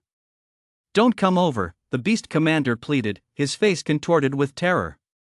All traces of its former arrogance had vanished, replaced by nothing but utter desperation. It was now completely immobilized, let alone able to stand up and attack Xiao. Xiao stepped in front of the beast, showing not a shred of sympathy as he stared at it coldly. Xiao's expression was grim as well. After using the Bell of World SN just now, his mental energy felt completely drained, and his mind was a bit hazy. Don't kill me," the beast began to beg for mercy. It didn't want to die yet. Among the Beast Clan, it held a position second to none. All members of the Beast Clan obeyed its commands, and it enjoyed the most luxurious treatment every day. It now deeply regretted fighting Xiao. This was nothing but a monster. Even during the battle, it had sensed Xiao's terrifying rate of progress. This was no longer something a human could achieve, it was a monster. You can't kill me. My father is the lord of the Beast Forbidden Zone. If you kill me, he won't let you off the hook. Beast began to threaten Xiao, invoking its powerful backer. However, Xiao remained unmoved. Why would he let it go? This was the Beast Commander, a major achievement. Not only was the reward substantial, but it was also an enemy he intended to eliminate. Even if he killed it, its Lord Father would never know it was Xiao who did it. Xiao's gaze was fierce as he raised his battle axe and brought it down in a single stroke. Thud. Cough, it's decided, let you off. The beast uttered these slurred words as it lay dying, but Xiao could still make out the general meaning. X33xs.com. Xiao didn't pay it any mind. Don't worry, I'll take care of your father sooner or later, Xiao said to it. He slit its throat. At first, it struggled constantly, but before long, it lay motionless, completely dead. Phew, Xiao plopped down on the ground and let out a breath. The beasts in the passageway, seeing their leader was dead, began running back. They fled the basement as if they'd seen a demon. Immediately, the beasts surged out in a stampede, trampling several of their own to death in the process. That was a close call. If I didn't have the doomsday bell, I might be the one lying here right now, Xiao said with a wry smile. The enemy's strength this time was equivalent to that of a mid-tier great grandmaster, still a far cry from Xi's level, amounting to only a fraction of Xi's usual power. Xiao was now very clear about his own strength. He was already capable of facing great grandmaster level opponents. His current power was equivalent to that of a low-tier great grandmaster, though he wouldn't stand a chance against the beast's rage-fueled state from earlier. Xiao looked around. The ground was littered with the corpses of beasts, some of which were already emitting a foul stench. It was utterly revolting. He opened his pouch and found that his supply of vitality pills was nearly depleted, with only about a few dozen remaining. Xiao had been taking them one after another just moments ago, barely managing to replenish his vitality. He looked at the explosive blood pill. He had never used it before. It was something he reserved for when he was fleeing or in a situation where death was certain. In the situation just now, Xiao had considered using the explosive chi pill, but he wanted to kill his opponent. If he used the explosive chi pill without absolute certainty of victory, he would be killed by the opponent after his vitality was depleted, which wasn't a good strategy. Without giving it much thought, Xiao crossed his legs, activated his spiritual energy technique, and began restoring his spiritual energy. Xiao's entire body was black in the pitch-black basement. He seemed to blend into the darkness, appearing exceptionally sinister. After an unknown amount of time, Xiao suddenly opened his eyes. His spiritual energy had nearly fully recovered. He took out a special bag and stuffed the beast commander's corpse inside. With that done, he felt invigorated and looked toward the entrance the beast had come through. Time to go.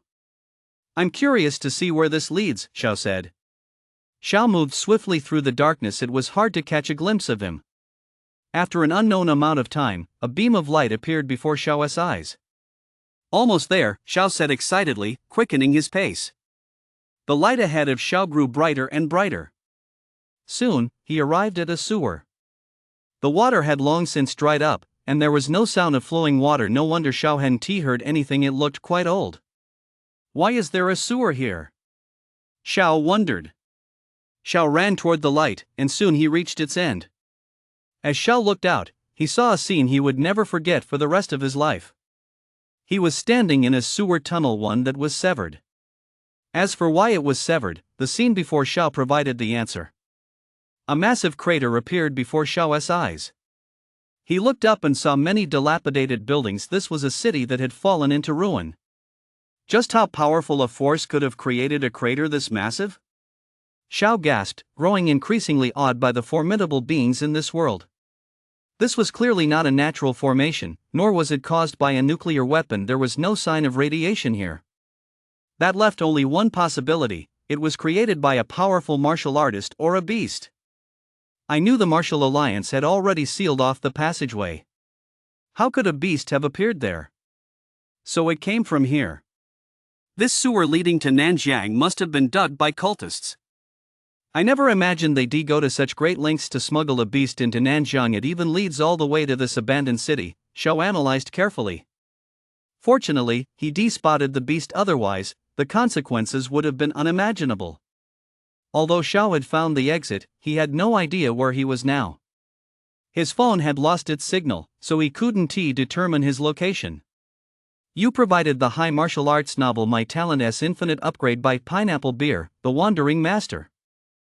Nanjiang's Western Front. Guys, hold the line, a human commander roared. By now, the Western Front had completely collapsed. The once towering city walls lay in ruins, and countless beasts had scaled the walls to storm the human second line of defense.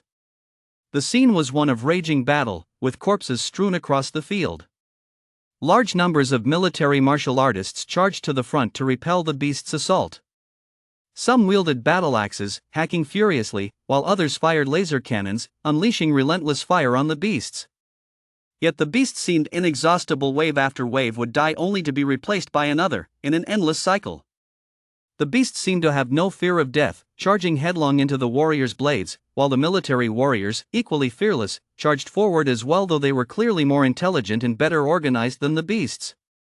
On one side were those seeking to wreak havoc, break through defenses, and feast on blood. On the other were those defending their homeland and protecting the countless citizens of Dawn behind them. Western Front Temporary Command Post. A man in military uniform, his weathered face framed by a snow-white beard, exuded an air of dignity and gravitas. Upon closer inspection, his uniform was adorned with numerous stars, the symbol of a general. He raised his head, hands clasped behind his back, and gazed at the massive topographic map before him, his eyes deep and pensive, as if lost in thought. "What is the current situation on the battlefield?" the general asked. An aide standing nearby poured him some tea as he replied, "Reporting to General Liu, since the number and overall strength of the beasts far exceed our expectations, our front lines have been steadily retreating toward Nanjiang. I recommend that you request reinforcements, General." Liu showed no emotional reaction upon hearing this, as if he had anticipated it all along. Requesting reinforcements is easier said than done. It's impossible to mobilize a large number of troops on short notice. For now, we can only wait for support from other factions. By the way, what are our current casualties? Liu asked. According to the latest statistics, we've suffered a total of 11,000 soldiers killed in action and 5,000 wounded. We've eliminated 30,000 enemy combatants, the majority of whom were warrior level, followed by martial master level. We've also eliminated 43 grandmaster level and 1 great grandmaster level enemies. An assistant standing nearby produced a report and said. He did not specify the exact casualties on the human side. Although these figures seem to favor the military since many beasts lack intelligence, such casualties are normal. The fact that the human side had already suffered over 10,000 casualties in such a short time was highly unusual. This indicated that the beasts in this battle were clearly stronger than before. The beasts have really gone all out to attack my Nanjiang this time. I wonder what gave them the audacity to launch such an assault on us. It's truly insane, Liu analyzed. Immediately afterward, he stepped out of the command center, gazed up at the sky with a pensive expression, and continued to mutter to himself, "I wonder how the wardens are faring." We haven't heard a peep from them. Meanwhile, high above the western defensive line of Nanjiang, Two figures stood starkly against the sky, facing off against each other. They had descended on the beast and human sides, respectively, and the situation was extremely tense. Both sides were on the brink of conflict. On the human side was, of course, Tengfei Warden. As for the beast on the other side, if Xiao were there, he would certainly recognize it. He had just fought a beast that looked very much like this one and had even killed it. Like that other beast, it was covered in golden stripes and had a bizarre appearance. However, it didn't have the vivid fur of the one Xiao had encountered. It looked much more mature, and at that moment, it was in human form. When a beast reaches this level of power, it can transform into human form, a sight that appears particularly strange. Golden horned leopard, Haven T, you gone too far this time? Tengfei suddenly spoke, his tone filled with anger. Ha ha, you humans' names are truly amusing. Are they based on our appearance? The golden horned leopard ignored Tengfei's words and spoke as if to himself. Upon hearing this, Tengfei felt somewhat puzzled. The beast was clearly stalling for something, but Tengfei had no idea what it was. What? Don't you like it? Tengfei's top priority at that moment was to get the other party to reveal its intentions, so he immediately played along with its line of thinking. Ha, I don't know about the rest, but I'm very satisfied with the name you've given me, the golden horned leopard replied. Did you come here just to say that? Are you determined to destroy us, Nanjian, this time? Tengfei changed the subject. Seeing that there was no escaping the topic, the golden horned leopard's gaze turned vicious as it declared, I intend to wipe you all out, to exterminate all of humanity so you may serve as food for our beast clan. You will forever be nothing more than livestock raised in our pens. After speaking, its eyes blazed as it scanned the interior of Nanjian, a flicker of puzzlement crossing its gaze. It looks like we have no choice but to fight, Tengfei said, his expression darkening. So what? Come on, let us fight. The golden horned leopard didn't hesitate. Given the situation, battle was now unavoidable. Immediately, both sides channeled their vitality. Their vitality surged violently, swirling around them and solidifying into a tangible aura.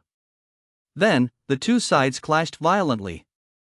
In an instant, deafening roars echoed through the sky, reverberating across the heavens, as wave after wave of terrifying shockwaves from the battle surged forth. Meanwhile, the martial artists on the ground, witnessing Warden Tengfei engage in battle, saw their morale soar. Their spirits soared like a rainbow, and they were filled with excitement. Brothers, that's our Warden. He's fighting a beast even stronger than us. We've got to step it up too. Let us go, damn it, kill. A human commander shouted loudly, his eyes brimming with unbridled fervor. Charge! Everyone charged forward with the energy of a rabid pack, as if injected with adrenaline. M.X33XS.com. In their hearts, the Warden was their guardian deity. As long as their guardian deity stood, their military spirit and fighting spirit would never falter. They would have the drive to keep fighting in the hope to defend their homeland. Even if it meant dying, so be it. This was the unity of the human race, the very soul of humanity, something the beasts could never understand or imitate. In an instant, the martial artists of the military department channeled their vitality, uniting as one to form a great wall of vitality that crashed straight into the beasts. The beasts were instantly scattered, and the humans immediately gained the upper hand on the battlefield. But the beasts weren't about to give up. A beast commander let out a furious roar, and the scattered beasts instantly regrouped to continue their attack. And so, the battle raged on. Meanwhile, Xiao had climbed out of the massive crater and arrived at the ruined city. Many beasts still roamed this fallen city, and Xiao killed everyone he encountered. The beasts, believing Xiao had invaded their territory, attacked him in return. You provided the high martial arts novel My Talent, Infinite Upgrade by Pineapple Beer, the Wandering Master.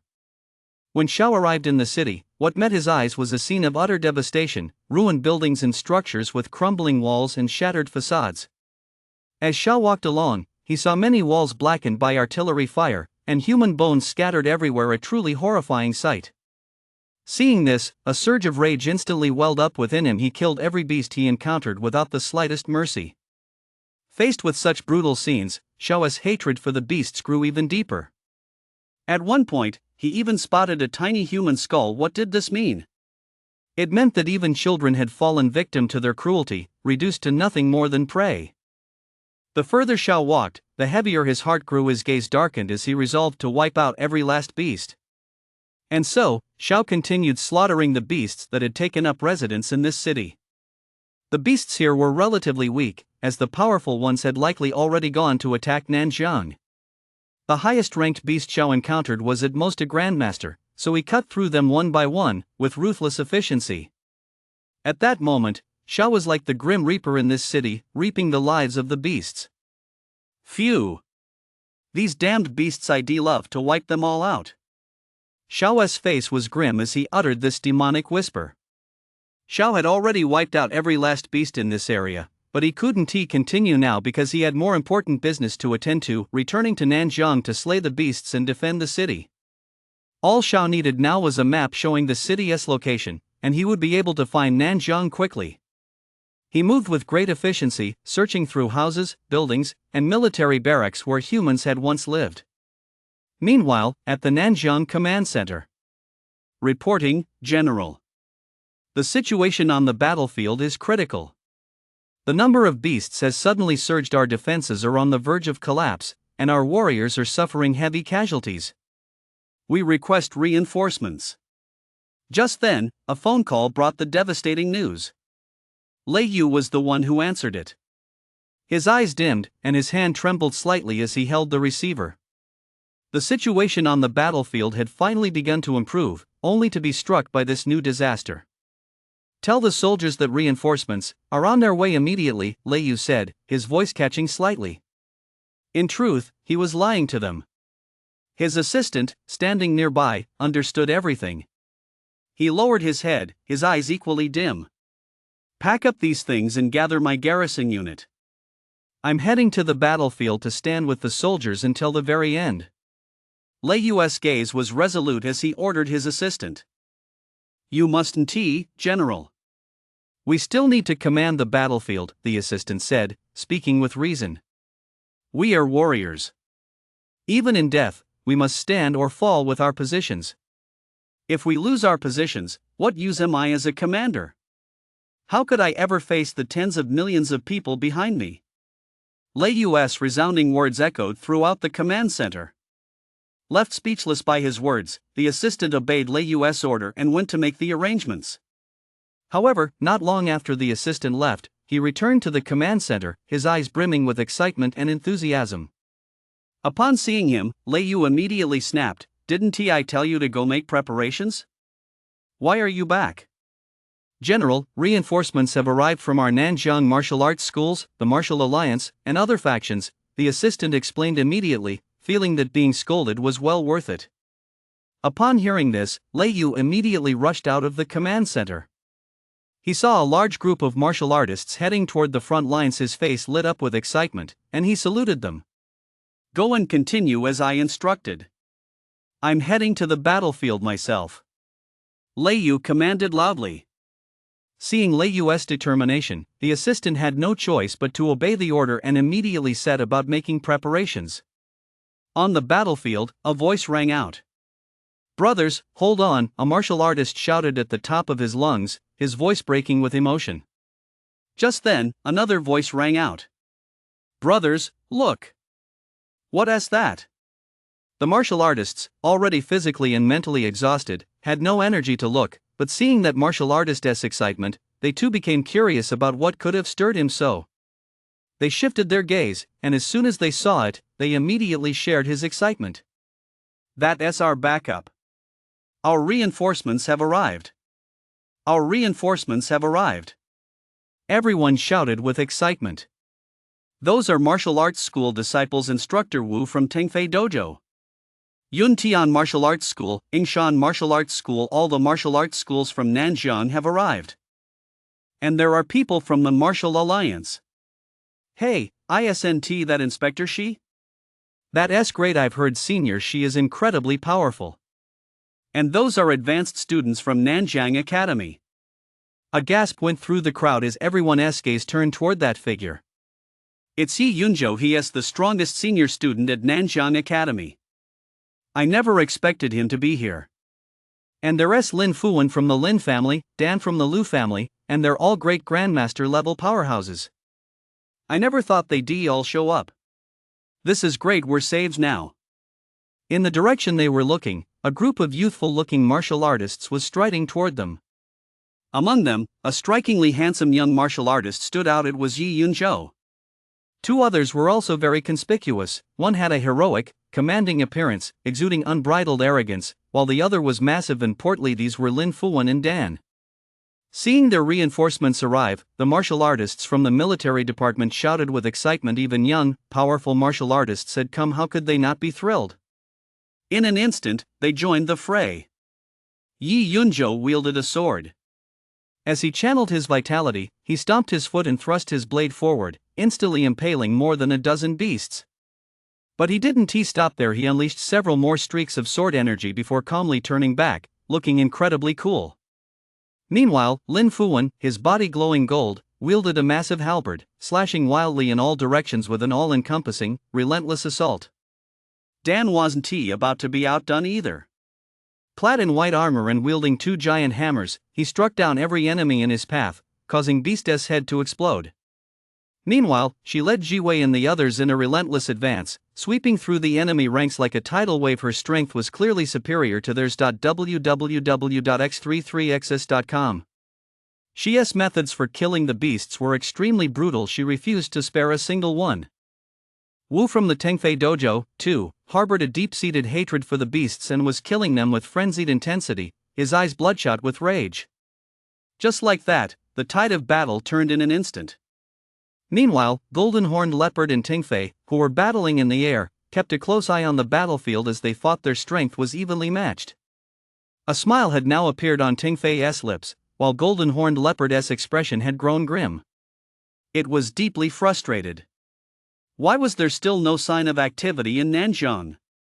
Could something have happened to its son? Clearly, it was thinking about the ambush in the basement, but with no movement yet, it couldn't help but grow suspicious. You dare to lose focus while fighting me? Tengfei's voice rang in its ears, snapping it back to reality. It blocked Tengfei's attack, but in doing so, found itself at a disadvantage. Meanwhile, not far from Nanjiang, a voice murmured to itself. Phew, I wasted a bit of time looking for the map just now. I'm finally almost at Nanjiang. No, I've got to pick up the pace. Xiao could be seen darting swiftly through the jungle, encountering quite a few beasts along the way. As the number of beasts grew, it became clear he was nearing Nanjiang. You provided the high martial arts novel My Talent, Infinite Upgrade by Pineapple Beer, the Wandering Master. However, Xiao didn't kill the beasts along the way. Instead, he quietly circled around them. He wanted to catch them off guard by sneaking up from behind and launching a surprise attack. And so, Xiao continued to make his way through the jungle, doing his best to remain silent and suppress his vitality and aura so the beasts wouldn't detect him. The number of beasts before Xiao's eyes kept growing. They were all waiting in place, ready to charge into battle. Suddenly, a roar rang out, and all the beasts began to run, rushing in a single direction. They didn't care if they trampled one or two of their own. They charged forward in a frenzy. Looks like the beast commander is up ahead, Xiao said with a slight smile. That was exactly his plan, to launch a surprise attack on the beast commander and leave the herd leaderless. With that, Xiao slowly crept forward, guided by the sound of the beast's roars. Xiao moved quickly, yet his movements were light and almost silent. He looked just like an assassin, weaving through the ranks of the enemy to take the enemy's head. Just then, Xiao heard loud shouts and the sounds of combat. He was nearly back in Nanjiang, but too many beasts in the forest blocked his view of the battlefield, so he continued to creep forward. Soon, he spotted a beast commander. The beast commander stood motionless, roaring intermittently, while other beasts darted past it, dare not to approach. The beast commander stood there leisurely, exuding majesty in the eyes of the beasts, yet it was still unaware of the impending danger. Xiao had already crept up behind the beast commander. He was now perched high up in a tree, looking down at the scene below. At a glance, Xiao saw countless beasts charging the human defensive lines on the battlefield, while countless martial artists were fighting fiercely to slay them. Not far away, area of effect energy cannons periodically blasted at the beasts, leaving craters of various sizes scattered across the ground. Are those martial artists from the military? Or from martial arts schools? Or where else might they be from? Xiao looked at the battlefield, somewhat puzzled. Xiao was looking at Yi Yunzhou and his group. They stood out strikingly on the battlefield. Grandmaster-level beasts were being cut down like vegetables in front of them, which suggested they were either at the Great Grandmaster realm or exceptionally powerful grandmasters like Xiao himself. However, they also looked very young, so Xiao couldn't quite tell. He didn't dwell on it after all. The stronger they were, the better it would make fighting the beasts that much easier. Xiao then looked down at the beast commander, before shifting his gaze elsewhere. I'll escape from there in a moment, Xiao mused, analyzing the terrain below. Xiao's aura shifted abruptly as he channeled his vitality, concentrating in onto his blade with blinding speed. At that moment, the beast commander sensed it as well. The other beasts halted in their tracks and turned their gaze toward the trees above. With a single slash, a blade of light shot down toward the beast commander, sharp and solid as a rock. Before the beast commander could even turn his head, the blade struck, shattering his protective aura in an instant. Splash!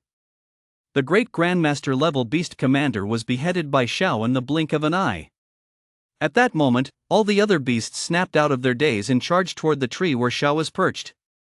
Time to move on. Let us find the next one, Xiao said calmly. Meanwhile, on the battlefield, she suddenly froze, his gaze deepening as he looked toward the distance. There, he saw the beast commander lying motionless on the ground, its head severed. Immediately, Yi Yunzhou, Lin Fuwen, Dan, and Lei Yu also turned their gaze toward that spot. Lei Yu had just joined the battle, and with his arrival, the military's morale had soared even higher. What happened? How did the beast commander suddenly die? It looks like he was cut down by a blade's glow, Lei Yu said, seeing that no one else was speaking. They all shook their heads in unison, indicating they had no idea. Due to this unexpected turn of events, the pressure on them eased considerably, and for a moment, everyone's morale soared. At the same time, the golden-horned leopard in the air had turned as dark as charcoal. You've got quite a few geniuses here. I'm just curious where he popped up from, the golden-horned leopard said, his gaze fixed below. He had clearly spotted Xiao. Tang Fei also spotted Xiao at that moment. He was overjoyed inside, but his expression remained unchanged. I'm also curious where he came from, Tang Fei said, concealing his excitement as he spoke with a cold, ruthless tone. He is one of your human race's geniuses, isn't he? Well then, let me see what this genius is capable of, the golden-horned leopard said with a sinister grin. Upon hearing the golden-horned leopard's words, Tang Fei suddenly realized something. No! Tang Fei immediately channeled his spiritual energy to try to stop it, but it was too late. The golden-horned leopard unleashed a massive surge of spiritual energy, filling the entire battlefield with its presence. In an instant, all the beasts on the battlefield froze, as if receiving a command, and began running in a single direction. Seeing this, Tang Fei was powerless to act. He couldn't let the defenders on the front line rush in to pursue them, otherwise, Nanjiang would be in danger. Now, he could only rely on Xiao to handle the situation on his own. Everyone on the battlefield instantly realized what was happening. They were momentarily bewildered, unsure why the beasts had suddenly started running in one direction. Were they fleeing? But they didn't look like they were fleeing. They were rushing toward a single direction in a highly organized manner. The martial artists on the defensive line didn't give chase either. Their sole mission was to protect Nanjiang. Meanwhile, Xiao, crouched in the grass nearby, was searching for his next target. Just as he took a few steps, he suddenly felt the ground tremble, and the tremors grew increasingly intense. Sensing something was off, he quickly channeled his spiritual energy to scan the area. But what he discovered left him stunned. His spiritual energy picked up the vitality of a massive horde of beasts, an overwhelming presence. M.X33XS.com. Whoa, what is going on? Why are they all coming after me? Xiao was completely baffled, unsure of what was happening.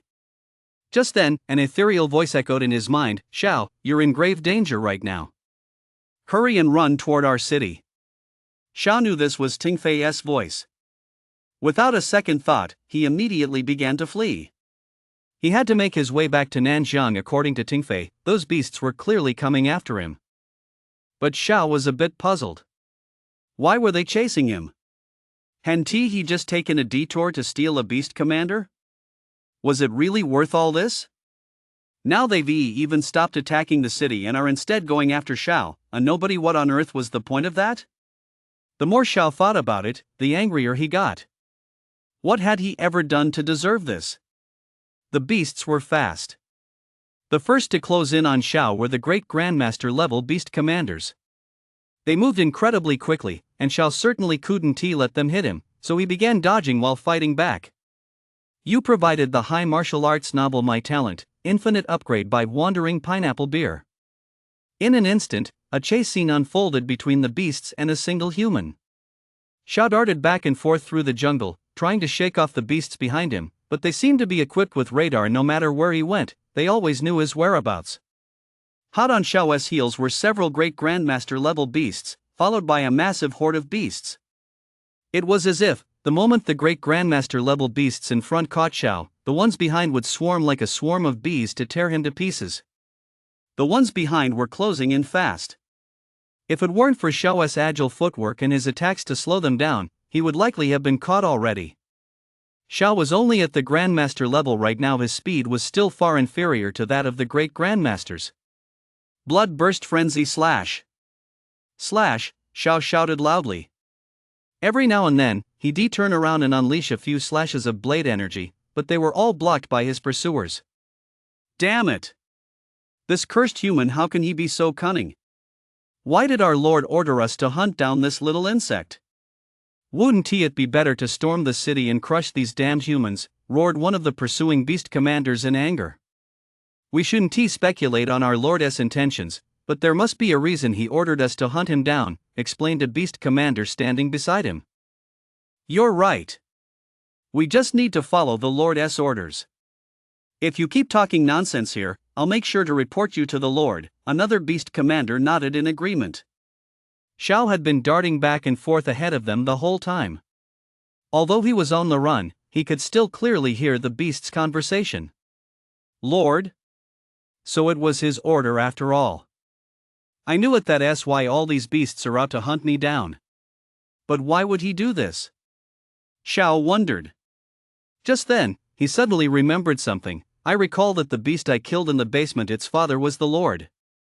Could he have found out it was me who killed it? But that's impossible. He has been here fighting the warden the whole time. How could he possibly know what happened there? The more Xiao thought about it, the more puzzled he became. He looked up at the sky but could only make out two blurry figures. By now, Xiao had neared the Nanjiang defense line. A vast army of martial artists came into view. He was still about 900 meters away from them. On this side of the defense line, the others could also make out the general scene. They saw a group of beasts chasing after a single figure, but the distance was too great to see clearly. Just then, a voice rang out. It looks like they're chasing a person. Why else would they abandon their attack and go after a single person instead? Everyone looked puzzled. However, Xia's gaze had been fixed on that figure the whole time, and her eyes suddenly lit up. That's Xiao. He is still alive. Xia's voice wasn't loud, but everyone present could hear her. Ji Wei, standing beside her, shuddered upon hearing it was Xiao. She felt an immediate surge of joy, but as she looked at Xiao being chased, her expression turned to heartache and worry. Meanwhile, at the Tingfei dojo, Wu, Jiang Tao, and the group of Xiao's admirers found themselves holding their breath in anxiety for him. Right next to the Tingfei dojo was the Yuntian martial arts hall. If you looked closely, you could see a figure there, his fists clenched, his eyes dark, muttering under his breath, "Xiao, damn it, has he really gotten that strong already?" That's right, you could tell from the voice that it was Li Wei. Ever since Xiao had turned his own sarcasm back on him, Li Wei had trained relentlessly every day, pushing himself to the limit, all to catch up to Xiao one day, humiliate him in front of everyone, and reclaim his former sense of superiority. But now, it seemed that might no longer be possible. Meanwhile, at Nanjiang Academy, the name Xiao was somewhat unfamiliar to them. Some of them looked down on him with arrogance, as if they didn't even consider him worth their attention. Although Xiao was famous among martial arts schools, he had no presence whatsoever at their school. Some of them were simply born with an air of superiority. Just then, a sweet voice rang out. "Sis Captain, let us go save Xiao." "I'm worried," Jiwei, standing beside she, said anxiously. At this moment, no one dared to rush out recklessly. They were worried that if they left, a squad of beasts might suddenly emerge from somewhere and launch a surprise attack on Nanjiang. X33xs.com. And at that moment, everyone turned their gaze to Shi. "Hear us what we'll do. If you want to go rescue that young man, feel free to go, but you've got to consider your own abilities. Don't go saving him only to end up getting yourself killed in the process." A deep voice rang out. The crowd looked over to see General Leiyu from the military headquarters. Hearing this, everyone nodded in agreement. She didn't hesitate. She immediately leaped outside the city walls and charged toward Xiao's direction. Everyone immediately exchanged glances, looking at one another and then at the brave soul who had stepped forward. However, a few seconds later, another figure dashed out. It was Yi Yunzhou. Jiwei, Wu, Jiang Tao, and the others naturally wanted to rescue Xiao as well, but they were well aware that their abilities weren't up to the task. All they could do was wait here for Xiao and his group to return victorious. After them, however, no one else was willing to go rescue Xiao. Meanwhile, Xiao was unaware of what was happening over there. He was solely focused on running. Arg, damn it. He's about to reach the human side. "If we don't catch him now, we'll never get another chance," shouted a particularly hot-tempered beast commander. The other beast commanders were at a loss for what to do at that moment, watching helplessly as Xiao approached the human defensive line. Whoa, those are powerful humans. This isn't good. They're going to rescue this guy. "If we don't catch him now, it'll be too late," said a beast commander with keen eyesight, looking into the distance in a panic. At that moment, all the beast commanders were overcome with panic. "I don't care anymore, burn it," shouted one beast commander. Then, vitality flared up all over his body, a manifestation of burning vitality. "I don't care either. We have no choice but to obey the Lord's orders." Then, more and more beast commanders ignited their vitality, boosting their speed. Xiao heard their conversation and spotted the two figures coming to rescue him. One he recognized, Shi, and the other was a stranger to him. Just then, he suddenly sensed several massive streams of vitality rapidly approaching. Xiao looked back. It was the beast commanders.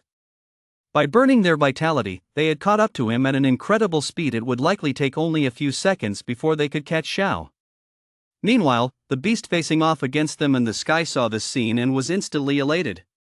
He wanted to tell his subordinates below, "Well done. Ha, it looks like your genius is going to meet his end today." "What a pity," the golden-horned leopard said to Tingfei with a mocking expression. Although Tingfei showed no emotion on his face at that moment, he was feeling a bit worried inside. However, he chose to trust Xiao. "You provided the high martial arts novel My Talent, Infinite Upgrade by the Wandering Pineapple Beer." After all, Xiao always managed to surprise him. Every time Tingfei saw Xiao, he could clearly sense how different Xiao had become. This time was no exception. Xiao had given Tingfei a huge surprise, such as eradicating the cult for Nanjiang and now infiltrating deep behind enemy lines. Tingfei couldn't help but marvel. So, he chose to believe that Xiao would surely be able to work a miracle. Meanwhile, seeing Tingfei's impassive expression, the golden-horned leopard wondered to itself, could this kid actually have some hidden tricks up his sleeve, or was Tingfei just putting on an act? But it leaned more toward the latter.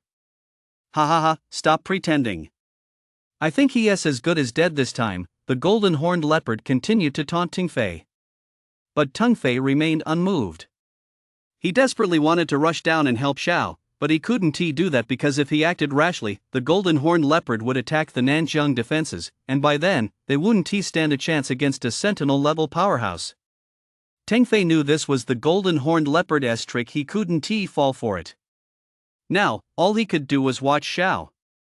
If Xiao managed to escape, the situation would be completely different. By now, Xiao had fled to a spot not far from Nanjiang, about 700 meters away. At this distance, everyone could clearly see what was happening on the battlefield. For a moment, everyone's attention was fixed on Xiao. They all wanted to know how he would handle this situation. Then, Xiao did something that stunned everyone. Even the beast commander was taken aback. Xiao came to a halt and stopped running. He turned to face the rapidly approaching beast commander, his expression unflinching, his mind racing through a flood of formulas and numbers as if he were simulating and calculating something. Back behind the Nanjiang defensive line, Jiwei saw Xiao stop. Her heart seemed to skip a beat, and she was instantly overcome with panic. She rushed to the very front of the line and shouted at the top of her lungs, "Xiao, run! Don't stop, you have to run!" She was screaming at the top of her lungs. She desperately wanted to rush over, but her teammates held her back. Standing nearby, Wu and Jiang Tao were equally tormented, feeling terrible. They berated themselves for their helplessness, unable to charge forward to save their friend. Shi and Yi Yunzhou, who were sprinting toward Xiao at full speed, also witnessed this scene. They were well aware of Xiao's current predicament and understood why he had stopped. Since escape was impossible, he would fight to the death. Although Xiao could burn his vitality, it would be useless. Burning vitality at the Great Grandmaster level was on an entirely different level from that of a Grandmaster. Even burning his own vitality to flee would be futile. Xiao, of course, had no idea what everyone was thinking. He was currently calculating the enemy's speed. Just then, Xiao pulled several pills from his pocket, vitality pills, and swallowed them in one gulp. Immediately afterward, Xiao pulled out another pill, dark red in color and emitting a very strong, metallic, blood-like scent. It was a burst chi pill. Without a moment's hesitation, Xiao swallowed it whole. The burst chi pill took effect almost instantly. In the blink of an eye, Xiao's vitality surged violently. White vapor rose from his body, and a blood-red aura spread all around him, thickening the air with the pressure of his vitality. Xiao felt his body brimming with immense power. The veins on his body bulged, and it looked as if countless blue worms were writhing beneath his skin, a truly eerie sight. At that moment, the beast commanders closed in on Xiao, intending to launch a combined, lethal strike. But Xiao wasn't about to stand there and let them hit him. With his exceptional footwork, he dodged their attacks in an instant. Xiao felt his movements flowing more smoothly, likely due to his temporary surge in power, he thought to himself. Immediately afterward, Xiao channeled vitality, concentrating it onto his battle axe. As the power of vitality infused the blade, it became extremely unstable, trembling violently, yet the concentration process proceeded at an astonishing speed. Blood burst frenzy slash. Xiao roared. Xiao's battle axe slashed violently toward the beast commanders. In an instant, an incredibly powerful blade aura shot forth. It was so fast that the beast commanders couldn't react in time. "My lord, help!" One beast commander, realizing he had no way to escape, hurriedly cried out for help to the golden-horned leopard in the sky. But he hadn't even finished speaking. Splatter! Immediately afterward, several beast commanders were sliced in half by the blade aura Xiao had unleashed, creating a scene of utter carnage. However, Xiao had only struck the weaker beast commanders. The more powerful ones were still able to dodge his blade aura. "Damn human, I never expected you to unleash such immense power," said one beast commander, still shaken after dodging Xiao's attack. "Yes, as expected, our lord was right. We cannot let such a terrifying person live, otherwise, the consequences would be unimaginable," said the beast commander who had previously complained, now realizing the gravity of the situation. Meanwhile, the group on the defensive line was holding their breath for Xiao. Witnessing this harrowing scene, their emotions were now swinging wildly. "We killed him, huh? Where is he?" The beast commander looked in Xiao's direction but found that Xiao had already vanished. At that moment, the other beast commanders realized what had happened and immediately shouted, "Damn it, he got away! That cunning human! Let us chase him." "So what if our foundations are shattered? We're going to take him down today, let us go after him." With that, they continued to burn through their vitality to give chase. Meanwhile, Xiao had clearly expended a great deal of energy after unleashing that blade of light, though it had succeeded in slowing them down. His vitality was now depleting rapidly. The effects of his explosive chi pill hadn't worn off yet, but his vitality was clearly running out. Xiao's face was deathly pale, yet he was still sprinting with all his might toward Shi and the others. Damn it, has that human already run that far? What on earth did he do to unleash such immense power? Shouted a beast trailing behind. That human must have used something called a pill. Damn humans always coming up with things that work against us. It's infuriating, explained a beast commander. 33 novel website. By now, Xiao was very close to Shi and the others less than 100 meters away. However, Xiao was now completely drained of strength, yet he was still struggling to keep going. His speed slowed instantly. Inspector, let me use my strength to carry you over, Yi Yunzhou said, speaking up for once. Seeing how urgent the situation was and that saving him was the top priority, she agreed without a moment's hesitation. Just then, Xiao's vision grew blurry, and his steps became incredibly heavy, making it difficult to take even a single step. Suddenly, darkness engulfed his vision, and he collapsed to the ground. You've provided the high martial arts novel My Talent, Infinite Upgrade by the master author Wandering Pineapple Beer. Xiao now lay on the ground. Although he had no strength left, he still retained a sliver of consciousness. Aya, my hand. You bastard. Damn it, I didn't expect reinforcements to arrive so quickly. Damn it, he is going to be rescued. No way, she is too strong. We're no match for her. What do we do? Xiao heard Beast's shouts and realized that she and the others had arrived. Just then, Xiao was hoisted onto a sturdy back. He knew it was someone who had followed Shi, but he didn't know who it was. Immediately afterward, Yi Yunzhou, carrying Xiao on his back, sprinted back at breakneck speed. Meanwhile, she had also retreated from the fray. They had successfully rescued Xiao. Just then, the Nanjiang defense line erupted into a frenzy. Whoa, they did it! That was so intense I was holding my breath during that nail-biting moment. A grandmaster going head-to-head against over a dozen great grandmasters? Holy crap, that is insane! Who could possibly take on that many great grandmasters at the grandmaster level? He looks so young. A young man who is on par with great grandmasters. He is definitely going to be the pride of the human race in the future. I think his name is Xiao, right? Wu, Jiang Tao, and the others were also extremely excited and thrilled. The scene seemed almost unreal. They even pinched their own cheeks to see if it was real. Jiwei, who had been very worried, relaxed her tightly clenched fists and broke into a sweet smile. Dan, standing beside her, saw this and immediately broke into a wicked grin, his eyes gleaming with lechery as he pondered who knows what. After she and the others left, a huge horde of beasts surged forward, posing a grave threat. Meanwhile, high above, the golden-horned leopard's expression had turned grim. It had intended to use this to buy time, allowing its son to launch a surprise attack on Nanjiang. But now, seeing that Nanjiang hadn't made a single move, it realized something had gone wrong. Its face was so dark it looked as if rain might pour from it. It was desperate to know how its son was faring, so it had no choice but to wait. Across from it, Teng Fei was inwardly overjoyed. Although he couldn't do anything to his opponent at the moment, Xiao was proving to be incredibly effective. You've lost, Teng Fei said solemnly. Humph, your bugs sure can run fast, the golden-horned leopard sneered. Teng Fei didn't mind. His main goal now was to get his opponent to retreat. After all, he was well aware of the casualties on the human side. More than half of the human forces had already been killed, and of the military's original 40,000 troops, only 16,000 remained. The beasts in this battle were exceptionally powerful. There is no point in continuing this fight now. Why don't we both take a step back? Teng Fei continued. Although the golden-horned leopard was reluctant to admit defeat, Teng Fei's point was valid. Humph. All beasts, heed my command, retreat. Instantly, all the beasts halted and began their retreat. The golden-horned leopard also flew down. Xiao had already been brought inside the defensive line by Yi Yunzhou.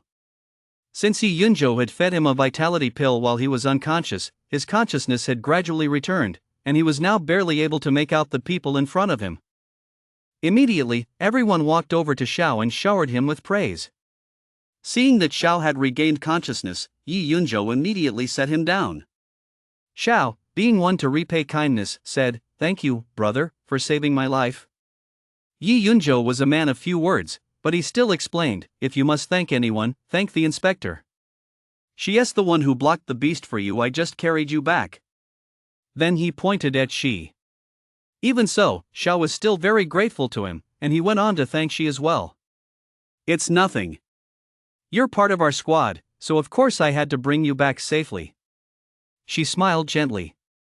Xiao was deeply moved, and a wave of warmth washed over him. Xiao also spotted Wu and Jiang Tao in the crowd and immediately smiled at them in acknowledgement. Just then, a slender figure rushed over and suddenly embraced Xiao. Instantly, Xiao caught a whiff of a delicate fragrance. Xiao was a little dazed. He looked at the girl holding him. It was Ji Wei. Ji Wei held Xiao close and immediately burst into tears, weeping so hard her tears streamed down her face like rain on pear blossoms. "Sniff, Sniff, where did you run off to? You just disappeared out of nowhere. Do you have any idea how worried I was? It was so dangerous just now. Do you have any idea how worried I was?" "Sniff, Sniff," Ji Wei said, her words slurred as she choked back sobs. Xiao held his hands up, not knowing where to put them, feeling a bit at a loss. "Sister Ji Wei, I'm sorry." "I'm the one who made you worry," Xiao said as he hugged Ji Wei back, trying to comfort her. Not far away, Dan Huan Ti joined them saw this scene. His expression immediately darkened, but he didn't act rashly. Instead, he silently took note of it in his mind. Meanwhile, at the Yun Tian martial arts hall not far away, Li Wei clenched his teeth, his expression as grim as could be. That good-for-nothing sure has a lot of luck. He just won die. A martial artist standing beside him seemed to have overheard and asked, "Huh? Li Wei, what did you just say? What do you mean, die?" Li Wei's grim expression immediately gave way to a smug grin. Nothing. I was just saying those beasts all deserve to die." "Oh, right. But Xiao really is impressive. I wish I had even half the strength of others," the martial artist said regretfully. Upon hearing this, Li Wei's expression turned grim again, though he made sure no one noticed. Ji Wei let go of Xiao at that moment, wiped away her tears, and upon closer inspection, saw that her fair, delicate eyes were already red-rimmed. 33 Novel Network. Xiao had never made a girl cry before, and seeing Ji Wei cry made him feel terrible. He hadn't expected Ji Wei to care so much about him. You truly live up to your reputation as a hero of the human race, fearless even in the face of 1,000 troops and 10,000 horses. Even I feel ashamed by comparison." A deep, resonant voice rang out. Xiao looked in the direction of the voice and saw a man in military uniform approaching. Though his face showed some signs of age, he exuded an air of authority. Seeing this stranger, who appeared to hold a very high rank, Xiao glanced at the man's military insignia and immediately stood at attention with respect. "This is General Lei Yu from the headquarters of our Nanjiang military district," she said, stepping forward to introduce him, knowing Xiao didn't recognize him. "Good day, General Lei," Xiao said solemnly. "Now that I see you up close, you really are a fine-looking man." Lei Yu said with a hearty laugh. Xiao felt a bit embarrassed by the compliment. "All right, stop praising him. If you keep it up, he'll probably get a big head." At that moment, a majestic voice echoed through the sky. "It's Warden."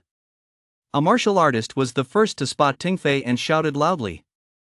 Instantly, everyone's gaze turned in that direction. One by one, their eyes burned with fervor. It was a look of adoration. Xiao also looked in that direction. There, a figure radiating golden light soared through the air, appearing exceptionally divine. "You provided the high martial arts novel My Talent, Infinite Upgrade by the Wandering Pineapple Beer Master." Upon seeing Ting Fei, everyone instantly fell silent with reverence, gazing at him with fervent eyes as if they were beholding a deity. Xiao was no exception. He clenched his fists, his gaze resolute, thinking to himself that one day he, too, would possess such power, and that day wouldn't be too far off. Ting Fei slowly descended from the sky and landed steadily on the ground. The golden light surrounding him gradually faded, revealing his imposing figure and dignified expression to the crowd. X33XS.com. Greetings, Warden. Everyone greeted Ting Fei, each of them craning their necks to catch a glimpse of the Warden's majestic figure. Well done, soldiers. The Martial Alliance will never forget your great achievements, the blood and lives you have sacrificed for Nanjiang," Ting Fei's voice was not loud, but it was deep and resonant, ensuring everyone present could hear him. Everyone listened very quietly to Ting Fei's speech. Ting Fei was their guardian deity, and showing him respect was the most basic courtesy expected of them as members of Nanxiang. After Ting Fei finished speaking, he turned his gaze toward Xiao, his expression a blend of authority and approval. Immediately afterward, Ting Fei walked toward Xiao, a rare smile appearing on his face. He approached Xiao and placed a hand on his shoulder. Xiao, well done. I saw your fight just now. Rest assured, once all this is over, your reward will be generous, Ting Fei said with a smile. Xiao's eyes lit up the moment he heard the word reward, and he felt a surge of excitement, though he didn't let it show. Speaking with neither humility nor arrogance, he replied, "Thank you, Warden. It was my duty. When Nanjiang is in trouble, every citizen has a responsibility." Xiao's words, spoken with a strong sense of responsibility, caused those around him to turn their heads in his direction, their eyes filled with admiration. Ting Fei nodded, then asked in surprise, "By the way, Xiao, how did you end up behind enemy lines?" Logically speaking, the enemy should have sealed off the entire western front. How did you manage that? At these words, everyone turned to look at Xiao. They were all deeply puzzled. Why would Xiao suddenly appear behind enemy lines for no apparent reason? Many of them had been wondering the same thing, and Ting Fei's question perfectly voiced their collective curiosity. They immediately pricked up their ears, listening intently. Speaking of which, I have something to report to the warden, she suddenly interjected before Xiao could speak. Seeing that she had gone so far as to interrupt, Ting Fei assumed it must be urgent intelligence and didn't mind. "Oh? What is it?" She didn't dare delay and replied immediately, "Here's the thing, while I was fighting the cult leader, I accidentally overheard him say, 'We're all going to die, and not just once.' I tried to get him to explain, but he refused to say a word, no matter what. In the end, I killed him. I suspect they might have a plot we don't know about, but so far, nothing seems to have happened. Still, I think it's worth looking into." After hearing this, everyone was instantly filled with doubt. What exactly did that phrase mean? But now that the battle was over and nothing had happened, could it be that this had nothing to do with the beast? For a moment, everyone's imaginations ran wild, conjuring up a whole host of possibilities. They even went so far as to imagine the destruction of Earth, which was utterly absurd. With everyone voicing their own theories, the scene became as chaotic and noisy as a bustling marketplace. Upon hearing this, Xiao's eyes widened suddenly, as if she just realized something. Ting Fei also noticed Xiao's expression. He, too, was filled with doubts. After all, as Nanjiang's warden, if anything were to happen to Nanjiang, he would be branded a traitor for all time. "Xiao, have you figured something out? Why don't you share it with us?" Ting Fei's voice wasn't loud, but everyone could hear him. For a moment, everyone fell slightly silent, turning to look at Xiao, eager to hear his answer. She also looked at Xiao. She felt a twinge of guilt. After all, this was her fault. It was because she hadn't asked the question earlier that they were now in this predicament. Feeling a bit uneasy under everyone's gaze, Xiao gave a slight smile to lighten the mood. "As for why I ended up behind the enemy, it's actually because I got lost in the basement while chasing them down. Then, while looking for a way out, I ran into the beast army." Xiao spoke calmly and deliberately, as if telling a story. The plot twists and turns kept everyone's emotions on a roller coaster. Xiao finished his story quickly. The crowd reacted with expressions of surprise, skepticism, and disbelief, but what concerned them most wasn't the appearance of the beasts in the basement, it was Xiao's battle. One man against an army of thousands, is that even possible? Why not? You just saw it yourselves, Wan Xiao fighting an army of thousands? You're just taking his word for it. I, for one, don't believe it. The crowd began to chatter and argue again, some supporting Xiao, others opposing him. Indeed, no one could possibly believe that a single person could be powerful enough to take on an army of thousands and even slay a great grandmaster-level beast. Was this some kind of fantasy novel? Not far away, Dan and Lin Fuan listened in disbelief, their eyes filled with contempt, as if to say, that as quite a perfect fabrication he didn't even bother with a rough draft. Tang Fei could tell at a glance just how strong Xiao was. He channeled his spiritual energy to observe Xiao's vitality. Upon doing so, Tang Fei was somewhat surprised. Xiao's vitality was significantly stronger than the last time Tang Fei had seen him. Judging by its concentration, it had reached the 4th tier Grandmaster level and was on the verge of breaking through to the 5th tier Grandmaster level. At this rate, he was nothing short of a prodigy. Xiao paid no mind to the skeptical remarks. Powerful individuals must always endure various doubts during their growth. It's an inevitable part of the path to becoming a true master. Of course, those who knew Xiao well, such as Wu and Jiang Tao, were fully aware of his character. They believed he wouldn't utter such absurd words just for the sake of a moment's verbal satisfaction. At that moment, Tang Fei's deep voice rang out, "Quiet, everyone." Hearing Tang Fei's command, everyone fell silent instantly, and calm was restored to the room. The city Xiao mentioned must be Huaijiang City, which fell a few years ago. If what Xiao says is true, then the pieces fit. If the beast were to take advantage of the situation and launch a surprise attack on Nanjiang from the underground, we all know what the consequences would be. Whether it's true or not, we'll find out by sending people to investigate.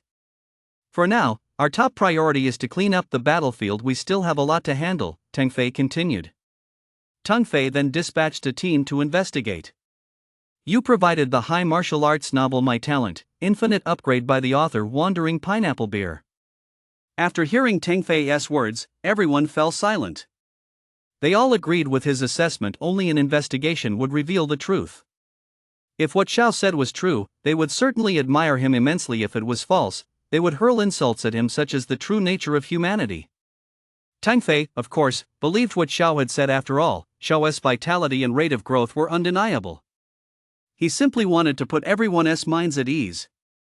He also instructed the reconnaissance team to block off the passage Xiao had mentioned while they were out there, fearing that any delay might lead to trouble. Upon Tang Fei's order, no one dared to disobey. Immediately, the group began to fan out, each heading off to clean up their respective sections of the battlefield. Well, I still have important business to attend to. You guys go ahead and get to work. With that, Tang Fei quickly flew away. Xiao had almost fully recovered by now. He'd just taken a few more vitality pills, and his complexion had returned to a healthy glow. At that moment, Jiwei, who had been standing beside Xiao the whole time, spoke up. "Xiao, I believe in you." Xiao smiled slightly and said to Jiwei, "Thank you, Sister Jiwei." Some of them went too far, saying such hurtful things. If they're so brave, let them come at me themselves. Jiwei puffed out her cheeks and said angrily, looking incredibly cute. Hearing Jiwei stand up for him, Xiao couldn't help but feel a little moved. Just then, two figures were seen walking toward Xiao. Xiao noticed them as well. He glanced over, and the corners of his mouth turned up. "Ah, Xiao, good job. You're really making something of yourself." Wu walked over and said to Xiao with a smile. And right beside him was Jiang Tao. When she saw Wu approaching, her eyes instantly turned cold, and she looked away. Jiwei, standing next to Xiao, instinctively greeted her, "Sis." Just as Jiwei was about to say the next word, she glared at her fiercely, as if warning her not to speak. Wu noticed this exchange as well. His eyes dimmed, and he felt a deep pang of sorrow. Instantly, the atmosphere grew extremely awkward, as if a chilling, menacing aura were spreading through the room. Xiao then spoke up, "By the way, instructor, aren't you supposed to go and get our martial arts school's affairs in order?" Wu realized that Xiao was trying to save him from the awkward situation. His expression darkened, but he did his best not to show it. Oh, right. Well, I'll be going then." With that, Wu turned and walked away. Jiwei glanced at the dejected Wu, then at the stern she standing nearby, and couldn't help but sigh. X33xs.com. After Wu left, she also turned and walked away with a cold stare. Xiao scratched his head awkwardly. "Xiao, you're something else." This is Jiang Tao, who had been silent for a long time, finally spoke up. She said, "This is a friend I met while on a mission. Her name is Jiwei, and this is a brother I met at the martial arts school, Jiang Tao." Xiao introduced them to each other. Upon hearing this, they all exchanged greetings. Immediately afterward, the three of them chatted for a while, laughing from time to time. They hit it off very well.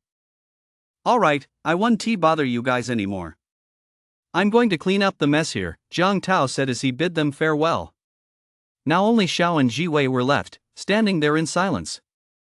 Xiao was deep in thought, while Ji Wei's face was flushed, her hands clasped behind her back. She looked absolutely adorable. Just then, Xiao suddenly spoke up, Sister Ji Wei, what is the deal with Instructor Wu and Inspector Shi? Ji Wei had been looking expectant, but upon hearing Xiao's question, it was as if a bucket of cold water had been poured over her heart, leaving her feeling deeply disappointed. Having observed the situation, it wasn't too hard for Xiao to see the connection between Ji Wei and Shi, so she immediately asked Ji Wei about Wu and Shi's circumstances. Well, actually, they're married. But because of my brother-in-law, their child was killed by the beast, so Ji Wei explained. Xiao nodded, finally understanding the source of Instructor Wu's distress. He originally intended to find out more to see if he could help, but now it seemed that would be very difficult. Xiao scratched his head in frustration for Wu's sake. No wonder she got angry every time she saw Wu. Let us go. We should clean up the battlefield too, Xiao said to Ji Wei, putting the matter out of his mind. Ji Wei hid his disappointment and smiled in agreement. Meanwhile, the golden horned leopard led the beast army back to the beast-restricted zone. Its gaze was extremely grim and was clearly very dissatisfied with this attack. Several beast commanders standing beside it trembled in fear at its imposing presence, none daring to speak. Tell me, why hasn't the force that raided Nanjiang made a move yet? Could it be that my good-for-nothing son has gone off to slack off again? The golden horned leopard spoke, his tone brimming with anger.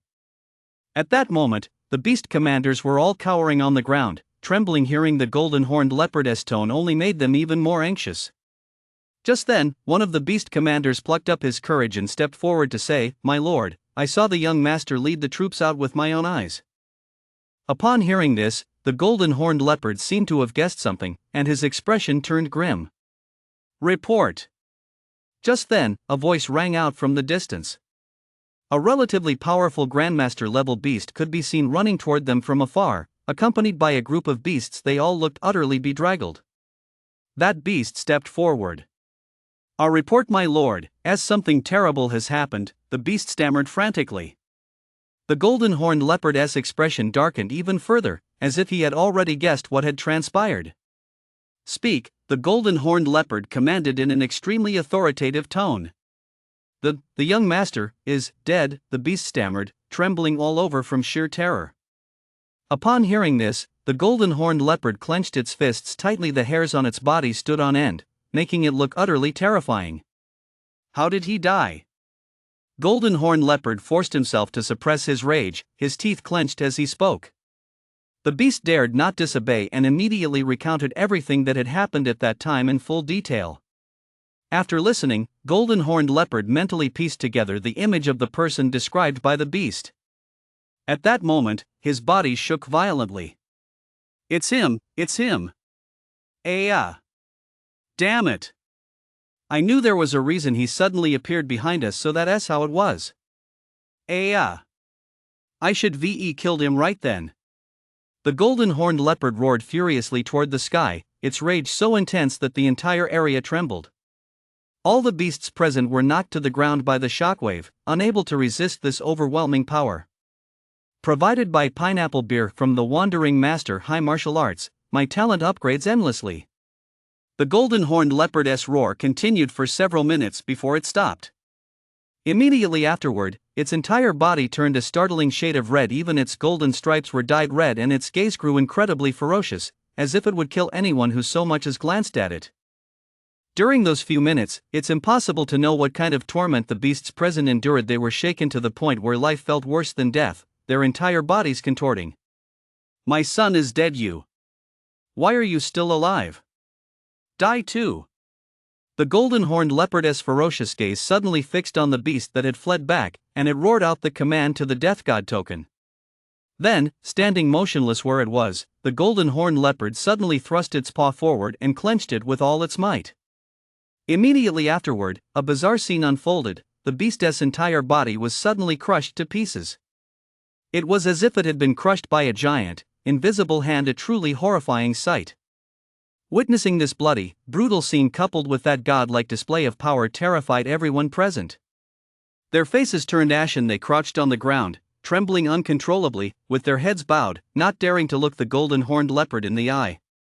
"You're all going to die." It wasn't over yet. The golden-horned leopard roared at the other beasts that the first beast had brought back. Immediately afterward, with another swipe of its paw and a single squeeze, hundreds of beasts were crushed to pieces in an instant, all killed on the spot. The beasts, already filled with terror, were now even more terrified upon witnessing this scene. Some had already fainted from fear, all dreading that they would be next. The beast commanders were even more terrified. Being the closest to the golden-horned leopard, if he were to lose his mind and decide to kill them as well, they would be powerless to resist and could only submit to his will. "Rally the army. Summon all the beast clan members from the restricted zone to join our ranks. We're launching a full-scale assault on Nanjiang." The golden-horned leopard commanded the beast commanders below. The beast commanders breathed a sigh of relief upon hearing this. Thankfully, their lord had not lost his mind, otherwise, they would all have perished. After what had just happened, no beast dared to disobey. Immediately, the entire beast army which had previously withdrawn set out once more, charging toward Nanjiang. The golden-horned leopard suddenly soared into the sky, flying with all its might toward Nanjiang.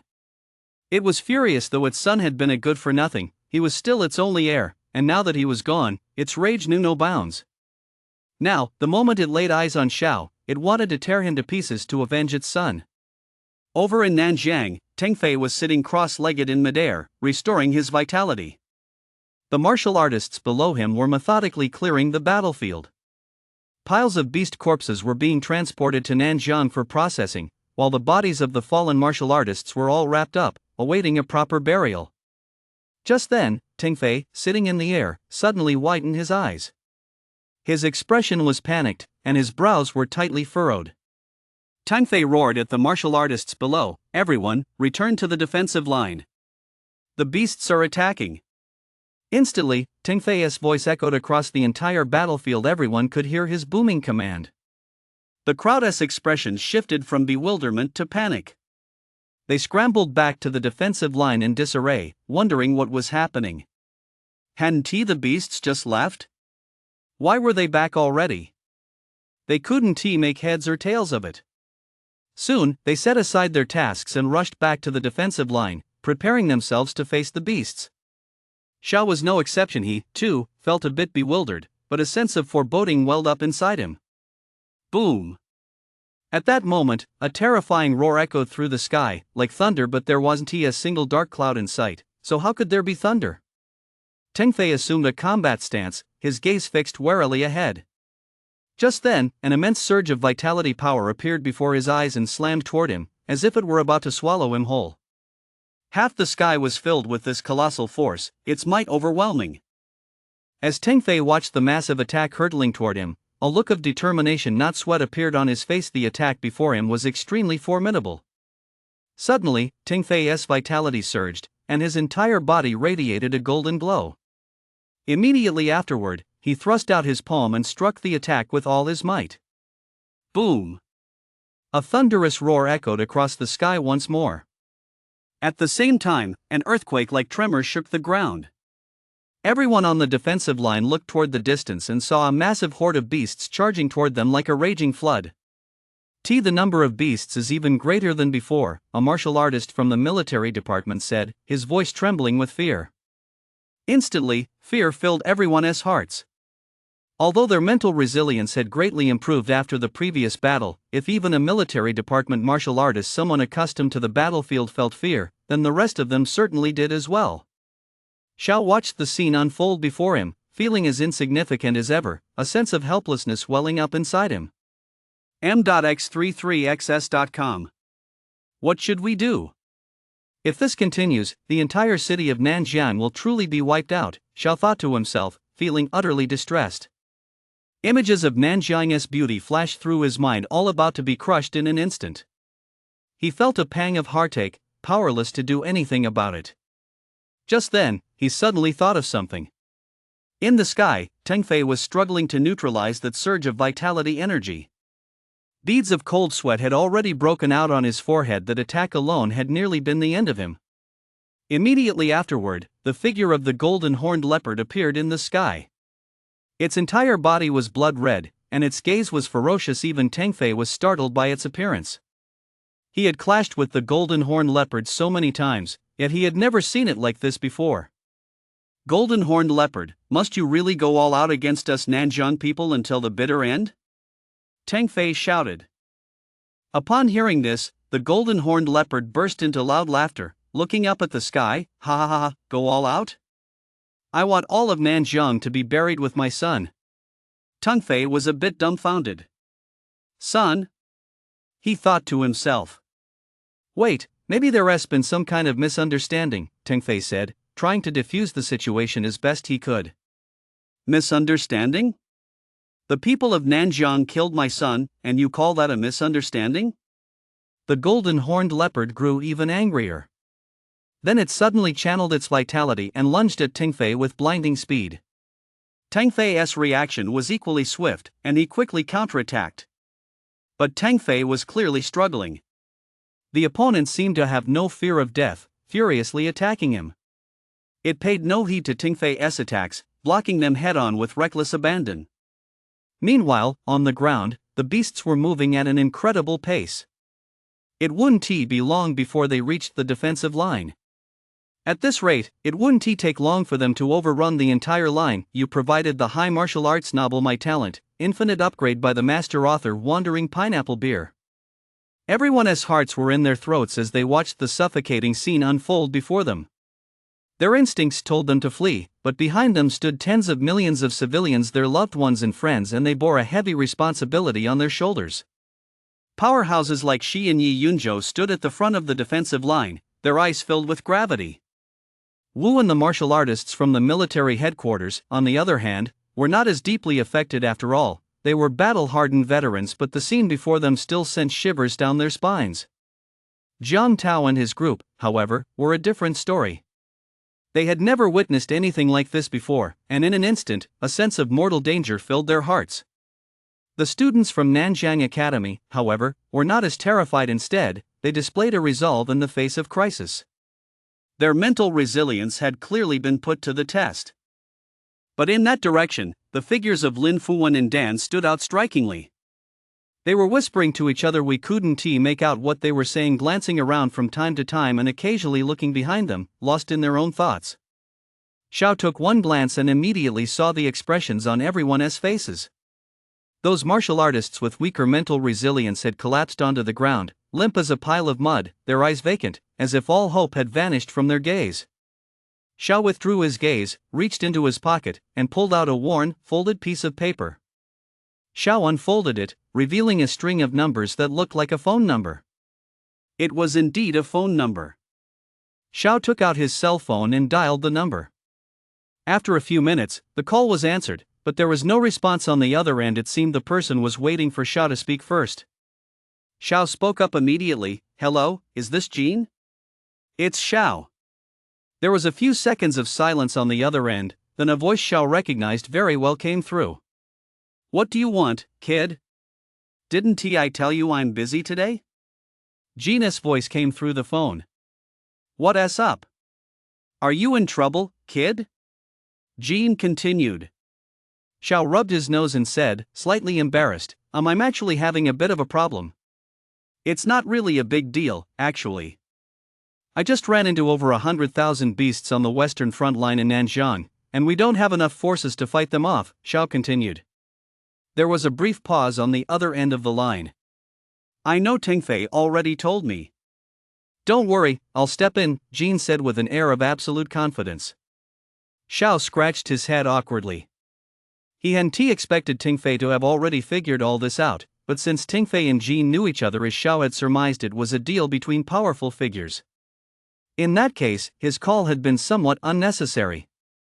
I see. In any case, I still want to thank you for your help, Senior, Xiao said earnestly. Why are you being so polite all of a sudden? I'm not used to it, Jean teased. Xiao hadn't expected Jean to be so powerful, so much so that even Teng Fei had to personally ask him to step in. Normally, Xiao had found him unremarkable at first glance. He looked like just another ordinary butcher, the kind you'd lose sight of in a crowd. Who would ve thought he was a super powerful fighter? In Xiao's mind, he hadn't really given Jin's strength much thought before, but at this moment, he couldn't help but feel a deep respect for him. Seeing that Xiao hadn't said anything, Jin continued, "Enough said. I've got business to attend to." Beep, beep, beep. The call ended. Xiao put down his phone with a smile on his face, finally letting out a sigh of relief. Jiwei, standing nearby, noticed Xiao's expression. She was a bit puzzled logically. In such a desperate situation, shouldn't he look grave? Why was Xiao smiling? Not far away, Dan, who had been watching Jiwei the whole time, turned his gaze toward Xiao. To his surprise, he saw Xiao's face lit up with a smile. He couldn't help but furrow his brow, and immediately afterward, a sinister grin spread across his lips. Brother Xiao, have you come up with a plan? Why are you smiling so happily? Although Dan was massive, his voice was in stark contrast to his physique. It sounded just like an old woman's, which was extremely jarring. Since everyone was on edge at that moment, upon hearing such an indignant voice, they didn't look at Dan but instead turned toward Xiao. Xiao was now a household name, of course. They knew what he looked like. Upon hearing the voice, Xiao's smile faded. He shot a cold glance in the direction of the voice and thought to himself, another troublemaker. What did I ever do to him? Xiao's smile, in such an inopportune moment, was clearly about to provoke the crowd's anger. Xiao, it's Xiao again. How come everything hinges on him for better or for worse? What on earth is he laughing at? Doesn't he know the situation we're in? Even if he is ignorant, surely he can't be that clueless when facing life and death? I think he is a beast spy. He must have seen that we're doomed, which is why he is laughing with glee. In an instant, that single remark shattered the already tense atmosphere, causing the troops' morale to waver. Silence! Lei Yu's voice boomed across the entire defensive line as he roared in fury. The battle is about to begin. How can we let morale falter like this at a time like this? Lei Yu scolded, his brow furrowed. The once chaotic scene fell into complete silence. Even Yi Yunzhou and the others frowned in displeasure. But General, he shouldn't have laughed at a time like this. I won't stand for it. He has to give us an explanation. Dan continued to stir up trouble. At that moment, everyone began chattering and pointing fingers again. Xiao looked toward the battlefield. They were now less than 500 meters from the beast. Immediately afterward, his gaze shifted to Dan. I'm smiling because we're saved. Here's the deal: if what I'm saying is true, you kneel before me. If it's a lie, I'll kneel before you. Xiao's smile faded, and he spoke with a serious expression. If others do not provoke me, I will not provoke them, but if they provoke me, I will certainly strike back. Xiao thought to himself. Everyone present heard Xiao's words, and a stir immediately rippled through the crowd. They exchanged glances. Some believed Xiao, while others did not, but the majority were skeptical, convinced his words were a lie. Young Master Lu, agree to it. Those who didn't believe Xiao began shouting, trying to persuade Dan to accept the wager.m.x33xs.com. Dan thought to himself, if he couldn't withstand the beast's attack this time, no one would care about this wager anyway. What harm was there in accepting it? After all, he could run away at any moment. Fine, I accept your wager. A sly smile spread across Dan's face. Hearing this, everyone settled down. This was exactly the anchor they needed to steady their fluctuating emotions. You're providing the high martial arts novel My Talent, Infinite Upgrade by the master author Wandering Pineapple Beer. Immediately, the entire crowd fell silent. After that brief interlude, everyone's fear had subsided, their morale had been restored, and they began to focus on the battle about to unfold before them. Xiao looked at the scene and couldn't help but smile with satisfaction. His gaze was deep, as if everything had been exactly as he anticipated. Although most didn't believe what Xiao had said, there was still a small group who chose to trust him. Those who knew Xiao well were aware of his character, and for a moment, Wu, Jiangtao, Shi, and Jiwei all wore puzzled expressions. If what Xiao said was true, how had they been saved? Had reinforcements arrived? Had a powerful figure appeared? Or had the beasts suddenly retreated? In an instant, countless thoughts flooded their minds. Xiao, how did you know?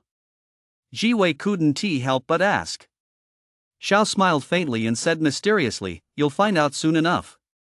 Xiao didn't reveal it precisely to maintain the air of mystery. If she just blurted it out, it wouldn't have been any fun. Seeing Xiao acting so mysterious, Jiwei pouted cutely. The beasts had now advanced to within a few dozen meters of the defensive line and were about to charge. One by one, massive beasts led the charge as the vanguard. Their unstoppable momentum cast a heavy shadow over everyone's hearts. Roar! The roars of countless beasts echoed across the land, even causing the residents of Nanjiang to momentarily go deaf from the shock. It's over. Nanjiang is doomed. Why? Damn beasts. If there's a next life, I'll grind you all to dust and scatter your ashes. Heaven, please save us, Nanjiang. The citizens of Nanjiang were now jolted awake by the roar. Realizing the gravity of their situation, they began to complain, lament the injustice, and beg for divine intervention. At that moment, everyone knew Nanjiang was doomed. Panic set in. They disregarded the Martial Alliance's warnings and rushed into the streets, attempting to flee the city. In an instant, the entire city descended into chaos. However, the martial artists on the battlefield were completely unaware of the situation in the city. They all stared grimly at the oncoming tide of beasts. They're coming. Everyone, get ready. Lei Yu shouted loudly. With that, everyone braced for battle. They gripped their weapons tightly with nervous hands, beads of sweat forming on their faces. 33 novel website. At that moment, how they wished Xiao's words were true. But they likely wouldn't be around to witness Xiao's kneeling. What a pity, and how lucky for Xiao. They all understood that. Brothers, we are not afraid. Even if we die, we will die with honor. Brothers, the moment to go down in history has arrived. Lei Yu shouted with boundless passion. Instantly, the eyes of all the martial artists burned with intensity. They were all ignited by those words. Fight! Everyone roared in unison, their voices resonating like thunder.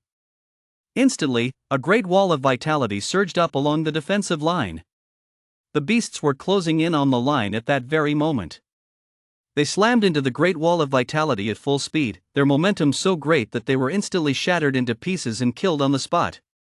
But it wasn't over yet. More beasts charged from behind, only to be crushed to death against the great wall of vitality. I can't hold on any longer, shouted a warrior channeling vitality upward. Immediately afterward, he collapsed to the ground, his face deathly pale. Then, more and more warriors behind him could no longer hold on and fell to the ground. By this point, the vitality wall had become almost transparent, as if it were about to vanish, but the remaining warriors were still struggling to hold it up. Every one of them wore an expression of agony, and their once rosy complexions were gradually turning pale and flushed. Xiao was also holding his ground. Although his vitality reserves were immense to begin with, even he could not withstand such massive depletion. The fallen martial artists immediately took the vitality pills they'd been given to restore their vitality. Some prepared to face the charging beasts, while others continued channeling their vitality into the vitality great wall. Meanwhile, Tengfei, battling the golden horned leopard in the sky, was being forced back step by step. His opponent's strength was clearly on a whole different level from those he'd faced before, and Tengfei struggled immensely to fend off each attack. He looked toward the front lines, where the situation was dire. The vitality wall was on the verge of collapse, about to be breached by the overwhelming tide of beasts. Just then, Tengfei's body shook violently, and a faint smile appeared at the corner of his mouth as he let out a sigh of relief. "You're finally here, senior," Tengfei said with a wry smile, glancing behind him. Immediately afterward, a figure materialized behind Tengfei, enveloped in golden light and radiating an extraordinary aura. The golden-horned leopard's gaze snapped toward the suddenly appearing figure. Only now did it realize the opponent's presence, and it was utterly horrified. If that being wanted to kill it, wouldn't that be a piece of cake? Facing such a super powerful being, the golden-horned leopard knew there was no escape. So instead of fleeing, it waited to see what the other party intended to do. "Oh my, Tengfei, You were getting a bit impatient, weren't you? Well, it looks like I've arrived just in time, Jean said. Teng Fei was at a loss for words, as if thinking, you're the stronger one, so you call the shots. Jean didn't spare a single glance at the golden-horned leopard in the distance. His gaze was fixed on the battlefield along the defensive line. They're all doing a great job. To hold out this long against a beast-tied, Jean nodded in approval. Immediately after, his gaze shifted to Xiao. How has this kid made such huge progress again? He is truly a monster, Jean muttered under his breath. Although his voice wasn't loud, Teng Fei could still hear him. He wondered, could it be that Xiao knows this elder? Jean didn't say anything else. With a sweeping gesture of his hand, a massive palm of vitality shot forward. But that wasn't all. The gigantic palm of vitality gradually grew larger in midair. The human defensive line also noticed this scene. Look! What is that? Someone was the first to spot the giant palm overhead. Instantly, everyone's gaze turned upward, and they saw an enormous palm charging toward the beast-tide. That's an attack from one of our human race's great masters. A great master of the human race has arrived. We're saved. Wonderful. The human race will surely triumph. For a moment, everyone was overcome with excitement, and a wave of fervor swept through the entire human defensive line. Then, a massive shadow loomed over the entire battlefield. The beasts in the tide looked up, and terror instantly surged through their hearts. Instinctively, they tried to flee, but it seemed as though they were locked in place by an incredibly powerful aura, unable to take even a single step. They could only face the approaching death head-on. Boom! Vitality's colossal palm slammed down into the center of the beast-tide. You provided the high martial arts novel by Great God Wandering Pineapple Beer, my talent, infinite upgrade. After a moment, the solid vitality palm began to slowly dissipate. Immediately afterward, an utterly horrifying scene unfolded before everyone's eyes. As the giant palm of vitality dissipated, a blood-red handprint was blasted into the very center of the beast-tide. If you looked closely, you could see that the blood was the beast's own. Their entire bodies had been crushed into a pool of mud, a sight that was both terrifying and gruesome. This single strike wiped out more than half of the beasts in the swarm. Witnessing this scene, the remaining beasts were overcome with terror. All of them halted their advance and ceased attacking the Vitality Great Wall. They wanted to continue their assault, but the previous attack had been so terrifying that they didn't know if another strike might come suddenly. Xiao watched the scene in utter shock. He knew Jean was incredibly powerful, but he never imagined he'd be this strong, wiping out more than half the beasts with a single strike. Was this the true power of a super-powered warrior? It wasn't just Xiao who was stunned. Everyone present was utterly shocked. None of them had ever witnessed such a breathtaking spectacle. It was beyond anything they could have imagined. Holy crap, is this the power of a human master? This human is actually that powerful. I want to become a powerhouse like that, too. This single strike had a silver lining. It planted the seeds of growth within every young martial artist. Among them, the most intense gazes, of course, belonged to Yi Yunzhou, Shi, and the others, all of whom yearned deeply to become powerful themselves. Meanwhile, Jean, still flying in the air, finished his task and clapped his hands together, as if he'd just completed a simple, effortless task. It's much quieter now, Jean nodded, saying with satisfaction. Alright, now it's your turn. Jean withdrew his gaze and turned toward the golden-horned leopard not far away. As the golden-horned leopard caught Jean's glance, a powerful aura of intimidation washed over him, causing every cell in his body to tremble as if he had encountered something terrifying. Oh? You forced a breakthrough and destroyed your foundation. What drove you to do this? Jean observed the golden-horned leopard. Under immense pressure, the golden-horned leopard spoke with great difficulty. You humans killed my son. I must avenge him. Oh? Killed your son? Jean asked curiously. The golden-horned leopard looked down at the defensive line, searching for something. Its eyes suddenly fixed on a spot, its gaze turning fierce, and it pointed a paw in that direction. Him. I've changed my mind. Hand him over, and I'll withdraw my forces immediately, the golden-horned leopard said through gritted teeth. Jean and Tengfei looked in the direction it was pointing. Their eyes widened slightly in surprise. "It's Xiao again," Tengfei blurted out. Jean was also surprised how was it that Xiao seemed to be everywhere. Immediately, Jean's gaze turned cold as he looked at the golden-horned leopard. Then, he clenched his fist toward the human defensive line below, and a warrior's battle blade flew out of his hand, landing in Jean's grasp. Jean swung the blade toward the golden-horned leopard, and in an instant, the golden-horned leopard's arm was cleanly severed. "Aya, my arm!" the golden-horned leopard howled in agony. Jean watched it all with a cold gaze and said in an icy tone, "It was you who wanted to invade my Nanzhang. Now that your son is dead, he got what he deserved. And yet you still dare to demand we return him? Do you think I don't exist?" The golden-horned leopard hurriedly staunched the bleeding from his arm, watching Jean warily, afraid he might attack again. "I'll give it some face and let you off this time." "Get out of here," Jean said in a deep voice. Upon hearing the word "it," the golden-horned leopard immediately caught on, knowing exactly who Jean was referring to. It glared fiercely at Xiao, who stood unharmed below, as if to say, "Just you wait, I'll kill you sooner or later." Immediately afterward, its gaze shifted to the demoralized herd of beasts, and it roared loudly, "Beast clan, heed my command, retreat." Upon hearing this, the beasts below reacted as if they'd seen something terrifying, scrambling to flee toward the rear in a scene of utter chaos. After giving the order, the golden-horned leopard turned and flew away, watching its retreating figure. It looked utterly disheveled.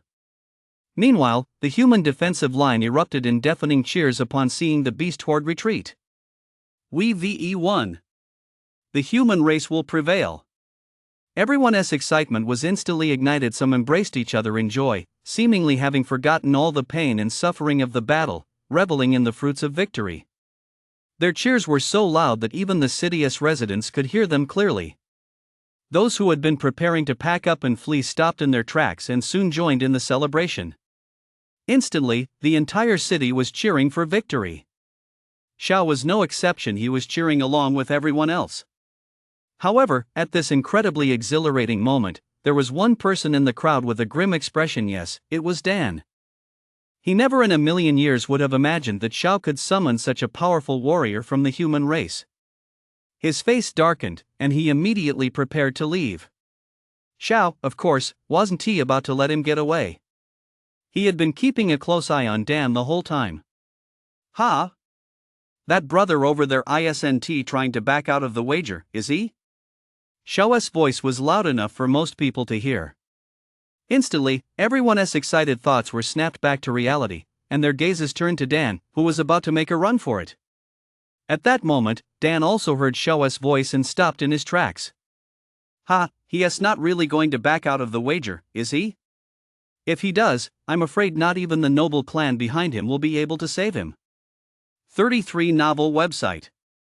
"Ha, you've got to accept the consequences of your bet, or else you'll face the Martial Alliance's legal sanctions. Sigh, I really don't know what to say about him. He won't even let someone off with a simple laugh." The martial artists present were all exchanging a few words here and there, as if mocking him, yet perhaps not. "I was a witness just now. Since you made the bet, you have to accept the consequences." At that moment, Lei Yu stepped out of the crowd and said solemnly. Even his classmates were watching the whole thing, as if hoping to see Dan make a fool of himself. After all, they hated Dan so much that they were all eager to see this happen. Meanwhile, Dan's face was so dark it looked like rain was about to pour from it. He glared at Xiao as if he were his father's murderer. He walked up to Xiao, his obese figure standing out starkly against the crowd. "Xiao, don't push it too far. If you cross our martial arts clan, you'll never be able to survive in Nanzhang again," Dan warned. Upon hearing this, Xiao couldn't help but chuckle. It was as if he hadn't already crossed them. Well, in that case, he might as well go all the way. There were plenty of so-called martial clans throughout the Dragon Nation, families founded by the powerful figures who had taken root and flourished during the Great Catastrophe. Clans like Dan's were considered relatively powerful in Nanzhang. They usually acted with arrogance and tyranny, sometimes even daring to defy the orders of the Martial Alliance. One could only imagine just how brazen Dan was. "You provided the high martial novel my talent upgrades endlessly by the great author Wandering Pineapple Beer." Xiao wasn't about to back down either, retorting mockingly, "Where did I go too far? You win some, you lose some. Isn't that's something all of us in the Dragon Nation are supposed to abide by, unless you admit you're not one of us from the Dragon Nation, in which case, there's nothing I can do. And besides, this is a personal matter, there's no need to drag your family into it, right? What I'm doing is completely reasonable and lawful." Xiao looked completely innocent, as if he were the one who should be on his knees. After hearing Xiao's words, Dan had originally thought his status would intimidate the other party, but to his surprise, Xiao didn't care at all and showed him absolutely no respect. He wasn't stupid. He saw a terrifying trap lurking in Xiao's words. If he failed to honor the wager, he would not only face sanctions from the Martial Alliance but also be branded a traitor. By framing this as a personal matter, Xiao had effectively stripped him of his trump card. Dan glared fiercely at Xiao, clenching his fists so tightly he was tempted to punch Xiao in the face, but he managed to restrain himself. "I am an inspector of the Martial Alliance and can serve as a witness to this matter," said she, who had been watching the scene from a distance, as she stepped forward and spoke solemnly. She always despised these aristocratic clans, who used their power and influence to bully the weak, yet were the first to flee when danger struck. They were a cancer on the entire Dragon Nation though, of course. This was relative. Some martial clans did possess a sense of justice. "Why aren't you kneeling yet?" "I've got other things to do." "Exactly. It's just a kneel, it's not like we're forcing you to die. A true man can bend and stretch, just kneel." The martial artist standing nearby, relishing the spectacle, chimed in. In an instant, Dan found himself in the hot seat. No matter how much he tried to wriggle out of it, there was no escape. "What are you waiting for? Kneel down." Xiao added fuel to the fire, shouting loudly. At the same time, Tengfei and Jin, who were flying in the air, looked in Xiao's direction. "This kid is a once-in-a-lifetime prodigy. He might be the hope of the human race in the future," Jin said, gazing at Xiao with fervor. Tengfei heard Jin's words as well and nodded in agreement. "Jin, I'll do my best to help him grow," Tengfei said solemnly. Jin nodded as well. "Things are getting pretty lively down there, huh? Wait, there's a sentinel level being heading this way. Oh well, this little guy must have gotten himself into trouble again." Jin shook his head and smiled wryly. Xiao never seemed to stay out of trouble. "I'll leave this to you," Jin said to Tengfei. "Don't worry, senior. I've got this little matter covered." Tengfei replied, patting his chest. Jin nodded in satisfaction. "Well, there is nothing left for me to do here. I should be going," Jin said, turning to fly away. "Senior, please wait," Tengfei called out to Jin. Without hesitation, Tengfei asked, "Senior, have you ever considered joining our martial alliance?" Jin didn't turn back. "I have no intention of joining any organization." With that, Jin swiftly flew off into the distance. Tengfei watched Jin fly away and couldn't help but sigh. He then looked down at the ground, furrowing his brow slightly, and saw that the Sentinel-level powerhouse had already arrived. 33 Novel Network. At the same time, on the ground, an extremely arrogant voice rang out. "I'll see who dares to make my grandson kneel." Everyone was instantly drawn to the voice. They looked toward its source and saw a figure suddenly appear in the air above them. The man's face was weathered, but he stood tall and straight, his gaze sharp as he looked down on the martial artists below. He held them in utter contempt, as if they were mere ants. Xiao was also observing the man. It seemed he meant no good. Dan, on the other hand, had completely shed his earlier anger and gloom. He had reverted to his haughty self, his expression once again one of utter arrogance. "Grandpa, you're finally here. If you hadn't come, you wouldn't have known how badly your grandson was being bullied." Dan became unusually docile as he complained to the old man. The old man descended slowly from the air and landed steadily beside Dan, gazing fondly at the portly young man before him. "It's my fault, Grandpa. I was late. I'll set things right for you right away," the old man said to Dan in a very gentle tone. Immediately afterward, his gaze turned cold as he looked out at the crowd. "Who dares to make my grandson kneel? You've even dared to bully my grandson, Lu Daoping. Have you had enough of living?" The old man, Lu Daoping, shouted fiercely. Lu Daoping is one of the founders of the Lu clan and a martial artist from the time of the Great Catastrophe. It's said he is a tyrant. Not only is he brutally cruel to beasts, but he is also ruthless toward those of us who cross him, explained a martial artist who knew Lu Daoping. At that moment, everyone fell silent. After all, no one dared to offend a sentinel-level powerhouse. Dan had been waiting for his grandfather to speak, and his sinister expression was plain for all to see. "It's him, Grandpa," Dan said loudly, pointing at Xiao. Lu Daoping's gaze shifted to the direction Dan was pointing. "Oh? So it's you." Lu Daoping's gaze was piercing. Immediately, Lu Daoping unleashed his aura, and an invisible wave of pressure surged toward Xiao. Boom! Xiao instantly felt a tremendous force bearing down on him. However, Xiao didn't feel overwhelmed. His expression remained unchanged as he stared back at his opponent with unwavering resolve. Seeing that Xiao was completely unfazed, Lu Daoping couldn't help but feel a bit surprised. He had just sensed Xiao's strength and had unleashed a great grandmaster-level aura based on that foundation, yet Xiao acted as if nothing had happened. "Oh? Not bad. Your grandmaster-level strength rivals that of a great grandmaster," Lu Daoping said, sizing up Xiao. Just then, Lei Yu, standing nearby, spoke up, "Esteemed elder, this is merely a minor skirmish among the younger generation. We shouldn't interfere. Besides, it's clear your grandson lost the bet. Everyone here is a witness." Lu Daoping looked at Lei Yu. Noticing the general's uniform he wore, he didn't dismiss him as he had others, though he still carried an air of arrogance. "A minor skirmish? In my eyes, my grandson's affairs are a major matter," Lu Daoping snapped. At that moment, she stepped forward. "Elder, according to the laws of the Martial Alliance, Xiao's actions are fully in accordance with Alliance regulations. If your grandson fails to fulfill his corresponding responsibilities, he will face Alliance sanctions. And if you intervene, your entire clan will be subject to sanctions as well," she said solemnly. Xiao hadn't expected things to escalate to this point. He thought to himself, "Why didn't you just kneel, Dan? Why make such a big deal out of it?" Meanwhile, the martial artists standing nearby, who had already been physically and mentally exhausted after a fierce battle, were instantly jolted awake by this dramatic scene and turned into a crowd of onlookers. Provided by the master, Wandering Pineapple Beer, in the high martial arts novel, My Talent, Infinite Upgrade.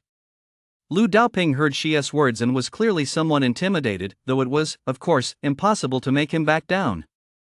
"Not even the King of Heaven himself could stop me from taking my grandson away today.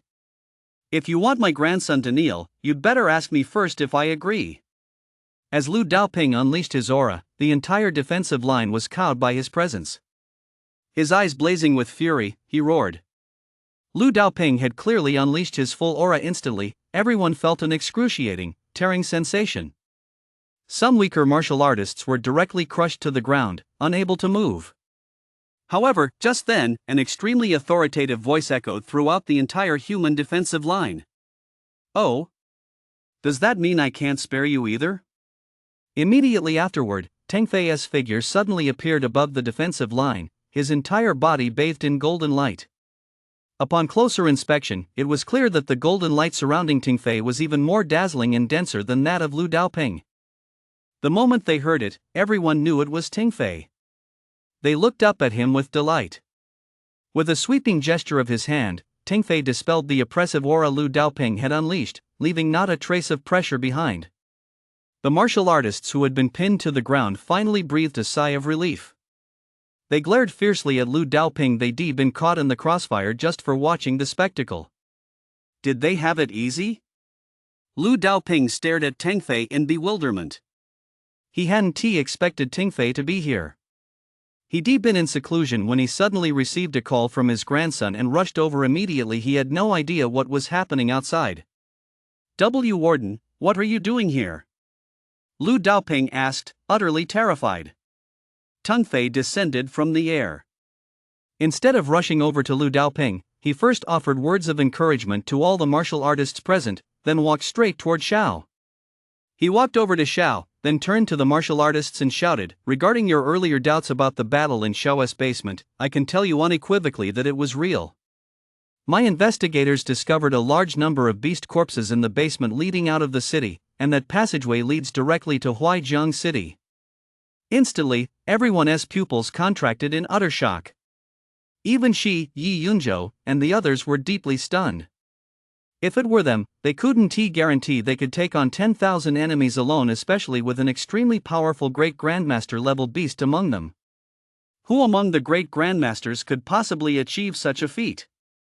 And Xiao was still only a Grandmaster. At this thought, they sucked in a sharp breath and stared at Xiao as if he were a monster. Coming from Teng Fei's mouth, even if it were a lie, it would still ring true. Who was he, after all? He was the guardian deity of Nanjiang. Everyone's gaze turned to Xiao. Even the martial artists who had previously expressed skepticism now felt a deep sense of shame, their eyes brimming with admiration. After speaking, Teng Fei turned his gaze toward Lu Daoping. Lu Daoping, for his part, made no rash moves. He had defied the martial alliance's laws before, but back then he only faced the alliance's small fry. Now that he was facing the top dog himself, how could he possibly dare to act out of line? Lu Daoping, your first offense was attacking your own countrymen without cause. Your second offense was shielding your grandson's violation of the law. Do you admit your guilt? Teng Fei said sternly. Lu Daoping had lost his previous air of arrogance. That defiant attitude had vanished, but he still refused to admit guilt. Warden, you know who my son is, don't you? Don't blame me when he comes to invite you for a cup of tea, Lu Daoping said cryptically. Upon hearing this, Teng Fei furrowed his brow. I don't care who your son is. If you've broken the alliance's laws, you'll be punished, Teng Fei said firmly. Lu Daoping looked at the resolute Teng Fei. He knew there was no escaping this today. Lu Daoping's gaze darkened as he said coldly, so what do you want? What do I want? We'll stick to the bet Xiao made earlier.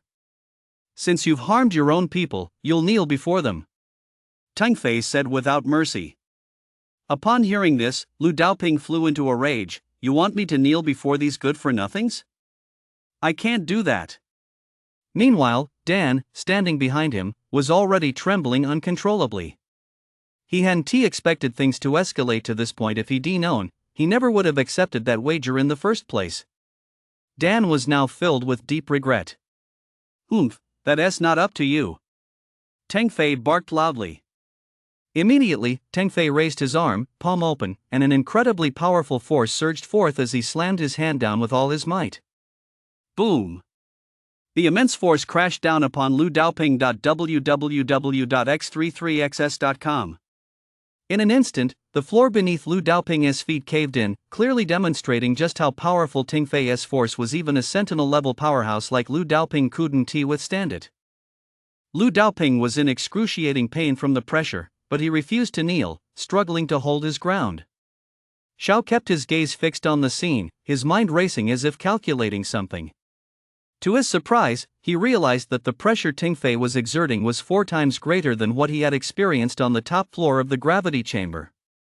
The top floor of the gravity chamber was set at 20 times Earth's gravity. 4 times that meant 80 times Earth's gravity. If the ground beneath Lu Daoping hadn't been so incredibly hard, he would likely have been crushed into the ground. The immense pressure continued to bear down on Lu Daoping. His entire body was immobilized. Even veins bulged beneath his normally gaunt skin, and his face turned bright red, giving him a terrifying appearance. Lu Daoping screamed in agony. Seeing that Lu Daoping still hadn't knelt, Teng Fei immediately brought his other hand down as well. Boom! The immense pressure produced a deafening roar. 100 times? Xiao stared at the calculation result in disbelief, utterly shocked. I'll kneel. Please don't press down any harder. Lu Daoping wailed loudly. Lu Daoping's knees buckled, and he sank to his knees before the onlookers. Seeing this, Teng Fei withdrew both hands and exhaled. Teng Fei snorted coldly. Lu Daoping bowed his head and remained kneeling there. His eyes were lifeless. The arrogance he once possessed was gone, replaced only by endless humiliation. As for Dan, needless to say, he was terrified out of his wits. He even wet himself. He immediately ran toward Xiao. As he ran, he stumbled and fell to the ground, but then scrambled back to his feet like a dog and continued running. Soon, Dan reached Xiao. Thud! He knelt before Xiao. Xiao couldn't be bothered to look at the fat man's pitiful state and turned to Tingfei instead, saying, "Thank you, Warden." Tingfei didn't take offense, he simply nodded in acknowledgement. Then he turned and shouted to the warriors, "Soldiers, you've worked hard. Now we have something even more important to do, go home." As soon as he said this, everyone cheered. You provided the high martial arts novel My Talent, Infinite Upgrade by the master author Wandering Pineapple Beer. Seeing that the spectacle was over, the crowd began to disperse. Many had already left, and the martial artists from the military department had been called back to their units. Meanwhile, Lu Daoping and Dan, who had been kneeling on the ground, had already stood up. Dan was utterly terrified, while Lu Daoping glared fiercely at Xiao and the others. After helping Dan to his feet, Lu Daoping flew off into the distance without a moment's delay. Tingfei paid them no mind. Turning to Xiao and his group, he said, "I have important business to attend to. Xiao, I'll request your reward from my superiors, and I'll let you know when it's ready." With that, Tingfei leaped into the air and soared off into the distance. "Xiao, you're really strong. I heard you're coming to Nanjiang Academy. That works out perfectly. How about we have a duel next time?" Yi Yunzhou, who had remained silent until then, said to Xiao, his eyes burning with intensity. Xiao smiled faintly and replied, "Sure. I'll see you next time at Nanjiang Academy." After saying this, Yi Yunzhou gave a rare smile and turned to leave. The students from the martial arts university standing nearby were stunned. They had never seen Yi Yunzhou smile before, yet here he was, smiling in front of Xiao. Shocked as they were, they followed Yi Yunzhou out. She, standing nearby, spoke up, "They've all left, we should go too." "Xiao, it's been a pleasure working with you today." As he spoke, a fleeting shadow of sadness crossed Xia's eyes, but he quickly recovered and continued, "It's a shame you're not on my team." "Oh well, Jiwei, let us go." She took Jiwei's hand and turned to leave. As she left, Jiwei looked back at Xiao a few times, reluctant to go. "Xiao, we have to go too. There are still a few hundred people here I need to go back and tally up," said Wu and Zhang Tao as they came over to bid Xiao farewell. "It's getting late, I should head home too," Xiao said, gazing at the setting sun in the distance. Xiao walked back to the city from the front lines and saw many residents celebrating the victory. The streets were filled with people discussing the victory. 1,000,000 beasts attacked the city. Nanjiang was on the verge of being overrun. At the critical moment, a mysterious powerhouse intervened, wiping out most of the beasts with a single palm strike. The beasts retreated, and Nanjiang achieved a complete victory. Xiao looked at a store not far away. Above the store was a screen showing a news report from Nanjiang. "Ha! To celebrate our city's victory, everything in this store is half price for the next 5 days." Xiao looked at a restaurant with a sign posted on it. Next, Xiao glanced at the shop next door. They had all put up signs advertising promotions to celebrate the victory, and some even offered free meals specifically for martial artists. Wow, this has had a huge impact. Xiao took a deep breath. Of course, the tragic fate of Mia City had been common knowledge among residents for years. They all feared their city would be the next to be destroyed by the beasts, living in constant fear day after day, which had left them feeling deeply frustrated. Now, this victory had ignited the long-suppressed emotions in their hearts, causing them to erupt in celebration at that very moment. Most restaurants and shops were packed with people, all cheering for their victory. Xiao didn't take a taxi because there was hardly any traffic on the streets now. He wouldn't have been able to find one even if he wanted to. Of course, he was actually quite happy walking the whole way. Xiao returned to the familiar Zhong'an residential community and walked in with a smile. Upon entering the community, he witnessed an extremely rare scene. The lawn was packed with people young and old alike chatting happily. Some were barbecuing, others were playing games. The atmosphere was incredibly warm and welcoming. It's worth noting that such large gatherings usually only happen on important occasions like the Spring Festival. "Hey! Look, isn't that Xiao?" A young man with excellent eyesight quickly spotted Xiao in the distance. As soon as he spoke, everyone in the community turned to look in that direction. That is Xiao He's back. Xiao! Our hero is back, everyone, come quick! Hurry up, I want to see our hero. In an instant, everyone rushed frantically toward Xiao. But at that moment, one figure in the crowd stood out as distinctly different. His face was grim, and he glared at Xiao with intense hatred. It was none other than Li Wei. Xiao again, always Xiao. Damn it! Li Wei said angrily. He, too, had participated in the battle. But after he returned, the residents of the neighborhood had all treated Li Wei with indifference. They instinctively kept their distance from him, as if he were some kind of oddity.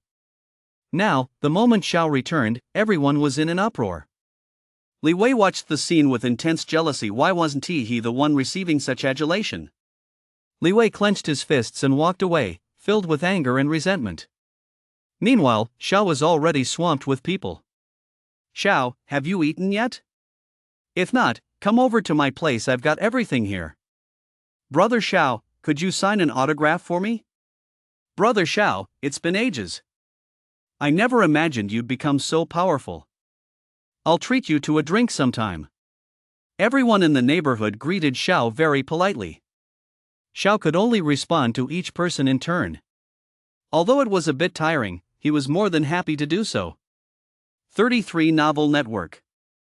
I appreciate everyone's kindness, but after a day of fighting, I'm exhausted.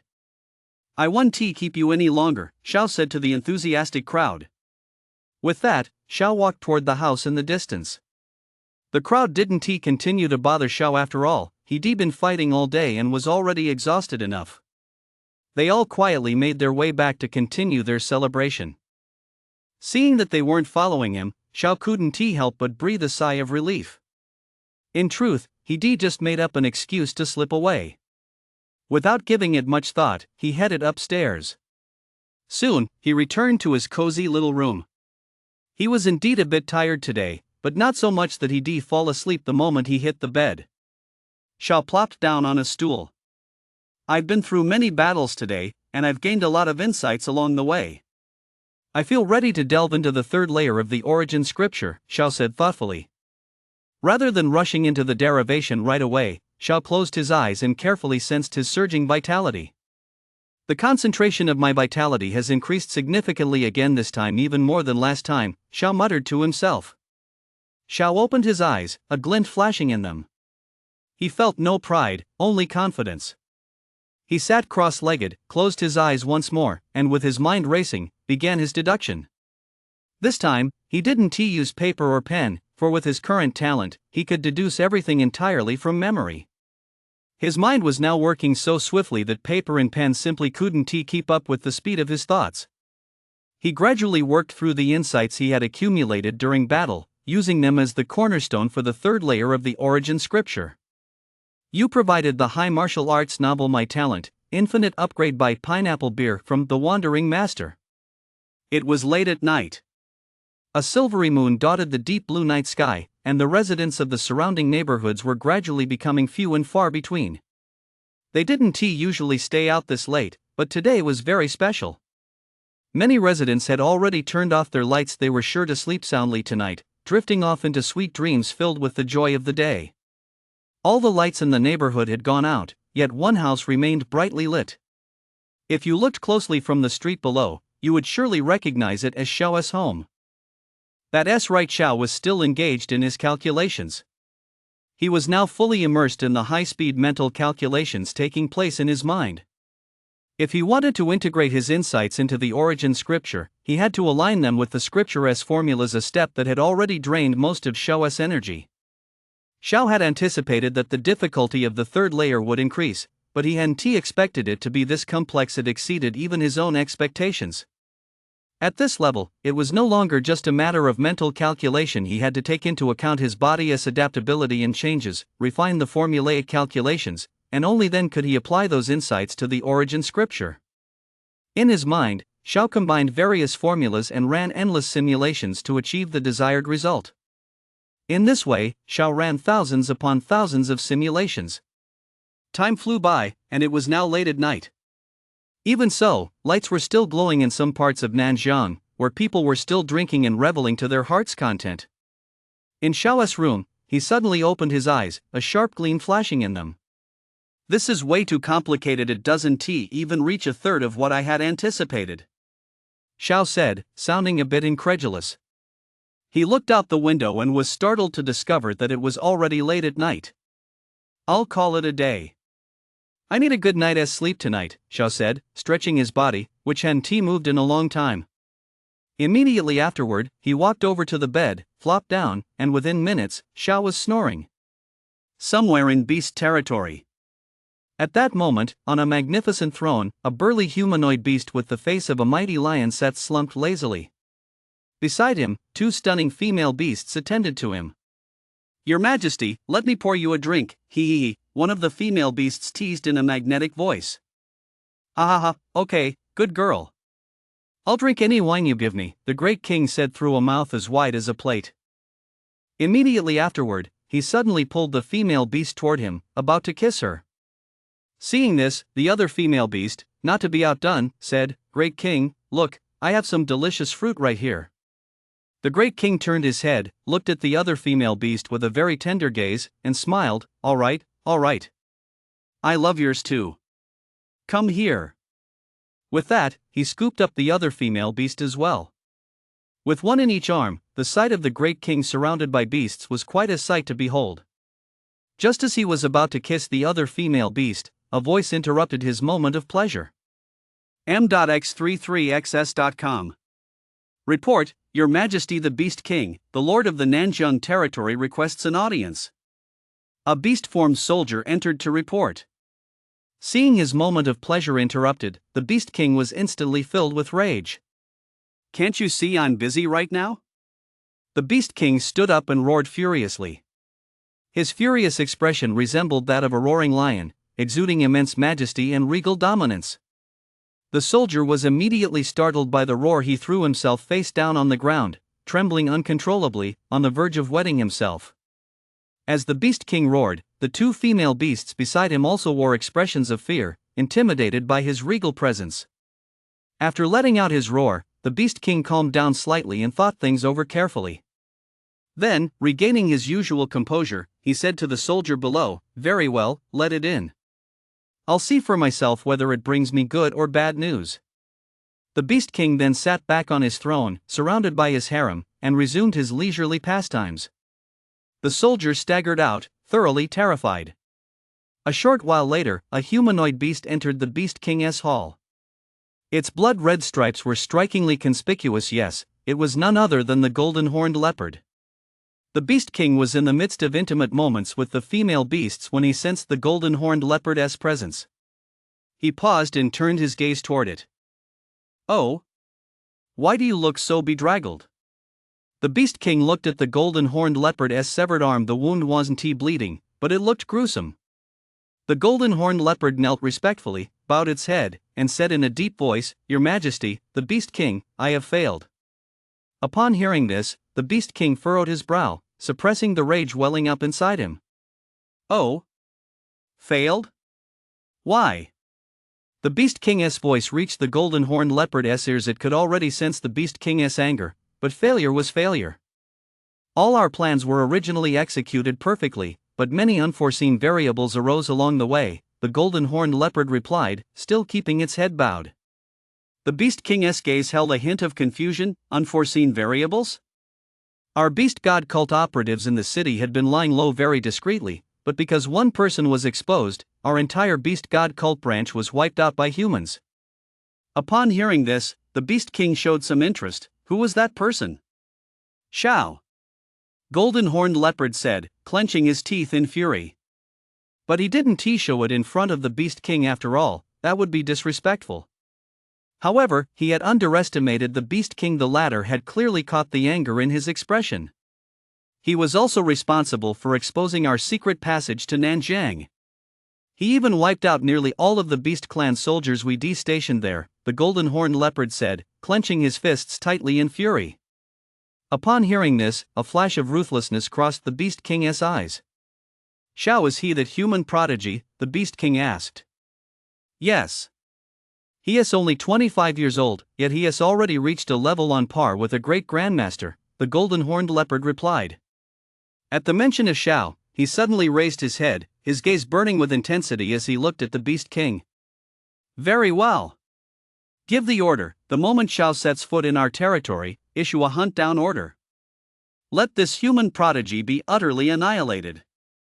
The Beast King, already aware of the situation and fully understanding Golden Horned Leopard's predicament, issued his command.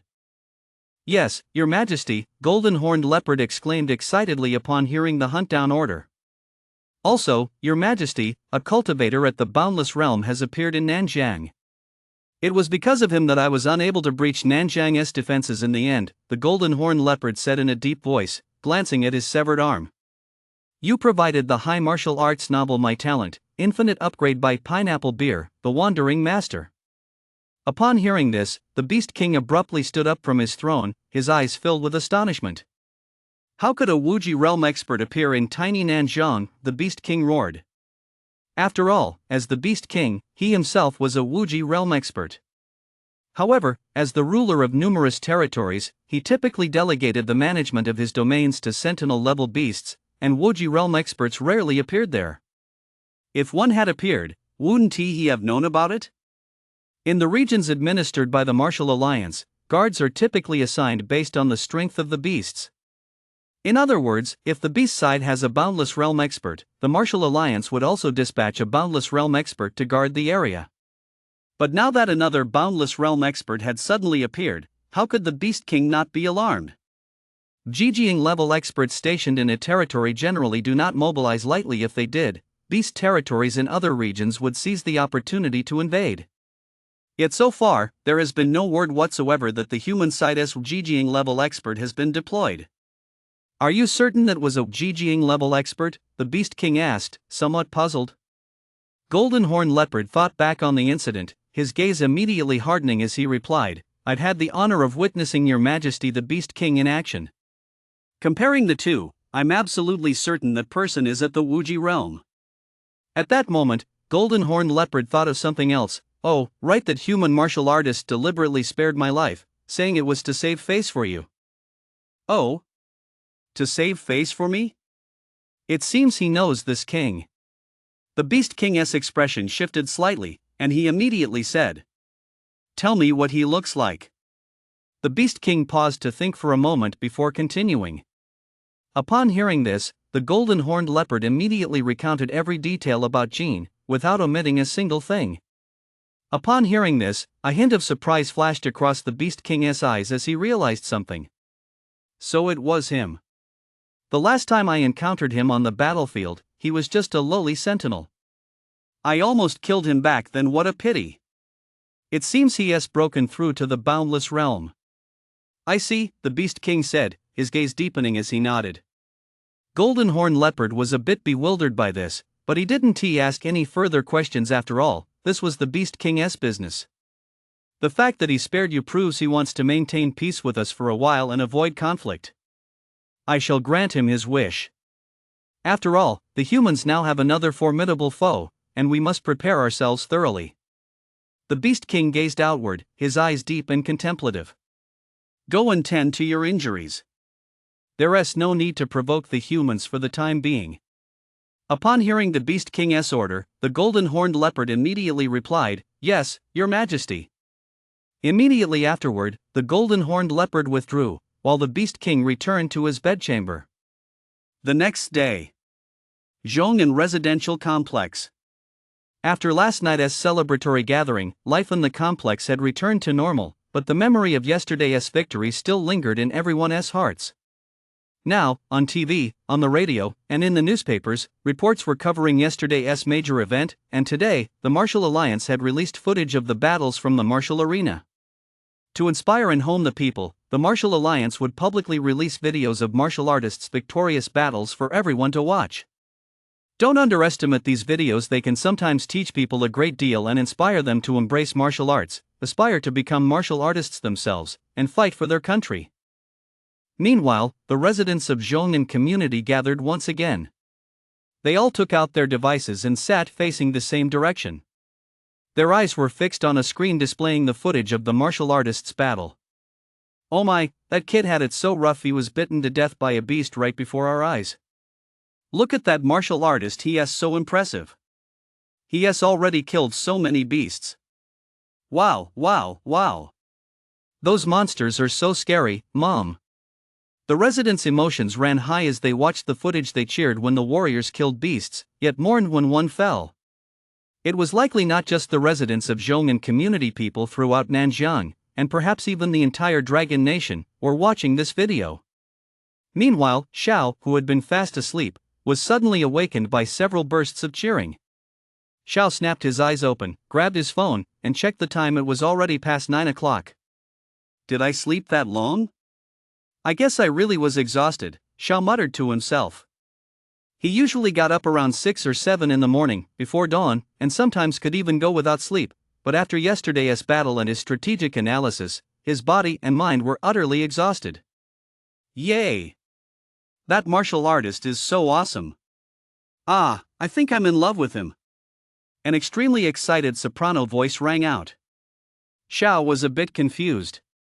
A martial artist? What was going on? Xiao pulled back the curtains, opened the window, and looked outside. He saw that most of the residents in the neighborhood had gathered in one spot in the park, where a TV had been set up, showing footage of the martial artist fighting beast. As Xiao watched, the scene looked more and more familiar. "Is this where we fought?" Xiao suddenly realized. How could he have forgotten the place where he fought yesterday? Could it be? Without giving it much thought, Xiao pulled out his phone. He unlocked the screen and was startled to find his notifications were about to explode. His notification bar was flooded with news articles, all reporting on their battle. Nanjiang successfully repelled Beast's attack. The human race has triumphed. A mysterious powerhouse suddenly intervened to save Nanjiang. Who was this mysterious figure?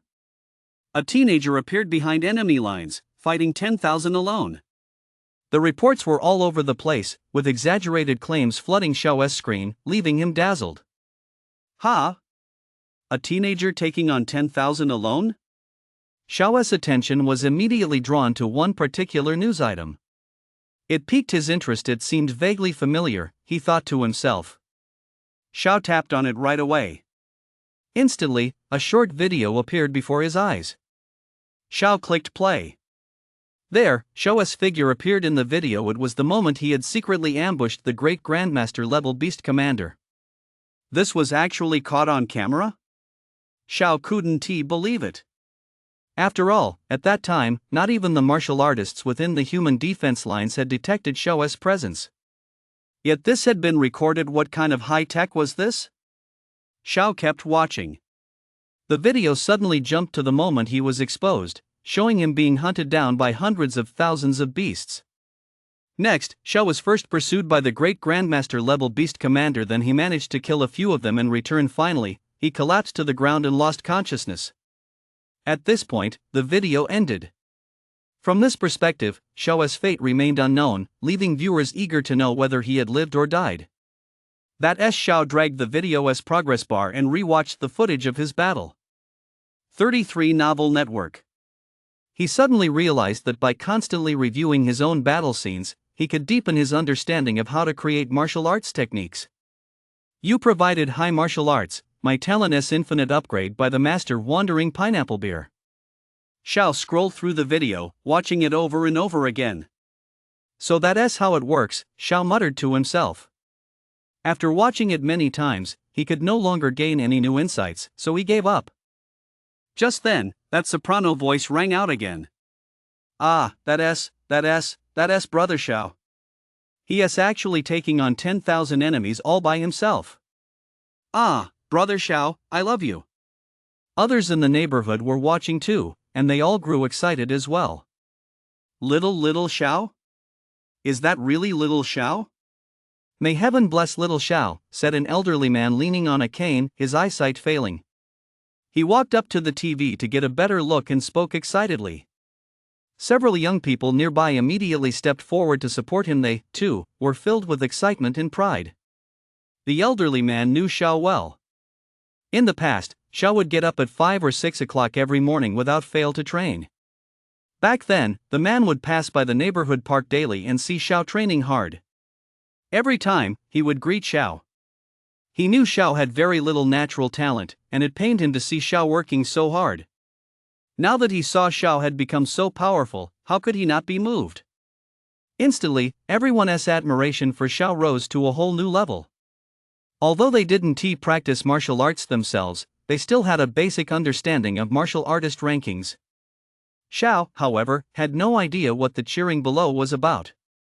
He was still deep in his simulation and was completely oblivious to what was happening outside. Even the loudest noises didn't faze him. Having just reviewed the footage of his battle, his insights had deepened. He decided to cut to the chase and incorporate these new insights into his simulations right away, to avoid any conflicts that might arise from conflicting perspectives. Xiao was now carrying out the same work he had done the night before. Meanwhile, across Dragon Nation, people were discussing this great battle. In the eastern part of Dragon Nation, near the coast, a voice rang out from a renowned martial arts university. Interesting. So Nanjiang has a figure like this besides Yi Yunzhou. In the center of Dragon Nation stood another university, though this one appeared even more opulent and magnificent than the others. Find out who he is. I'm already itching to fight him.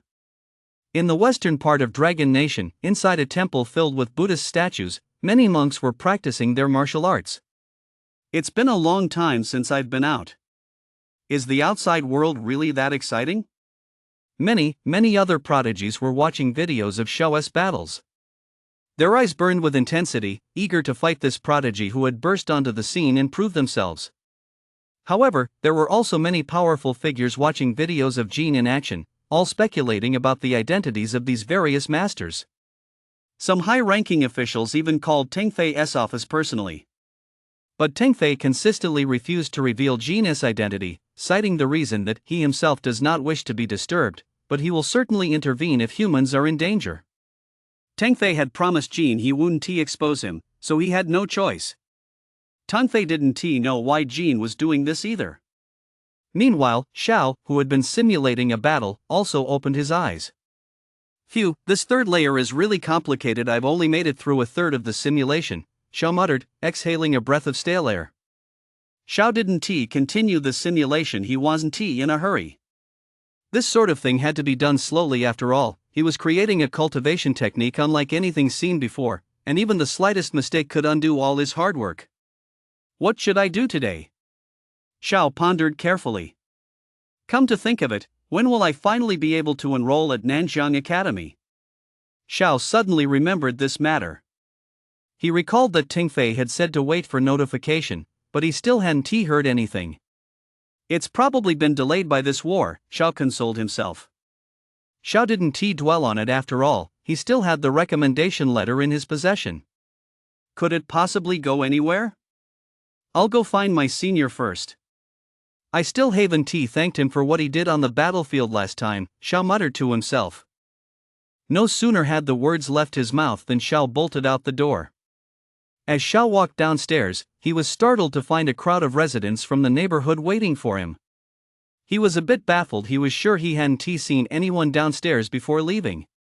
Where had they all come from? Xiao, you're heading out?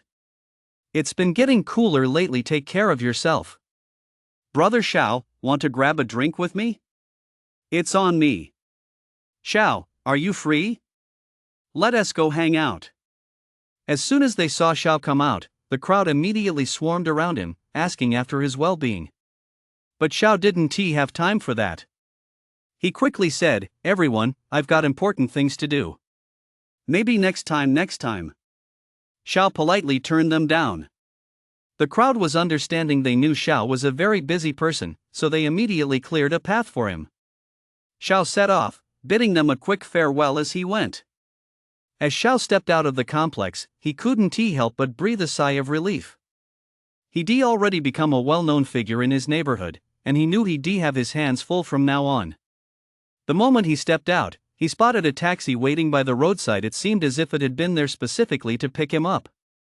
Without giving it much thought, Xiao walked over, opened the door, and got in. However, when he looked at the driver, he was startled to realize it was the same driver who often picked him up and dropped him off. Young man, you must be the one from TV, right?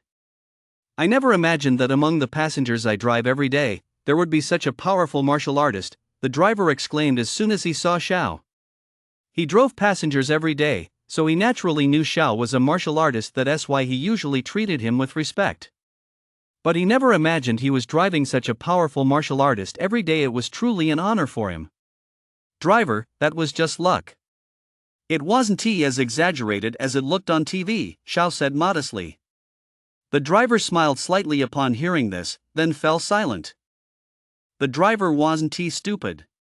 Could a video released by the Martial Alliance possibly be fake? Could they really make the footage that exaggerated? That would be illegal, after all. Xiao didn't pay it much mind either. The buzz would die down soon enough, though it had certainly raised Nanjiang's profile a bit.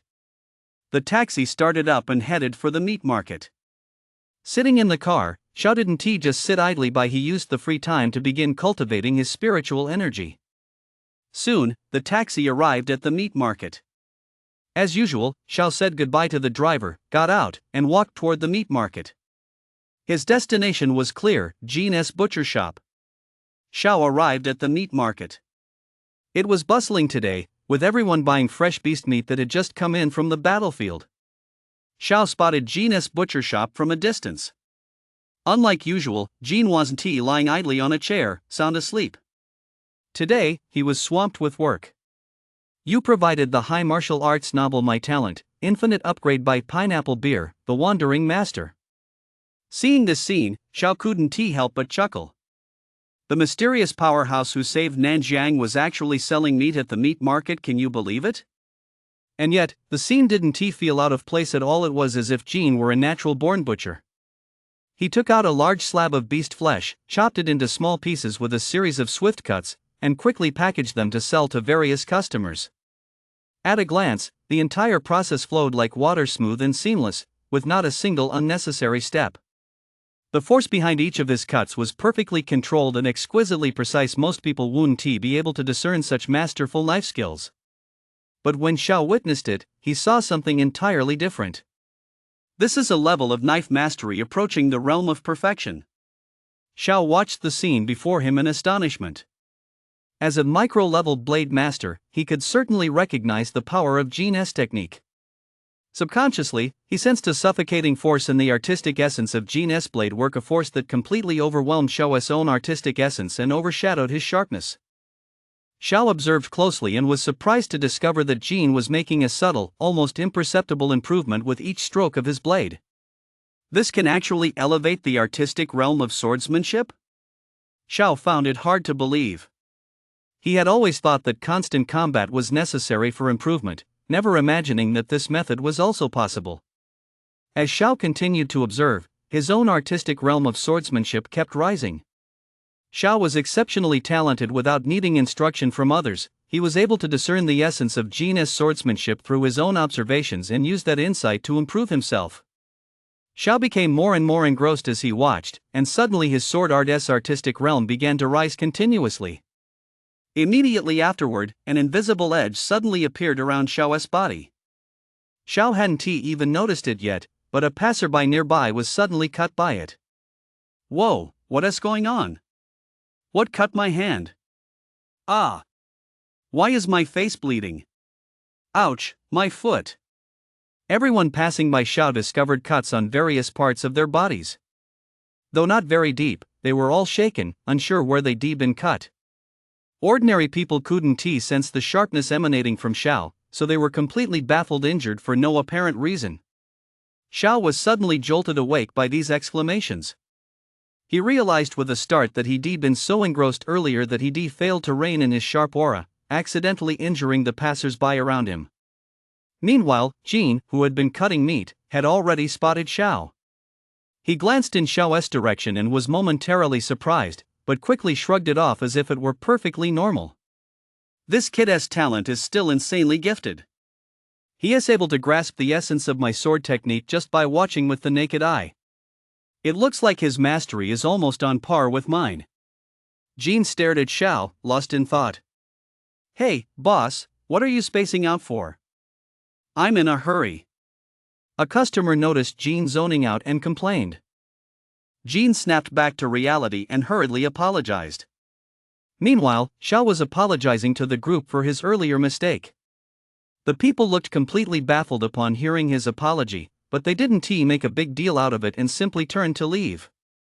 Seeing that they weren't blaming him, Xiao breathed a sigh of relief. He then smiled and clenched his fist.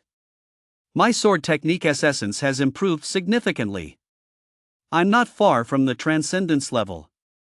Xiao muttered to himself with great confidence. Then Xiao looked over at the butcher shop. He saw that there weren't many customers left in Jean's shop, and Jean had almost sold out of his beast meat. Xiao walked over, a smile on his face. Jean saw Xiao approaching and put his hands on his hips. You little rascal, you show up without even offering to help out. I'm swamped here. Jean teased with a playful expression. Upon hearing this, Xiao scratched his head and smiled. Well, here I am. Don't think I don't know, kid, your talent is seriously off the charts. Hearing Xiao's words, Jean almost rolled his eyes. Xiao knew exactly what Jean was referring to and gave an awkward smile. Just luck, just luck. I'm still nowhere near your level, senior, Xiao flattered him. You're famous now, kid. Do you really have to be so humble? Jean continued to tease. That's hardly famous. I was just chased by those beasts for no reason, I was just trying to run away, Xiao said helplessly. Jean gave Xiao an amused look. All right, enough about that. Why are you here so early today? Don't you usually come in the afternoon? Jean asked curiously. Xiao had nothing to hide. After yesterday's battle, our martial arts school gave each of us a day off, so I came straight here to see you, senior. You're a smart kid knowing to come see me right away. Jean joked. Clean up a bit, then come with me, he continued. Xiao and Jean tidied up their stall and headed toward the warehouse. Soon, they arrived at the same basement as before. It was just as they left it, filled with items Xiao desperately wanted, especially the golden Imperial Dragon armor, which shone brilliantly. Jean also noticed Xiao's longing for the set, and the corners of his mouth turned up. I can tell you really like that set. Well, as a reward for coming to see me right away, it's yours, Jean said in an extremely matter-of-fact tone, as if he didn't care in the least. Upon hearing this, Xiao could hardly believe it. He pinched his cheek, repeatedly checking to see if he was dreaming. 33 Novel Network. Xiao was at a loss for words. Seeing Xiao stammering like this, Jean couldn't help but find it a bit amusing. I didn't hear that wrong, did I? Xiao finally managed to speak. What are you dithering about, kid? Take it or leave it, Jean said, feigning impatience. Woohoo, let us go. Xiao jumped up with joy. Then he rushed over, eagerly snatching the set into his hands and examining it with shining eyes. Actually, this is also a reward for helping me cultivate the amplification technique. You taught me well. I've finally broken through the bottleneck that has plagued me for years, Jean said, raising his hand, clenching his fist, and looking confident. Although Xiao's full attention was now on the set, he could still hear what Jean was saying. Broken through the bottleneck? Made a breakthrough? Xiao thought to himself. He immediately sensed Jean's aura and was startled to find it had grown significantly stronger, now surpassing even Ting Fei's. Whoa! Xiao sucked in a sharp breath. Though stunned, his attention remained fixed on the set. Xiao ran his hands over it, carefully sensing its properties. He could clearly feel that this set was immeasurably stronger than Jiang Tao's. This power was visibly evident not only in defense but also in its other functional aspects. You provided the high martial arts novel My Talent, Infinite Upgrade by Pineapple Beer, The Wandering Master. Jean watched Xiao, who couldn't put the set down, and shook his head with a wry smile. I had this set forged with the help of one of Dragon Nation's top smiths. Its defense goes without saying. It possesses most of the functions found in other S-series sets. Theoretically, this set has already surpassed the S-series. Jean explained to Xiao. Xiao was listening intently, but when he heard about most of the features, his eyes lit up. I haven't used this set very often myself, but I don't think it suits me, so I've just had it sitting here. I've already removed the binding. All you need to do is apply a single drop of your blood to bind it to you, Jean continued. Upon hearing this, Xiao immediately bit his finger, squeezed out a drop of blood, and let it fall onto the Imperial Dragon armor. The moment the blood touched the armor, it suddenly emitted a golden glow, which faded after a moment, as if acknowledging Xiao. Xiao wondered, since it possessed most of the functions of the S-series set, would it also have the automatic attachment feature found in Zhang Tao's set? Without giving it much thought, Xiao touched the Imperial Dragon armor, and the thought popped into his head. At that moment, the Imperial Dragon armor moved swiftly, attaching itself to Xiao's body and slipping directly onto him. Xiao was a bit shocked, not because it had the same function, but because this function was clearly more powerful than Zhang Tao's. Jean, standing nearby, watched the scene and was also a bit surprised. How did Xiao have this ability? Could it be that he had worn an S-series set before? Xiao was unaware of Jean's thoughts. His attention was entirely focused on the set. It's so powerful. My vitality is barely dissipating at all, and both my vitality and mental power have been boosted. Plus, this set can transform into any form I like. That's just too cool, Xiao said, his face beaming with excitement. Only by wearing the Imperial Dragon armor could Xiao truly feel its power. With this set on, he was certain he could now take on some of the more powerful great grandmasters. Wearing it, Xiao looked like a samurai in a mech suit, extremely handsome and imposing. Ahem. A cough snapped Xiao back to reality. Xiao looked at Jean and realized he'd been so engrossed in the armor that he'd completely forgotten Jean was there. He quickly took off the armor. Alright, it seems we've reached the final level of the 9 resonant back penetrating fist today, Jean said matter-of-factly. Xiao then realized they had indeed reached the final level. How could it be ending so soon? Once we finish cultivating this level, it'll be time for me to leave, Jean said calmly, his gaze wavering slightly. Upon hearing this, Xiao looked at Jean, then quickly lowered his head, feeling a bit melancholy. Actually, my full name is Nangong Jean. I'm from the Nangong clan in the capital, Nangong Jean said with an apologetic expression. Upon hearing this, Xiao's eyes widened as if he'd heard something utterly unbelievable. He'd suspected Nangong Jean's identity all along. After all, such a powerful fighter usually had an extraordinary background. The Nangong clan of the capital, I seem to recall it's one of the 3 great clans of Dragon Nation, Xiao said, his face full of shock. Nangong Jean paused for a moment, saying nothing, but simply nodded. Whoa, this rich guy, add me on WeChat, Xiao thought to himself. After all, the Nangong clan's wealth was famously enough to rival a nation's. Take the Martial Treasure app, for example. Something everyone uses. It was developed by them. How rich is that? Nangong Jean sensed Xiao's eager gaze and immediately poured cold water on his hopes. Don't look at me like that. I'm not rich. Can't you see I still make my living by selling meat? Xiao knew when to draw the line. After all, they'd already given him the Imperial Dragon armor. If he kept pestering them, they might get fed up and take it back, and then Xiao wouldn't even have tears to cry. Alright, let us get started. Hearing this, Xiao didn't hesitate and began his explanation. The final layer of understanding was a bit challenging, but Xiao patiently continued his explanation. Time flew by, as if it were urging them on. When Xiao finished speaking, Nangong Jean, just as before, kept his eyes tightly closed, deeply absorbed in contemplation. After a long while, Jean opened his eyes, and a sharp gleam suddenly flashed from them. Xiao instantly sensed a surge of power so immense it sent a chill down his spine. He felt that Nangong Jean had grown significantly stronger. Phew, my power has risen to a whole new level. As expected, the enhancement cultivation technique is truly profound. If it weren't for you, I'm afraid I'd never have grasped it in this lifetime. I never imagined I'd complete the entire cultivation in less than a month. Jean carefully sensed his own power, then said gratefully to Xiao. Xiao felt no envy. After all, he would soon possess such immense power himself. He wasn't in a hurry. He had plenty of time and still needed to build his foundation. Congratulations, Senior Nangong. Your strength has reached new heights, Xiao said politely. The reason I came out this time was that I'd been stuck at the Sentinel level for a while. So I decided to travel around to see if I could find a way to break through, and that's how I met you. Now that I've broken through, I won't be staying long. Next time you come to the capital, be sure to look me up.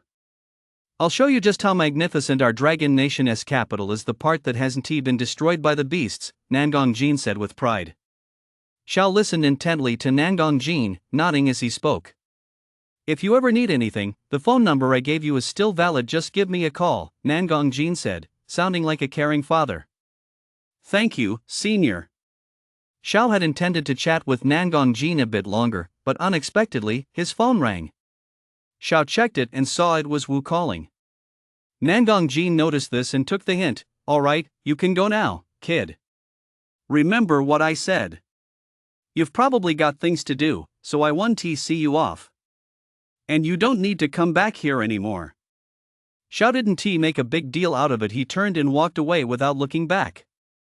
After all, it wasn't like they'd never see each other again. There would be plenty of opportunities to meet in the future, so there was no need to get all sentimental. They were all adults, after all. Xiao walked out of Nangong Jin's warehouse, looked at his vibrating phone, and answered the call. Hello, Instructor Wu. What's up? Xiao replied casually. You better head to the Martial Alliance right now. The master wants to see you, Wu's voice came through the phone. What does the master want with me? Xiao asked curiously. Why are you always so slow, you kid? What else could it be? You'll find out when you get there. How should I know? Wu said, sounding a bit impatient. Oh, alright, I'll head over right away. Xiao didn't ask any further questions and hung up the phone. What could the master want with me? Xiao wondered as he walked to the roadside to wait for a cab. You provided the high martial arts novel My Talent, Infinite Upgrade by Dashin Lulang's Pineapple Beer. Sitting in the taxi, Xiao didn't dwell on it. Wu was right, he'd find out once he got there was no need to overthink it. As usual, Xiao closed his eyes and began cultivating his spiritual energy. The driver taking Xiao this time was different from the usual one. Perhaps the regular driver was busy during this time slot. After all, Xiao usually went out around noon or in the afternoon, so they often ran into each other. But this driver clearly recognized Xiao as well. His face beamed with excitement. I've finally met my idol. He was absolutely thrilled. The meat market wasn't far from the Martial Alliance, just a few kilometers away. Xiao got out of the car, and the driver didn't forget to take a photo with him as a keepsake. Xiao twitched the corner of his mouth. People these days really do treat him like a celebrity, but he is a martial artist, after all. Xiao's strength, combined with his good looks, made him very attractive. Of course, he had no idea what others were thinking. He got out of the car, made his way to the gates of the Martial Alliance with great ease, and stepped inside. As Xiao entered, the staff members, who had been busy with their tasks, immediately put down their work and rushed over, vying to show him the way. However, Xiao replied with just 3 words. I decline. He'd been to the Martial Alliance so many times that he was now very familiar with the place. He could find his way to the warden's office on his own. Why bother the staff? Upon hearing this, the staff members felt instantly disheartened and returned to their respective posts. Xiao then set off toward the warden's office. Before long, he arrived at the familiar office door. As always, Xiao knocked politely. Teng Fei's voice called out, "Come in." Xiao pushed open the door and stepped inside. Upon entering, he saw many people seated on both sides, and Xiao also spotted several familiar figures. Little brother Xiao, you're here, Jiwei said with a smile the moment he saw Xiao. Besides Jiwei, there were she and a number of others present. Teng Fei was seated at the head of the room, carefully examining something in his hand. Xiao looked at the people around him. Some he recognized from the battlefield, while others were strangers to him. When they saw Xiao enter, those who hadn't met him before began to size him up. Little brother Xiao, those are all the powerful figures of our Nanjiang Martial Alliance, including the patrol envoy and the inspector, Jiwei explained to Xiao. All right, let us take a seat first, she said from the side. Then they found a spot and sat down. After a while, the seats on both sides were filled, and it was clear everyone had arrived. Teng Fei also noticed that everyone was present. He put down the paper in his hand, sat up straight, and scanned the entire room. All right, since everyone is here, let us begin, Tingfei said in an authoritative voice. Immediately afterward, she stood up. Warden, we have successfully completed the mission to eradicate the cult. We eliminated 20,000 cult members, 50 cultists in black robes, and one cult leader. Our casualties totaled 7,000, she said before sitting back down. Xiao understood that she was in charge of this cult eradication mission, and it was now time for the debriefing. But it wasn't over yet. Another person stood up. Warden, since the beast encountered this time was particularly powerful, our casualties were severe, totaling 31,000. We eliminated 108,000 beasts. After speaking, that person sat back down as well. Next, others stood up to report on different missions. Soon, all their mission reports were complete. Tingfei had gained an understanding of the basic situation. This was a mandatory reporting procedure, serving as the basis for their mission rewards. Then, based on the specific details, Tingfei began announcing the rewards. Inspector Shi, for leading your team to eradicate the cult classified as an A-level achievement, you are awarded 1.5 billion alliance coins, 1 dragon tiger pill, and 5 bottles of mind awaken water. Tingfei's voice boomed, and everyone present heard him clearly. Upon hearing Shi's reward, the entire hall erupted in an uproar. Xiao was also very surprised. Setting aside the 1.5 billion which would be divided among every martial artist who participated in the mission, Xiao knew all about the Dragon Tiger Pill. It could unlock one's maximum potential, allowing one to perform at twice their normal strength. It was extremely rare. As for the Mind Awaken Water, it was widely known to accelerate the cultivation of spiritual power. Nothing unusual about that, but it was certainly expensive. The rewards were simply too generous. Xiao's eyes lit up with greed. Immediately afterward, Tingfei continued announcing the rewards for everyone present. And so, Tingfei's voice echoed through the office until he finally paused. Alright, everyone's rewards have been announced. Next, I'll reveal a special reward, Tingfei said, turning his gaze toward Xiao. Upon hearing special reward, Xiao immediately perked up. He almost dozed off listening to the rest, but now the main event had finally arrived.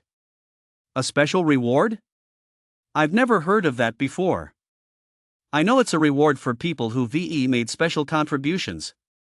Could it be that someone among us has made a special contribution? Instantly, the room erupted in a buzz of excitement as everyone began discussing it, all curious to know who that person was. Little Xiao, that's your reward, Jiwei whispered. She also looked at Xiao and nodded. Xiao knew it was meant for him, and he was now eagerly anticipating what kind of reward he would receive. During this battle, there was someone who wasn't a member of our martial alliance, yet he made an enormous contribution. First, he participated in the mission to eradicate the cult. He was the one who provided the intelligence. Then, he uncovered the beast's scheme and successfully thwarted it. After that, he achieved even greater feats on the battlefield. Tingfei spoke in a calm, measured tone, but every word sent shockwaves through the crowd. The martial artists who hadn't been on the battlefield listened in disbelief as Tingfei spoke, while those who had been there and knew Xiao all wore mysterious smiles. Is this really the work of just one person? Judging by what the warden said, it must be. Wow, that's unbelievable. I bet you didn't know this, but he is that teenager who has been all the rage lately. Many were stunned by Xiao's actions. Of course, there were many details Tingfei hadn't mentioned, otherwise, they would have left everyone present in utter shock. For example, Xiao single-handedly held off the onslaught of tens of thousands of beasts in that passageway, even killing a great grandmaster-level beast, not to mention his exploits on the battlefield. None of these details were revealed. Instantly, everyone wanted to know who this person was and what his reward would be. Xiao, too, was eagerly awaiting the announcement.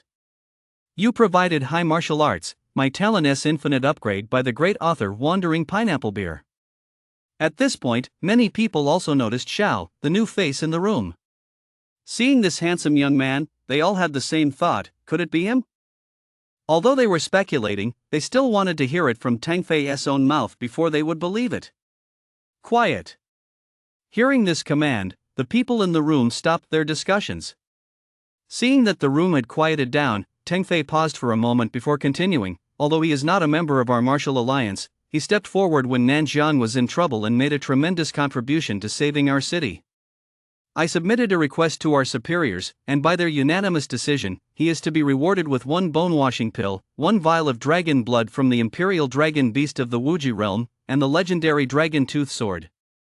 As soon as the rewards were announced, everyone was stunned, and an uproar immediately followed. Holy crap, a bone-washing pill, dragon blood, and the dragon tooth blade, these are all items worth over 1 billion. Even a single bone-washing pill costs 1.2 billion alliance coins. Isn't this reward a bit too generous? Doesn't he deserve these rewards for what he has done? Yeah. I'm not just jealous, I just think this is unfair. The murmurs in the crowd didn't stop. Most decided the reward was unfair, their envy and jealousy plain for all to see. When Xiao heard about these rewards, he was completely dumbfounded, frozen in place, and for a moment, it felt as though everything before his eyes was unreal. Xiao had read about the bone-cleansing pill in the Martial Hall's treasure catalogue. It could purge impurities from the body, improve physical aptitude, and enhance the absorption of energy factors. In other words, it could boost a martial artist's natural talent. However, it could only be used once in a person's lifetime. Any additional use would be ineffective. As for the Imperial Dragon Beast, Nandong Jin had told him it was an extremely powerful beast. Generally speaking, every part of a beast is a treasure. We can use materials from its body to develop items that benefit us. The blood of this Imperial Dragon Beast is a very precious treasure, though Xiao did not yet know its specific effects. As for the famed Dragon Tooth Blade, Xiao was completely baffled. He had no idea what kind of battle blade it was. But judging by its name and everyone's reactions, it must be an exceptionally formidable weapon. Having just acquired the Imperial Dragon armor, Xiao now found himself in possession of a powerful battle blade as well. He couldn't help but marvel. It's as if someone handed me a pillow just as I was about to fall asleep. Little brother Xiao, your rewards are truly bountiful, but I think you absolutely deserve them. Ji Wei exclaimed in admiration. She, standing nearby, spoke up. Xiao, don't even mention others, even I'm green with envy over this reward. Congratulations. Xiao, come up here. Xiao was called by an authoritative voice. Xiao immediately turned his gaze toward Tingfei, who was also looking in his direction. He stood up at once and walked forward. Is that him? That teenager who went viral online for taking on 10,000 enemies alone? It's definitely him taking on 10,000 alone. Even I, a great grandmaster, wouldn't dare do that. Besides, most of those beasts were martial master level. How did he pull it off? Humph, what gives him the right? It's just taking on 10,000, isn't it? Seeing Xiao's expression, the crowd began discussing again, some expressing skepticism, others marveling. Warden. Xiao had now walked up to Tingfei and spoke respectfully. You performed very well this time. I'm very satisfied. I hope you continue to do so. A smile broke through Tingfei's stern expression, making him look very affable. Xiao was somewhat taken aback by Tingfei's smile. If Tingfei smiled like this more often, perhaps people wouldn't be so afraid of him. Xiao smiled back and said, "It's my duty. I'll keep it up." Thank you, Warden. Tingfei took out a highly sophisticated briefcase and handed it to Xiao. Immediately afterward, an ethereal voice pierced Xiao's mind. Xiao, this is your reward. To maintain confidentiality, I'll communicate with you through mental energy. This is a custom-made safe from my martial alliance. It can only be opened with a specific code. I'll tell you the code, you must remember it. Tingfei then told Xiao the code. After listening, Xiao nodded to show he had remembered it. He understood why this was necessary. After all, this was an extremely valuable treasure, and there could be no room for error. Xiao, are you willing to join my martial alliance? Tingfei continued after handing the item to Xiao. Upon hearing this, Xiao paused for a moment. He had considered joining the martial alliance, but doing so would be like tying himself down with another set of constraints. Xiao yearned for freedom. He didn't want to be held back by all this nonsense. With his talent, he was bound to go far sooner or later, and he certainly didn't want to be trapped here forever. By then, he wouldn't be in control of his own destiny. Without giving it much thought, Xiao replied with a resolute gaze, "Warden, I'm sorry, but I have no intention of joining at this time." Teng Fei looked at Xiao, whose gaze remained unwavering. He nodded in understanding and made it clear he wouldn't pressure Xiao. "Well, I had to report your potential to secure such a generous reward. The Martial Alliance places great value on your potential and talent. Offering such a generous reward is an investment in you. I hope you won't let us down," Teng Fei said earnestly, looking straight at Xiao. Xiao understood what Teng Fei was getting at. His expression unchanged, he replied, "I won't let you down." Since the conversation between Xiao and Teng Fei was public, everyone present could naturally hear it. That kid really doesn't know a good thing when he sees it. It's an honor for him to be invited to join our Martial Alliance, and he actually turned it down? Yeah, he must have some prejudice against our Martial Alliance. Exactly. That reward shouldn't have been given to an outsider in the first place. The atmosphere was thick with resentment. Everyone was clearly dissatisfied with Xiao's refusal to join the Martial Alliance. What are you all arguing about? Whether he joins or not is his right. What business is it of yours? Jiwei, hearing these disparaging remarks about Xiao, couldn't help but snap back angrily. She couldn't help but frown upon hearing their harsh words. However, those people seemed not to have heard him at all and continued talking. Seeing this, Jiwei grew even angrier and wanted to step forward to confront them, but she stopped her. As for the martial artists who had witnessed Xiao's prowess, they said nothing either, but watched quietly. Neither side wanted to offend the other. The others grew louder and louder, venting their frustration through their arguments. Xiao and Teng Fei also heard the commotion. Just then, a man suddenly stood up and shouted loudly at Teng Fei and Xiao above, "Warden, I refuse to accept this." The man appeared to be around 30 years old, with an ordinary face, the kind that would blend into a crowd, but his expression was now extremely grim. 33 Novel Network. We bring you High Martial Arts, My Talent S Infinite Upgrade by the top author Wandering Pineapple Beer. The man stood up, his face flushed and his eyes dark. The person next to him tugged at his clothes and whispered, "Xinyong, sit down quickly. Don't say anything more." However, the man named Xinyong paid no heed to his companion and continued, "I don't accept this. Yes, I admit his contribution to this battle was immense, but he is just an outsider. He shouldn't be receiving such a valuable reward. Warden, please tell me why." His words immediately resonated with the crowd of martial artists, who strongly supported his stance. www.x33xs.com. Xiao also stood there, listening intently to the other man's speech. Seeing this scene, Teng Fei looked as if he had anticipated it all along. His expression remained completely unruffled and utterly unremarkable. He showed no intention of reprimanding Xinyong for his rudeness.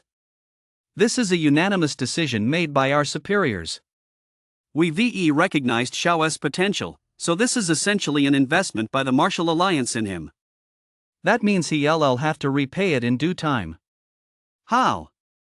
"By killing more beasts on the battlefield." Teng Fei's voice grew louder as he spoke. Xiao was long accustomed to such skepticism and hostility. After all, a powerful warrior is bound to face all manner of suspicion and malice. When Xinyong heard that they valued Xiao's potential, his face darkened. Pointing at Xiao, he continued, "Warden, I still don't accept this. I don't accept his talent. By that logic, my talent isn't bad either, so why is the reward I receive so vastly different from his?" The crowd erupted into applause for Xinyong. Teng Fei paused, glanced at Xiao, sighed, and said, "So what do you want to do? This is already a fact, it can't be changed." Upon hearing this, Xinyong's gloomy expression lightened considerably. The corners of his mouth turned up as he said, "I want to duel him. If he loses, give his reward to me." His true intentions had finally been revealed. How could Teng Fei not see through them? But this was their business, he was merely a witness. "Then you'll have to ask him if he agrees." Teng Fei turned his gaze toward Xiao and said. Xinyong also looked at Xiao, glaring at him defiantly, clearly not taking him seriously. "What? You're a major contributor, surely you're not too scared to do this?" "I've heard you can defeat a great grandmaster with the strength of a grandmaster," Xinyong said with a sneer.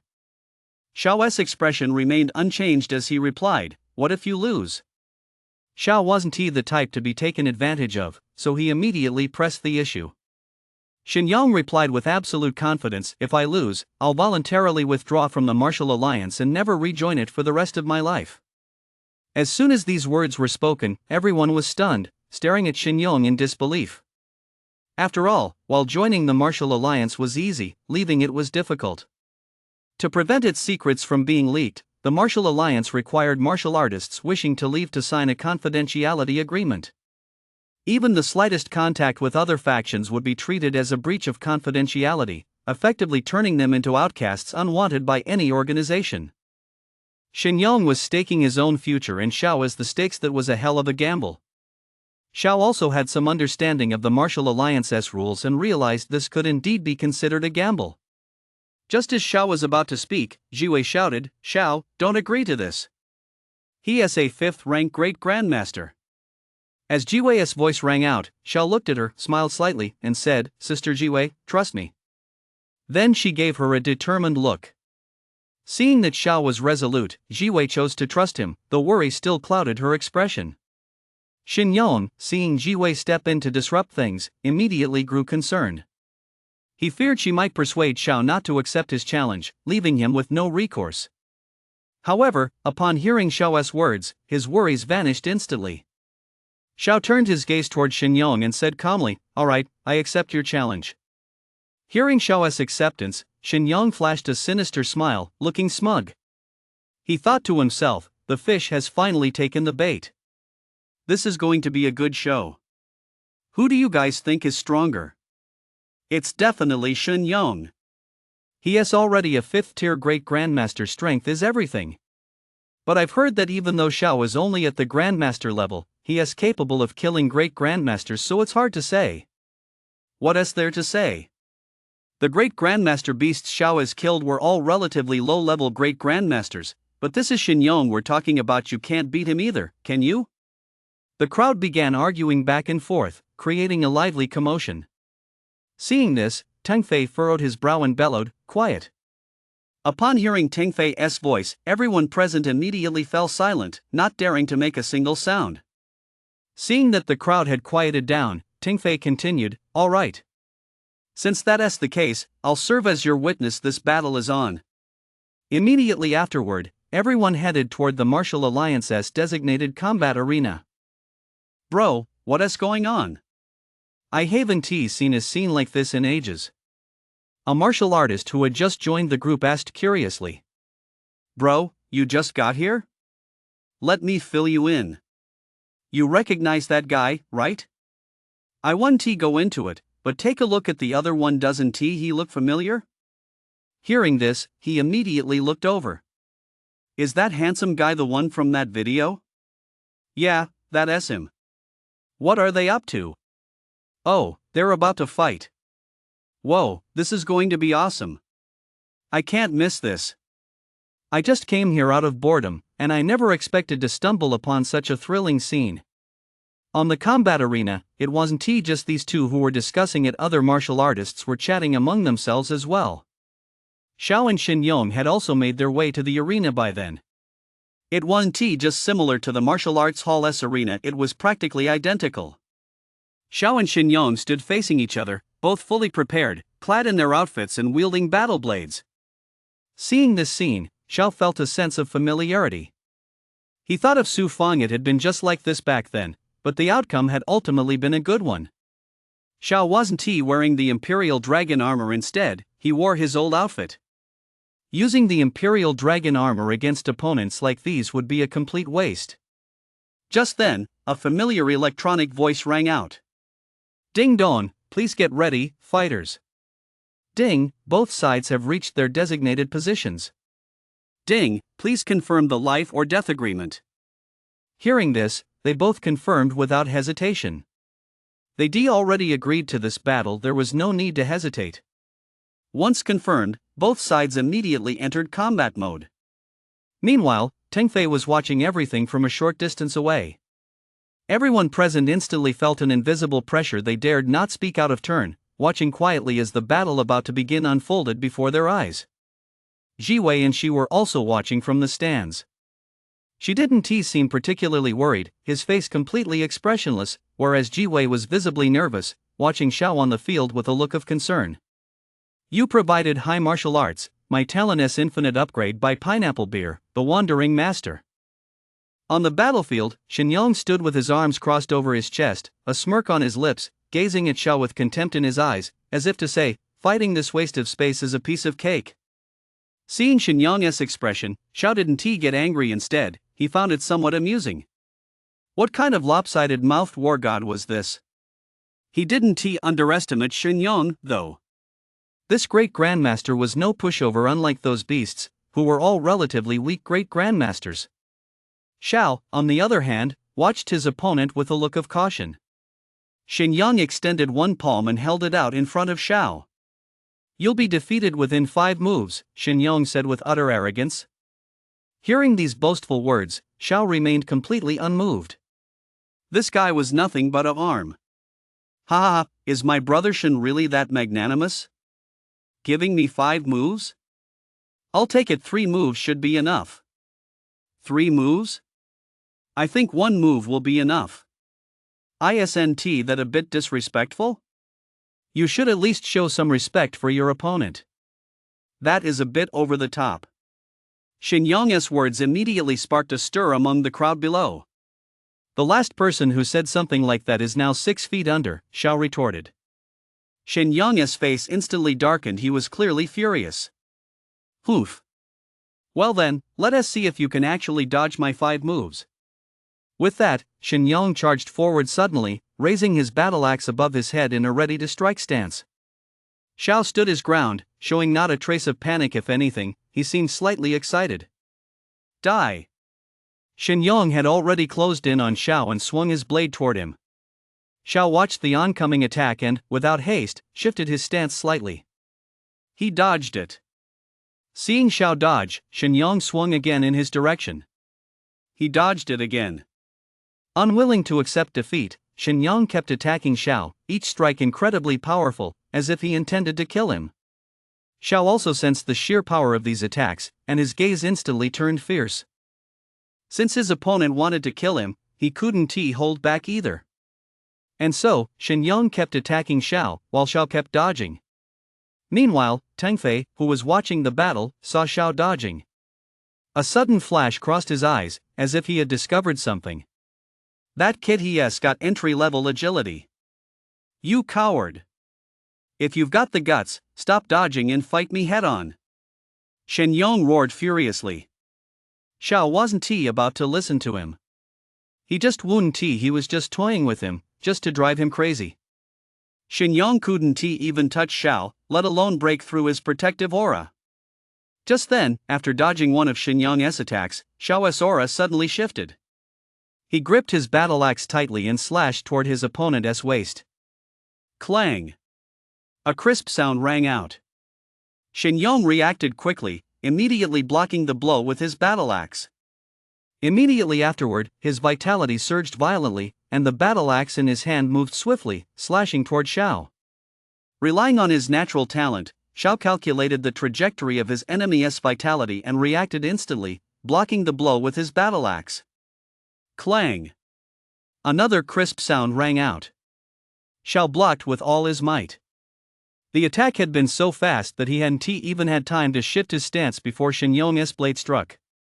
The force of Shenyang's strike left his hand numb. His opponent was clearly no pushover. After blocking the blow, Xiao immediately shifted his stance, changed position, and pulled back. Pretty quick reflexes. That's all a Grandmaster level fighter can manage? I'll admit your talent is impressive, but that's all there is to it, Shenyang said. Oh my, how many moves is this now? Let me count the 9th. You didn't beat me within the first 5 moves. You're really just a clown, Xiao said with a mocking expression. The crowd began to sneer at Shenyang's arrogance. Upon hearing this, Shenyang's face flushed crimson. He was breathing heavily and seething with rage.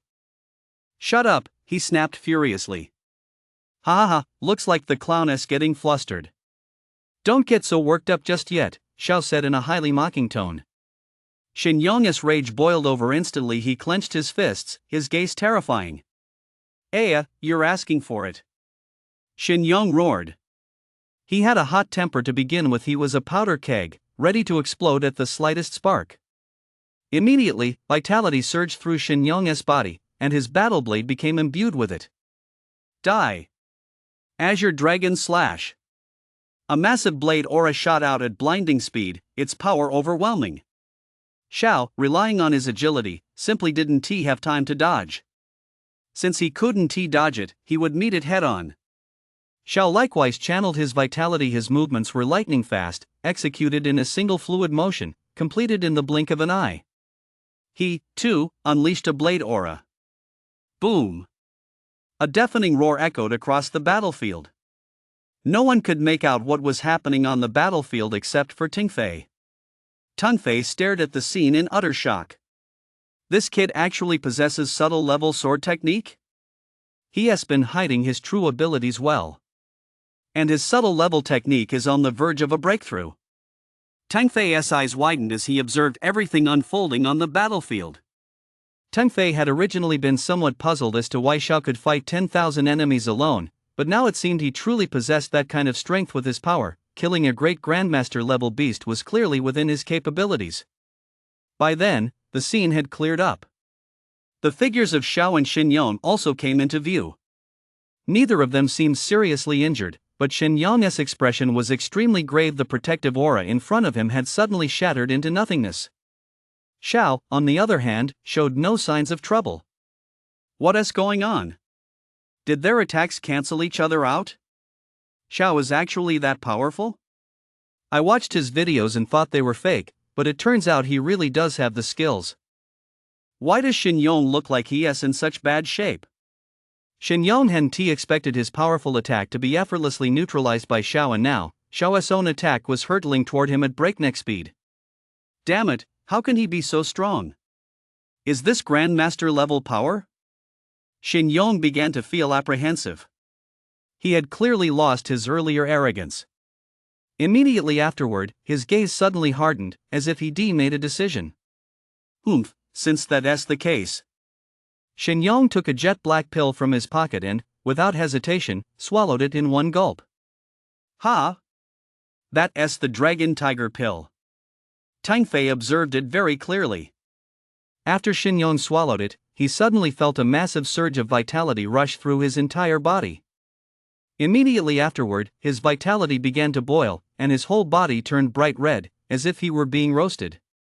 His strength was rapidly increasing, visibly so, rising from a mid-tier Great Grandmaster to a high-tier Great Grandmaster. Xiao also sensed something unusual about Shin Yong. Had he taken a pill? Xiao thought to himself. Xiao hadn't expected the Dragon Tiger pill to have such a massive boost. It had directly elevated his strength by a huge margin, far surpassing the Burst Chi pill. You provided the high martial arts novel my talent, infinite upgrade by Wandering Pineapple Beer. What immense power! Ha ha ha, are you ready to face my wrath? Shin Yong, brimming with confidence after gaining this immense power, said with an air of arrogance. His protective aura was rapidly reforming at that moment. However, Xiao wasn't the least bit afraid. With a mocking expression, he said, "Just like a clown, you've got to put on a show, don't you? Are you going to fight or not? Stop dithering." Xiao didn't speak loudly, but his words were clear enough for everyone present to hear. Man, Young is really asking for it, acting like this. Hard to say, maybe he's got a trump card up his sleeve? Wow, I'm really impressed. The martial artists began discussing it again, admiring Xiao's courage. After all, the other guy had taken a drug. His strength had increased by more than just a little. If he'd only improved slightly, they wouldn't have said anything, but this was a massive leap. Jiwei, watching from the sidelines, couldn't help but clench her fists, her concern plain for all to see. Sis, do you think Xiao can win? Jiwei's eyes trembled. She took Jiwei's hands in hers and comforted her, "Don't worry. Trust Xiao." Hearing Xiao's reassurance, Jiwei relaxed considerably. Upon hearing Xiao's words, Shin Yong's gaze turned cold. Though he didn't show any outward signs of anger, he was seething inside. are you that eager to die? Then I'll grant your wish. Shinyong roared, his rage evident in his tone. With that, Shinyong suddenly vanished from where he stood and closed in on Xiao at blinding speed. Xiao immediately released his spiritual energy to sense his opponent's location, his eyes darting around constantly. Just then, Xiao sensed Shinyong's position to his left and ahead. He saw Shinyong's battle axe brimming with vitality, poised to strike at any moment. Xiao's gaze darted back and forth as his mind raced. Just then, Xiao's mind was suddenly jolted, his spiritual energy rapidly dissipated, and his consciousness left his body. This was a spiritual attack similar to the one used by the golden-horned leopard, a signature technique of the great grandmaster. The slightest misstep could leave one genuinely stunned by the opponent's spiritual energy. After a single breath, Xiao's consciousness abruptly returned, and his spiritual energy swiftly coalesced once more within his mind. Having fought the golden-horned leopard, Xiao was clearly prepared for such mental attacks. However, his mental energy was still somewhat inferior to his opponent's, making him vulnerable to such strikes. Nevertheless, Xiao reacted quickly and recovered in an instant. 33 Novel Network. Xiao regrouped his vitality. He sensed Shinyong closing in on him and heard Shinyong let out a loud roar. Azure Dragon Cross Slash. Shinyong swiftly slashed twice toward Xiao's chest. Immediately afterward, two beams of light shot out, one horizontal, one vertical, forming a cross-shaped blade aura. This attack restricted his opponent's range of movement. It was extremely fast and immensely powerful. Having just been shaken by the previous blow, Xiao had no time to dodge. Shinyong was somewhat surprised to see Xiao recover in an instant. Surprised though he was, he curled the corners of his mouth upward and said, "Humph, let us see how you dodge this now." Xiao couldn't dodge it now, but he could still counterattack. "Since I can't dodge it, I'll just have to take it head on," Xiao said calmly. At that moment, everyone in the arena held their breath, watching to see how Xiao would handle the situation. Xiao's aura instantly grew sharp, and his bright eyes became as piercing as those of a hawk. In the distance, Tang Fei noticed the shift in Xiao's aura, and his eyes flickered. "I didn't expect him to make progress at a time like this." That talent, Tang Fei muttered to himself. He had just suddenly sensed a surge in Xiao's sword art realm. It had already reached the absolute limit of the subtle level. In other words, just like Nangong Jin, Xiao's sword art realm was on the verge of a breakthrough at any moment. On the battlefield, Xiao swiftly gathered vitality and channeled it into his battle blade.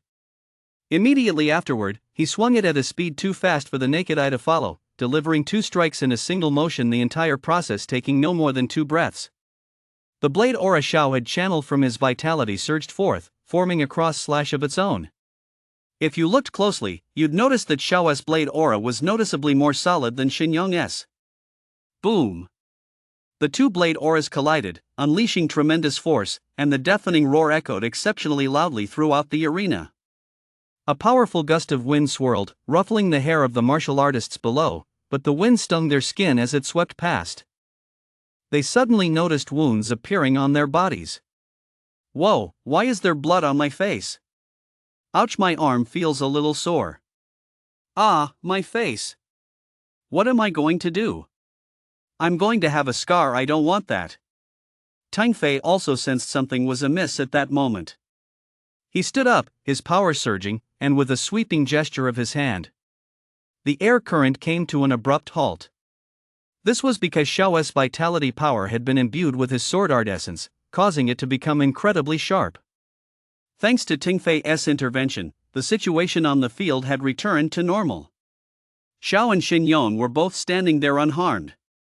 Shinyong's body was no longer as crimson as before, it was gradually returning to a normal flesh tone. Xiao, on the other hand, looked a bit pale. It was clear that both sides had expended a great deal of energy. Xiao pulled out a few vitality pills and swallowed them all at once. Shinyong had already taken the Dragon Tiger pill and could not take any more vitality pills. The Dragon Tiger pill merely expanded his body's limits, and if he took a vitality pill, his body would burst from the strain.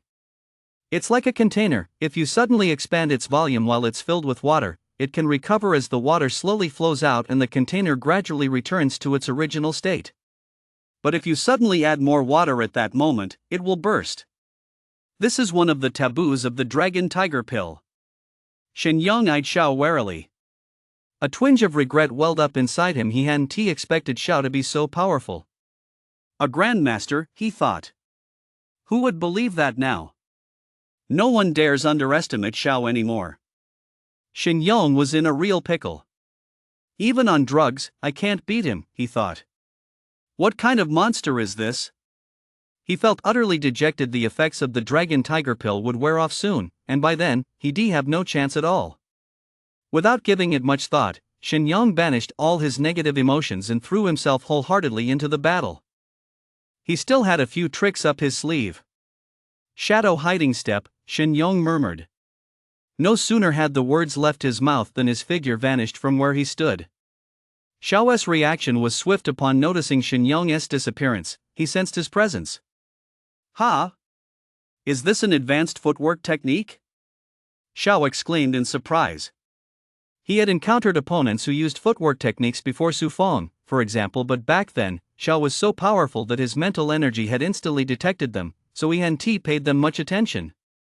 But the one standing before him now was different. You provided the high martial arts novel My Talent, Infinite Upgrade by Wandering Pineapple Beer.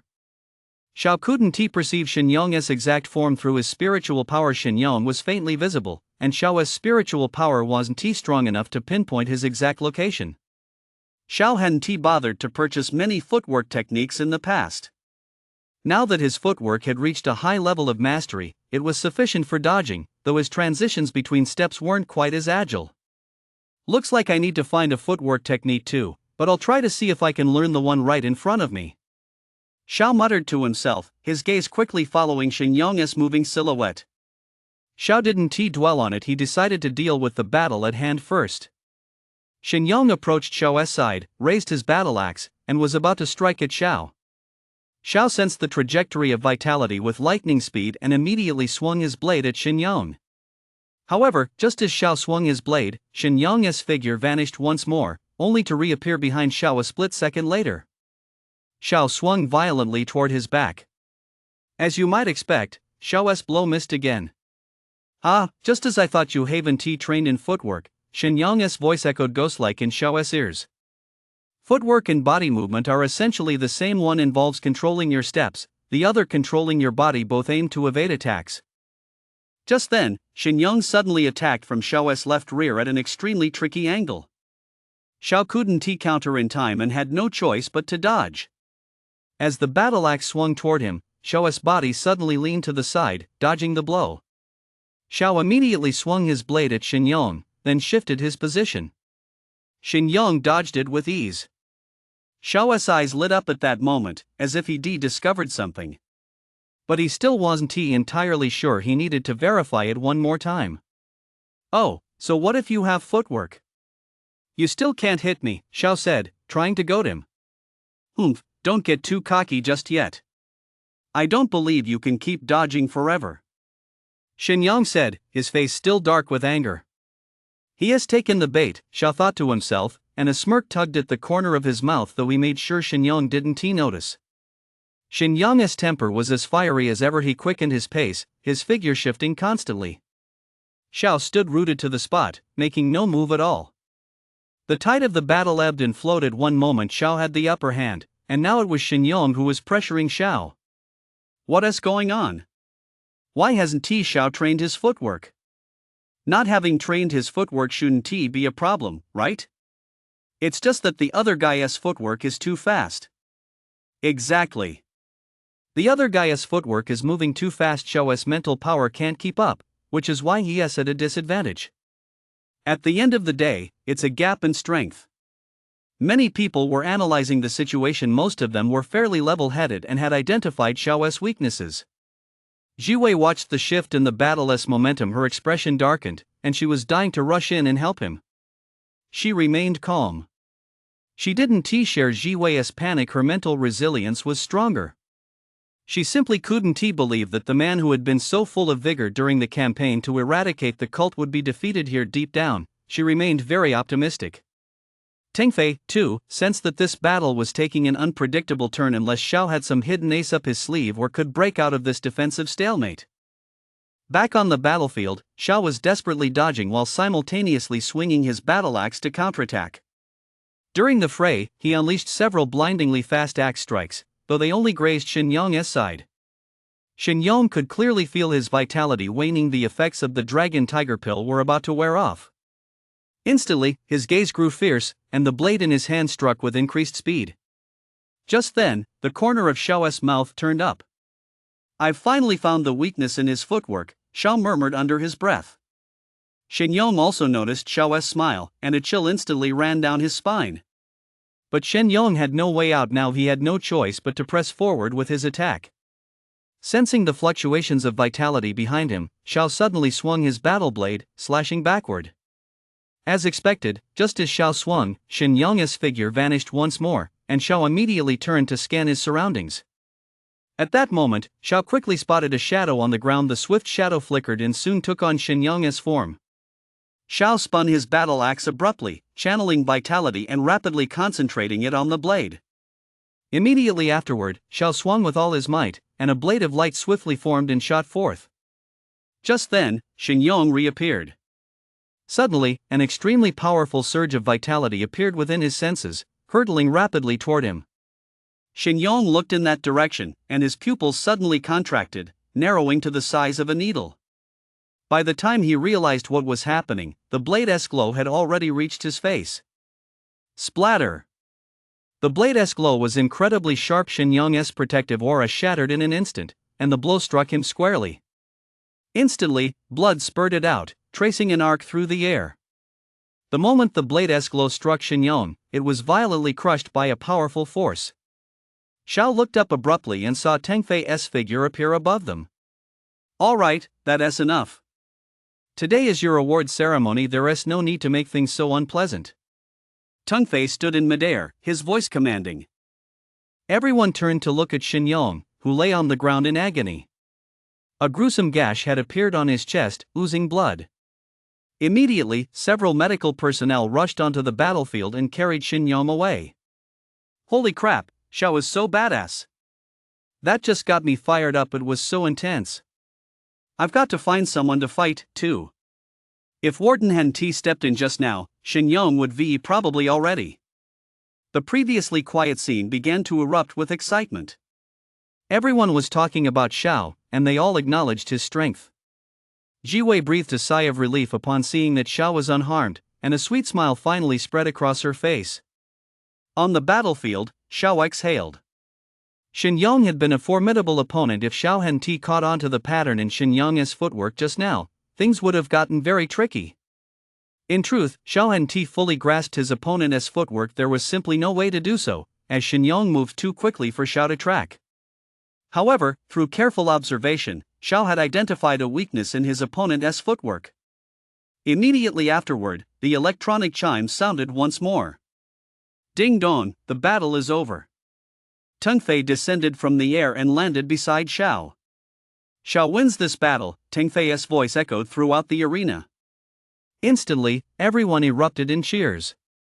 "Xiao, your talent is extraordinary, the most powerful I've ever seen. You must cherish it and make the most of it," Teng Fei said earnestly to Xiao. Hearing Teng Fei's words, Xiao replied solemnly, "Warden, I will." Teng Fei flashed a rare smile, thoroughly satisfied with Xiao's performance. "You're providing the high martial arts novel My Talent, Infinite Upgrade by Pineapple Beer, the Wandering Master." "All right, the battle is over. Everyone, please disperse," Teng Fei called out to the crowd below.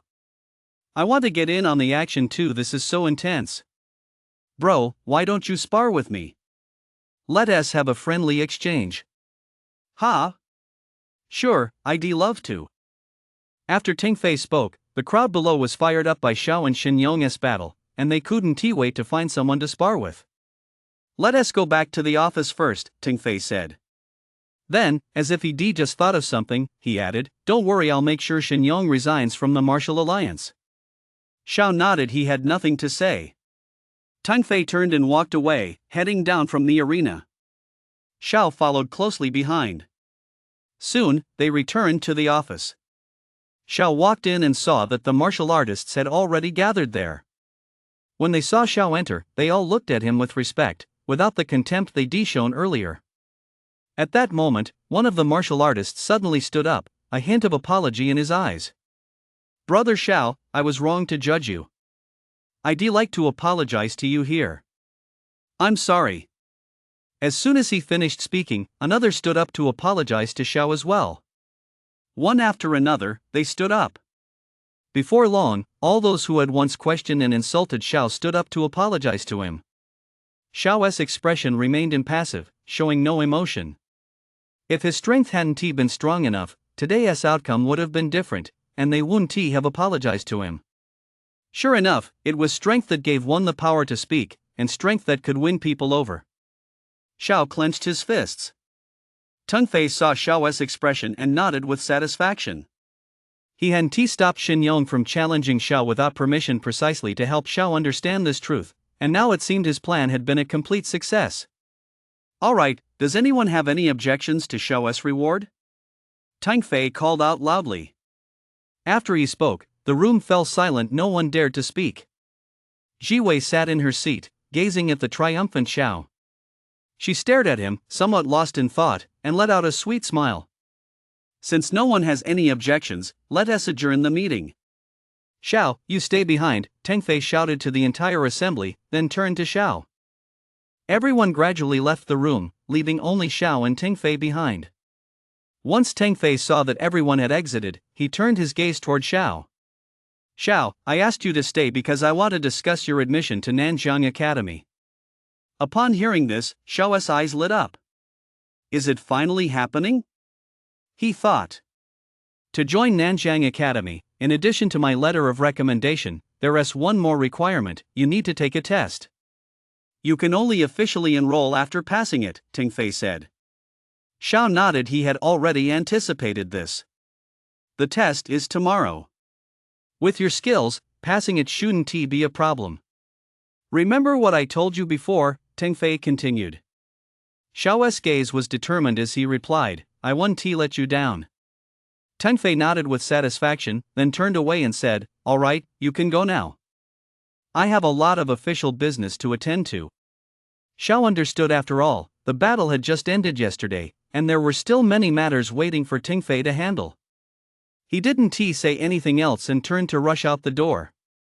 As soon as Xiao stepped out of the office, a graceful figure appeared before him.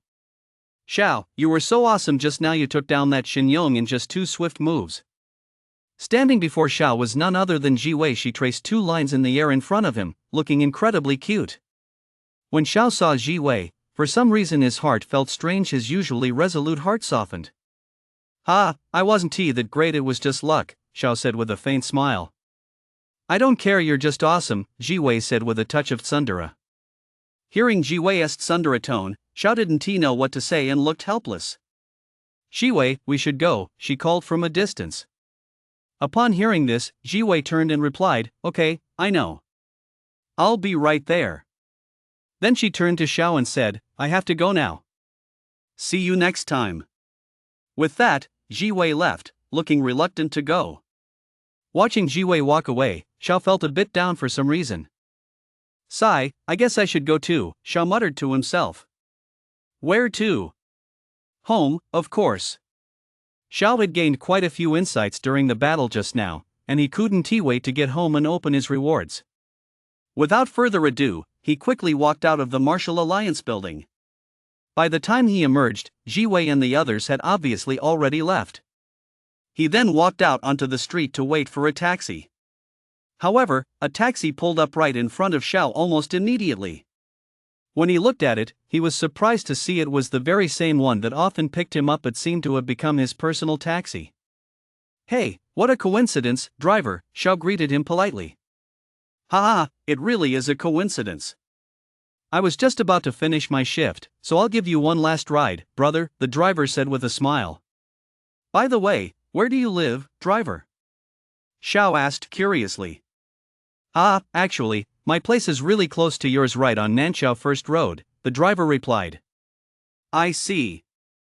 No wonder I run into you every time," Xiao said, his eyes lighting up. I guess that means we're meant to be," the driver said, trying to strike up a conversation. Xiao understood what the driver meant and replied, we really do have a connection. Xiao chatted with the driver the whole way, and before long, they arrived at the driver's house. Through their conversation, Xiao learned that the driver's name was Su. He was an ordinary guy with a wife and son, and he supported his family by driving a taxi every day. Driver, just stop here. Your house is nearby, right? I'll walk the rest of the way myself. Xiao asked the driver to stop. The driver agreed, found a parking spot, and got out of the car. Just then, a child's voice rang out from the distance. Daddy! Xiao looked over and saw a 6 or 7-year-old boy running toward them with a skip in his step. Behind him stood a beautiful woman, smiling at Su. The child immediately threw his arms around Su's legs. This is my son, E. That's my wife, Su introduced to Xiao. Xiao looked at the child, E. His previously calm eyes suddenly widened, as if he had seen something astonishing.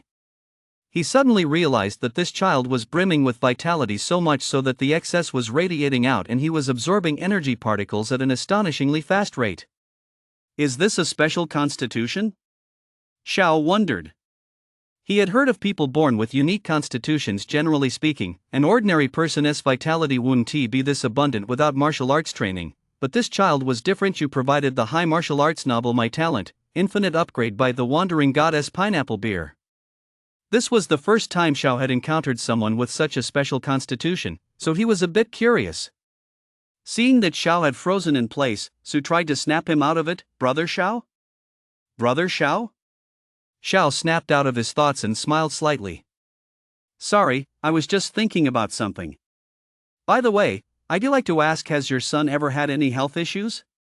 Upon hearing Xiao's words, Su's heart sank instantly. Could there be something wrong with my son's health? He wondered. Xiao was a martial artist, after all, and could naturally sense others' physical conditions. It was hard for Su not to become suspicious. Xiao noticed Su's suspicion and explained, there is nothing wrong with your son's health. I was just curious if he has ever shown any unusual symptoms. Hearing Xiao's explanation, Su breathed a sigh of relief, then paused to think. Not that I can recall. My son is very healthy. He has never been sick since he was a child, not even a cold or a fever. If I had to say there is anything unusual, I feel like my son is quite strong, Su said as he thought it over. Upon hearing this, Xiao thought to himself, that's right, this is a special constitution. Your son possesses a special constitution. He is a natural-born martial artist. Generally speaking, ordinary people can't begin cultivating the martial arts until they reach adulthood, but your son doesn't need to wait that long. He can start training right now, Xiao said to Su, looking at the boy, E. Su's eyes widened instantly as he stared at Xiao in disbelief. You mean my son is a martial arts prodigy? Su was so excited he could barely speak, but he suppressed his excitement to confirm what he'd heard. Xiao smiled slightly and nodded. Su staggered backward in shock. It felt as if he were dreaming. Honey, pinch me, see if I'm dreaming, Su said to his wife beside him, feeling as if he were in a dream. His wife shot him a disdainful look. Do you wish this weren't true? His wife glared at Su exasperatedly. Ha ha, my son is going to be a martial arts legend. Su laughed wildly. Su was just a taxi driver. His life was supposed to be nothing more than that. He always thought that as long as he could support his wife and son with this job and watch his son grow up healthy and strong, he'd be satisfied, but now everything was different. His son was a martial arts prodigy. The more Su thought about it, the more excited he became, but he didn't forget that Xiao was still standing nearby. He quickly said, Brother Xiao, thank you. If it weren't for you, I wouldn't even know my son is a martial arts prodigy right now. It's no big deal. Even if I hadn't discovered it, someone else would have sooner or later, Xiao replied. Su returned the courtesy. Daddy, what is a martial arts prodigy? A childish voice asked. Su replied gently, a martial arts prodigy is someone who will one day become a great hero capable of defeating the beast. Wow, a great hero. I want to be a great hero too. Xiao watched the scene unfold and said, here's what we'll do. Since I've discovered ES talent, I'll give you a martial arts manual for him to start practicing. Xiao had indeed discovered a prodigy, and he was confident the boy would one day become a super powerful warrior. Upon hearing this, Su's eyes lit up. He had long sensed that Xiao was no ordinary person, and now that he seemed to have found an opportunity, he immediately said to Xiao, hurry up and thank your master. Xiao looked at Su in surprise, only to find him beaming with joy.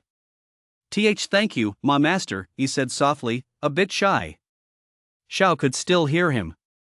He thought to himself that taking on a genius as a disciple wasn't a bad thing at all.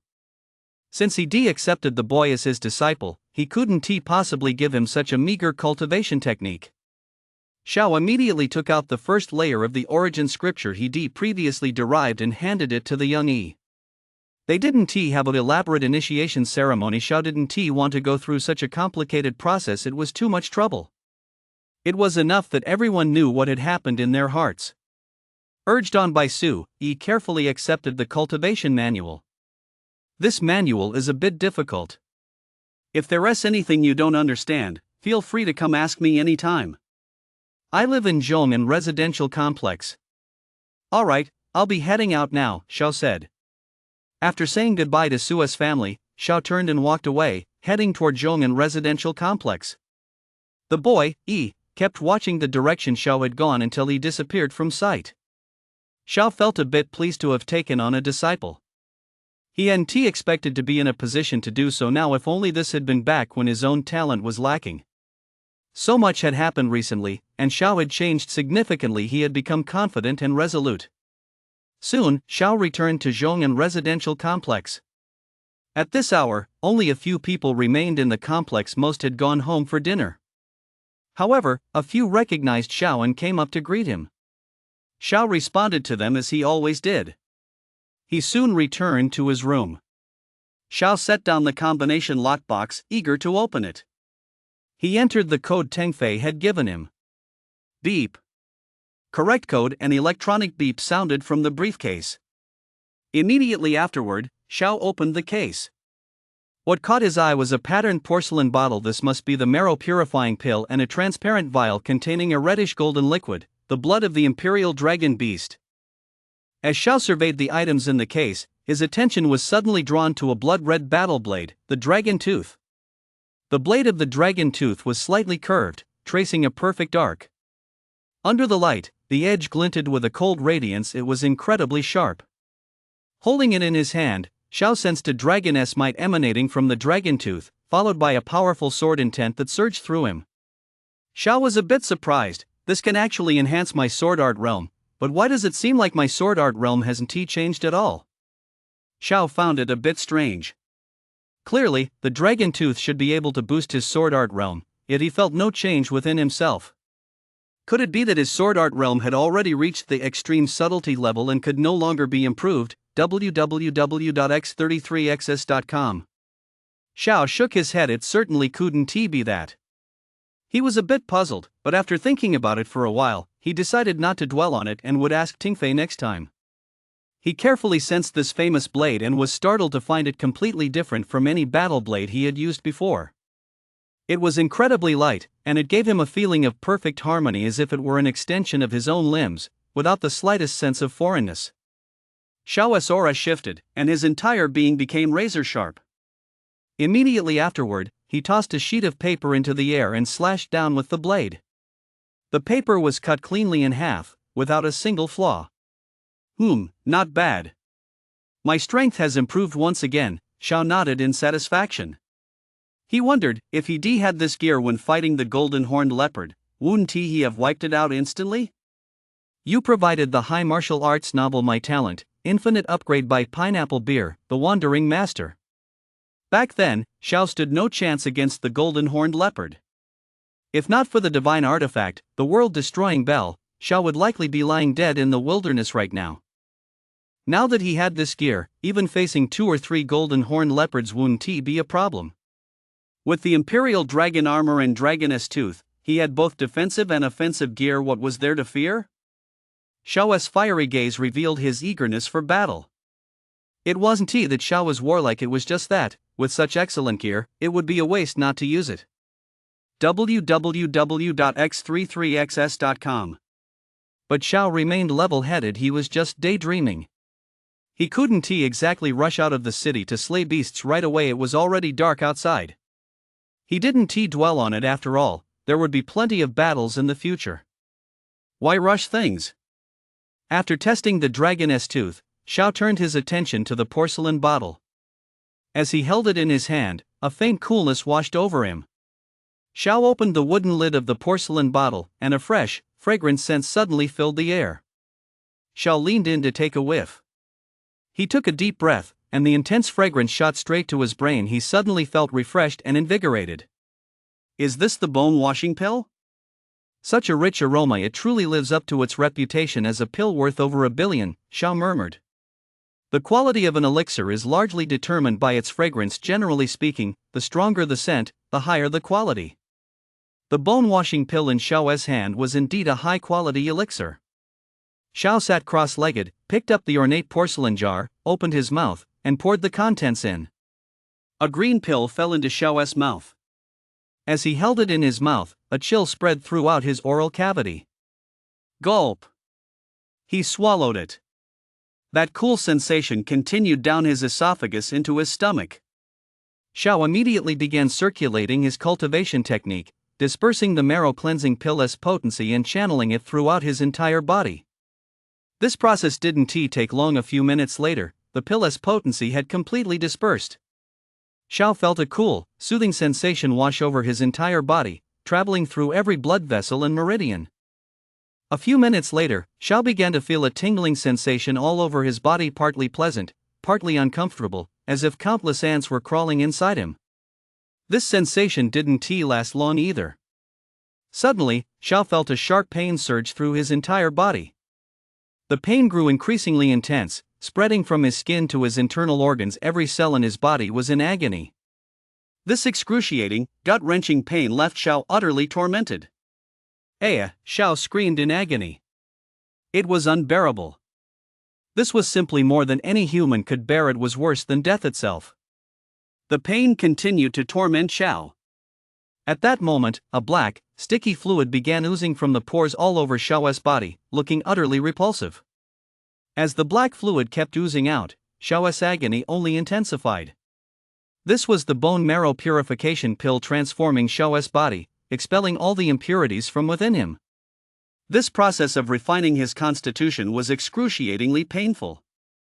The pain had blurred Xiao's vision. He was on the verge of collapsing. Just then, the pain slowly began to subside, and the flush on Xiao's face gradually faded. Once the pain had completely vanished, Xiao breathed a sigh of relief. It had been terrifying.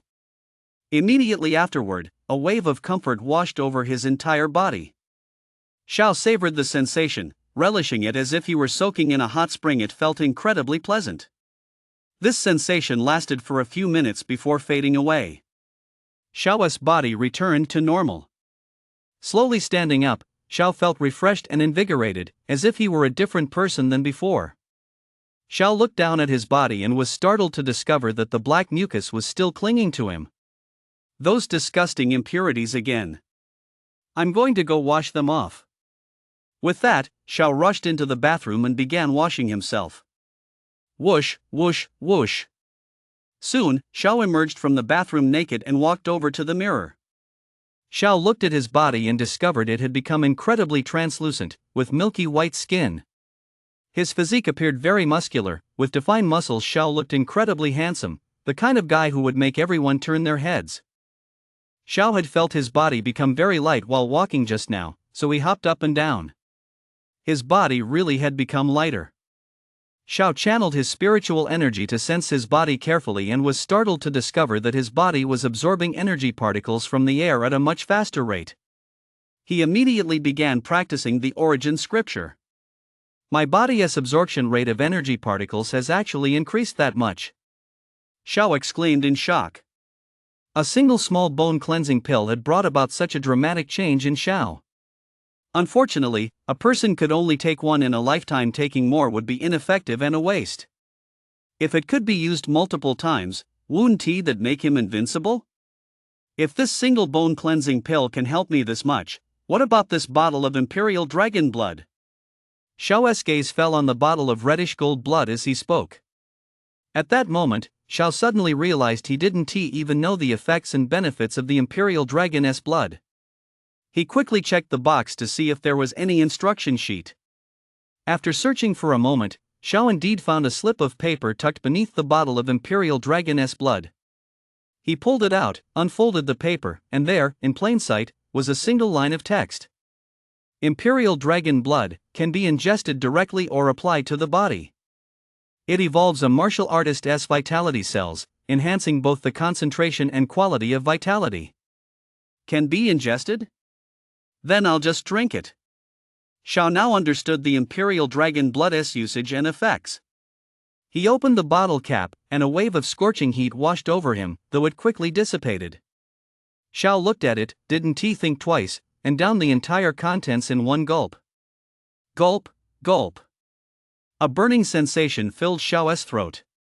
After swallowing it, his entire body rapidly turned blood red, his vitality boiled, and wisps of white vapor rose from his body. Xiao felt little pain during this process compared to the agony he just endured. It was a mere trifle, hardly worth mentioning. Channeling his spiritual energy, Xiao looked inward to observe the changes in his body. To his astonishment, Xiao discovered that his vitality cells were slowly transforming into golden vitality cells, fueled by the immense power of the Imperial Dragon's blood. This process didn't seem to be merely increasing the concentration of vitality, it was the evolution of vitality itself. Xiao realized that the golden light emitted by Tingfei and Nangong Jin during their battle must have been the result of these golden vitality cells. In other words, once one reaches a certain level of cultivation, vitality cells evolve into golden ones. Since Xiao had already evolved his vitality cells to gold ahead of schedule, wouldn't his strength see a massive boost? The more Xiao thought about it, the more excited he became. He kept focusing his inner vision on the evolution of his vitality cells. 1, 2, 3, more and more vitality cells turned golden. Xiao's strength kept growing as well. You provided the high martial arts novel My Talent, Infinite Upgrade by the Wandering Pineapple Beer Master. Xiao didn't feel the slightest bit tired, he kept focusing his inner vision on the changes in his vitality cells. By this point, Xiao's vitality cells had successfully evolved to a volume roughly the size of an arm. The effects of the Imperial Dragon blood had now been fully exhausted, and Xiao's vitality cells ceased evolving. Xiao opened his eyes, a flash of golden light gleaming within them. These evolved vitality cells of mine are incredibly powerful, I can use them as a trump card when the time comes. Xiao analyzed. He had just sensed that these evolved vitality cells were incredibly powerful, though there were still relatively few of them, not even enough to make a dent in Tingfei and Nangong Jin's defenses. Therefore, Xiao could only keep them as his trump card. Phew, if only I had a few more bottles, Xiao said with a look of lingering regret. If Tingfei were here, he'd probably kick Xiao. Xiao had no idea just how precious this Imperial Dragon blood was. It was extremely rare, with very little of it in the entire Dragon Nation. Giving it to Xiao was already a painful sacrifice on the part of the Martial Alliance's high-ranking officials. If they hadn't recognized Xiao's potential, they likely would have just handed him some random prize. After finishing all that, Xiao got dressed and suddenly realized that his clothes no longer fit him. He looked in the mirror and was startled to discover he'd grown a few centimeters taller. Xiao was now 1.8 meters tall, with a slender build. His figure was simply perfect. Ugh, what a headache. I guess I'll just have to shop online, Xiao said with a look of regret on his face. Delivery here was very fast, as Xiao could order clothes from nearby clothing stores online and have them delivered in no time. Speaking of online shopping, Xiao realized he still needed a set of footwork techniques. x33xs.com. He immediately selected a few outfits that suited him online, then opened the martial arts treasury and began browsing. The first things that caught his eye were some relatively advanced footwork techniques. Ghost Shadow Evasion Step, 600 million. Divine Speed, 100 Transformations, 600 million. Star Plucking Step, 500 million. Tai Chi Step, 200 million. The techniques appearing near the top of the page were all advanced footwork techniques. So expensive. These advanced footwork techniques easily cost over 100 million. My total alliance coins only add up to 50 million, it's nowhere near enough. Xiao said with a look of helplessness.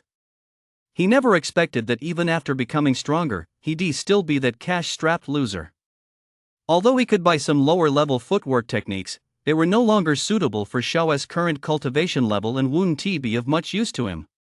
Since Xiao's speed had already surpassed that of those lower-level techniques, they couldn't keep up with his natural speed, rendering them useless. Sigh, it's still a money problem, Xiao sighed. Just then, his phone vibrated. Xiao glanced at it and saw a message appear on the screen. Xiao opened it. Ha, this came at just the right time. It's like getting exactly what you want when you want it, Xiao smiled, looking very happy. This was the reward for the cult eradication mission Xiao had participated in. The 1.5 billion alliance coins earned by Xi today were distributed to every member of their squad, and Xiao received 200 million alliance coins from this mission.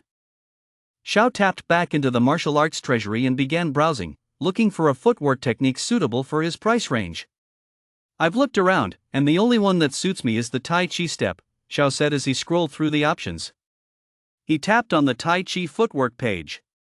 Tai Chi footwork. Tai Chi gives rise to the 2 instruments, the 2 instruments give rise to the 4 symbols, the 4 symbols give rise to the 8 trigrams.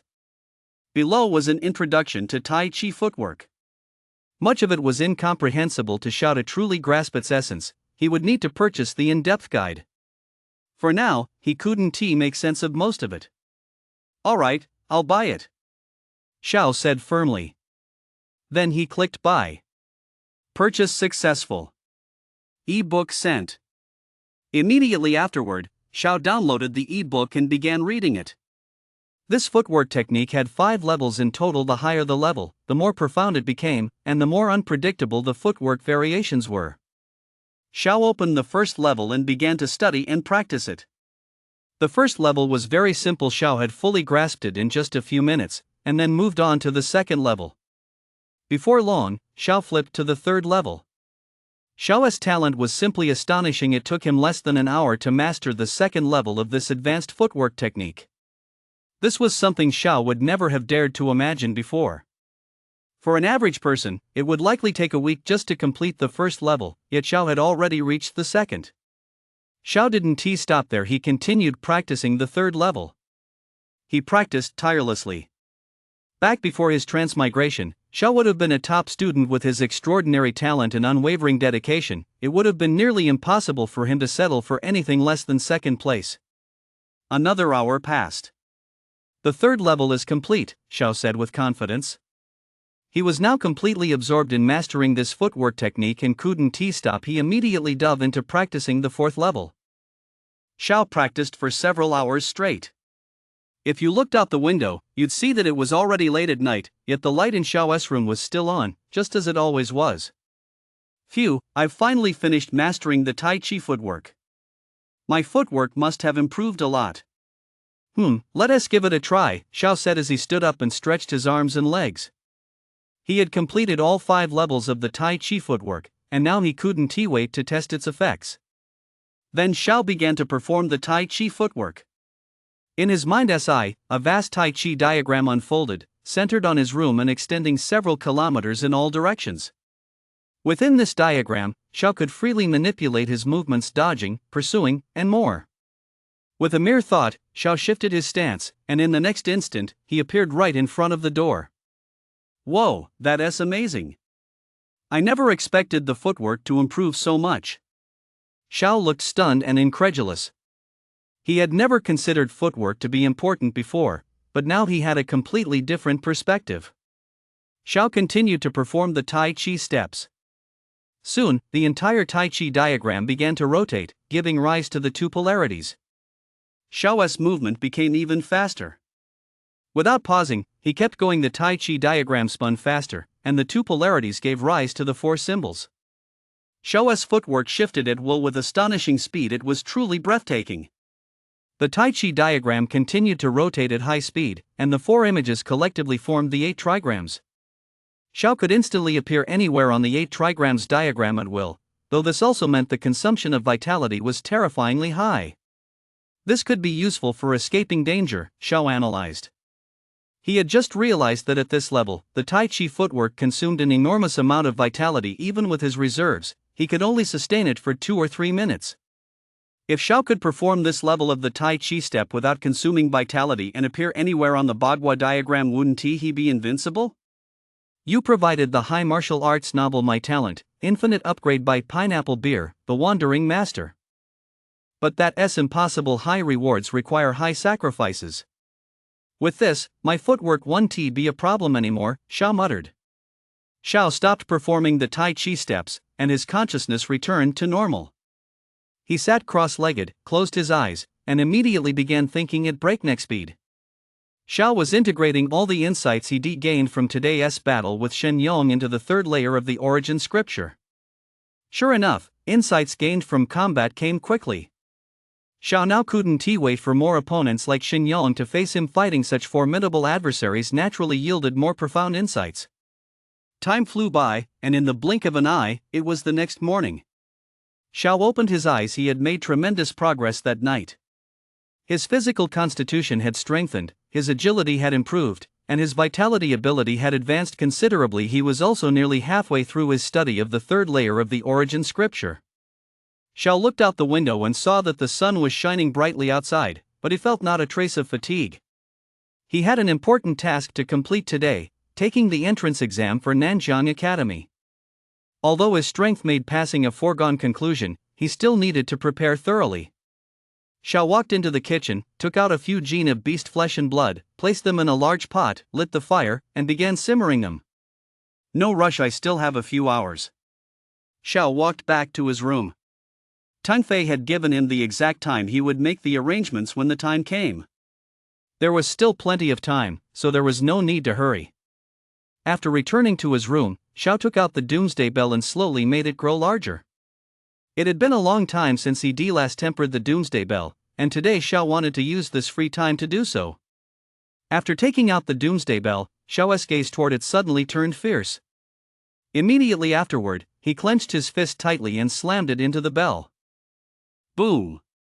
The doomsday bell trembled, and immediately a wave of recoil surged through Xiao's entire body. The tingling vibration caused every vitality cell in his body to shatter, only to be replenished with a massive influx of new vitality cells. Xiao didn't stop. He continued pounding the doomsday bell. Boom, boom. The sound echoed throughout Xiao's entire room. Although Xiao's room was well soundproofed, the sound still leaked out. The neighbors nearby had long since stopped being surprised by this. They were used to it. But they weren't upset either. After all, Xiao wasn't doing this late at night. He usually did it during the day, when people were awake, so they had no complaints. Boom, boom. The sound continued, and Xiao's vitality kept fluctuating, draining and replenishing in a constant cycle while a golden glow emanated from his body. After a long while, Xiao suddenly stopped. His mental energy had reached its limit. He couldn't continue any longer, or he'd faint just like last time. Xiao had stopped just in time. Phew, that felt pretty good, Xiao said with a sigh of relief. He slowly shrank the world-destroying bell back to its original size, then headed straight for the kitchen. By this time, the beast's flesh had been prepared. When Xiao opened the container, a rich, meaty aroma wafted out, hitting his nose immediately and making his stomach growl with hunger. Without hesitation, Xiao began to devour the meat voraciously, gobbling it down in a whirlwind. In no time, he had polished off several gene of the beast's flesh. Xiao immediately activated the origin scripture to refine the beast's flesh and blood, transforming it into pure vitality to replenish the energy he had just expended. It's about time now. Xiao glanced at the time. The hour Ting Fei had mentioned was fast approaching. Xiao took out his cell phone and dialed the number for Ting Fei's office. The call connected as soon as he dialed. Hello, Warden, is that test you mentioned about to begin? Xiao asked casually. Ting Fei's voice came through the phone. Yes, I've already sent someone to pick you up. He paused for a moment before continuing, she should be here by now. Just then, the sound of a sports car roared from the distance down the street. Xiao looked out the window and asked, Warden, is the person coming to pick me up driving a sports car? Yeah, knowing her, she probably likes driving sports cars, Ting Fei replied. Thanks, Warden. I'm heading out now. "Bye," Xiao said, and hung up immediately. He gathered his things, ran downstairs, and hurried toward the front door. Xiao was also spotted by the residents of the complex. Look, that's Xiao. Hey, why is there a sports car parked out there? Could it be? Wow, martial artists are so rich. Not like us. Sigh, too bad we can't become martial artists. Go try to network with him. If you had even the slightest connection to Xiao, you'd be set for life. The residents were buzzing with talk as soon as they spotted Xiao. After all, he was the only martial artist in the entire complex.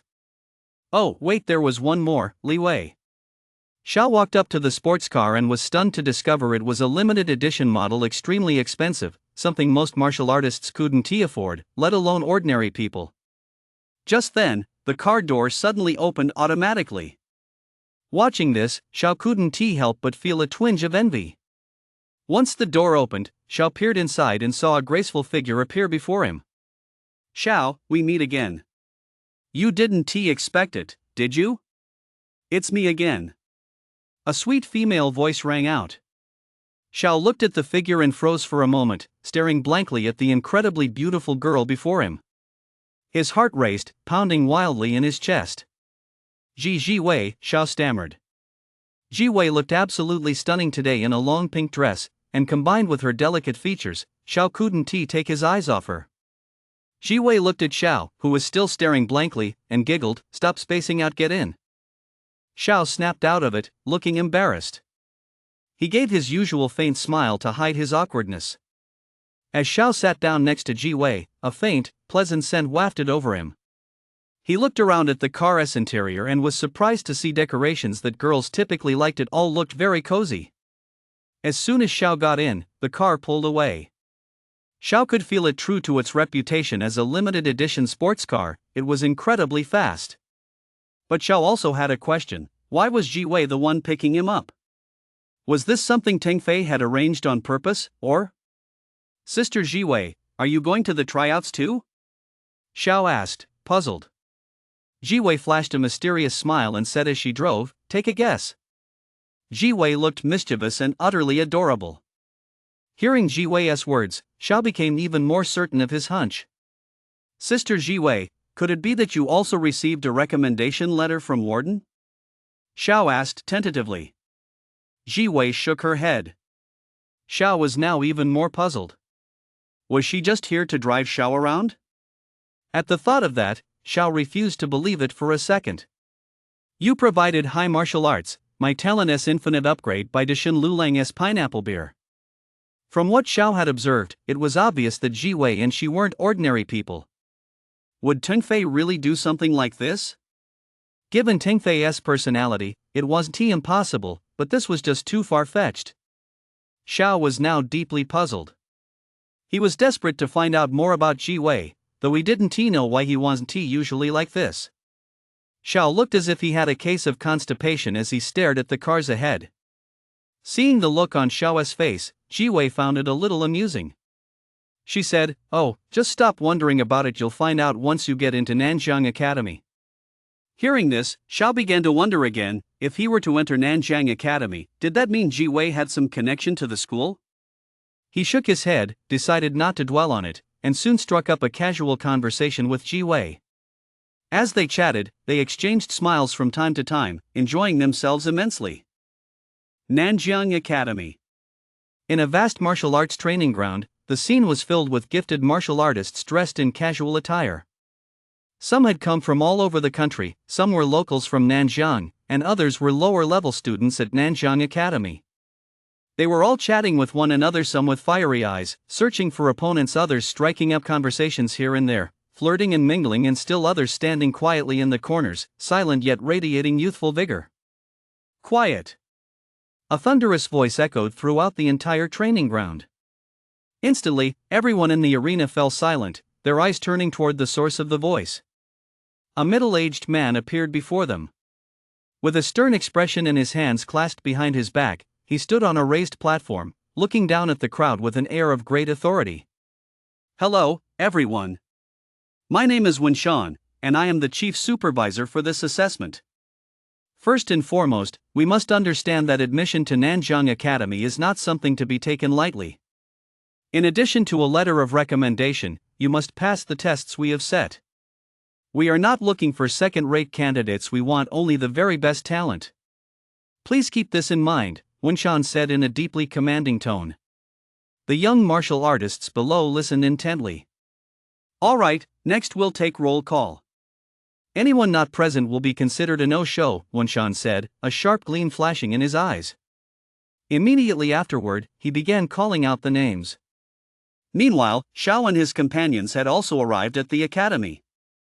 Xiao got out of the car and looked at the school he had visited before. Nothing had changed, it was still the same as ever. The entrance was enormous, adorned with swirling characters. As Xiao gazed at them, a powerful surge of spiritual energy rushed straight into his mind, and he immediately withdrew his own spiritual energy. He looked puzzled. Why did they all like to infuse their spiritual energy into their facades? Below the characters, a school emblem came into view. The emblem looked incredibly imposing, a winged battle blade symbolizing the rise of the martial arts and the indomitable spirit of martial artists. Not far from the campus stood many beautiful buildings. Xiao didn't know what those buildings were, but this was only a small part of the campus. Nanjiang Academy was enormous. Let us go. Stop spacing out, you're going to be late, Jiwei said as she got out of the car and reminded Xiao. Xiao checked the time and immediately panicked. He grabbed Jiwei's hand and hurried toward the entrance. Jiwei's face flushed instantly. As she felt Xiao pulling her along, her heart began to pound. When they reached the entrance, they saw an elderly security guard reclining in a chair, engrossed in a book. Xiao glanced at the book. Its cover boldly read the Domineering CEO's Cultivation Manual. Xiao was momentarily startled but didn't think much of it. Sir, I'm here to take the test based on a letter of recommendation, Xiao said to the security guard. The security guard looked up at Xiao. Why are you just arriving now? It's already very late, they're probably taking attendance by now, the security guard said. Then, he glanced at Jiwei behind Xiao, and his eyes lit up.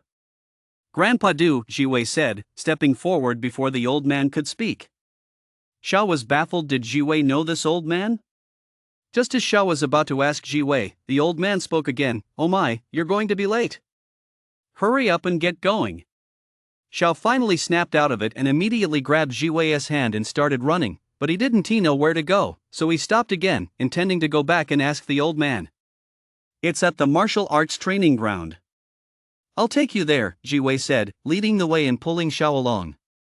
The old man glanced at the two of them holding hands, a gleam flashing in his eyes. Xiao, being pulled along by Jiwei, watched Jiwei's back and felt a strange, indescribable sensation welling up inside him. That was Grandpa Du Feng from our school. I know you have a lot of questions right now, but there is no rush, just go take the test first, Jiwei said as they ran. The training ground wasn't very far from the school gate, so they arrived quickly. Xiao. Xiao's name echoed from the training ground. Xiao heard it too and immediately broke into a sprint, executing the Tai Chi steps. Xiao. Wenshan continued to call out. He picked up his pen, and just as he was about to cross something out, he suddenly sensed a surge of vitality energy. He looked in that direction and saw the figure of a very handsome young man materialize. Here! Xiao shouted toward Wenshan. Everyone's attention was drawn to Xiao's dramatic entrance. Some martial artists who hadn't sensed his arrival were startled by his sudden appearance, while the gifted martial artists who had sensed him watched him with keen interest, their eyes burning with intensity. Interesting. I can't even tell what his cultivation level is. He looks really strong. I'd love to fight him. Hey, that guy looks like a martial artist from our Nanjiang. I've seen him in videos. He fought one-on-one against a whole army of beasts. Pfft, who is going to believe that? The Nanjiang martial artists present all recognized Xiao, while those from other regions were somewhat unfamiliar with him. When Wenshan looked at Xiao, a fleeting look of surprise flashed across his eyes, one that was very subtle. He put down the pen in his hand and said to Xiao, "You were just 1 second away from being late. Consider yourself lucky." Xiao let out a sigh of relief. He almost missed it.www.x33xs.com. He looked at the gathered crowd and was startled to find that everyone was staring at him. Xiao immediately felt a wave of embarrassment wash over him. He gave a slight smile, raised his hand, and greeted them. "Hello, everyone. I just arrived. Please treat me kindly. Alright, let us continue roll call." It wasn't until Wenshan's voice rang out that everyone's attention shifted. "Xiao, how did it go? Did you make it in time?" Jiwei walked over and asked. Xiao's lips curled upward as he replied, I didn't make it." Xiao feigned disappointment, and it looked very convincing. Jiwei frowned slightly and looked at Wenshan. "It's Uncle Gao." "Come on, let us go tell him," Jiwei said with a serious expression. "You provided the high martial arts novel My Talent, Infinite Upgrade by the Wandering Master's Pineapple Beer." Xiao watched Jiwei with a mischievous grin. As Jiwei tugged at him, he stood rooted to the spot. Seeing that she couldn't pull Xiao away, Jiwei turned her head and caught sight of his mischievous grin. It suddenly dawned on her.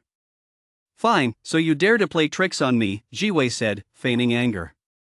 Immediately afterward, she raised her delicate hand and gave Xiao a light tap. "That LL teach you to play tricks on me, that LL teach you," Jiwei said as she continued to tap him. Xiao immediately begged for mercy, and only then did Jiwei let up. Witnessing this scene, the crowd on the other side was already in an uproar. "That girl is so cute. That guy is so handsome. I want to get to know him. Who is that guy with her? Damn it, that jerk-ass getting the best of it." When the boys in the crowd saw Jiwei, their eyes lit up as if they discovered a treasure. Every one of them felt a flutter of romantic interest.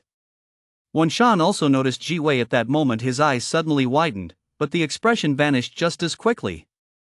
"Why is she here?" Wenshan muttered under his breath. But he didn't go over to her. The task at hand was more important. All right, roll call is complete. 127 were expected to attend, and 108 are present. Now, I'll announce the details and requirements for this test. Wenshan's voice rang out, and everyone focused their attention on him. This test is simple. We'll use a tournament format to select the top 30 martial artists. Immediately afterward, Wenshan began explaining the rules of combat, and Xiao listened intently. The rules were straightforward. Contestants would face off in one-on-one duels, with the winner advancing to the next round. They could use their own equipment, but the use of elixirs was strictly prohibited, and they were not allowed to kill their opponents. This was merely a test, not a personal vendetta. There was no need for anyone to lose their life. Once the rules were clear, everyone wondered where the arena was. "Everyone, please follow the staff's directions to the school's combat arena," Wenshan's voice boomed, audible for hundreds of meters around. Most of the staff were students from the school, and they guided everyone with great courtesy. After all, those gathered here were geniuses from all over the country vying for the status of advanced students. Without grandmaster level strength or a recommendation letter from a powerful figure, one could not participate. In addition to these requirements, they had to pass a test. Only those who passed could officially become advanced students. They were all junior students, though of course they could also advance to senior student status by passing this test provided their strength was sufficient. Xiao and Jiwei walked side by side. Jiwei knew where the combat arena was, so he led Xiao there directly, sparing the staff the trouble. Jiwei looked at Xiao and asked, "Aren't you curious as to why I know all this?" Xiao had been observing his surroundings, trying to get a feel for the place. Hearing Jiwei's question, he replied as they walked, "I have a lot of questions, but I won't pressure you. If you want to tell me, you'll tell me naturally." Hearing Xiao's words, Jiwei felt a pang in her heart. She decided not to keep him in suspense any longer and to tell him everything. "Actually, I..." Just as Jiwei was about to speak, she was suddenly interrupted by a voice. "Hello, miss. May I make your acquaintance?" Xiao looked over and saw a man dressed very elegantly appear before him. He was about 27 or 28 years old, with short hair, a high, straight nose, and sensual lips. He looked somewhat handsome, with the air of a playboy, but he was still far less attractive than Xiao. Xiao looked at the man in front of her. He felt as though he'd seen him somewhere before, but he hadn't. It was just a passing resemblance. Jiwei ignored him and instead cast a cautious glance at Xiao. Oh, I haven't introduced myself yet. My name is Lin Fuhao, from the Lin family of Nanjiang, Lin Fuhao said elegantly. The Lin family? A martial arts clan? What is your relationship to Lin Fuan? Shi Wei asked. Upon hearing this, a hint of smugness flashed across Lin Fuhao's eyes. He is my older brother, Lin Fuhao said proudly. Lin Fuhao's lips curled upward as he thought to himself, Jiwei must be drawn to his powerful family. And then, upon hearing this, Xiao immediately remembered he recalled seeing a man named Lin Fuan on the battlefield. No wonder this man looked so familiar. They were actually brothers. However, Jiwei gave Lin Fuhao a cold look and said, not interested. With that, he grabbed Xiao's arm and turned to leave. What were they just doing? Oh man, you didn't see it? That's the Lin family's young master. He just tried to hit on that pretty girl and got rejected. Oh, I could tell that girl had a boyfriend. He still dared to hit on her. Bro, you're not from Nanjiang, are you? Let me tell you, the young man standing next to her is a prodigy from Nanjiang. I hear he is from the Tingfei dojo and is here to take the Nanjiang Academy entrance exam. Ah, I see. This is going to be a show. The martial artists nearby had also witnessed the scene. Most were from Nanjiang, but there were a few from out of town watching as well. Seeing himself rejected like this, Lin Fuhao's eyes darkened, and he looked extremely angry. Oomph, you stinking bitch. You turned down your chance, so I'll just get rid of that good-for-nothing, Lin Fuhao muttered under his breath. Then he walked over to Xiao and stood in front of him. You know your place. I'll pay you to leave her alone. So, how much do you want? Lin Fuhao stood in front of Xiao and said arrogantly. Judging by his demeanor, he clearly didn't know Xiao. Xiao looked at Lin Fuhao with an expression of pity reserved for the mentally challenged, thinking to himself, what kind of person is this? There were always some clueless people who came to provoke Xiao. He was fed up with it. Get lost! Xiao roared. He didn't give a damn about the Lin family, the Chao family, or the Hua family. Anyone who messed with him wouldn't get a second chance. After saying that, Xiao walked straight ahead, shoving Lin Fuhao out of the way. Whoa, that is our big shot Xiao for you, pretty badass. He even dares to stand up to someone from a martial arts clan. Ha, I love this guy's attitude. He just goes for it, damn it. And Lin Fuhao actually didn't recognize Xiao.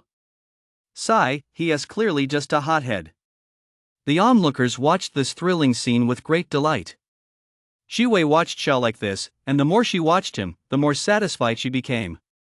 Lin Fuhao stood rooted to the spot, having been shoved aside by Xiao. At first, he was a bit dazed, but then endless rage surged through him. Oomph, you bastard, just you wait. You'd better pray you run into me later, or else, Lin Fuhao roared, his face contorted with rage. However, Xiao walked away without looking back, leaving Lin Fuhao standing there in a frenzy, his usual composure completely gone, replaced only by malice. You provided the high martial arts novel My Talent, Infinite Upgrade by Pineapple Beer from The Wandering Master. With that little interlude over, the onlookers saw that it had ended and headed toward the combat arena. Xiao and Jiwei arrived at the combat arena. At a glance, a peculiar circular structure appeared before their eyes. Xiao looked at it, and a familiar image suddenly flashed through his mind. Is this the bird's nest? Xiao muttered. Jiwei looked at Xiao, a puzzled expression on his face. What bird's nest? The sight of the building had stirred memories from before Xiao's time travel. He gave an awkward smile and said, nothing.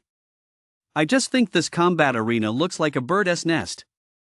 Jiwei looked over as well, nodded, and said, it does look a bit like one. Never mind. Let us go inside. Xiao took a step forward and walked inside. Upon entering the arena, Xiao looked around.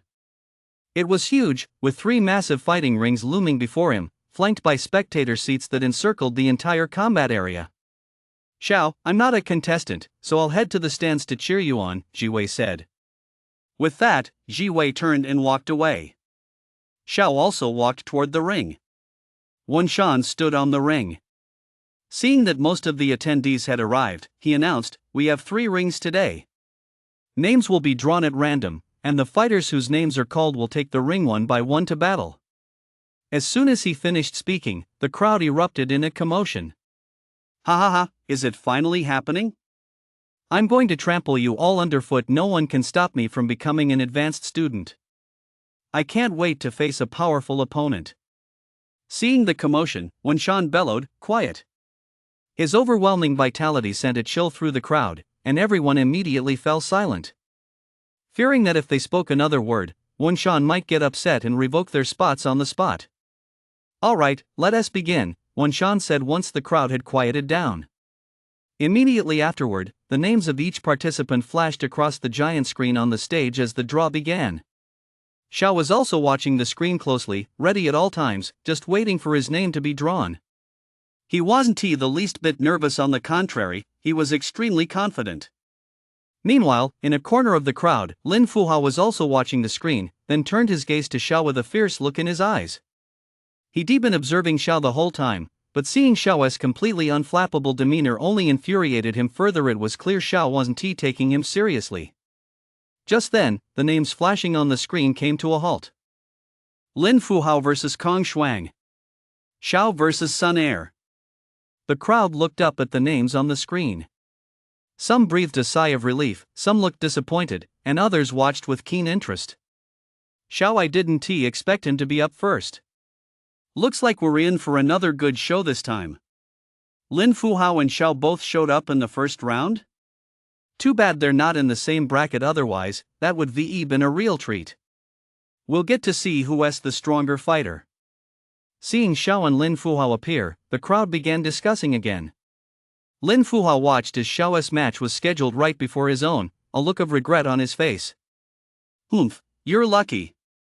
He shot Xiao a venomous glare. "Let us get this over with quickly," Xiao muttered to himself. "Contestants, please take the stage promptly." An electronic voice rang out. "Ha! This is a martial artist from outside Nanjing. Let us see just how strong these outsiders are." Xiao's eyes blazed with intensity as he stepped onto the ring. As luck would have it, Lin Fuhao's ring was right next to Xiao's. After stepping onto the ring, Lin Fuhao didn't look at his opponent. Instead, he glared in Xiao's direction, completely disregarding his own opponent. His opponent, Kong Shuang, had dark skin, a burly build, and a menacing face. He looked like someone best not to mess with. "Humph, dare to underestimate me? Just wait and see how I'll crush him under my feet," Kong Shuang muttered. Meanwhile, Xiao and Sun Air were both sizing each other up. "I've heard people say you're strong, but I don't believe it. Sun Air, will shut them all up today," Sun Air said with a defiant look on his face. His appearance lived up to his name: pointed ears and monkey-like cheeks, and it was obvious at a glance that he was a selfish, two-faced individual. Xiao paid no attention to his words. He impatiently picked at his ear. He looked up and was startled to see Wen Shan's gaze fixed on him. Wen Shan was observing the entire arena from the stands. Xiao smiled slightly and nodded in acknowledgement. Wen Shan nodded back in response. "You dare act so brazenly in front of me? You're asking for death." Sun Air held his battle blade, his vitality surging and coalescing. Blood flash slash. Sun Air roared, and a blood-red blade beam shot forth. Xiao turned his gaze back to the attack approaching him. He noticed that this blood-red blade beam was unlike any he'd seen before. It kept dodging and weaving as it flew, making its trajectory impossible to predict. Xiao stood motionless, simply waiting for the attack to reach him. The blade beam suddenly flashed before Xiao's eyes, but with a swift shift in his footwork, he effortlessly dodged it. "This is actually quite interesting, though your cultivation isn't quite up to par. If it were just a bit more refined, I might have been a little wary," Xiao said. Although Xiao's voice wasn't loud, Sun Air could still hear it, and to Sun Air, those words were nothing short of a humiliation. "Damn it, how dare you look down on me? I'll show you what I'm made of." Sun Air, furious and humiliated, suddenly charged forward, attacking Xiao. Xiao raised his battle axe to block, deflecting Sun Air's attack. Sun Air continued his fierce assault, his face contorted with madness as he struck at Xiao with all his might, trying to land a hit. Xiao had originally intended to test the strength of martial artists outside Nanjiang, but now he feared he was in for a disappointment. Is this all they got after fighting this long? Let us end this, Xiao thought to himself. Just then, a wave of gasps suddenly swept through the stands.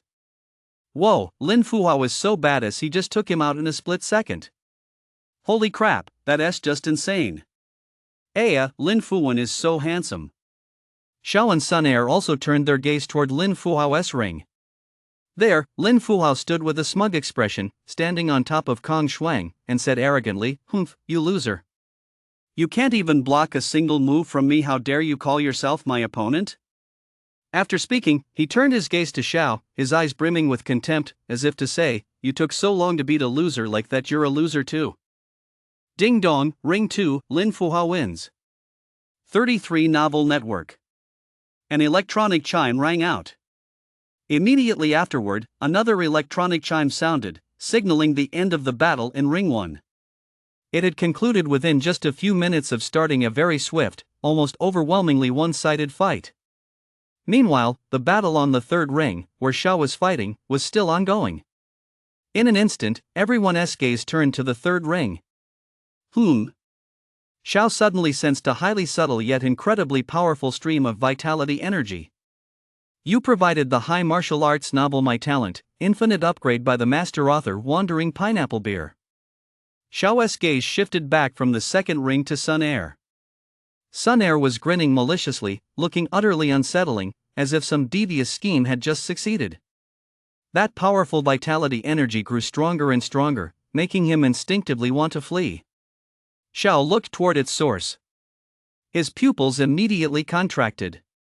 He saw a grayish-black dagger erupting with immense power, lunging toward his heart. He suddenly sensed a wave of danger wash over him. With a flick of his mind, a massive Bagua diagram appeared in Xiao's consciousness. He moved swiftly, combining his footwork with precise body control. In the next instant, Xiao's figure vanished from where he stood. Meanwhile, Sun Air's treacherous attack continued. He wore an expression of triumph, as if he could already see himself silencing those people.